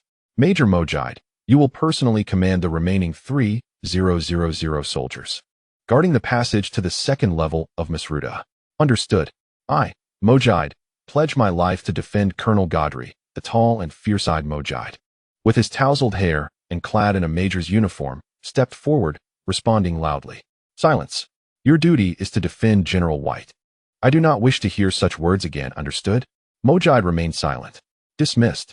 Execute orders immediately, Godry solemnly commanded. Bulma, with her hair tied in a high ponytail, and Goku slowly entered the first level of Misruta. Before them lay a barrier of barbed wire, with piles of sandbags forming cover 500 meters away. The silhouettes of soldiers were barely visible. They had yet to enter the range of Godry's forces. Looking into Bulma's captivating blue eyes, Goku asked pleasantly, Bulma, do you need my assistance? No need. Just watch me. After Bulma charmingly concluded her statement, she produced a brand new universal capsule. A sleek black rocket launcher was effortlessly grasped in her hands. Raising the launcher, she aimed at the Godry troops situated 500 meters away and fired. The rocket, trailing flames, soared swiftly through the air. As Bulma retrieved the rocket launcher, Godry swiftly issued a command. First squad, take cover immediately. The rocket shattered the barricade and crashed into the sandbag fortifications, resulting in a violent explosion that erupted instantaneously, scattering flames and debris, while thick smoke enveloped the area, leveling everything within 100 meters. This strike by Bulma resulted in the complete annihilation of the first squad of Godry troops, with only a few soldiers sustaining injuries. Goku curiously inquired, Bulma, what was that just now? It's the Axe-1 demolition shell. It has a range of 2 kilometers and a blast radius of 100 meters. Perfect for clearing such obstacles, she replied. Oh, that looks rather intriguing. Indeed. If you wish to try it out, I can let you play with it another day. For now, let's move forward. Bulma stowed the rocket launcher and ejected 2 brand new universal capsules, revealing 2 luxurious automatic silver rifles, which she held in her hands. Observing the scattered soldiers in the absence of cover ahead, she chuckled softly. In battle, mere numbers do not guarantee victory. The silver rifles were specially crafted for her.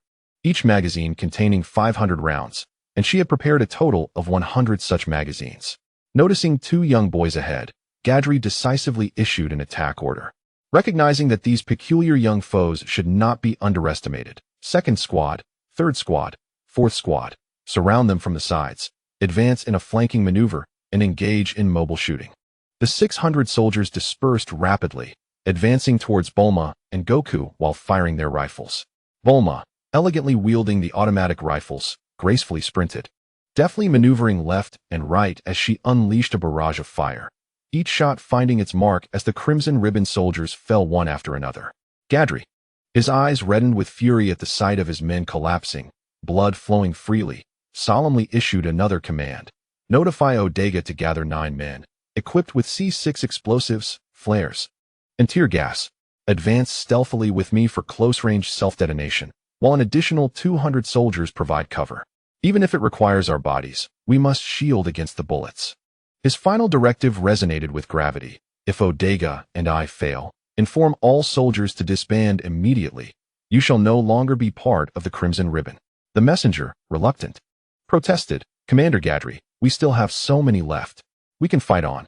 Gadri's scarred face twisted into a grim smile as he pointed towards the armored warrior Bulma.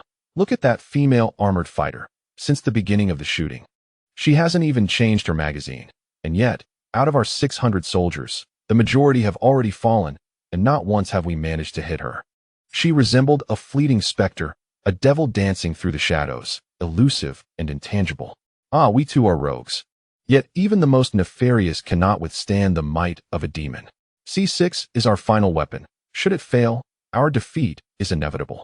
As your superior, this is the only command I can impart to you. The messenger hesitated, but General White? Although he once saved my life, my comrades' lives hold equal value. I may accompany him to the depths of hell, but he does not possess the right to drag my brothers along. Execute the order. Yes, Commander Gadli. The messenger swiftly departed the front lines. Led by Gadli, 9 men advanced towards him, each equipped with several C6 explosives, charging towards Bulma. 200 soldiers provided cover for the 11 daring souls, who fell swiftly amidst the incessant gunfire. However, their sacrifices laid the foundation for Gadli's impending victory. Of the 200 soldiers and the 11 brave souls, only Gadli remained at the rear, having successfully penetrated within a 150-meter radius of Bulma. While the effective blast radius of the C6 bomb was a diameter of 500 meters. With eyes ablaze and a fierce visage, Gadli pulled the pin from the C6 bomb, unleashing a series of violent explosions that engulfed him in flames, while the terrifying shockwave surged towards Bulma. Nearby, Goku, upon hearing the explosions, swiftly positioned himself in front of Bulma, his golden aura igniting around him, encasing her in a protective embrace. As Bulma clung tightly to Goku in the face of impending doom, fear was an unavoidable companion. The shockwave collided with the golden aura, splitting it in two. When calm returned, gazing at the crater before her, Bulma patted her heaving chest in relief. I never imagined this man to be so relentless. Thankfully, you are here, Goku. Otherwise, I would have surely perished. Huh, it's nothing. I will protect you. Goku, standing before Bulma, smiled joyfully at her praise. Hee. After everything we've been through, I have long ceased to doubt. Major Mojide, in accordance with Commander Gadli's orders, all soldiers are to flee immediately. Please execute this command. The burly Mojide, with a stoic expression, replied, understood. The remaining soldiers erupted into chaos, scattering in disarray upon hearing the order. Subsequently, Goku and Bulma encountered no further resistance, smoothly reaching the entrance to the second level. Upon seeing the imposing middle-aged man standing at the entrance, Bulma immediately assessed his height, 180 centimeters, his blue eyes gleaming with derision as he remarked, I never expected to find such unwavering loyalty within the ranks of the Red Ribbon Army. I, Mojide, do not fight for the Crimson Ribbon, nor for White. My allegiance lies solely with Gadri. What significance does the Crimson Ribbon hold? What worth does White possess? Were it not for his act of saving Gadri's life, I would consider him utterly worthless, unworthy of leading us. Standing here now, I am acutely aware that I am no match for you, and yet, I remain a quintessential villain, having committed numerous misdeeds. Nevertheless, even a villain is entitled to seek vengeance. You have taken Gadri from me, my dearest comrade and brother. even if I know I am outmatched. Would it not be uncharacteristic of me, Mojide, to refrain from attempting retribution? This wretched existence, since my affiliation with the Crimson Ribbon, has long ceased to concern me. If I cannot vanquish you today, I shall join him in death. As Mojide spoke, he discreetly retrieved a C6 bomb, fully aware that without a close-range detonation, his hopes were futile. Unfortunately, Buma, having narrowly escaped danger before, had already discerned his intentions. Grasping her exquisite silver handgun, she swiftly fired a specially crafted silver bullet that pierced Mojide's forehead in an instant. Without a drop of blood spilling forth, he collapsed, the C6 slipping from his grasp as his lifeless body thudded to the ground, blood beginning to flow only then. This specially designed silver bullet possessed a speed and force 50 times that of an ordinary bullet. In the upper echelons of Masruda, a resounding bang reverberated as General White, observing the surveillance footage, felt his veins throb upon hearing Mojide's words. He slammed his fists into the control console, sparks flying as the video feed abruptly cut out. Beside him, a purple-clad ninja, armed with a blade and sporting a dispassionate expression, remarked, "General White, there is no need for concern. Your primary strength lies with Metal Major and myself, the purple ninja. As for these ordinary soldiers, we can capture as many as necessary when the time comes." White withdrew his hand, wiping it clean as his demeanor returned to calm. "Indeed, with the loss of life, it would be unbecoming of me to hold a grudge. As long as Metal Major and you are stationed, I, White, harbor no worries. The third floor rests in your capable hands, Purple Ninja." Chapter 43. A family must be whole. On the second level of Masruda, Buma traversed several rooms, each a soldier's quarters, until she and Goku arrived at a moderately sized dining hall, now devoid of any personnel. "It seems their main force consists of those we vanquished on the first floor," she remarked. "There appears to be something in there." Goku pointed towards a circular room ahead. "Indeed. Let us investigate. That seems to be the entrance to the third level." As Bulma and Goku entered the circular chamber, they beheld a towering figure, standing at an impressive height of 3.5 meters, clad in a striking blue military uniform. Calmly, he addressed them, "Welcome to my domain, the Metal Major. This is where your journey shall meet its end." Goku, upon the revelation that the armored intelligence system identified their adversary as a robot, expressed his trepidation. "I can't handle such an opponent. This one's on you." Its power source is located on the right side of its chest. With determination, Goku stepped forward, affirming, "No problem." The Metal Major, with little preamble, swung a fist the size of a cauldron, launching himself toward Goku in an aggressive strike aimed at the smaller fighter's head. In response, Goku extended his own right fist, resulting in a thunderous clash that sent shockwaves through the surrounding dust, enveloping them in a swirling tempest. The ground trembled beneath their feet as the two engaged in a fierce exchange of blows, the previously orderly dust now thrown into disarray. The sound of their combat echoing violently. Realizing that his relentless assault was yielding no success, the Metal Major decisively created distance, opening his mouth as energy began to coalesce. Preparing to unleash his signature attack, the energy cannon. Goku, retrieving his Rui Bang from his back, wielded it with precision and hurled it forth, piercing the robot's power source. A surge of electricity coursed through the Metal Major, halting his operation, before the energy erupted from his mouth, scattering him into fragments.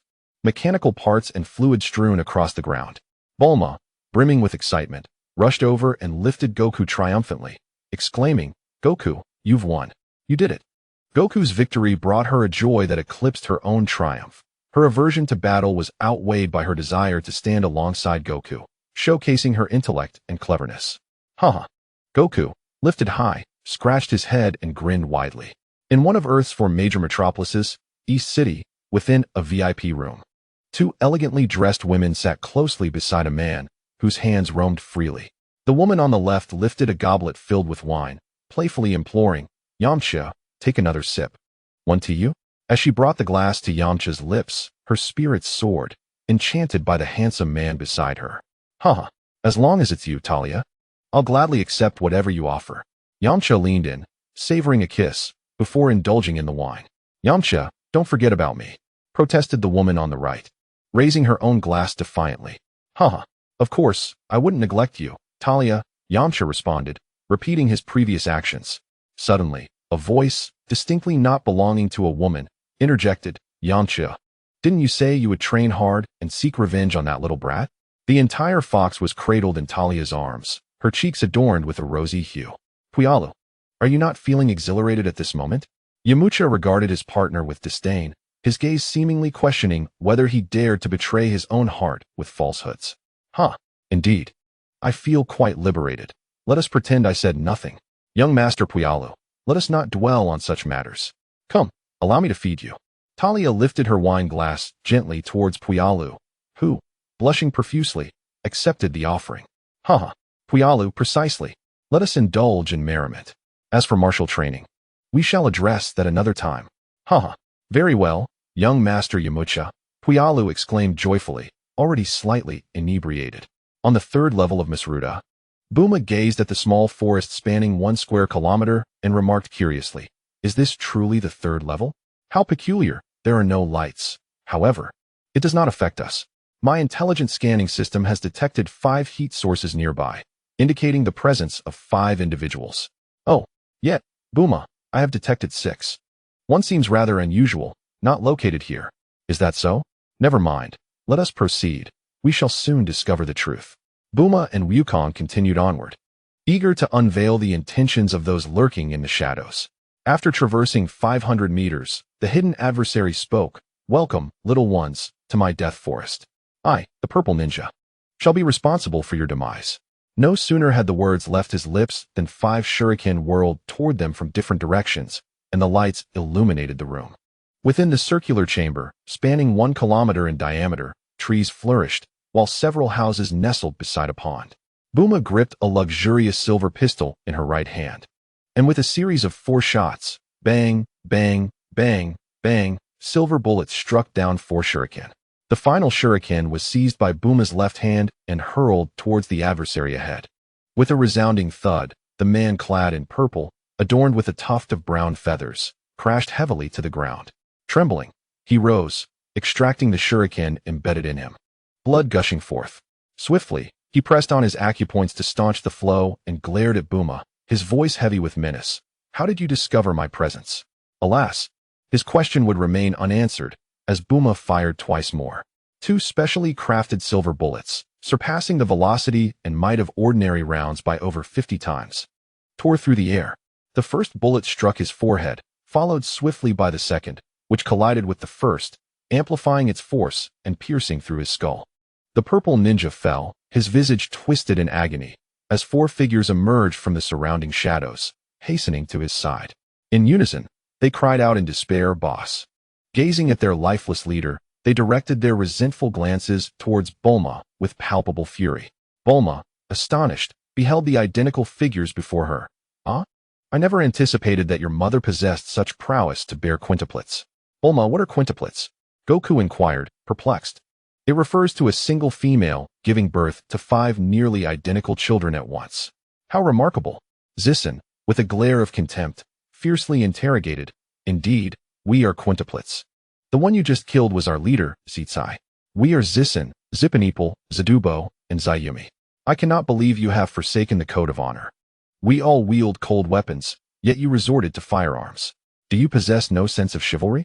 With her right hand elegantly grasping a luxurious silver pistol, Bulma performed a graceful flourish and replied nonchalantly, "Firstly, it was you who launched a surprise attack. Secondly, I am not a warrior. I am a lady, a beautiful and charming lady." Recognizing Bulma's steadfastness, Zisen abandoned the notion of subduing her spirit and declared, "Let us unite and deal with this vile woman to avenge our leader." "But, brother, did you not just advocate for chivalry?" Zisen's younger sibling interjected, enraged by his remark. Zisen retorted, "Fool, that was merely a ruse to deceive her. With death looming, who speaks of chivalry? Let us converge and reduce her to pulp." Zisen brandished a scythe, gripping a slender chain in his left hand while gracefully twirling it, resembling a harbinger of doom. Zipanipal drew a treasured blade with his right hand while clutching 3 spiral shurikens in his left. Zadubo wielded a short staff in each hand, skillfully maneuvering them like nunchaku. Zayumi, supporting from the periphery, hoisted a rifle. "Wait and see, Goku, as I handle them. A family should remain intact. None shall be left behind," Bulma asserted confidently. Advancing forward, Zisen, Zipanipal, and Zadubo formed a triangle around her, while Zayumi provided cover fire from the outside. Vile woman, it is too late for apologies. Prepare to meet your end, Zisen commanded, violently flinging his scythe towards Bulma. Zipanipal unleashed his shurikens simultaneously and then charged forward with his blade drawn. Zadubo, twirling his staff, lagged slightly behind to avoid friendly fire, while Zayumi continuously fired bullets in support. As the four assaults converged upon her, Bulma gracefully leapt upward, her silver pistol decisively raised. A shot rang out, striking Zayumi in the head. Utilizing the recoil, she executed a splendid backflip, delivering a forceful kick to Zipanipal's neck. With a critical injury to his carotid artery, Zipanipal's eyes bulged as he succumbed instantly, collapsing lifelessly to the ground. At this moment, Zisong and Zadubo finally reacted. Zisong let out a piercing howl, exclaiming, "Lao Wu, Lao San ah, wretched woman, I shall perish alongside you. Lao Si, I apologize, forgive me. We are no match for her." He tore his clothes, his body adorned with explosives, disregarding everything as he ignited the fuse and charged towards Bulma. His face contorted with rage, his voice frenzied. "Ha ha, wretched woman, this is an enhanced C6 bomb. With a bang, this entire floor will be obliterated. Let us descend into hell together. Ha ha ha ha." The fuse was nearly consumed when Bulma decisively fired a shot at his forehead, then swiftly dashed behind Goku, crouching down and tightly embracing him. With a thunderous explosion, the third floor of Misruta was annihilated, the entire structure shaking violently, the top floor tilting slightly downward. A pale golden aura enveloped Goku, shielding Bulma within. A terrifying gust surged forth, accompanied by countless fragments and sharp splinters, all disintegrating into particles upon colliding with the golden flames. When everything settled, Bulma cautiously emerged, surveying the scene, and smugly remarked, "Haha, that trick no longer works on me. Let us depart. The sixth presence I sensed earlier, that was humanoid yet not, is still alive. Let us go investigate." "Is that so? Then let us proceed." As Goku and Bulma approached the vicinity of the entrance to the fourth floor, Goku heaved aside a massive boulder, revealing a robust man lying beneath. "There is indeed a person here. My scanning system failed to detect him. Hey, who are you? Are you one of the Red Ribbon Army's villains?" Upon hearing Bulma's voice, the sturdy man slowly rose, brushing off the dust, his deep voice resonating. "I am Android 8. At that moment, Bulma and Goku noticed that the figure before them, clad in deep blue attire, was shackled by thick iron chains. Bulma, uncertain, said, "You can't be a villain, right? Otherwise, you wouldn't be treated this way. General White created me, but I do not subscribe to his ideology. So he imprisoned me here, only releasing me when needed." Android 8 effortlessly snapped the chains binding his hands. "Your strength seems formidable. Why do you not resist?" Goku inquired, puzzled. "After all, they are my creators, and I am timid, disinclined to fight. We must find General White. If there is nothing else, you should leave here quickly." Android 8. After speaking, Bulma intended to turn away, eager not to waste any time. With a humble bow, Android 8 earnestly requested, May I accompany you? If possible. I wish to counsel General White to cease his nefarious deeds, and I implore you to spare his life. After all, he is the architect of my existence, and I cannot remain indifferent. Should you choose to proceed, then proceed. As for whether he will be spared, that will depend upon our decision." With that, Bulma turned and set off. Chapter 44. The perfect Super Saiyan in the final chamber of Misruta. Within General White's command room, Bulma and Android 8 watched as Goku entered, pushing open the door. "You two are truly remarkable. I never imagined I, White, would fall to such depths. All thanks to you two wretched little brats," he remarked. Seated in a leather chair, his expression devoid of emotion as he clapped his hands in mock praise for Goku and Bulma. A closer inspection revealed the bloodshot whites of his eyes. "Where is the village elder you captured? Hand him over," Goku demanded. At this, White erupted into maniacal laughter. "Ha ha. Excellent. Fortunately, I spared his life. Indeed, he has proven useful at a critical moment. Bring him forth." White seized the communicator from the table and issued orders to his trusted subordinates in the hidden chamber. 2 minutes later, the walls of the command room cracked open, revealing a soldier escorting the village elder, a gun pressed to his temple, cautiously eyeing Goku and the others as he emerged from the elevator. His finger rested ominously on the trigger. "General White, I have brought the man." "Ah, well done, Nochi. Hand me the gun. I shall deal with him personally." Nochi complied, relinquishing the pistol to White. who then yanked the elder towards him and, without hesitation, shot Nochi dead. The others in the command room were left in stunned silence. What are you doing? Wasn't he your subordinate? How could you kill him? Goku questioned, a hint of anger in his voice, while Android 8 wore a sorrowful expression, forgetting his earlier intent to plead for White's mercy. Huh, and what of it? I cannot even be certain of my own survival in Misruda. Do you expect me to watch him leave alive? White laughed maniacally, his fingers still firmly on the trigger.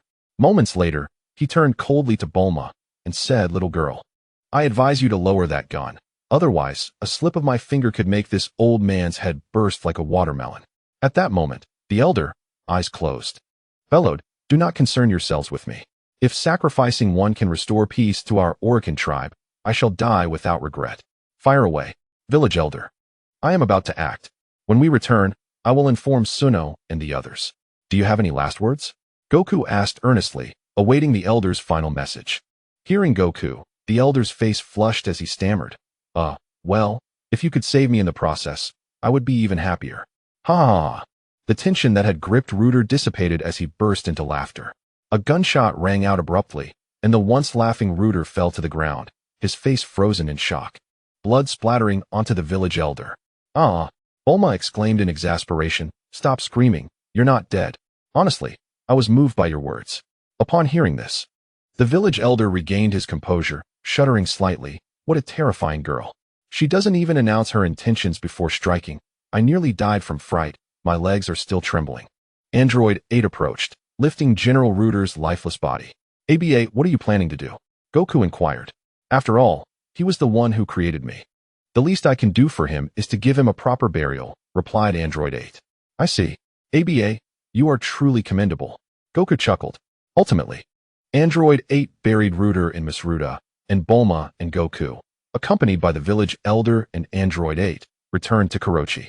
At the entrance, Suno, who had been gazing into the distance, exclaimed excitedly, Mom, Goku and the others have returned with the village elder." "Really? That's wonderful. Suno, Goku and the others must have succeeded. Tomorrow, we can go bring your father back." Susanna joyfully ran out, her eyes fixed on the figures slowly approaching through the snow. Inside Suno's home, Susanna looked gratefully at the two children before her. "Goku, Bulma, I cannot thank you enough. You have saved the lives of everyone in Kurochi. Please allow us to treat you well." "Hee, it's no trouble at all. By the way, I forgot to search for the Dragon Balls," Bulma said, tapping her forehead, realizing that she and Goku had overlooked them. "The Dragon Balls? I have them," Android 8 revealed, pulling out a 3-star ball. Bulma, puzzled, asked, "Wait, didn't the Red Ribbon Army always search for the Dragon Balls? How did they end up with you?" Android 8 replied, slightly embarrassed. "Because General Rooter intended to find the Dragon Balls and eliminate all the people in Kurochi. I couldn't bear to see that, so I hid the Dragon Balls. Which is why they never found them. I admire you greatly, both for burying Rooter and for safeguarding the Dragon Balls. Since you have nowhere to go, why not come live with me? I would consider you my son, and you can help me in my old age. What do you think?" The village elder looked at Android 8 with hope. His own son had passed away long ago, leaving only him and his elderly wife. Having Android 8 around would greatly ease his solitude. "Thank you, I would love that. However, I have a special bomb implanted within me, which makes it impossible," Android 8 said, a hint of sadness in his voice. "No worries. Suno knows Dr. Rocky. He is a scientist and should be able to remove the bomb." Susanna informed ABA of this good news. "Really? That's wonderful. If that's the case, I would be willing." ABA returned home with the village elder, while Wukong and Bulma spent the night at Suno's house, sharing a bedroom with her. "Wukong, Bulma, you must remember to visit me and play when you have the chance," Suno said reluctantly after chatting with Bulma for a while and learning that they would set off the next day. "Yes, Suno, we will come when we have the time," Bulma replied softly, while Wukong had already drifted into slumber. Within Wukong's realm of consciousness, the once empty and gray expanse transformed into a wondrous spectacle, where brilliant stars spun gracefully and ethereal shadows of planets glided by, with dreamlike starlight flowing elegantly. "Ah, I've entered the realm of consciousness. But I didn't intend to come here," Wukong pondered, when suddenly, a radiant beam of multicolored light pierced through the space and settled before him. He instantly comprehended the situation and joyfully addressed the fading figure of light. "Master Bados, it's been a long time. Ho ho ho. What's this? Missed me, did you? Bados, adorned in her usual attire, teased with a playful smile. Yes, master. I've embarked on the path of ultimate freedom. However, since entering this phase, I feel the need for a period of stabilization before I can continue my cultivation, Yukong explained. Bados, momentarily lost in thought, seemed to overlook Yukong's words and instead lamented. What a pity. Such a lovely visage won't last long. But never mind. When he grows up, he should be quite the sight. Likely even more handsome than in his previous life. After all, he has embraced the path of ultimate freedom. Observing Bados, whose eyes sparkled with starlight and exuded infinite charm, Yukong curiously inquired, Master, what do you mean? Bados snapped back to reality, caressing her exquisite face, and replied, Ho ho, it's nothing. That is quite normal.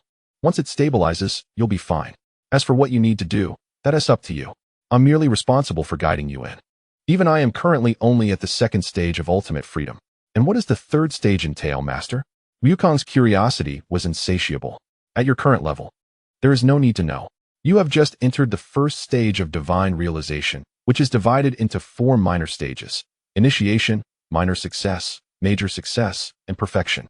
Mastery of ultimate freedom is categorized as follows. Levels 30 and below are initiation, 30 to 60 are minor success, 60 to 99 are major success, and the final 100 is perfection.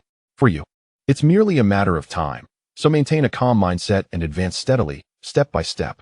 Do you understand? Bados earnestly advised, emphasizing the importance of a solid foundation for breaking through to higher levels. I understand, Master. Now, let us spar and see how much strength you currently possess. If you don't demonstrate it, even I want to know your true capabilities.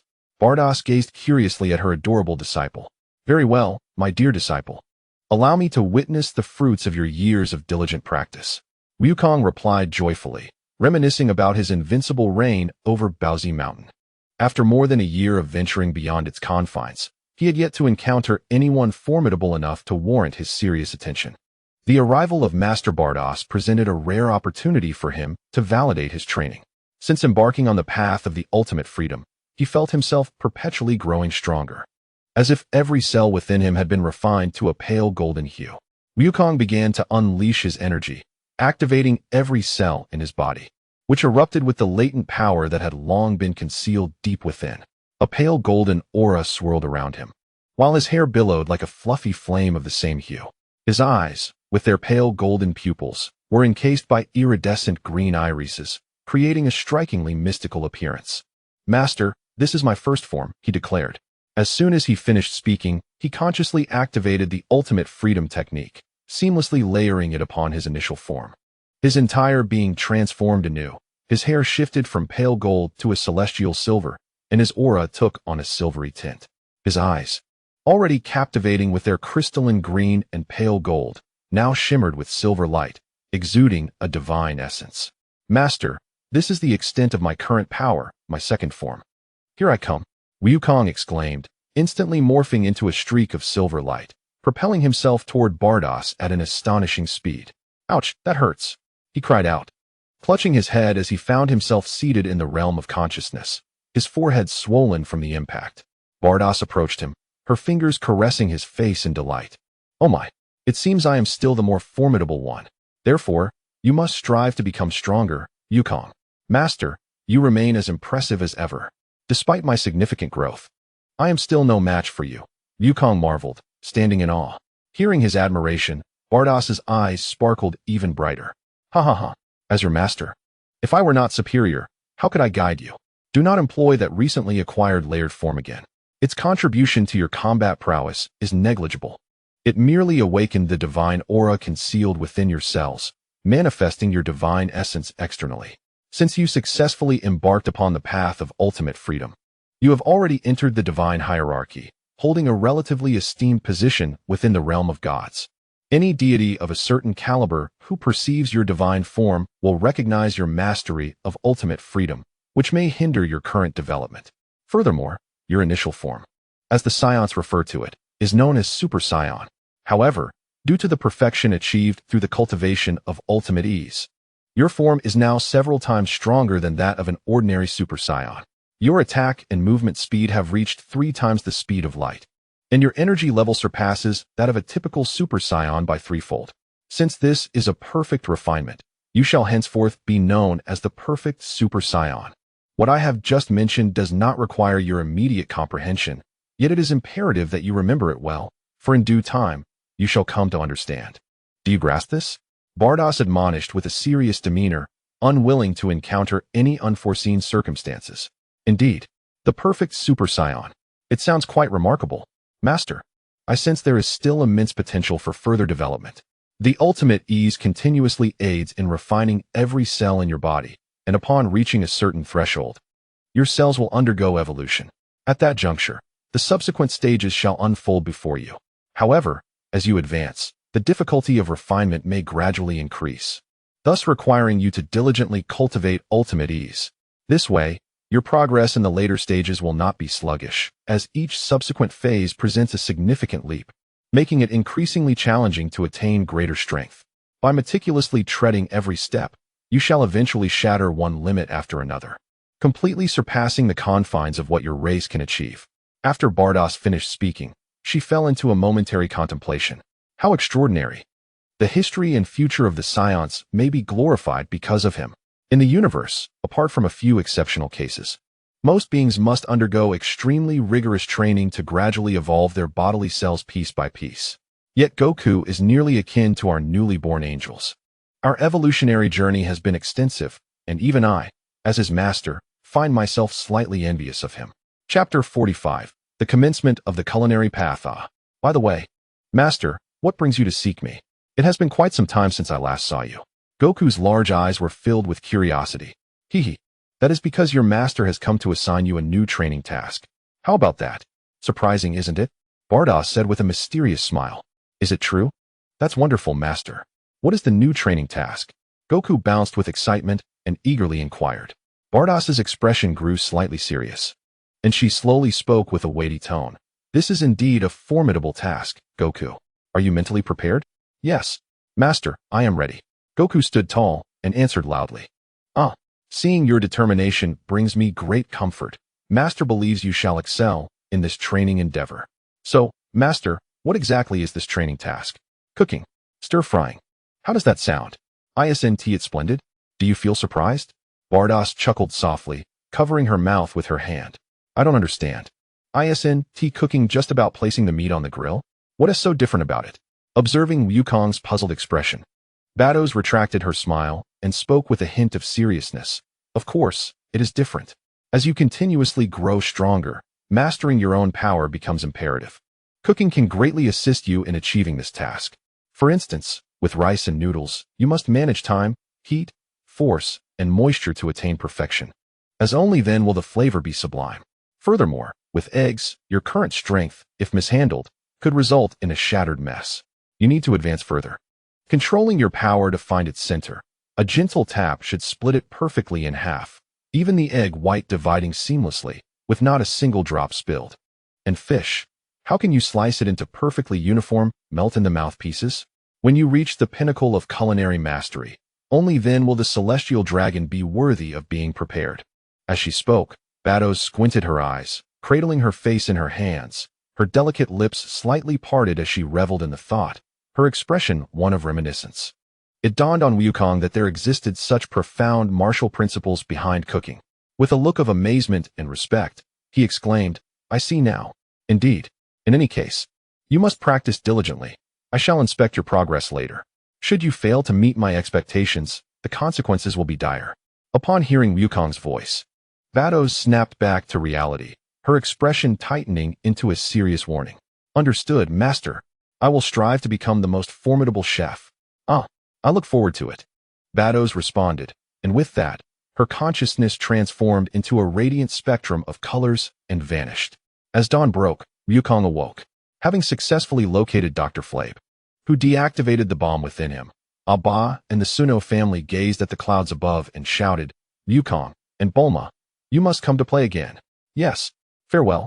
Suno, Susanna, and Abba. Wukong waved goodbye, responding with enthusiasm. After departing from the north, Bulma resumed her usual glamorous appearance. When faced with uncertainty, Wukong eagerly inquired, Bulma, I wish to learn how to cook. What should I do? Bulma turned her head, her azure eyes filled with confusion as she regarded Wukong. Why would you want to learn that? What do you want to eat? I can just have the chef prepare it for you. At home.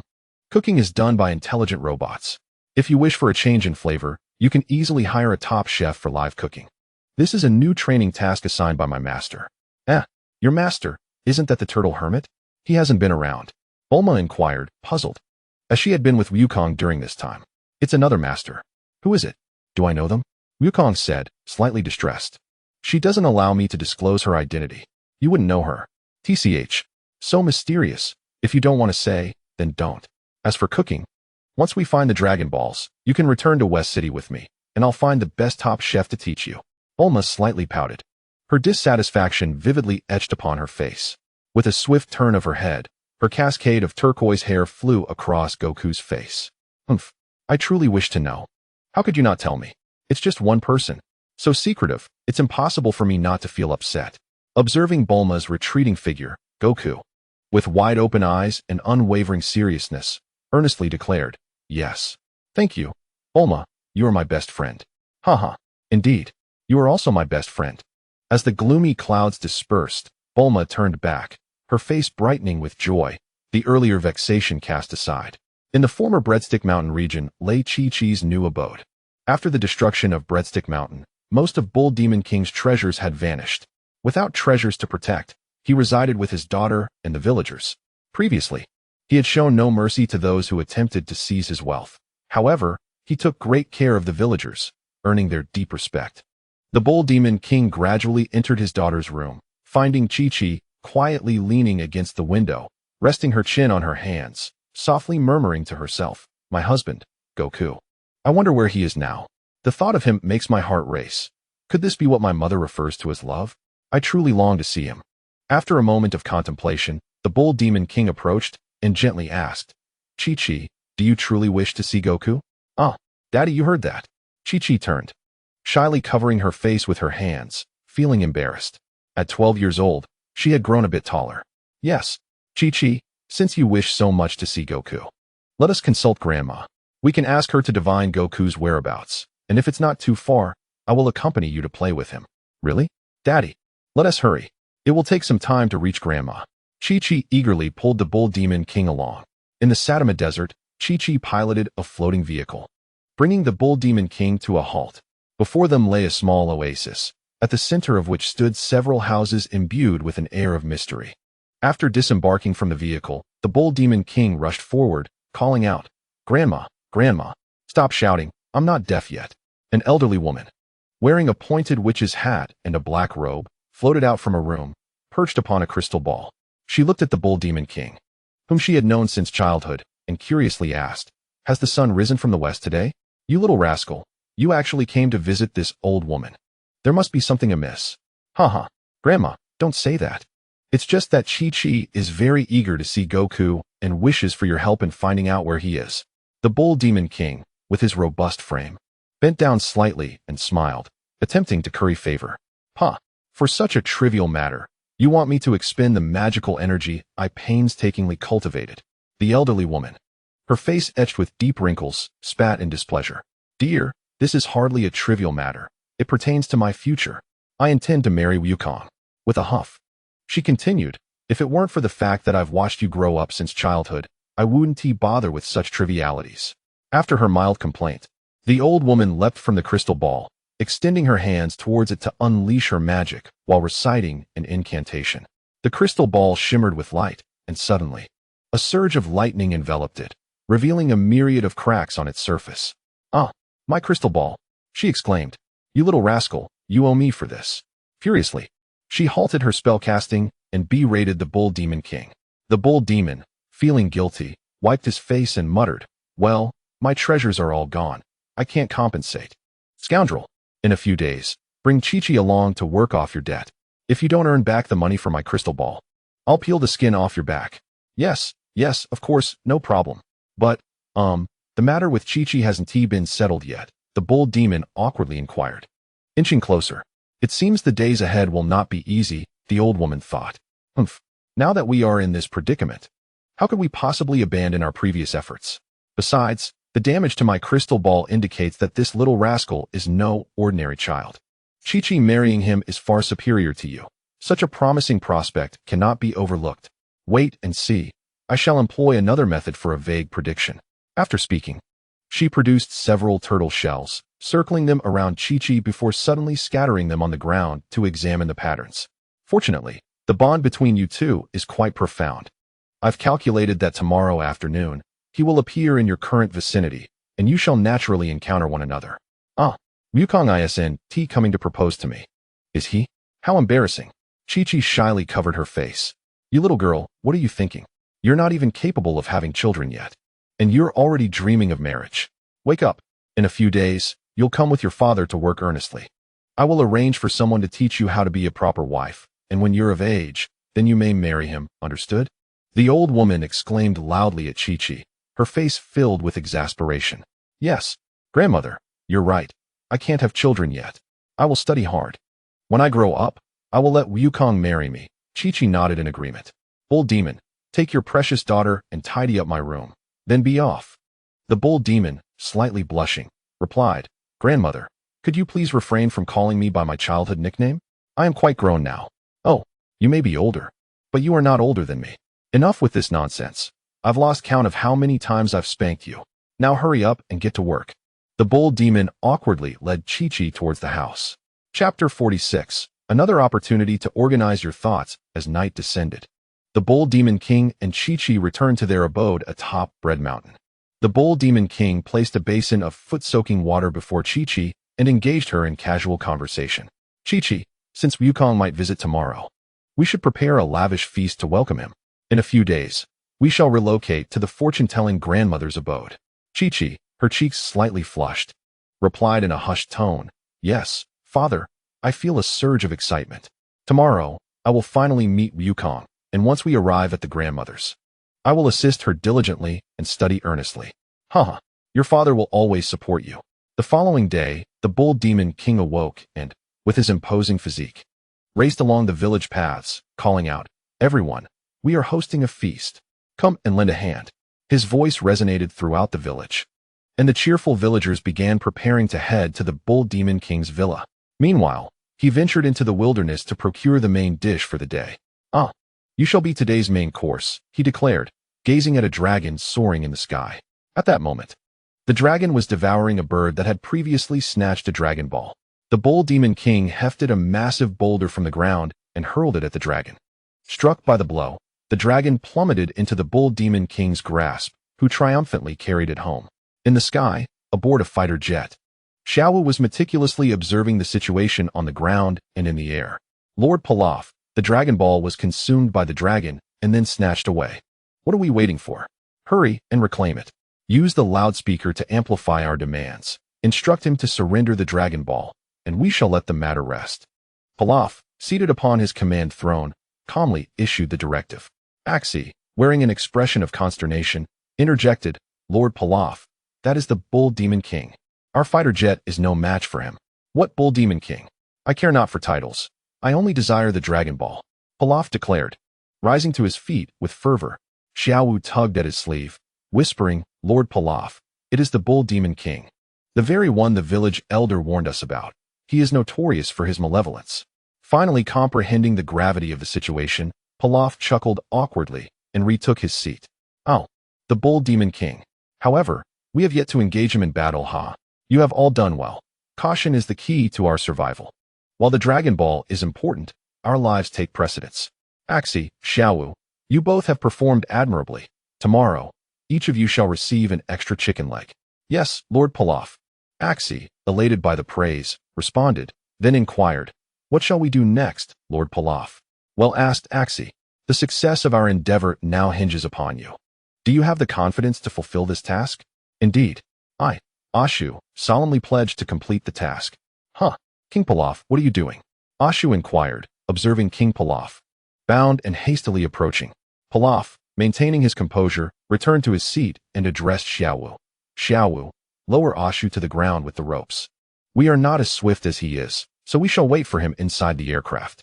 Ashu, your mission is to scout, infiltrate the vicinity of Bull Demon King, and gather any valuable intelligence. Once you ascertain that it is safe, signal us, and Xiaowu and I will descend to rendezvous with you. Do you understand? Pilaf gazed intently at Ashu, imparting his orders with utmost seriousness. King Pilaf, can I opt out? It's the bull demon king we're talking about. I wish to live for another 2 years. I am still young, merely a solitary dog, and my family relies on me to carry on the lineage. Ashu stammered. His cheeks flushed with embarrassment. Very well, you may. After uttering this, Pilaf brandished a pair of scissors, advancing towards Ashu with a grin that belied his true intentions. Ashu, I shall give you one more chance to rephrase your response. All right, I'll go. Ashu exclaimed in terror, glancing at the scissors before hurriedly making his way to the hatch, opening it, and leaping out. Upon landing, Ashu cautiously advanced towards the village of Gobaza, where the bull demon king resided. As he entered the village, he noticed the villagers bustling about, heading to assist the bull demon king. Quickly, he seized a kind-looking matron by the arm and asked, "Pretty sister, what is all this commotion?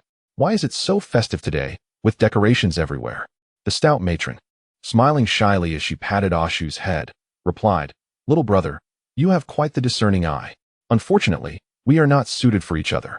Today, the bull demon king is hosting a banquet, and we are all going to lend a hand. It appears they are expecting some important guests. Banners are even hung up. I must hurry to assist. Farewell." With a flirtatious kiss blown to Ashu, she sauntered away. Ashu wiped the sweat from his brow, relieved that their different species alleviated the pressure. "Well, I'll take a quick look at the banner and then report back." Getting too close to the bull demon king is utterly out of the question. An hour later, the signal light before Pilaf illuminated, prompting him and Xiaowu to descend. As they landed, Ashu emerged from the bushes, trotting towards Pilaf to report. "Report, King Pilaf. I have completed the mission. The destination is secure. Currently, the bull demon king is preparing for the banquet, intending to host that little rascal, Sun Wukong, who is yet to arrive at Gobaza." Report concluded. "Well done, Ashu. Truly a fortuitous opportunity. You too. Come here. I shall explain what we shall do next. Do you understand?" Pilaf concluded, regarding his two top aides with a serious demeanor. "Understood. It is apparent that you are indeed the illustrious King Pilaf, the most intellectually gifted heir of our tribe." Ashu and Xiaowu exclaimed in admiration. King Pilaf, accompanied by his two elite aides, set forth lightly. Upon arriving at the entrance of the Ox King's abode, they found him graciously welcoming guests. "Oh, how is it that I have not encountered you three little ones in the village before?" he remarked with a hearty laugh. "Greetings, Uncle Ox King. I am Pilaf, a dear friend of Goku. He is occupied at the moment, but will join us shortly. Allow us to proceed this way." The diminutive Pilaf, standing at a mere 60 centimeters, said with a beaming smile directed at the towering 3-meter Ox King. "Ah, so you are Goku's friends. Welcome, welcome. Please, enter. Since Goku is on his way, let us begin serving the dishes. You can start eating while I fetch Chi-Chi," the Ox King declared, dashing towards the spacious inner courtyard. Calling out, "Chi-Chi, Chi-Chi, Goku's friends have arrived. Come and entertain them."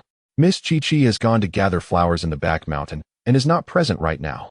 "No need to call. I can barely hear," came the response.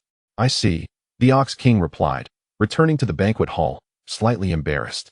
"Haha, Chi-Chi is away, so I must host you myself." "Not to worry. Please attend to your duties. We are perfectly fine on our own," they reassured him.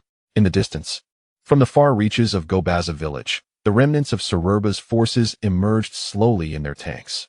"Commander Leza, we are nearing the location of the Dragon Balls, but it appears to be within the territory of the Ox King.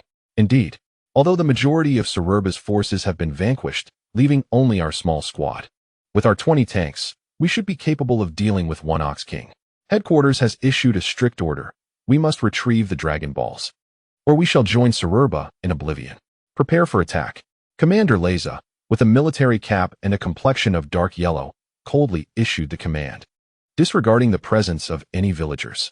While the Ox King was engaged in pleasant conversation with Pilaf, explosions suddenly erupted within the village. He rose in fury, declaring, "Whoever dares to disrupt this festive occasion shall not escape my wrath."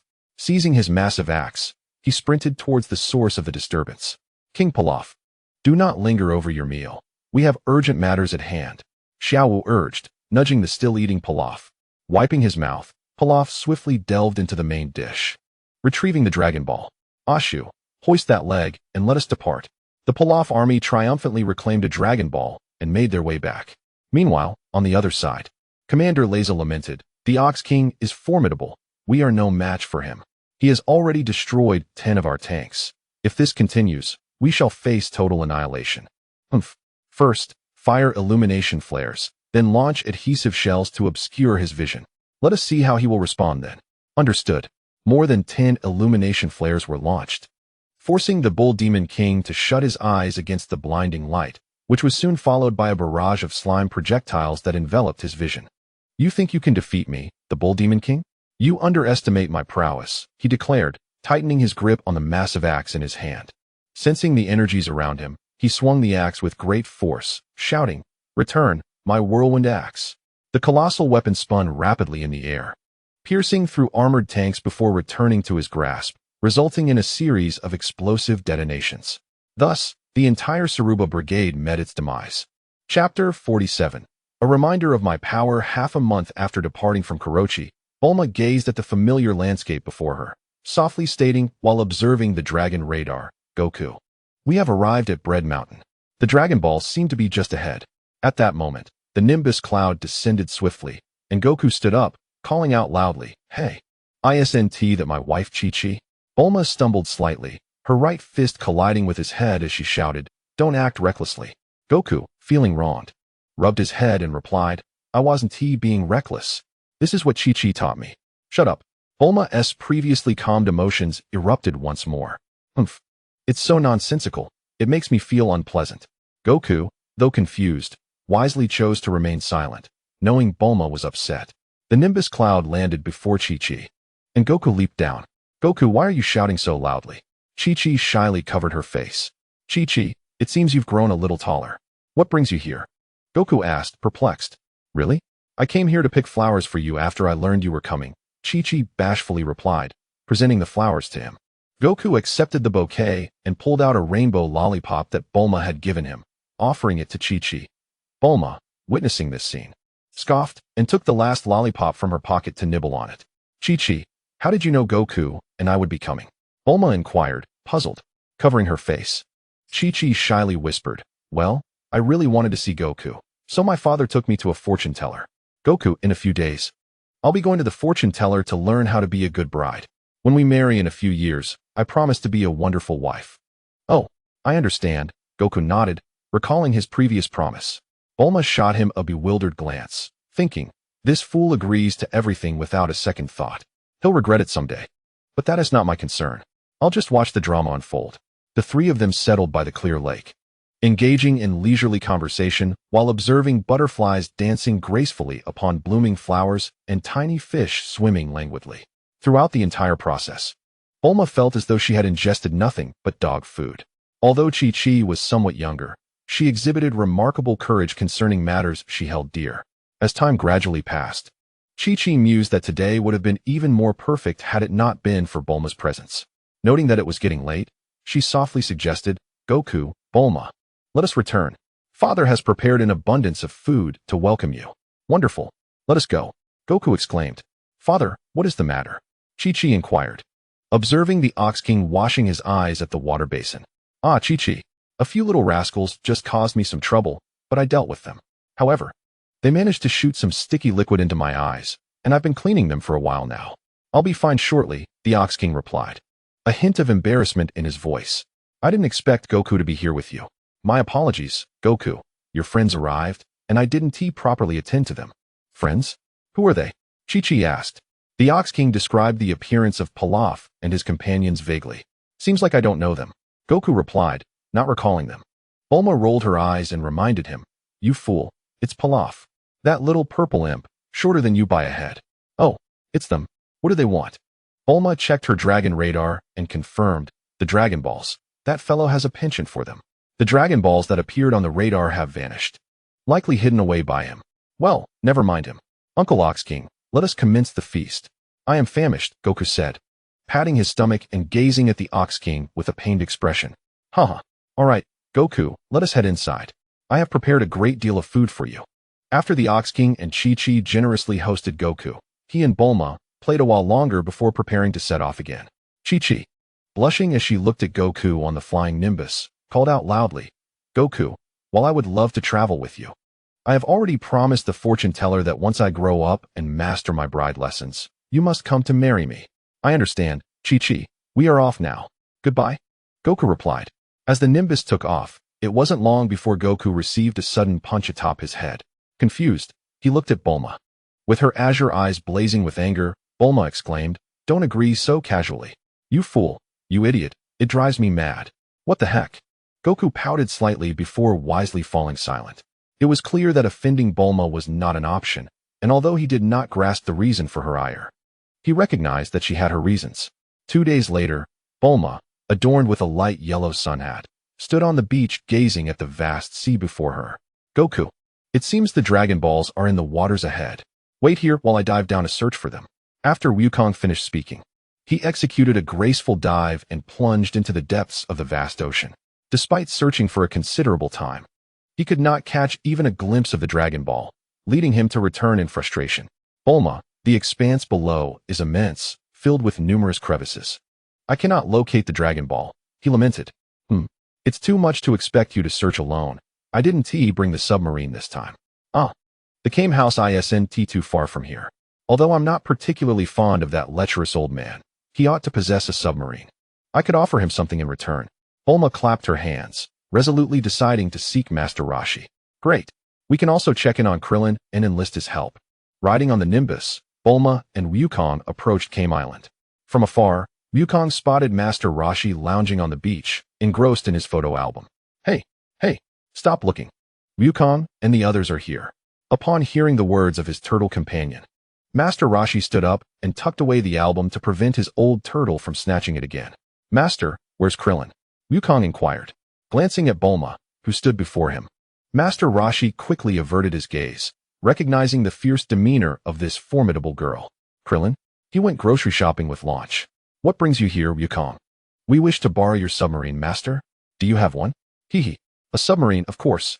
It's currently out with Krillin and Launch for shopping, but you can borrow it once they return. However, Master Roshi's gaze shifted back to Bulma. Bulma, understanding the old man's intentions, disdainfully responded, 1 ticket. Will that suffice? That's more than enough. Once Krillin and Launch return, you may take it. The old man's face lit up with joy at acquiring a VIP ticket for a luxurious yacht. Nearby, at the closest trading market on Nabsa Island, Krillin was laden with bags of groceries, while the gentle blue-haired Launch walked beside him as they prepared to return to Kame House. Krillin, would you like me to help carry some of that? Thank you, Launch. Then I'll let you carry this.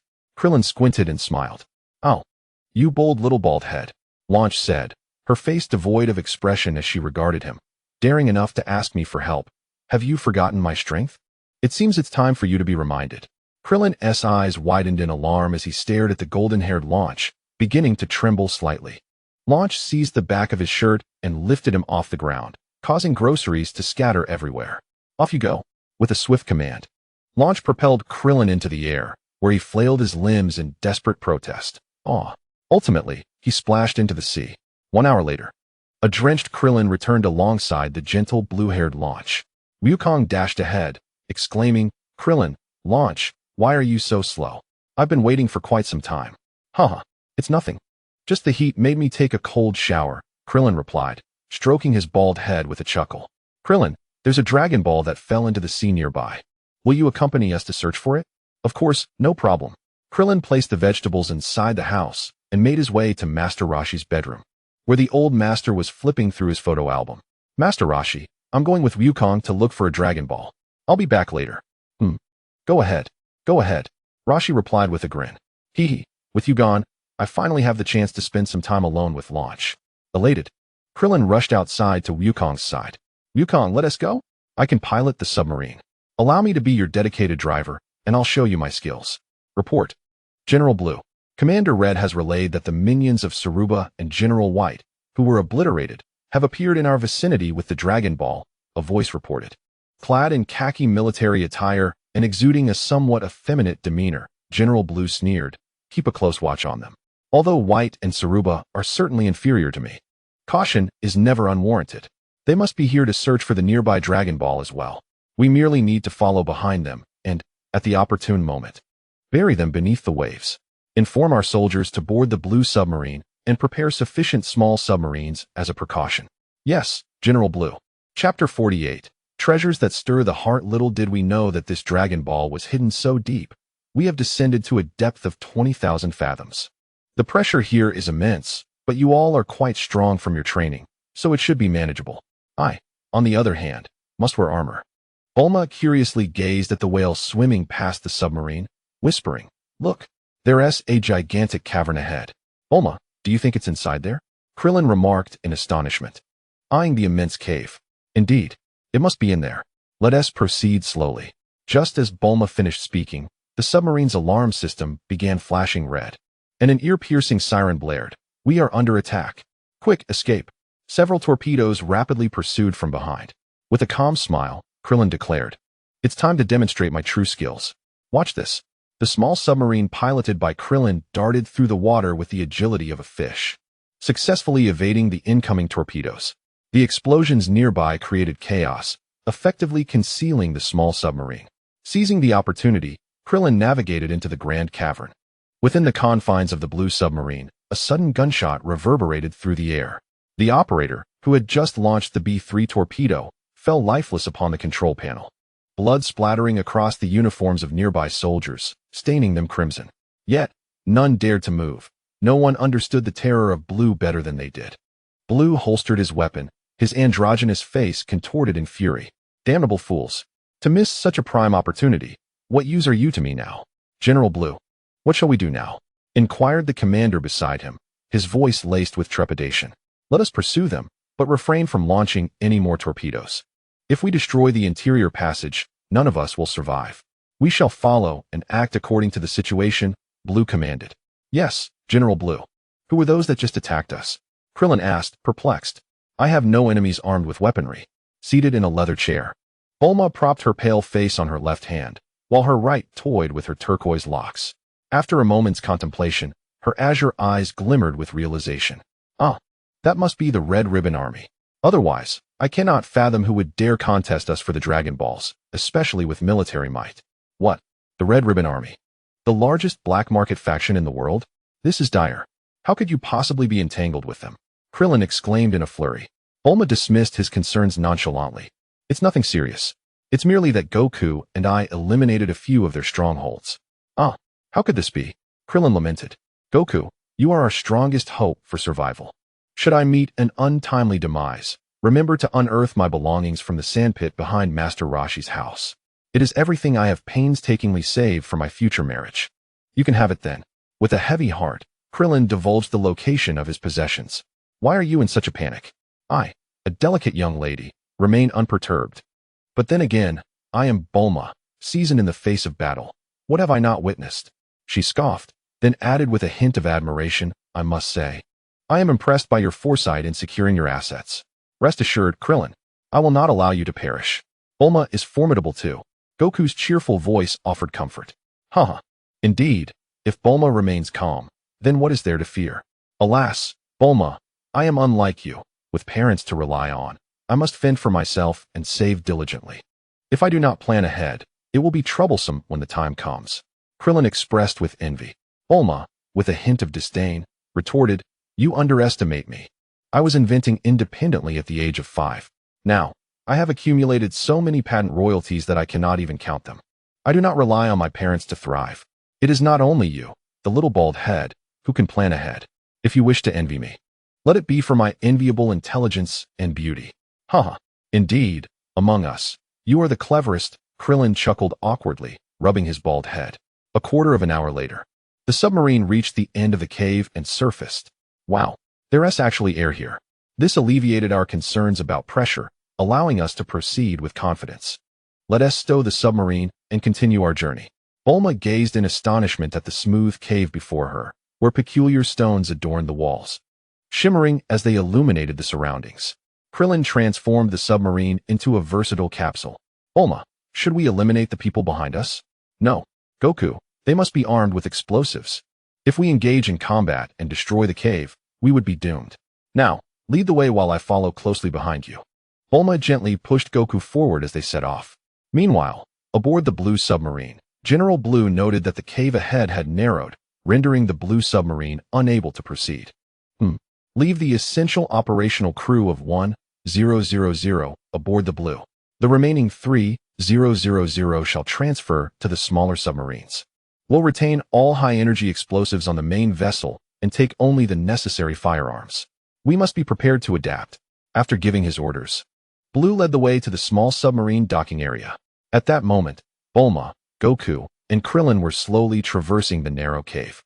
The uneven stone walls, the ground, and the ceiling were riddled with protrusions and depressions. Bulma, somewhat anxious, clutched Goku's tail as they advanced. Suddenly, a skull appeared within her armored vision. With a hint of nervousness, she nudged Goku. Goku, Krillin, look, a human skull. Goku, perplexed, replied, I saw it just now. What is so strange about a corpse? Krillin squinted, contemplating, and then suddenly clapped his right fist into his left palm, exclaiming, That's right. I remember Master Roshi mentioning that a band of pirates once roamed this sea for decades, hiding their treasures beneath the waves before mysteriously vanishing. This could very well be their stronghold. If that's the case, it must harbor their treasures. Once I find the treasure, I won't have to worry about my wedding anymore. Bulma gently caressed her delicate face, her excitement palpable. Pirate treasure? That sounds splendid. Searching for Dragon Balls and treasure together. How romantic. Krillin, brimming with exhilaration, dashed ahead. Come quickly. It really is a pirate's lair. This is incredible. No matter the obstacles, I shall find the treasure. Nothing can deter me now. I shall rise like a phoenix. As Bulma and Goku approached, they examined the skull closely, which donned a pirate hat adorned with symbols of piracy, a short dagger at its waist, and an antique pistol clasped in its right hand. Let us hurry. I can hardly wait to discover how much treasure awaits us, Krillin urged, brimming with excitement. Bulma, perplexed, remarked, What's the fuss? It's merely a pirate treasure. Though I admit I am somewhat intrigued. Krillin, with a beaming smile, responded, Didn't I mention before that I'm saving up for marriage? If we find the treasure, I could expedite the process significantly without a worry. It's just money. Since you're Goku's friend, I can assist you. It's no grand matter. Bulma gazed at the little bald man before her, her expression revealing her disbelief at his avarice. Krillin, with a mysterious grin, added, Giving it to Goku is one thing, but it wouldn't be suitable for me. Goku, completely baffled, inquired, Krillin, what are you talking about? I don't understand. Bulma's fair complexion flushed slightly. What nonsense was this bald fellow spouting? It's nothing, Goku, it's unimportant, Krillin winked at him playfully. Once Bulma regained her composure, she displayed signs of impatience, urging, All right, enough dawdling, let us move. There seems to be a light ahead. A while later, illuminated by an old-fashioned electric lamp, they observed the path ahead, where numerous trap holes were densely arranged along the walls. Bulma remarked confidently, These are traps. We must tread carefully. No worries. We're strong. A trivial trap is nothing. Krillin, consumed by his greed, stepped boldly forward. An iron arrow grazed his face and embedded itself in the wall, causing cold sweat to pour down as he became instantly alert. Bulma glanced at him and chuckled. Krillin, thank goodness you lack a nose. Otherwise, you'd be bleeding. Krillin stammered, Indeed. Thank my mother for not giving me a nose.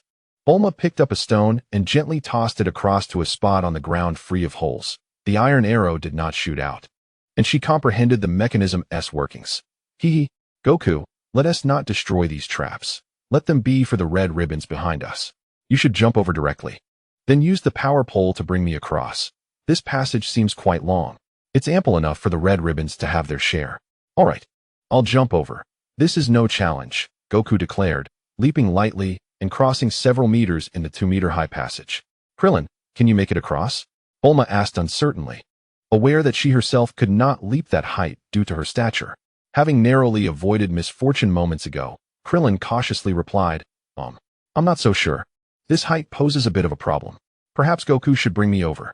The power pole extended, and Krillin climbed onto it. It swiftly retracted, successfully transporting him to the opposite side. Goku looked at Krillin and said, Krillin, lie down. I'll bring Bulma over.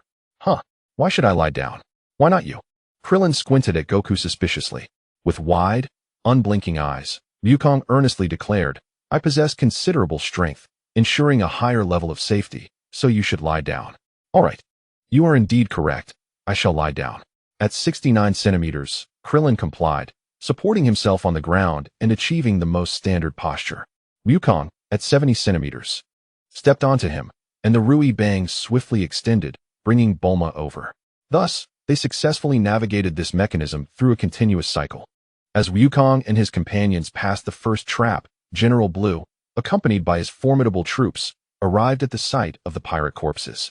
His gaze gleamed with excitement upon witnessing the unmistakable remains of pirates before him. He had long been aware of the pirate treasure, having received accurate information handed down through generations. For years, he had roamed this sea, intent on uncovering this treasure. However, the depths and vastness of the ocean had thwarted his attempts until, unexpectedly, fortune smiled upon him. He knew that this treasure was worth a kingdom, once acquired. What was Red? He could easily disregard him, declaring himself a sovereign. After all, Red had risen to prominence solely through immense wealth. Without it, who would heed his commands at a mere height of 130 centimeters? The allure of riches consumed General Blue, who had entirely dismissed the notion of General Red and the ominous little fiend ahead. Full speed ahead. We must catch up to them swiftly. Anyone who lags behind will face immediate execution. Chapter 49. A desperate predicament. After Wukong, Bulma, and Krillin traversed the first mechanism, the antiquated lighting fixtures vanished. Bulma, gripping Wukong's tail, gazed at the narrow passageway before them, barely wide enough for two to traverse and measuring 2 meters in height. She softly cautioned, "We must be cautious. There are likely traps set by the pirates here." No sooner had she spoken than Wukong stepped onto a trap, causing the ground to collapse beneath them, and the trio plummeted together. "Ah!" Krillin screamed in terror, struggling helplessly. As he glanced down, he was met with a sea of boiling, roaring magma, and he exclaimed in horror, "Salt sauce! Magma! We are doomed!" "What is magma?" Wukong laughed heartily, perplexed. Bulma, still gripping Wukong's tail, glanced down after hearing Krillin's words, confirming the sight of the bubbling, red-hot magma. She clutched Wukong's tail even tighter, not daring to relax, and shouted at the still laughing Wukong. "Wukong!" "Oh, understood." After Wukong responded, he grasped Krillin's left hand with his right and unleashed a golden Kamehameha wave with his left. The force of the wave propelled them swiftly upward, ultimately returning them to the surface. Krillin, heart racing, patted his bald head in disbelief to awaken himself, exclaiming, "We are saved. We are saved. I am still alive." Bulma composed herself slightly, rising from the ground and dusting off the fine particles from her exquisite posterior. Lava is a mixture of extreme temperatures, one that ordinary humans cannot withstand. If I fell in with Krillin, we would surely meet our demise. As for you, perhaps you might survive. Haha, it seems so. I don't feel any danger at all.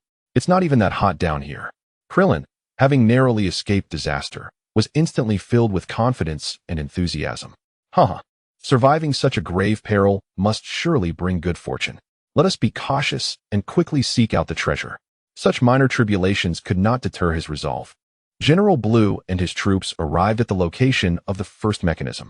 "General, this appears to be an old-fashioned trap," he exclaimed. "Deploy a 10-man squad to fire indiscriminately at the ground and advance at the fastest speed possible. Even if casualties occur, they must not halt." Thus, General Blue and his large contingent pressed forward rapidly. After another 10 minutes of travel, Wukong and his companions noticed a distinct brightness ahead. As they entered the illuminated area, a vast port base emerged before them. Unbeknownst to them, upon their entry, the antiquated computer system had activated its self-destruct sequence. Before long, a violent explosion would cause the entire cavern to collapse, entombing all intruders. Wukong marveled, "Incredible. I never expected such a large area existed below." Bulma, stroking her delicate chin in contemplation, remarked, "This must have been a serendipitous discovery for them, given the technological limitations of their time. Reaching this place would have been quite challenging. They must have expended considerable resources, otherwise, constructing such a massive port base here would be impossible. Let us first seek the Dragon Balls. Once we find them, we can discuss other matters, especially since we have a tail following us. Krillin, let us proceed." Wukong called out to Krillin, who had already wandered off in search of treasure. The disappointed bald-headed warrior returned empty-handed, having found only old weapons and spoiled rations. With no sign of treasure in sight, Bulma and the others continued onward, and soon a man-made well appeared before them. "This must be the entrance. The Dragon Ball is indicated to be right ahead." It surely has a knack for falling. She speculated that it had likely drifted in through a crack in the earth with the ocean's currents. Wukong, Krillin, you two lead the way while I follow closely behind. Upon Bulma's command, Wukong and Krillin performed a perfect dive into the water, while Bulma, clad in her armor, swiftly followed. She was not yet capable of holding her breath for extended periods, but fortunately, the passage was brief. 3 minutes later, they surfaced in a new space filled with air. A colossal statue of Kuan Yin, standing at an impressive height of 20 meters, gazes serenely with open eyes. Swords are firmly embedded in its hands, and its enormous mouth could easily accommodate a figure like Krillin. Before the majestic figure, 2 treasure chests of varying hues rest quietly. Unfazed by the allure of riches, Bulma, having narrowly escaped 2 traps, cautiously brandishes an assault rifle and unleashes a barrage upon the ground. As anticipated, her shots trigger a mechanism, causing the massive swords in Kuan Yin's grasp to plunge into the earth. Feeling a twinge of guilt, Krillin gingerly touches his wise head, then, filled with excitement, dashes forward to open the chest on the right. To his dismay, an antiquated automatic rifle emerges, targeting his light brain and firing upon him. Caught off guard, he instinctively ducks and covers his head. Bulma, observing the spectacle, bursts into laughter. Once the gunfire ceases, she and Goku approach him, offering congratulations with a smile. Krillin, it seems that not only your nose, but also your stature has saved you on numerous occasions. With his narrow eyes squinted, Krillin casts a sidelong glance at Bulma, expressing his discontent. I would rather not possess such luck. I will grow taller soon. I am merely in the warm-up phase, and an explosion of growth is imminent. Is that so? Then allow me to congratulate you in advance. Let Goku open the next treasure chest. It's a safer bet, Bulma replies with a grin. Krillin nods in agreement. Indeed. Goku, it's your turn. At the vast harbor base, after the sacrifice of 100 soldiers, General Blue leads the remaining troops forward. Observing the pirate port before him, he excitedly issues orders. Leave 1,000 men to search meticulously, spare no corner. The rest will follow me at full speed to track down those pesky little devils. Splendid. I have finally discovered the treasure, but first, I must deal with those rascals. After all, with my superpowers and such a substantial force, if anything goes awry, it would be fate.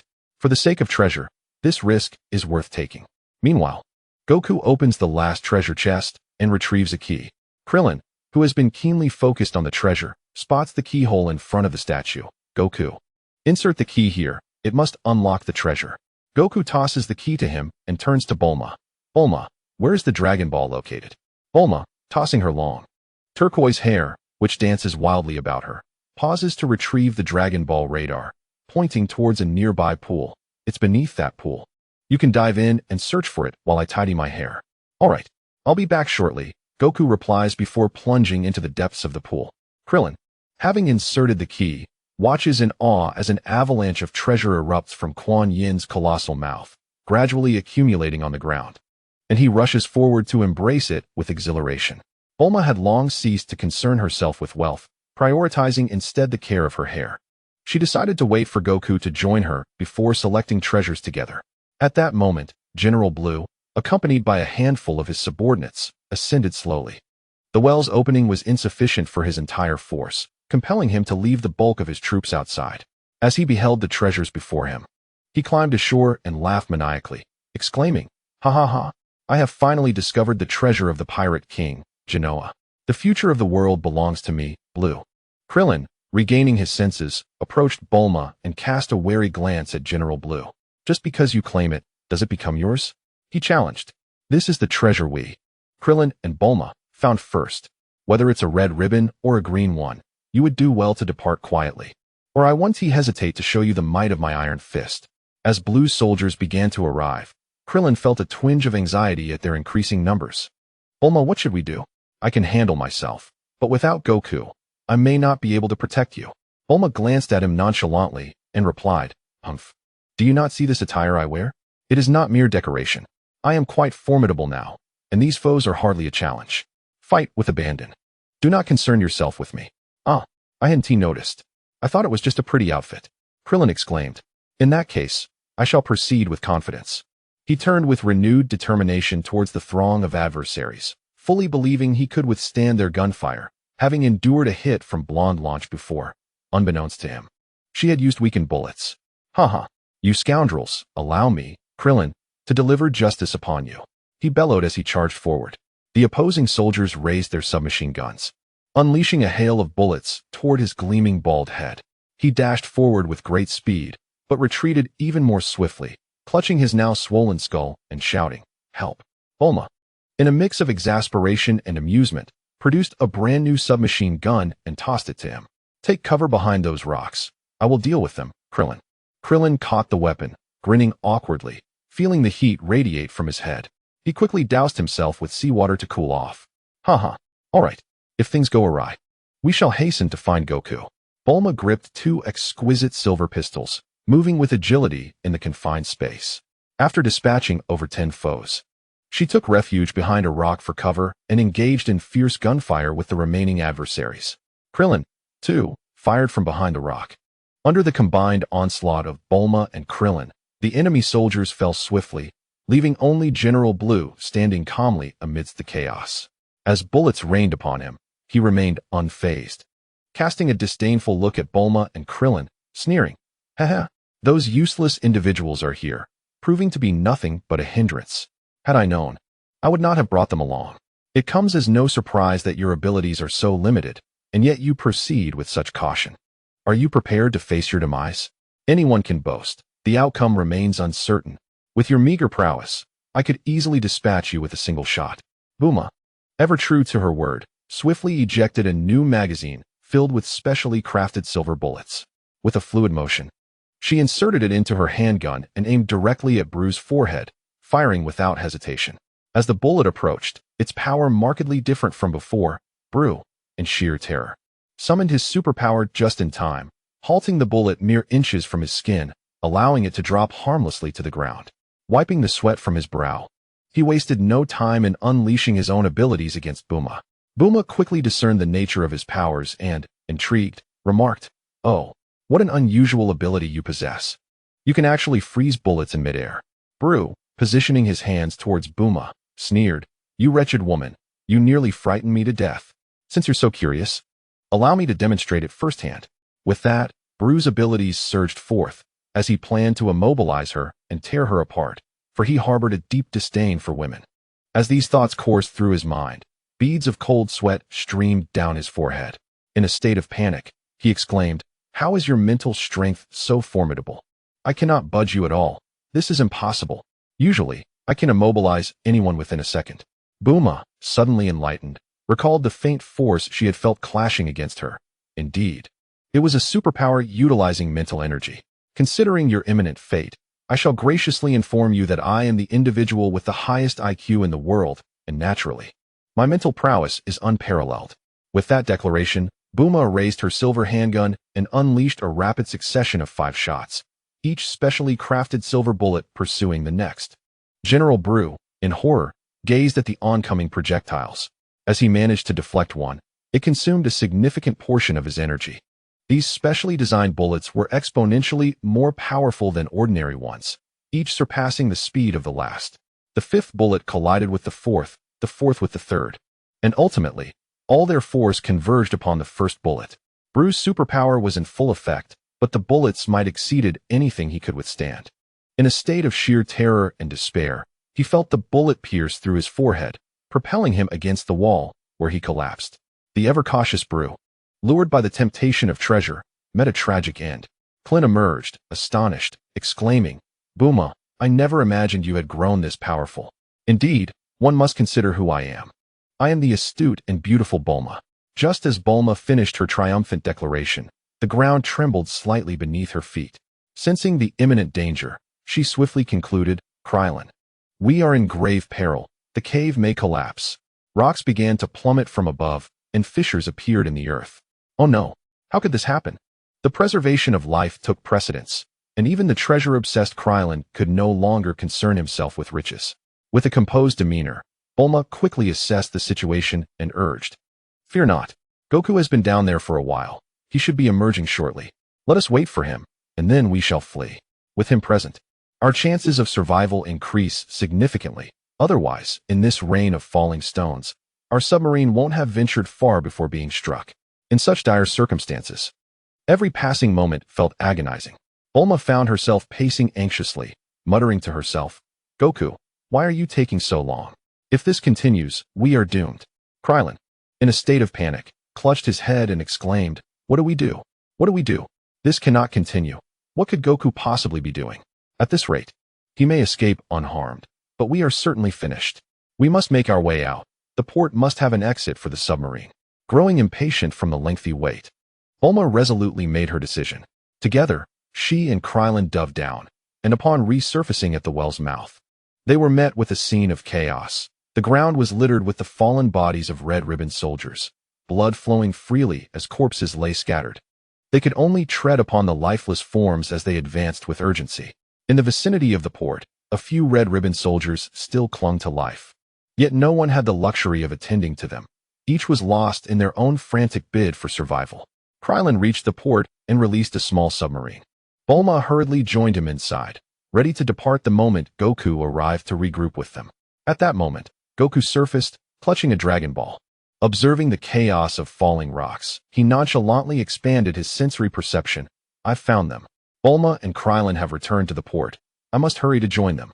But time was of the essence. We cannot hold out much longer. The stones are falling with increasing ferocity. What do we do? Krillin questioned in a state of alarm. Bulma, with a grave expression, replied, There is no alternative. We must leave. I have faith in Goku. He will surely survive, but our fates remain uncertain. Krillin, incredulous, stared at Bulma. What? You aren't waiting for Goku? This is unacceptable. Bulma cast him a fleeting glance and asserted, Our lives are paramount. And no one believes in Goku more than I do. He will be fine. You make a valid point. Let us depart. Krillin conceded, nodding in agreement, and promptly took his place at the controls.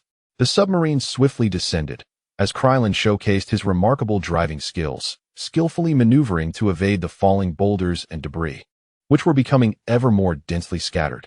Faced with the scene before her, Bulma could no longer maintain her composure and exclaimed in panic, Krillin, Krillin, hurry, hurry. We're going to be crushed. The stones are increasing. There was no alternative. They were already moving at the utmost speed. Any faster would result in a disastrous collision. A thin layer of steam was rising from the top of Krillin's head, as he was operating beyond his limits for quite some time. Ultimately, the dreadful event occurred. Bulma and Krillin gazed in horror at the enormous boulder that had completely blocked the passage, trapping the submarine in the depths of the ocean, 200,000 fathoms below. Their hopes for escape had evaporated into nothingness. Chapter 50. My first kiss. Staring at the gargantuan stone that had sealed their hopes for survival, Krillin uttered in terror, This is the end. I haven't even gotten married yet. To think I might perish at such a young age. Bulma wiped her tears and sobbed, I don't want to die yet. I haven't even had my first kiss. That fool Goku, where has he gone? If I die, I swear I won't let him off the hook. Suddenly, a rhythmic knocking echoed through the cabin. Bulma paused her weeping, puzzled, and asked, What is that sound? Knock, knock, knock. Let me check, Krillin said as he dashed to the transparent protective shield to peer outside. To his astonishment, he saw Goku knocking at the door. It's Goku, he exclaimed joyfully as he hurried to open the hatch. Upon Goku's entrance, Bulma immediately embraced him, her voice trembling with complaints. You fool Goku, where have you been? You took so long. If you had come any later, I would have been a goner. I swear, if I die, I will haunt you in the afterlife. Goku, sounding slightly apologetic yet resolute, replied, There were too many obstacles down there. I dug for ages before I found a way. Don't worry, I promise to protect you, and I will keep that promise. Bulma wiped her tears and, choking back her emotions, asked, What do we do now? Hold on to me, and I will get you out of here, Goku instructed. Bulma then said, Krillin, grab onto Goku's tail. I can hold him on my own. What? Why is it like this? I want to hold on too. It's safer that way, Krillin replied with a frown. Bulma, her eyes slightly reddened, gave him a disapproving look. Being allowed to hold his tail is already generous enough. Don't be greedy. Seeing the intimidating blue gaze ahead, Krillin resignedly said, Understood. I will hold onto the tail tightly. Goku first unleashed a golden energy wave at the massive boulder, instantly obliterating it. During this time, the submarine had sustained significant damage and could only be abandoned. Krillin firmly grasped Goku's tail, while Bulma held onto Goku tightly from the front, her long green hair cascading over his shoulder as they both held their breath in anticipation. Wukong extended his arms outwards, palms facing backward, unleashing a continuous barrage of golden energy shockwaves. He resembled a jet propelling forward, with Bulma clinging to him and Krillin swaying gently from his tail. Thus began their exhilarating underwater adventure, with golden light trailing behind them as they deftly maneuvered past colossal rocks, swiftly ascending towards the ocean's surface. The depths of the sea were profound, and they had to dodge the relentless rain of stones. Midway through their journey, Bulma could no longer hold her breath, feeling the tightening grip of suffocation.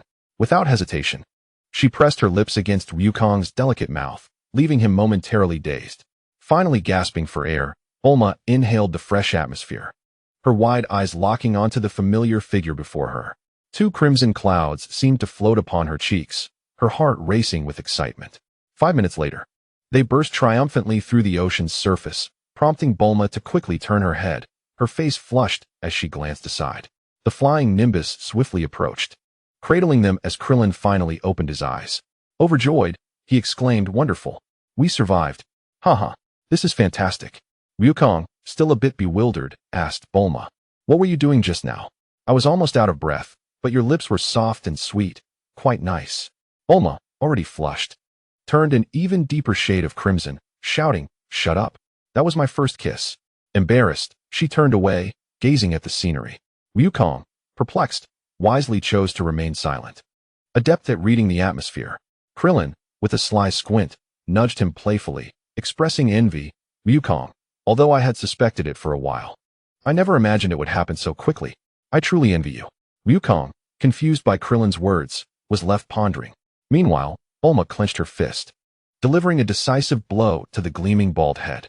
Witnessing this, Wukong swallowed the words he had intended to utter. In this charged atmosphere, Wukong, Bulma, and Krillin gradually made their way toward Master Roshi's abode. "Ah, I see. So my submarine is gone, right? It's no big deal." Master Roshi nodded, acknowledging his understanding, and then hurriedly rubbed his hands together, eagerly approaching Bulma. She touched her forehead with her long fingers, exasperatedly stating, "I understand. 5 is sufficient, right? Haha. How could I accept that?" she added, though she willingly conceded upon his request. Master Roshi, brimming with excitement, displayed no hint of reluctance. Krillin, exasperated, suggested, "Master Roshi, perhaps you should refrain from visiting those places too often. After your last visit, I found myself bedridden for a while due to excessive blood loss." Master Roshi, with his mouth agape, directed a stream of saliva towards Krillin's bald head and exclaimed, "You fool! You know very well that this is my spiritual sustenance. It is the only comfort for this old man who has little time left. However, I distinctly recall hearing the turtle mention that you consumed the elixir of immortality and could live for several more decades." Krillin gazed at him dubiously, convinced that the turtle could not possibly lie. It was undoubtedly this old coot concocting excuses for himself. Realizing the truth, Krillin wisely chose to remain silent, not wishing to incur the old man's wrath. Master Roshi, with unblinking eyes fixed on the horizon, remarked nonchalantly, "The turtle is aging. Do not take its words to heart." At the headquarters of the Red Ribbon Army, clad in a tailcoat, Commander Rit's black advisor, Kariki, reported the latest developments. "Commander Rit, General Blue has perished, and the main forces have been obliterated in the deep sea." Rit rose from his command chair. Fury etched across his face as he shattered the glass in his hand upon the ground, declaring, one after another, "All useless. Saruba is worthless, white is worthless, and blue is also worthless. Has my 20 years of effort in establishing the Red Ribbon Army yielded not a single individual worthy of representing us?" Kariki bent slightly, suggesting softly, "Commander, we could hire the world's foremost assassin, Tao Pai Pai, to eliminate those 2 brats. This way, no one can hinder our plans." Rit took a deep drag of his cigarette, exhaling the smoke slowly, his expression contemplative as he responded, "Tao Pai Pai, you say? It is worth a try." His notorious reputation echoes worldwide, and he has never failed a mission. "I entrust this task to you." "Very well. I shall make the arrangements immediately. It will not be long before he appears before you." With that, Kariki briskly exited the room. Chapter 51. The Farewell Letter. 2 weeks after locating a star, the flying Nimbus glided serenely onward. Below lay an expansive forest, where the melodies of wildlife resonated within the intricate ecosystem. Bulma, dressed in a pair of white denim shorts paired with a light yellow short-sleeved t-shirt, sat cross-legged at the front of the Nimbus, the refreshing breeze tousling her aquamarine hair, which floated above Goku's head. "This forest is immense," she exclaimed, unable to see its end. "Moreover, there stands a colossal pillar piercing the sky, breaking through the clouds. What could it possibly be? I am so curious." Gazing at the distant pillar that ascended into the clouds, Goku could not help but agree. "Indeed. I am quite curious as well. Let us go and take a look before searching for the Dragon Balls." "Okay, let us go. That suits my fancy." Near Karen Tower, Colonel Yale has found the Dragon Balls, located within a volcanic crater. Colonel Yale, a middle-aged man with an oval face, donned in a grayish-brown military uniform and sturdy boots, sported a spiky hairstyle. He spoke into his communication device. "Remain in position. I shall be there shortly." He strode briskly towards the helipad, where the soldiers on the fighter jet immediately initiated the aircraft, which soon roared into the skies. At the edge of the volcanic crater, gazing down at the bubbling lava, Yale pondered for a moment. "Relay the message. Who wishes to take a helicopter to retrieve that Dragon Ball? A reward of 100,000 yuan awaits." Shortly thereafter, the soldiers who volunteered began to cautiously approach the Dragon Ball embedded in the volcanic wall. Suddenly, the communication device erupted with urgency. "Report, Colonel Yale. We have detected imminent volcanic eruption." Yale swiftly announced. "Cease the search for the Dragon Ball. All personnel, retreat immediately. The helicopter must ascend at once." The helicopter and fighter jet ascended into the sky as Yale's unit awaited the eruption in silence. Minutes passed, and the agitated lava surged forth, violently ejecting molten material that splattered in all directions.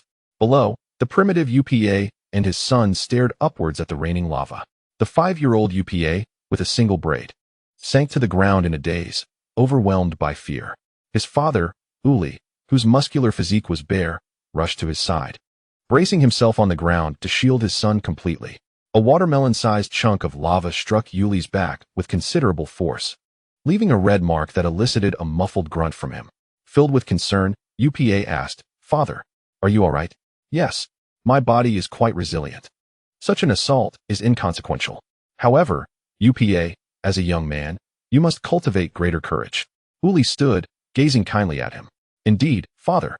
UPA rose, responding loudly, when suddenly an orange Dragon Ball caught his eye.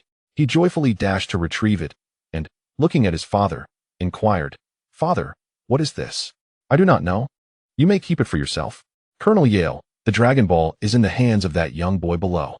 The fighter jet thundered overhead as a soldier retracted his binoculars. "Very well, let us descend." UPA and his father, captivated by the roar of the sky, watched as the fighter jet landed ahead of them. Yale approached, carrying a box, and upon seeing the two, he was reminded of his own treasures. With a gentle tone, he said, "Greetings. I am Yale. Young one, the Dragon Ball you hold is of utmost importance to me. I am willing to trade you 1,000,000 yuan for it. Would you agree?" "Father." UPA looked at Uli, bewildered. Uli made his decision. UPA, it seems he truly needs that orb. We should extend our assistance to those in need." "Understood, father." UPA approached and handed the Dragon Ball to Yale, who smiled gently and patted his head. Holding a case filled with 1 million in cash, he offered it to Uli, who shook his head and replied, "No need. It's not a big deal. Thank you. For me, this is a monumental matter. I'll leave the money here. Farewell." After placing the case down, Yale turned and departed, the fighter jet roaring back into the sky, connecting to General Rit. "Yes, Colonel Yale." "Beep, beep, beep. This is headquarters. I am Kariki." Yale took the communication device and spoke loudly. "Advisor Kariki, I have located the Dragon Ball. Please inform General Rit." "Yale, please hold on." At the Red Ribbon headquarters, Kariki handed the communication device to General Rit with both hands. Rit, puffing on a cigar and squinting, spoke in a gravelly voice. "This is Rit." "Yale, well done. Thank you for the praise, General Rit. It is my duty." Yale responded respectfully. Rit lightly tapped his desk and continued, "As it happens, I have a task for you. Those 2 brats who stole our Dragon Balls have entered your territory.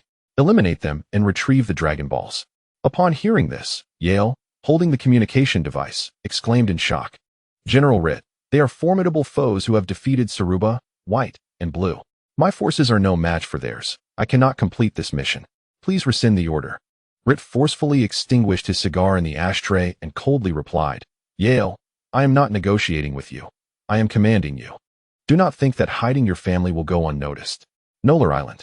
Far away in Kalinta, Yale's temples throbbed with anger as he tightly gripped the communication device.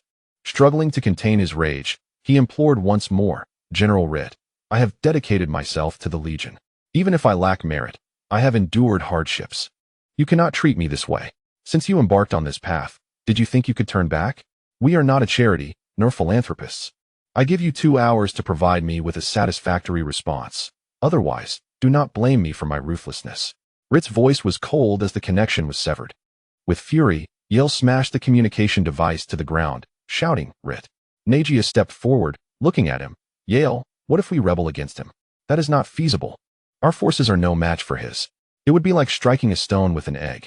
Furthermore, he knows the whereabouts of Yelia and the others. Nagia, please calm down. I need to think about what to do. Nagia, with her crimson hair, standing at 170 centimeters tall and clad in a black soldier's uniform, exited the room. Yale, with his left hand encircling his chest and his right fist resting upon his chin, fell into a deep and contemplative silence. After a brief interval, he approached the drawer, retrieved a sheet of stationery, and seated himself upon a chair, swiftly lowering his head to write. My dear child, I am bound for a distant land, and you must take good care of your mother, listening to her words. In time, when you have grown, I shall return, bearing the finest gifts for you. With love, your father, Yale. He hastily placed the letter into an envelope, stood, and exited, where he encountered Nagia at the doorway. Handing the envelope to him, he said, Nagia, I implore you to deliver this for me. Nagia, anger flaring in his eyes, swatted his hand aside, causing the envelope to tumble to the ground. What do you take me for? Am I the kind of person who abandons his brothers in flight? It's merely war. If it comes to it, I shall face death. Nagia, this war is destined for failure. Why should we lead our brothers to their demise? You must assist me. I either secure the Dragon Balls or perish in battle. Otherwise, Rit will not spare Yelia and the others. If I fall, you must take this letter back. Relocate Yelia and the others, and find a new place to live. After all these years, we have earned enough to live well. My brother, I understand this is an unfair burden upon you, but I must ask for your help. This is my solemn request as your elder brother. With a bowed head, Yale stooped to retrieve the envelope, presenting it with both hands in a gesture of respect. Nagia, his eyes reddened, trembled as he accepted it. Chapter 52. The burning white wolf Bulma gazed in awe at the towering sight before her. Goku, look. This tower is astonishingly high. Its peak is utterly hidden from view. And up close, it is even more magnificent, with a diameter of 2 meters. There are people down below. Let us go see. Goku pointed toward the father and son. UPA and his father below. Yes, let us descend. They surely know what this place is. The nimbus cloud descended, and Goku landed before UPA and his father, waving cheerfully. Hello, I'm Goku. Bulma followed, and, observing the uniquely dressed duo, softly introduced herself. Hello, I'm Bulma. We're quite intrigued by this area and would love for you to enlighten us. Seeing the youthful faces before him, Uli smiled warmly. Perfect timing. We're grilling fish right now. Come, join us, and we can chat. By the campfire, Uli gently explained, this region is called Karinta. It derives its name from that seemingly endless pillar beside us, which is indeed Karinta. 4 generations, we have guarded this tower and the surrounding area. Legend has it that a deity named Karen resides at the top, though I have never seen him myself. As he savored the grilled fish, Goku inquired, Uncle Uli, haven't you ever gone up to see? Haha, certainly, I have attempted it 10 times. However, each endeavor ended in failure. The height is insurmountable, and I cannot perceive the pinnacle. I am only aware that hundreds of years ago, someone succeeded, though the truth of that claim remains uncertain. Wukong's eye sparkled, and Bulma had already taken notice. Suddenly, with a grin, he proposed, how about I ascend swiftly to take a glance and return? Bulma, you wait for me here. No sooner had he spoken than Bulma gently smacked the back of his head, pouting in displeasure. Umph. You scoundrel. I noticed your eyes wandering just now. Let me make this clear. There is no way you are going alone. I am equally curious. Otherwise, I shall not let this go. Rubbing the back of his head, Wukong reluctantly conceded, all right, I understand. At that moment, a thunderous sound erupted as a fighter jet approached from below, landing mere minutes later before them. Colonel Yale emerged, gazing at Wukong, Bulma, and UPA, and softly declared, "You must be the two young rascals who pilfered the Dragon Balls. I am Colonel Yale of the Red Ribbon Army. Today, only one of our parties shall leave this place alive." Bulma turned to Wukong and said, "Wukong, I just ate and have no desire to move. This is your responsibility." "Okay, I understand," Wukong replied as he stood up. UPA tugged at his father's sleeve, inquiring, "Father, what about them?" Yuli's expression grew somber as he stated, "I can see determination and despair in that man's eyes. He is prepared to face death. We cannot intervene in this battle. I have heard of the Red Ribbon Army. They are infamous and notorious.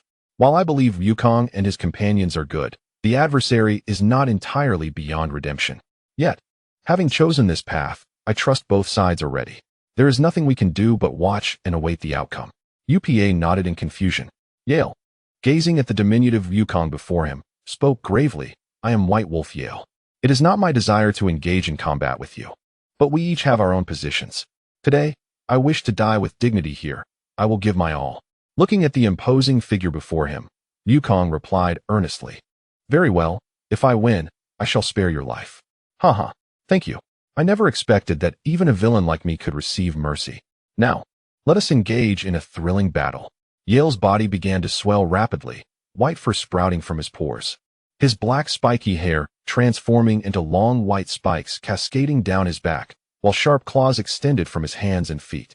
With its mouth agape, revealing a multitude of sharp teeth and a thick, white tail, a towering 3-meter-high white wolf stood upright before Wukong.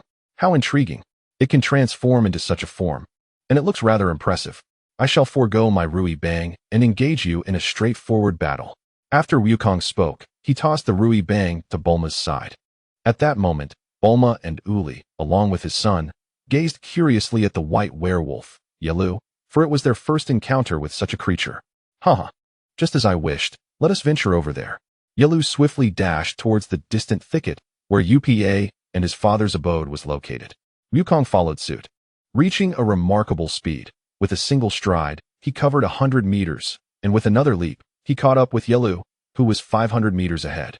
The two entered the dense forest, leaping from branch to branch before finally landing on the forest floor.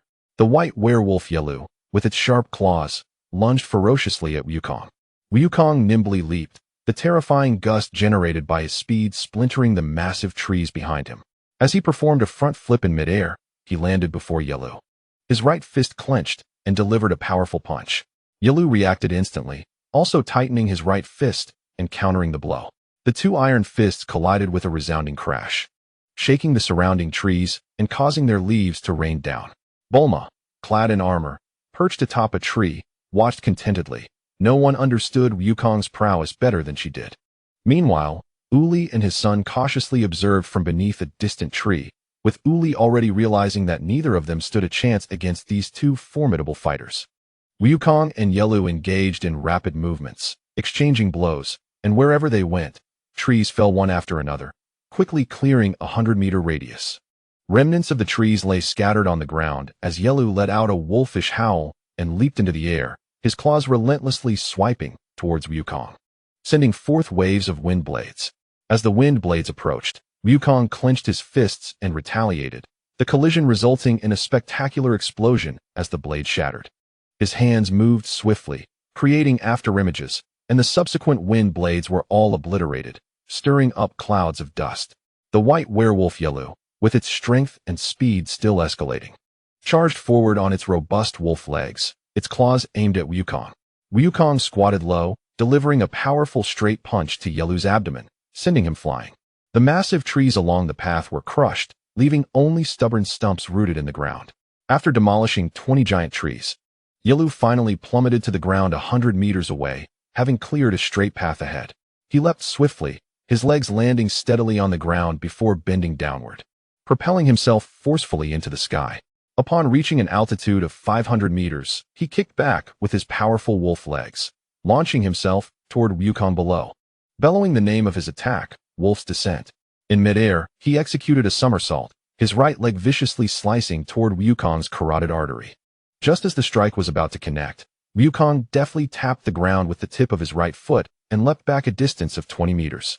The white wolf, Yale, struck the ground with his right leg, creating an oval-shaped crater with a diameter of 5 meters, his strength and speed continuing to escalate. He charged back toward the ground, intending to unleash another wolf's descent, his final move. However, Wukong did not afford him that opportunity.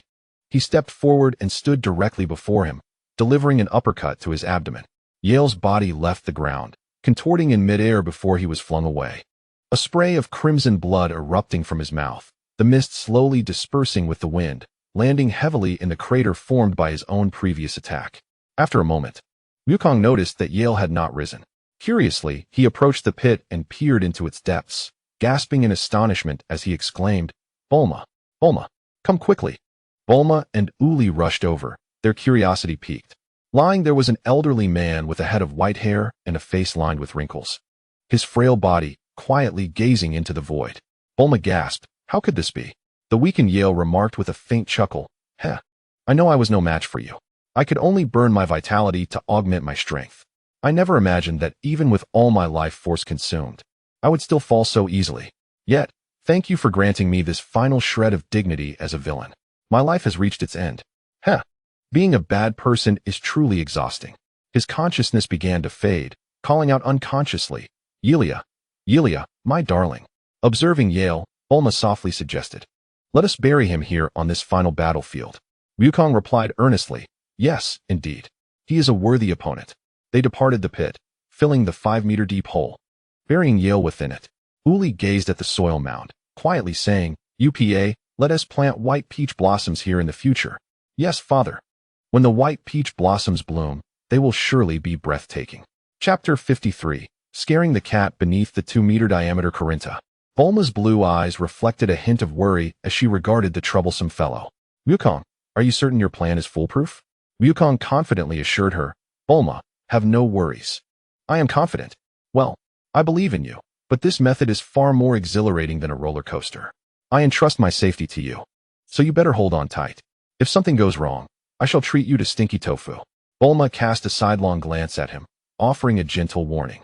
Goku, shaking his head like a wave, refused. Stinky tofu, I don't want it. It smells like excrement, but rest assured, everything will be fine. Uli and Upa, once we finish our exploration, we will come down to find you. Make sure to catch me a big fish." Goku waved at the father-son duo, Upa and Uli. Upa, filled with delight, replied, "No problem, Goku. When you come down, I will personally catch one for you." "All right, then we shall take our leave." Upa and Uli, curious, watched Goku, uncertain of how he intended to bring Bulma up. Having donned her armor, Bulma arrived beneath Karen Tower, where Goku approached her. She extended her right hand, and Goku, with a gentle leap, grasped her hand in midair, propelling her upward with great force. The speed was overwhelming. Bulma ascended like a rocket, even faster than one, her panicked cries echoing below. In the air, Goku chuckled, landing on a leverage point of Karen Tower, applying a gentle yet firm push. Soaring up to catch Bulma's hand once more, continuing the ascent. Thus, Bulma, resembling a rocket, ascended ceaselessly. This is marvelous. From her initial state of panic, after a few more exhilarating moments, she began to revel in the experience, needing to do nothing as she pierced through layers of clouds. At the pinnacle of Karen Tower, Master Karen wiped his brow, observing the scene below, muttering to himself, "What a terrifying little imp. Thankfully, he is not a villain, otherwise I would have to prepare to hide. Though my work is crucial, having lived for 800 years, life itself is the most precious thing." In the yellow base of Karen Tower, 2 hours had elapsed. Nejia's veins bulged as he tightened his grip on the envelope, entering the command room. He addressed his confidant. "Notify our soldiers to assemble in 1 hour, connecting with Reedy." Beep, beep, beep. "This is headquarters." The voice of Kariki resonated. Nejia replied, devoid of emotion, "I am Nejia. I seek Reedy." In the red satin command room, Kariki approached Reedy, handing him the communication device. With a cigarette in his left hand, Reedy accepted it with his right, saying, "I am Reedy. What do you wish to convey?" "Yalu has fallen, and the Dragon Ball is now in my possession. Unlike Yalu, I stand alone. A broken vessel with nothing to lose, a life deemed worthless. If you desire this Dragon Ball, do not disturb Noer Island. Once I ascertain its safety, I will arrange for someone to deliver the Dragon Ball to you. Nejia's voice remained steady and devoid of fluctuation. Ridi took a drag from his cigarette, squinting as he responded in a low tone. Understood. I accept your terms. Since he has perished in battle, it would be crossing a line to further involve his family. The soldiers would surely be discontented. However, this is contingent upon my ability to secure the Dragon Balls. Should you ultimately renege on your word, I shall dispatch troops to pursue you relentlessly. I believe you possess the same cleverness as Yale. Nadia remained silent and abruptly ended the call. An hour later, 1,000 soldiers from Yale's battalion had gathered. With a grave expression, Nadia addressed them. We are all brothers. From this moment forth, we shall no longer be known as the Red Ribbon Soldiers. You are all aware of the kind of person I am. Those willing to follow me may stay. For those who wish to depart, I shall provide you with some compensation to aid your separate journeys. Within an hour, they cleared the camp, taking only what was necessary for their expedition to Nowhere Island, discarding all trivial possessions.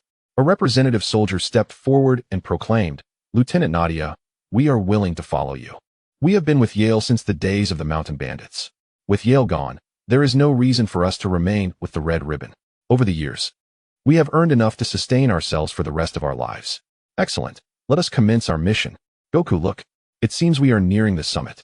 Bulma exclaimed, gazing at a circular structure that spanned 200 square meters above them. Yes, that must be the place. Are you prepared? I shall toss you in, Goku replied. Absolutely. I'm ready, Bulma affirmed. Once prepared, Goku launched her into the air. As she reached the outer railing, she grasped it firmly and executed a graceful single-barreled somersault. Landing securely within the structure, Goku followed closely behind.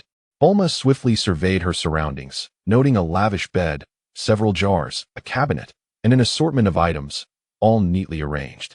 But I don't see the immortal. Could it be that he is not home? She pondered aloud. I'm not certain.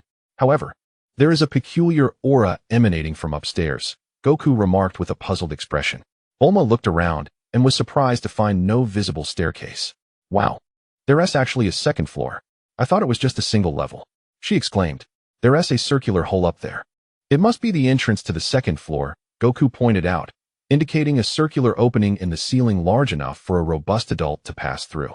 Bulma shook her head in confusion and remarked, this immortal is quite strange indeed. Why hasn't he constructed a staircase? Let us go take a look. Without hesitation, Goku leaped upwards, followed closely by Bulma. Master Karen stood quietly in the center with his staff, intent on observing what these two intruders intended to do. In the second level of Corinta, an empty expanse lay before him. Goku discovered a new realm and, driven by curiosity, rushed forward. He beheld a plump white cat, its height barely reaching his shoulder, adorned with a thick coat of white fur and striking yellow irises encasing black pupils. Its whiskers, measuring 20 centimeters, twitched as Goku reached out to stroke its round belly, marveling. Bulma, I've never encountered such a large and portly feline. I wonder what it feeds on. The cat's sage, Karen, was momentarily bewildered, feeling the gentle hands kneading its rotund abdomen. Bulma, equally astonished, remarked, indeed. I can't fathom what it consumes to grow so large and corpulent. However, I have yet to spot the sage. Perhaps it is a pet of the sage? Suddenly, Goku tugged at its whiskers, causing the cat sage to wince in pain. It stumbled back a couple of steps, finally regaining its composure, and with a frown declared, that was exceedingly rude. Bulma gazed at it in astonishment, exclaiming, ah, it can talk. Oolong was the first speaking pig I encountered. And now I've met my first talking cat. Once Karen steadied itself, it expressed its discontent, saying, I am not merely a cat, I am a cat sage. And I have evolved. What? You're a sage? That is quite different from what I envisioned. I thought sages were supposed to be elderly men with white hair.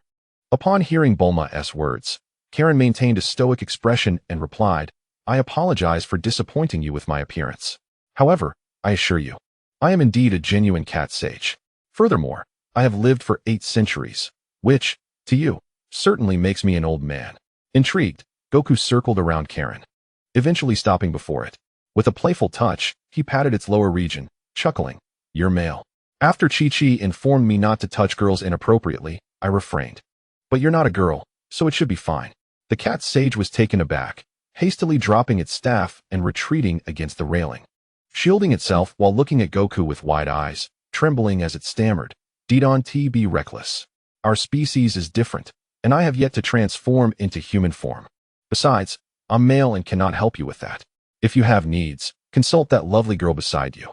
Bulma, recalling her own past experiences, stifled a laugh. But as she listened further, her expression darkened. With a cold gaze directed at Goku, she said, "Oh, Goku, have you touched Chi-Chi inappropriately too? It seems I am not the only one you've been reckless with." Sensing the shift in atmosphere, Goku realized he had misspoken, staring blankly at Bulma. Suddenly, scratching his head and grinning, he laughed, "Haha, I didn't know back then." Bulma, with heavy footsteps, approached with a determined demeanor, delivering a powerful punch that struck Goku squarely. He, cradling his head, dashed to the side of the cat sage, while Karen hurriedly took off, and Bulma, clenching her fists, pursued him.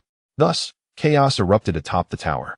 Once tranquility was restored, Bulma tugged at Goku's ear, her face etched with discontent as she solemnly declared, "If I ever find out again that you have touched any girl's private parts, I will ensure we both meet our demise." Oh, oh, I understand," he replied, resembling a chick pecking at grains. Bulma's tense expression eased slightly. After all, Goku was quite reliable, albeit lacking in certain fundamental knowledge. She turned her gaze towards the corner where the cat Karen was hiding, her azure eyes glinting with reassurance. "Rest assured, I won't allow him to misbehave. He simply does not comprehend. It is not as you imagine." "Really? Don't deceive me. I am not one to be trifled with. I am the cat sage," Karen said, slightly anxious, before gradually approaching and picking up his staff again. Chapter 54. Fusion of Spirits. Cat Karen observed the two potentially dangerous individuals before him. Although they did not appear malevolent, the absence of security was disconcerting. His thoughts raced as he emotionlessly inquired, "What brings you two here? If there is nothing of importance, I suggest you leave at once." "There is nothing here, and it is rather dull." "Indeed. Bulma, this place seems rather barren, devoid of anything interesting. Just a few bottles and jars." Goku nodded in agreement. Bulma pondered for a moment before stating, "Goku, it took considerable effort to arrive here. And who knows when we will have another opportunity. This place is quite extraordinary. Despite being so high in the sky, one hardly perceives the flow of air. It feels no different from the ground." Karen stroked his whiskers, squinting slightly as he remarked, "Of course, I am a sage, and if I lacked even this modest ability, I would hardly be worthy of the title. After all, I have lived for 800 years. Though my combat prowess is not formidable, I possess some unique abilities." Bulma clapped her hands and decisively proclaimed, "Therefore, I have resolved to stay here tonight to admire the starry night sky up close. We shall depart tomorrow." The previously indifferent Karen hastily waved his hands. No, I have lived alone for hundreds of years. Having you here will make me uncomfortable. You ought to leave as soon as possible." Bulma cast a dangerous glance at him. "Cats are adorable. I have yet to treat Goku to cat delicacies. Perhaps today shall be the exception, and I shall invite him to feast on a plump cat." Goku curiously asked, "Bulma, do cats taste good?" Karen lowered his feline head, resignedly stating, "Fine. Stay as long as you wish. I suppose it does not matter. You two may be small, but you are hardly charming and show no respect for an elderly sage like me." "Goku, cats are so cute. They are not meant to be eaten." After responding to Goku, Bulma disdainfully turned her gaze towards Karen. "What nonsense. You are a sage. Being 800 years old is not that impressive. Even if you were 8,000 years old, so what? We intend to treat you as a friend, not as a grandfather." "Oh, a friend. How novel. In the 800 years of my existence, those who have ascended here have always shown me excessive reverence. Friendship is indeed a luxury," Karen remarked with a sense of nostalgia. "To be honest, though I am merely 17, had I not encountered Goku, there would be little distinction between us." After expressing her thoughts with a hint of wistfulness, Bulma extended her right hand and turned towards Goku, saying, "Hey, Goku, extend your left hand like mine." Goku, intrigued, reached out and inquired, "What is this for?" Bulma explained, "As long as we clasp each other's hands, we shall be friends." With this, she gazed at the plump cat before them, who, understanding her intentions, extended its paws. Bulma took hold of its right paw, introducing herself, "I am Bulma." Goku, mimicking the gesture, grasped its left paw and stated, "I am Goku." The cat's perpetually stoic face finally displayed a flicker of a smile. "Bulma, Goku, greetings, I am Karen." As night fell, countless stars adorned the sky, shining brighter and more beautifully than those on the ground. Within the second floor of Karen Tower, in Karen's gym, a modest, elegant sofa bore Bulma, Goku, and Karen, who were enjoying the snacks Bulma had brought forth. Gazing at the dreamlike starry sky, Bulma softly mused, "The night sky here is truly magnificent." Karen, munching on sunflower seeds, smugly replied, "Of course, it is exceptionally elevated, concealed by miraculous abilities, rendering it invisible from the ground." Curious, Goku asked, "Who built this tower?" The wise cat, momentarily perplexed, responded, "Who is Kaka?" "Why, that would be you." Karen sounds unappealing. "Kaku is far more comfortable to say," Bulma suggested. The sage cat nodded in agreement. "Well, indeed. This tower was constructed by the original deity, though that deity is so distant that I know little of them. By the way, Goku, may I see your staff?" Goku handed over the Rui Bang, which Karen examined closely, noting its golden-red hue and the dragon entwined around its shaft. After a moment, she returned it to Goku and stated earnestly, "If the ancient texts left by the deities are accurate, and I am not mistaken, this staff was forged in a time long past by a celestial being from beyond the stars, and it was gifted to the deity who constructed this tower.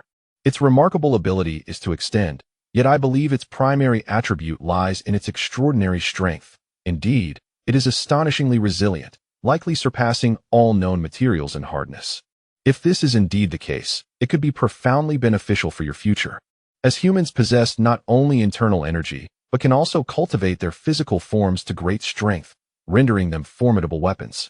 In human terms, it is akin to a kinetic energy weapon, comparable to nuclear strategy, though humankind has yet to realize this potential in practice. I possess the ancient texts that detail a specialized technique known as the merging of spirits, crafted specifically for this staff. Once mastered, it will allow you to integrate the Rui Bang into your consciousness, enabling its nurturing. Once a certain level of nurturing is achieved, a connection can be established, allowing one to summon it back from anywhere within the realm of consciousness. This is documented in the texts. Would you care to give it a try?" Without hesitation, Wukong joyfully responded, "Of course, Kaka. If that is indeed the case, it would be magnificent, reminiscent of the flying nimbus." Kaka, the cat, expressed surprise. "Oh, how did you come by the flying nimbus?" "It was I who created it, based on the divine merging technique described in ancient scriptures, though it can only be used on Earth." Bulma, with her striking blue eyes, scoffed. "It was a lecherous old man named Wu Tian who gifted it to Wukong. He is Wukong's grandfather's master, and can now be considered Wukong's mentor as well." "Ahem," Kaka reminisced. "That fellow climbed the Karen Tower 300 years ago, seeking my guidance. Out of respect for his sister, Yulia, he stayed with me for 3 years, then stubbornly begged for a nimbus and took the only one that ever escaped from me." Bulma, enlightened by the revelation, exclaimed, "No wonder when I asked him about the nimbus, he wouldn't tell me." So that was the story. Curiously, she turned to Kaka. "Kaka, don't you find it boring being a cat here all alone?" "Not at all. When you arrived, you must have seen the 3 jars on the first level, right?" Kaka replied. "What about those jars?" Wukong inquired with interest. Kaka, stroking his whiskers, said mysteriously, "One of those jars can observe the current state of the world below. For you, if someone wishes to see, they need only envision that person's image in their mind." Before Kaka could finish, Bulma excitedly interrupted, "Wow. Wukong, go fetch it. Let us take a look now." Wukong immediately sprinted towards the hole to jump down, but Kaka hurriedly grasped his hand, urgently saying, "Wait, that is my treasure. If it breaks, it would be troublesome. Let us go down and see it instead." "All right, since it's your treasure, we shall descend," Wukong acquiesced. Kaka then released his hand, and one by one, they jumped through the cat hole, arriving at the first level. In Kaka's dwelling on the first level, he carefully placed his precious item in the center. The 3 gathered around the jar that could reveal the world below. Bulma turned to Wukong and asked, "Hey, who shall we observe? Let us look at Krillin. I wonder what they are up to." With that, the trio encircled the jar, and ripples danced across the surface of the water, revealing a scene from the Kame house, complete with audible sounds. Krillin lay on the ground, arms stretched forward, as the golden-haired launch stood on his back, her left hand brandishing a submachine gun, pointing it at the gleaming bald head, saying, "Hey, are you coming with me to rob?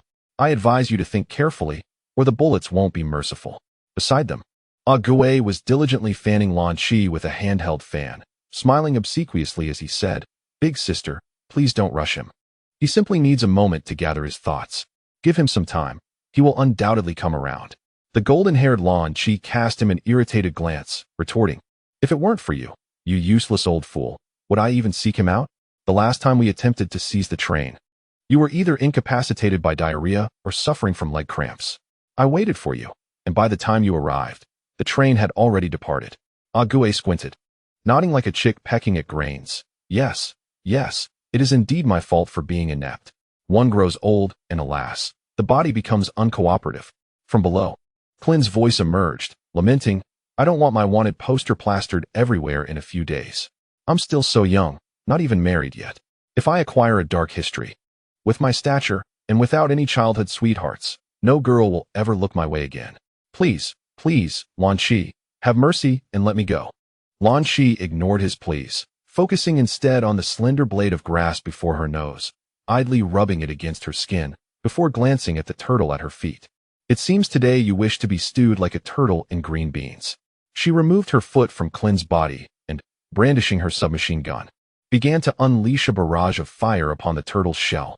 Seizing the opportunity, Clin swiftly scrambled to his feet and fled, while the nearby turtle sage, sensing the peril, also took off, leaving the turtle to fend for itself. The turtle, with all four limbs, began to crawl, but just half a meter away. Lan Shi's foot pinned it down. Moments later, the turtle was bound like a crab, and as the water boiled, it was placed atop the stove. You two scoundrels. If I ever assist you again, I shall be the fool, it exclaimed, quickly turning to Lan Shi in supplication. Lan Shi, spare me. I surrender, from now on. I will be your turtle. Whatever you command, I shall obey. I will follow you. On the distant Kalinta, witnessing this scene, the surface of the jar's water vanished. Ha ha. Goku chuckled broadly at the spectacle below. Bulma, covering her mouth with her left hand, giggled softly. I never imagined that the golden-haired Lan Shi would be so formidable. Once he had composed himself, Goku curiously inquired, Hey, Kakarot, what are the other two jars? Kakarot pointed to the two jars, explaining, well, the one in the middle reveals the unwholesome memories of a person's heart, while the one beside it shows beautiful memories from the past. The only distinction is that the latter can only be viewed by the individual themselves. Bulma, her voice brimming with anticipation, exclaimed, Wow, these two are quite intriguing. Goku, bring back that jar, and fetch the one containing the unpleasant memories. Without hesitation, Goku complied, carrying the jar back and placing the one filled with distasteful memories before them. Leaning in, Bulma peered into the jar, and images materialized, revealing a young Bulma with two ponytails, playing alone, for her IQ was exceptionally high, and her family was quite affluent. Before encountering Goku, she had no close friends. As she reflected on her past, a faint smile graced her lips. She was no longer the same person. Haha, Bulma, I can't believe you looked like that before. It's utterly amusing. Goku squinted his eyes and burst into laughter. Bulma shot him a dangerous glance and asked through gritted teeth, What? Not adorable? Hee hee. How could it be? It's precisely because you are so charming, Goku replied sheepishly. Bulma cast him a sidelong glance and said, Come here and take a look at it. Goku leaned closer, but the surface of the water revealed nothing. He shook the jar in his arms, prompting Kakarot to rush over and pry it from his hands, protecting his precious treasure. With incredulity, he stared at Goku and said, Don't treat it like that, it's not broken. However, it is astonishing that you harbor no sorrow whatsoever. Bulma turned her head, wearing an expression of mock surprise, and remarked, What is so strange about that? With his neural disposition, any unhappy incident today is forgotten by tomorrow. Besides, as long as you prepare a sumptuous meal for him, he'll be instantly cheerful. Kakarot, with a hint of seriousness, replied, Bulma, it's not as simple as you say.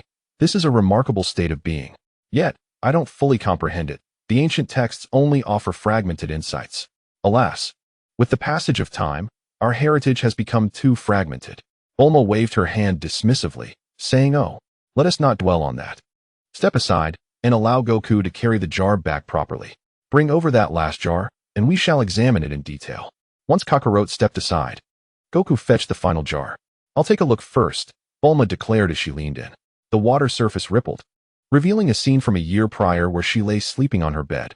Goku had awakened early and surprisingly crawled between her legs, curiously patting beneath her.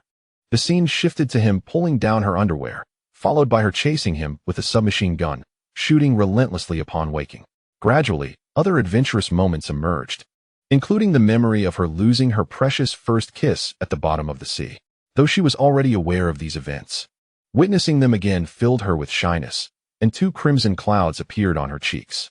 After a moment, she retreated to the side, saying nothing. Goku quickly leaned in, the water undulating, and exclaimed, "I saw Bulma and Chi-Chi. How outrageous. Why should that be?" Bulma blushed and punched him, leaving Goku perplexed yet accustomed to her occasional outbursts. He took the jar back. Curious, Bulma asked, "Kakarot, have you always stayed up here without going down to the ground?" "Well, I have my duties. And I don't have many friends. There's little for me to do down there. I mostly remain here," Kakarot replied thoughtfully.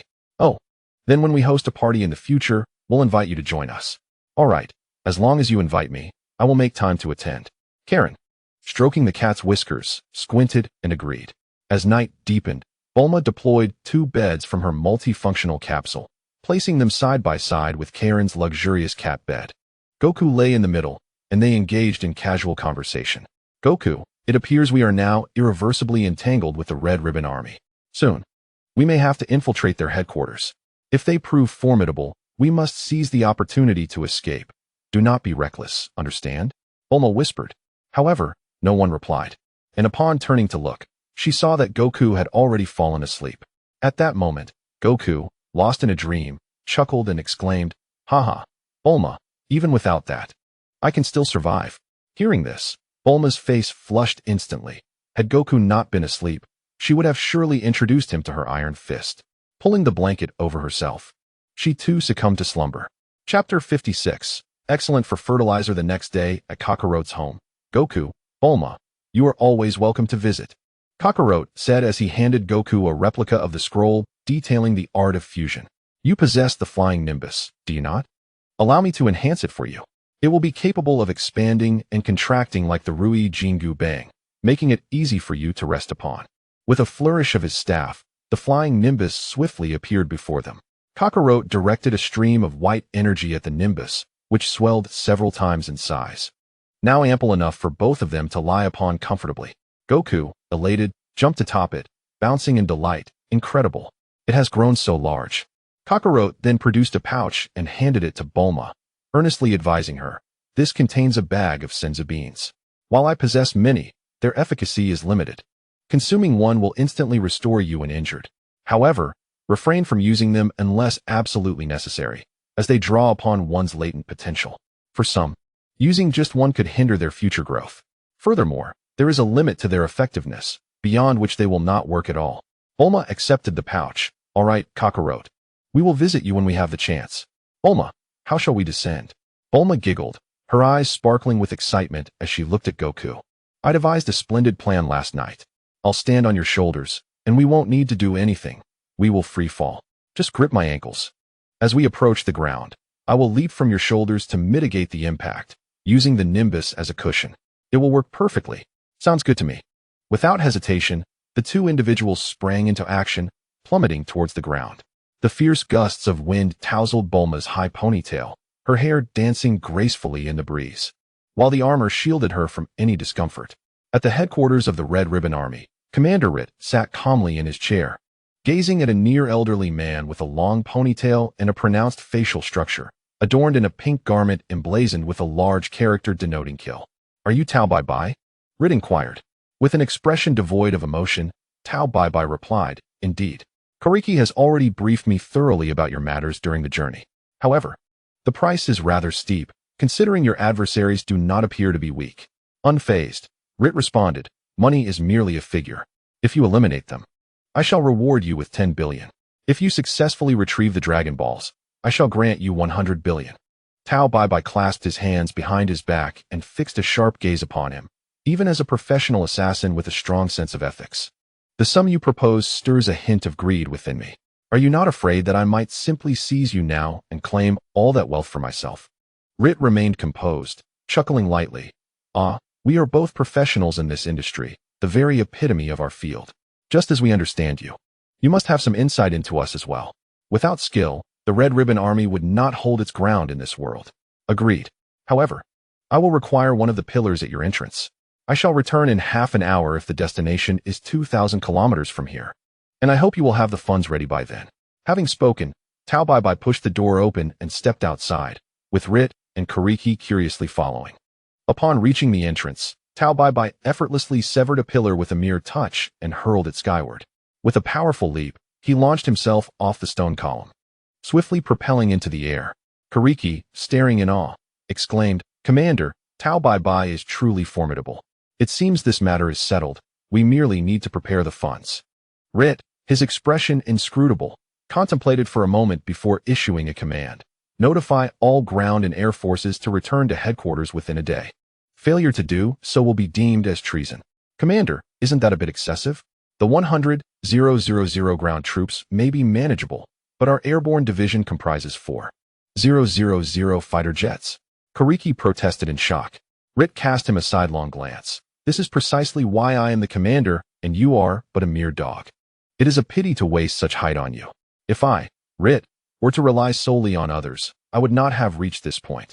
Even when hunting rabbits, a lion exerts its full strength, and they are not mere rabbits, but rather wolves with bared fangs. Seeing the cold glint in Rit's eyes, Kariki refrained from further commentary and respectfully stated, "Understood, Commander. I will immediately notify Commander Nuzon." As Bulma's high ponytail danced in the wind, she exclaimed, "Goku, we're nearing the bottom. I can see UPA and his father. I'm going to jump down. Prepare the flying Nimbus to catch me." "Understood," Goku responded, releasing his grip. Bulma stepped onto his shoulders and leapt into the air. The Nimbus expanded rapidly, accommodating their descent. Goku landed first, followed closely by Bulma, both arriving safely on the ground. UPA joyfully approached, curiosity gleaming in his eyes. "Goku, did you see Korin?" "Indeed, we did," Goku replied. "Really? That's amazing. You both are incredible. I want to climb up and see too." "Yes, UPA, just keep at it." UPA nodded earnestly and added, "All right, I will. I've prepared the fish you wanted. Shall we roast it now?" Just then, the sound of rushing air filled the sky as Tao Pai Pai, arms crossed, perched on a stone pillar, eyed his targets below. With a forceful push from his toes, the pillar tilted downward, hurtling toward Goku, Bulma, and UPA. Bulma remained unfazed, watching the fool approach his demise, while UPA stood completely stunned. As the pillar neared, Goku leapt lightly, delivering an upward kick that struck the base of the pillar. In an instant, the front of the pillar spun 180 degrees, crashing down upon Tao Pai Pai's head, his eyes bulging as he embedded into the ground, leaving only his head above the surface. "Hey, what brings you here?" Goku inquired, looking down at Tao Pai Pai. He continued earnestly, "If that was unintentional, I won't hold it against you. But if it was deliberate, I will end you." Upon hearing Goku's words, Tao Pai Pai snapped back to reality. Feeling the sting on his head, he swiftly leapt away, landing on the ground and flipping his braid behind him, glaring at Goku as he said, "Kid, it seems you possess some skill. No wonder the Red Ribbon Army was willing to pay such a high price for your life. However, I am the world's greatest assassin. Tao Pai Pai, you are no match for me." Goku turned to Bulma, curiosity evident on his face. "Bulma, what is an assassin?" Recalling the information she had previously read about Tao Pai Pai on an assassin website, Bulma chirped, her voice as sweet as a lark. An assassin is often someone who engages in nefarious deeds, and he is a prime example. He is quite notorious in the assassin world. For the right price, he shows no mercy to anyone, young or old.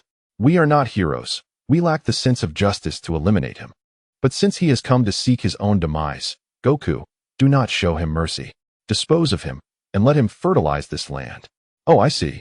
Well then, let's proceed as you suggest."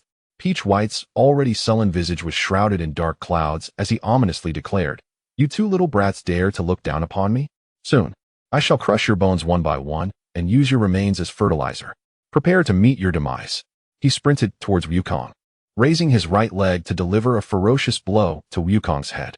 His eyes glinted with a savage excitement as he thought, "This little brat's head will burst like a watermelon. It will surely be a beautiful sight." With a resounding thud, Wukong raised his left arm effortlessly to block the strike, countering with a powerful kick to Peach White's abdomen. The impact lifted Peach White off his feet, his eyes bulging with bloodshot fury as his body bent and was flung away. A torrent of gastric acid mixed with his innards erupting uncontrollably as he landed motionless over 100 meters away. "Hey, I suggest you unleash a more formidable technique, or I shall end your life right now." Yukong's voice boomed across the distance. After a moment, Peach White shakily rose, hunched over and clutching his aching belly. That little brat really packs a punch. I've kicked a steel plate. Thankfully, I still have the whole wave. Its power far exceeds that of any ordinary energy wave, concentrating force to an unparalleled degree. If the whole wave fails, I shall find a way to escape. Peach White quickly assessed the situation. All right, little brat. I concede your prowess, but you brought this upon yourself. Allow me to demonstrate my ultimate technique. Peach White raised his right hand, his index and middle fingers pointing skyward, golden energy converging upon them as he focused all his energy with meticulous intensity. Wukong's voice echoed back, "Hey, is this truly your most powerful move? Huh, little brat. Are you afraid? It's too late for that. Indeed, this is my most formidable technique, the whole wave. Prepare to receive it." With decisive intent, Peach White unleashed the fully charged whole wave towards Wukong, a golden energy beam as thick as his fingers surging forth like a radiant pillar. Very well. I shall no longer indulge you. Upon discerning the opponent's power, Wukong flicked his right index finger lightly at the oncoming whole wave, which instantly ricocheted back, piercing through Peach White's chest and leaving a fist-sized hole. Remarkably, no blood flowed from the wound, which had charred around the edges. Peach White, gazing at Wukong with a grimace, coughed blood that splattered to the ground, falling heavily backward in disbelief. I, Peach White, have roamed freely for so many years. I never imagined I would fall to the hands of a mere child. How utterly ironic. Is this truly my fate? Brother, forgive me. I can no longer return to see you. In that final moment, he realized that the mundane life spent alongside his brother had been rather splendid. Perhaps he was truly mistaken. Observing the lifeless body before him, Wukong turned to Uli, who had approached his side, and inquired, "Hey, Uli, are you planning to use him as fertilizer?" Uli gazed at the elderly figure before them and gently shook his head. "Wukong, allow me to handle this. I shall plant a blood peach blossom for him, hoping that in his next life, he will not bloom so resplendently." Chapter 57. Departing with the General UPA, Uli, farewell. Wukong and Bulma, seated atop an enlarged nimbus cloud, waved at the father and son before swiftly ascending into the sky. UPA cupped his hands to his mouth, calling out, "Wukong, do come and visit when you have the chance." "Of course, I surely will," Wukong shouted back from the air. Bulma's voice floated back on the wind. "Wukong, I just checked. The Dragon Ball near Corinta has also made its way to the headquarters of the Red Ribbon Army. Let us play while we search for them." At the Red Ribbon Army headquarters, 2 hours had passed since Tao Bai's departure, yet there was still no news from him. Rit stood by the window, observing the training grounds below, his expression dark as he muttered, "What sort of top assassin cannot even handle 2 children? I had such high hopes for him. Kariki, have my orders been relayed? When will the Army and Air Force units not stationed at headquarters arrive?"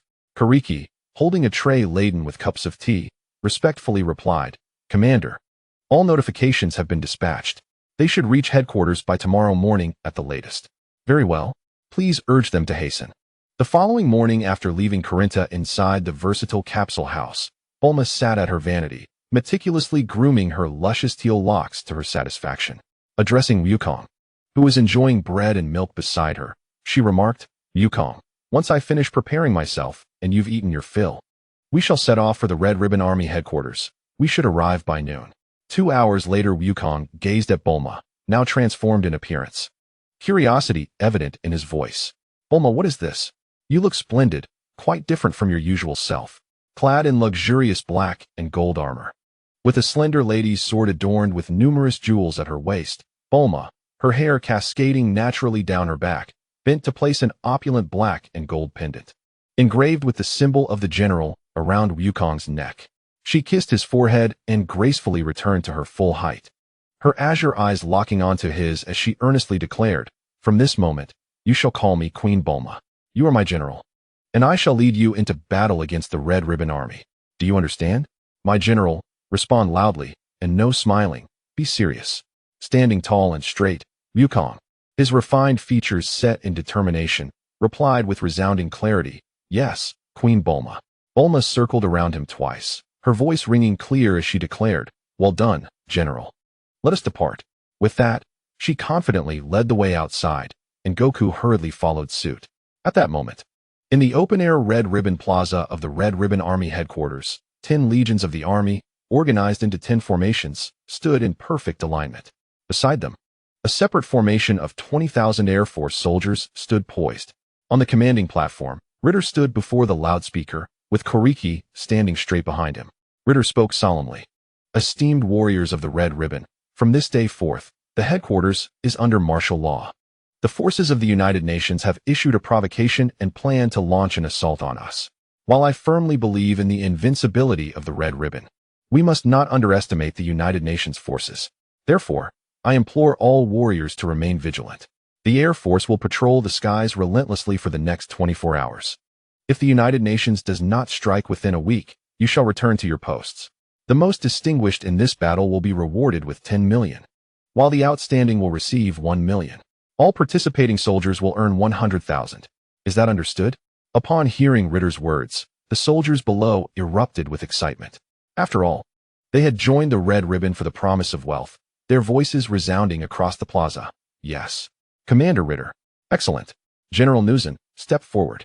A middle-aged man, 176 centimeters tall, with brown hair and a round face, adorned in a uniform laden with medals, marched straight to the podium.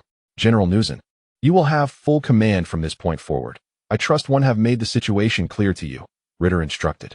Nuzin stood tall, saluting with a firm voice. Yes. Commander Ritter, I shall accomplish the mission. Very well. I entrust this to you. Koriki and I will await your good news at the command building. With that, Ritter turned and departed with Koriki. Nuzin faced the assembled troops and issued strategic commands. 1st Legion through 10th Legion, ensure you are well prepared for your designated zones. Air Force units, disperse in layers. No fly should breach the airspace above headquarters. In the outer regions, activate all missile launchers and await my command. Dismissed, execute immediately. At an altitude of 2,000 meters, atop the flying Nimbus, Queen Bulma stood resolutely at the forefront and stated, General, we are about to enter enemy territory. I will lead the charge, and when I require your assistance, I will give you the signal. After speaking, Bulma donned her luxurious armor, clutching 2 specially made silver rifles with a range of 10,000 meters. Goku responded emphatically, understood. In the command room of the Red Ribbon headquarters, surveillance footage showed Goku and the others approaching the attack zone. Nuzin commanded, fire. A soldier gazed at him in bewilderment, saying, Sir. Commander Rit referred to the United Nations forces, but these are merely 2 children. In a fit of rage, Angujan shot him dead, blood splattering across the control panel, dripping steadily onto the floor. With a face contorted in fury, he declared, I will not tolerate any further questioning of my orders. Launch. The other soldiers, sensing the tension, were too frightened to speak, fearing they might be the next to be shot. They swiftly pressed the launch button. High above in the Nimbus cloud, Queen Bulma aimed her fully automatic rifle at the missiles shooting from below and began firing rapidly. The specially designed bullets traveled several times faster than the missiles, igniting a flurry of sparks that illuminated the low ground. The missile launcher was destroyed at close range. The Nimbus cloud surged forward, trailing a line of explosive fire across the terrain. 5 minutes later, in the command room of the Red Ribbon headquarters, a soldier anxiously reported, Sir, the enemy is about to breach the outer perimeter and enter the inner zone. Relay the order to the air and ground forces to form battle lines and prepare for the enemy, came the response. Yes, sir. When Bulma and Goku arrived at the massive Red Ribbon headquarters, reminiscent of a small city, they observed a sky filled with fighter jets and a multitude of figures on the ground. Bulma's system instantly scanned and revealed the specifics. 4,000 fighter jets and 100,000 ground troops. With a composed and solemn demeanor, she addressed the general, we must instill a palpable fear of war in them. They should tremble at the sight of a gun. Thus, we cannot destroy them all at once. We must do so gradually, allowing them time to cultivate their fear. You understand what to do, don't you? Rest assured, this is my forte, Goku replied amiably, grasping her intent. Bulma immediately crouched down, while Goku stood, drawing out the Rui Jingu Bang, which rapidly extended to a length of 10,000 meters, swinging it carelessly at the airborne fighter jets. A cacophony of explosions ensued, as fireballs plummeted toward the ground, and thick smoke enveloped the sky. On the ground, soldiers gazed in awe at the cascading flames, many panicking and rushing toward nearby buildings in search of cover. However, numerous individuals were engulfed in the devastating explosions. In this round alone, 20 000 soldiers from the Red Ribbon forces were affected. The ground was littered with corpses, stained crimson by congealed blood, while the remaining soldiers struggled to comprehend the chaos unfolding around them. Observing Goku swiftly eliminate the airborne foes, Bulma rose and praised him. "Well done, General. Tonight, you shall be rewarded with a sumptuous banquet." "Really?" Goku grinned broadly. "Indeed," Bulma affirmed with a playful smile. "Now, assist me in passing the bombs. I shall take center stage." She retrieved the 100C6 bombs she had collected from White and placed them on the Nimbus cloud. "Understood. Let us commence, great General." With an air of elegance and nonchalance, Bulma stood poised as Goku handed her the C6 explosives one by one. She indiscriminately hurled them towards the ground below, targeting anything that displeased her. The terrifying onslaught unleashed a cacophony that reverberated throughout the entire Red Ribbon headquarters. Before the enraged commanders could demonstrate their strategic prowess, they were obliterated within the command room. The thunderous explosions echoed, forming terrifying fireballs and deep craters, while the remaining soldiers succumbed to panic, fleeing in desperation. Once all 100C6 explosives had been deployed, there were scarcely any structures left intact at the Red Ribbon headquarters. Chapter 58. Expanding the arsenal in the Red Ribbon Army's command center, Commander Rit and Kariki watched the surveillance footage. Kariki, a man of dark complexion, trembled as he spoke. "Commander, those two are nothing short of inhuman. That little brat is extraordinarily formidable. The female warrior, with her striking physique, is ruthless beyond measure. Though we are not virtuous ourselves, we are still lives to be reckoned with. Besides our soldiers, there are numerous logistical personnel in this headquarters. Her bombing run must have claimed at least over 100,000 lives. She is nothing but a demon. What shall we do now?" Rit's expression remained inscrutable, shrouded in a dark demeanor as he replied calmly, "Fear not, Kariki. I possess a plan to address this. Shortly, I shall ascend to the top office. All you need do is remain here and bring those two before me, after which you may depart. Do not entertain thoughts of escape. Given your record, without my assistance, you will not last long outside the Red Ribbon headquarters. The enforcement officers of the United Nations will surely seek retribution, as many have perished by your hand in the past. Assist me in this endeavor, and I shall grant you a new identity, allowing you to live in the light. Do you understand?" Kariki looked at Rit with astonishment.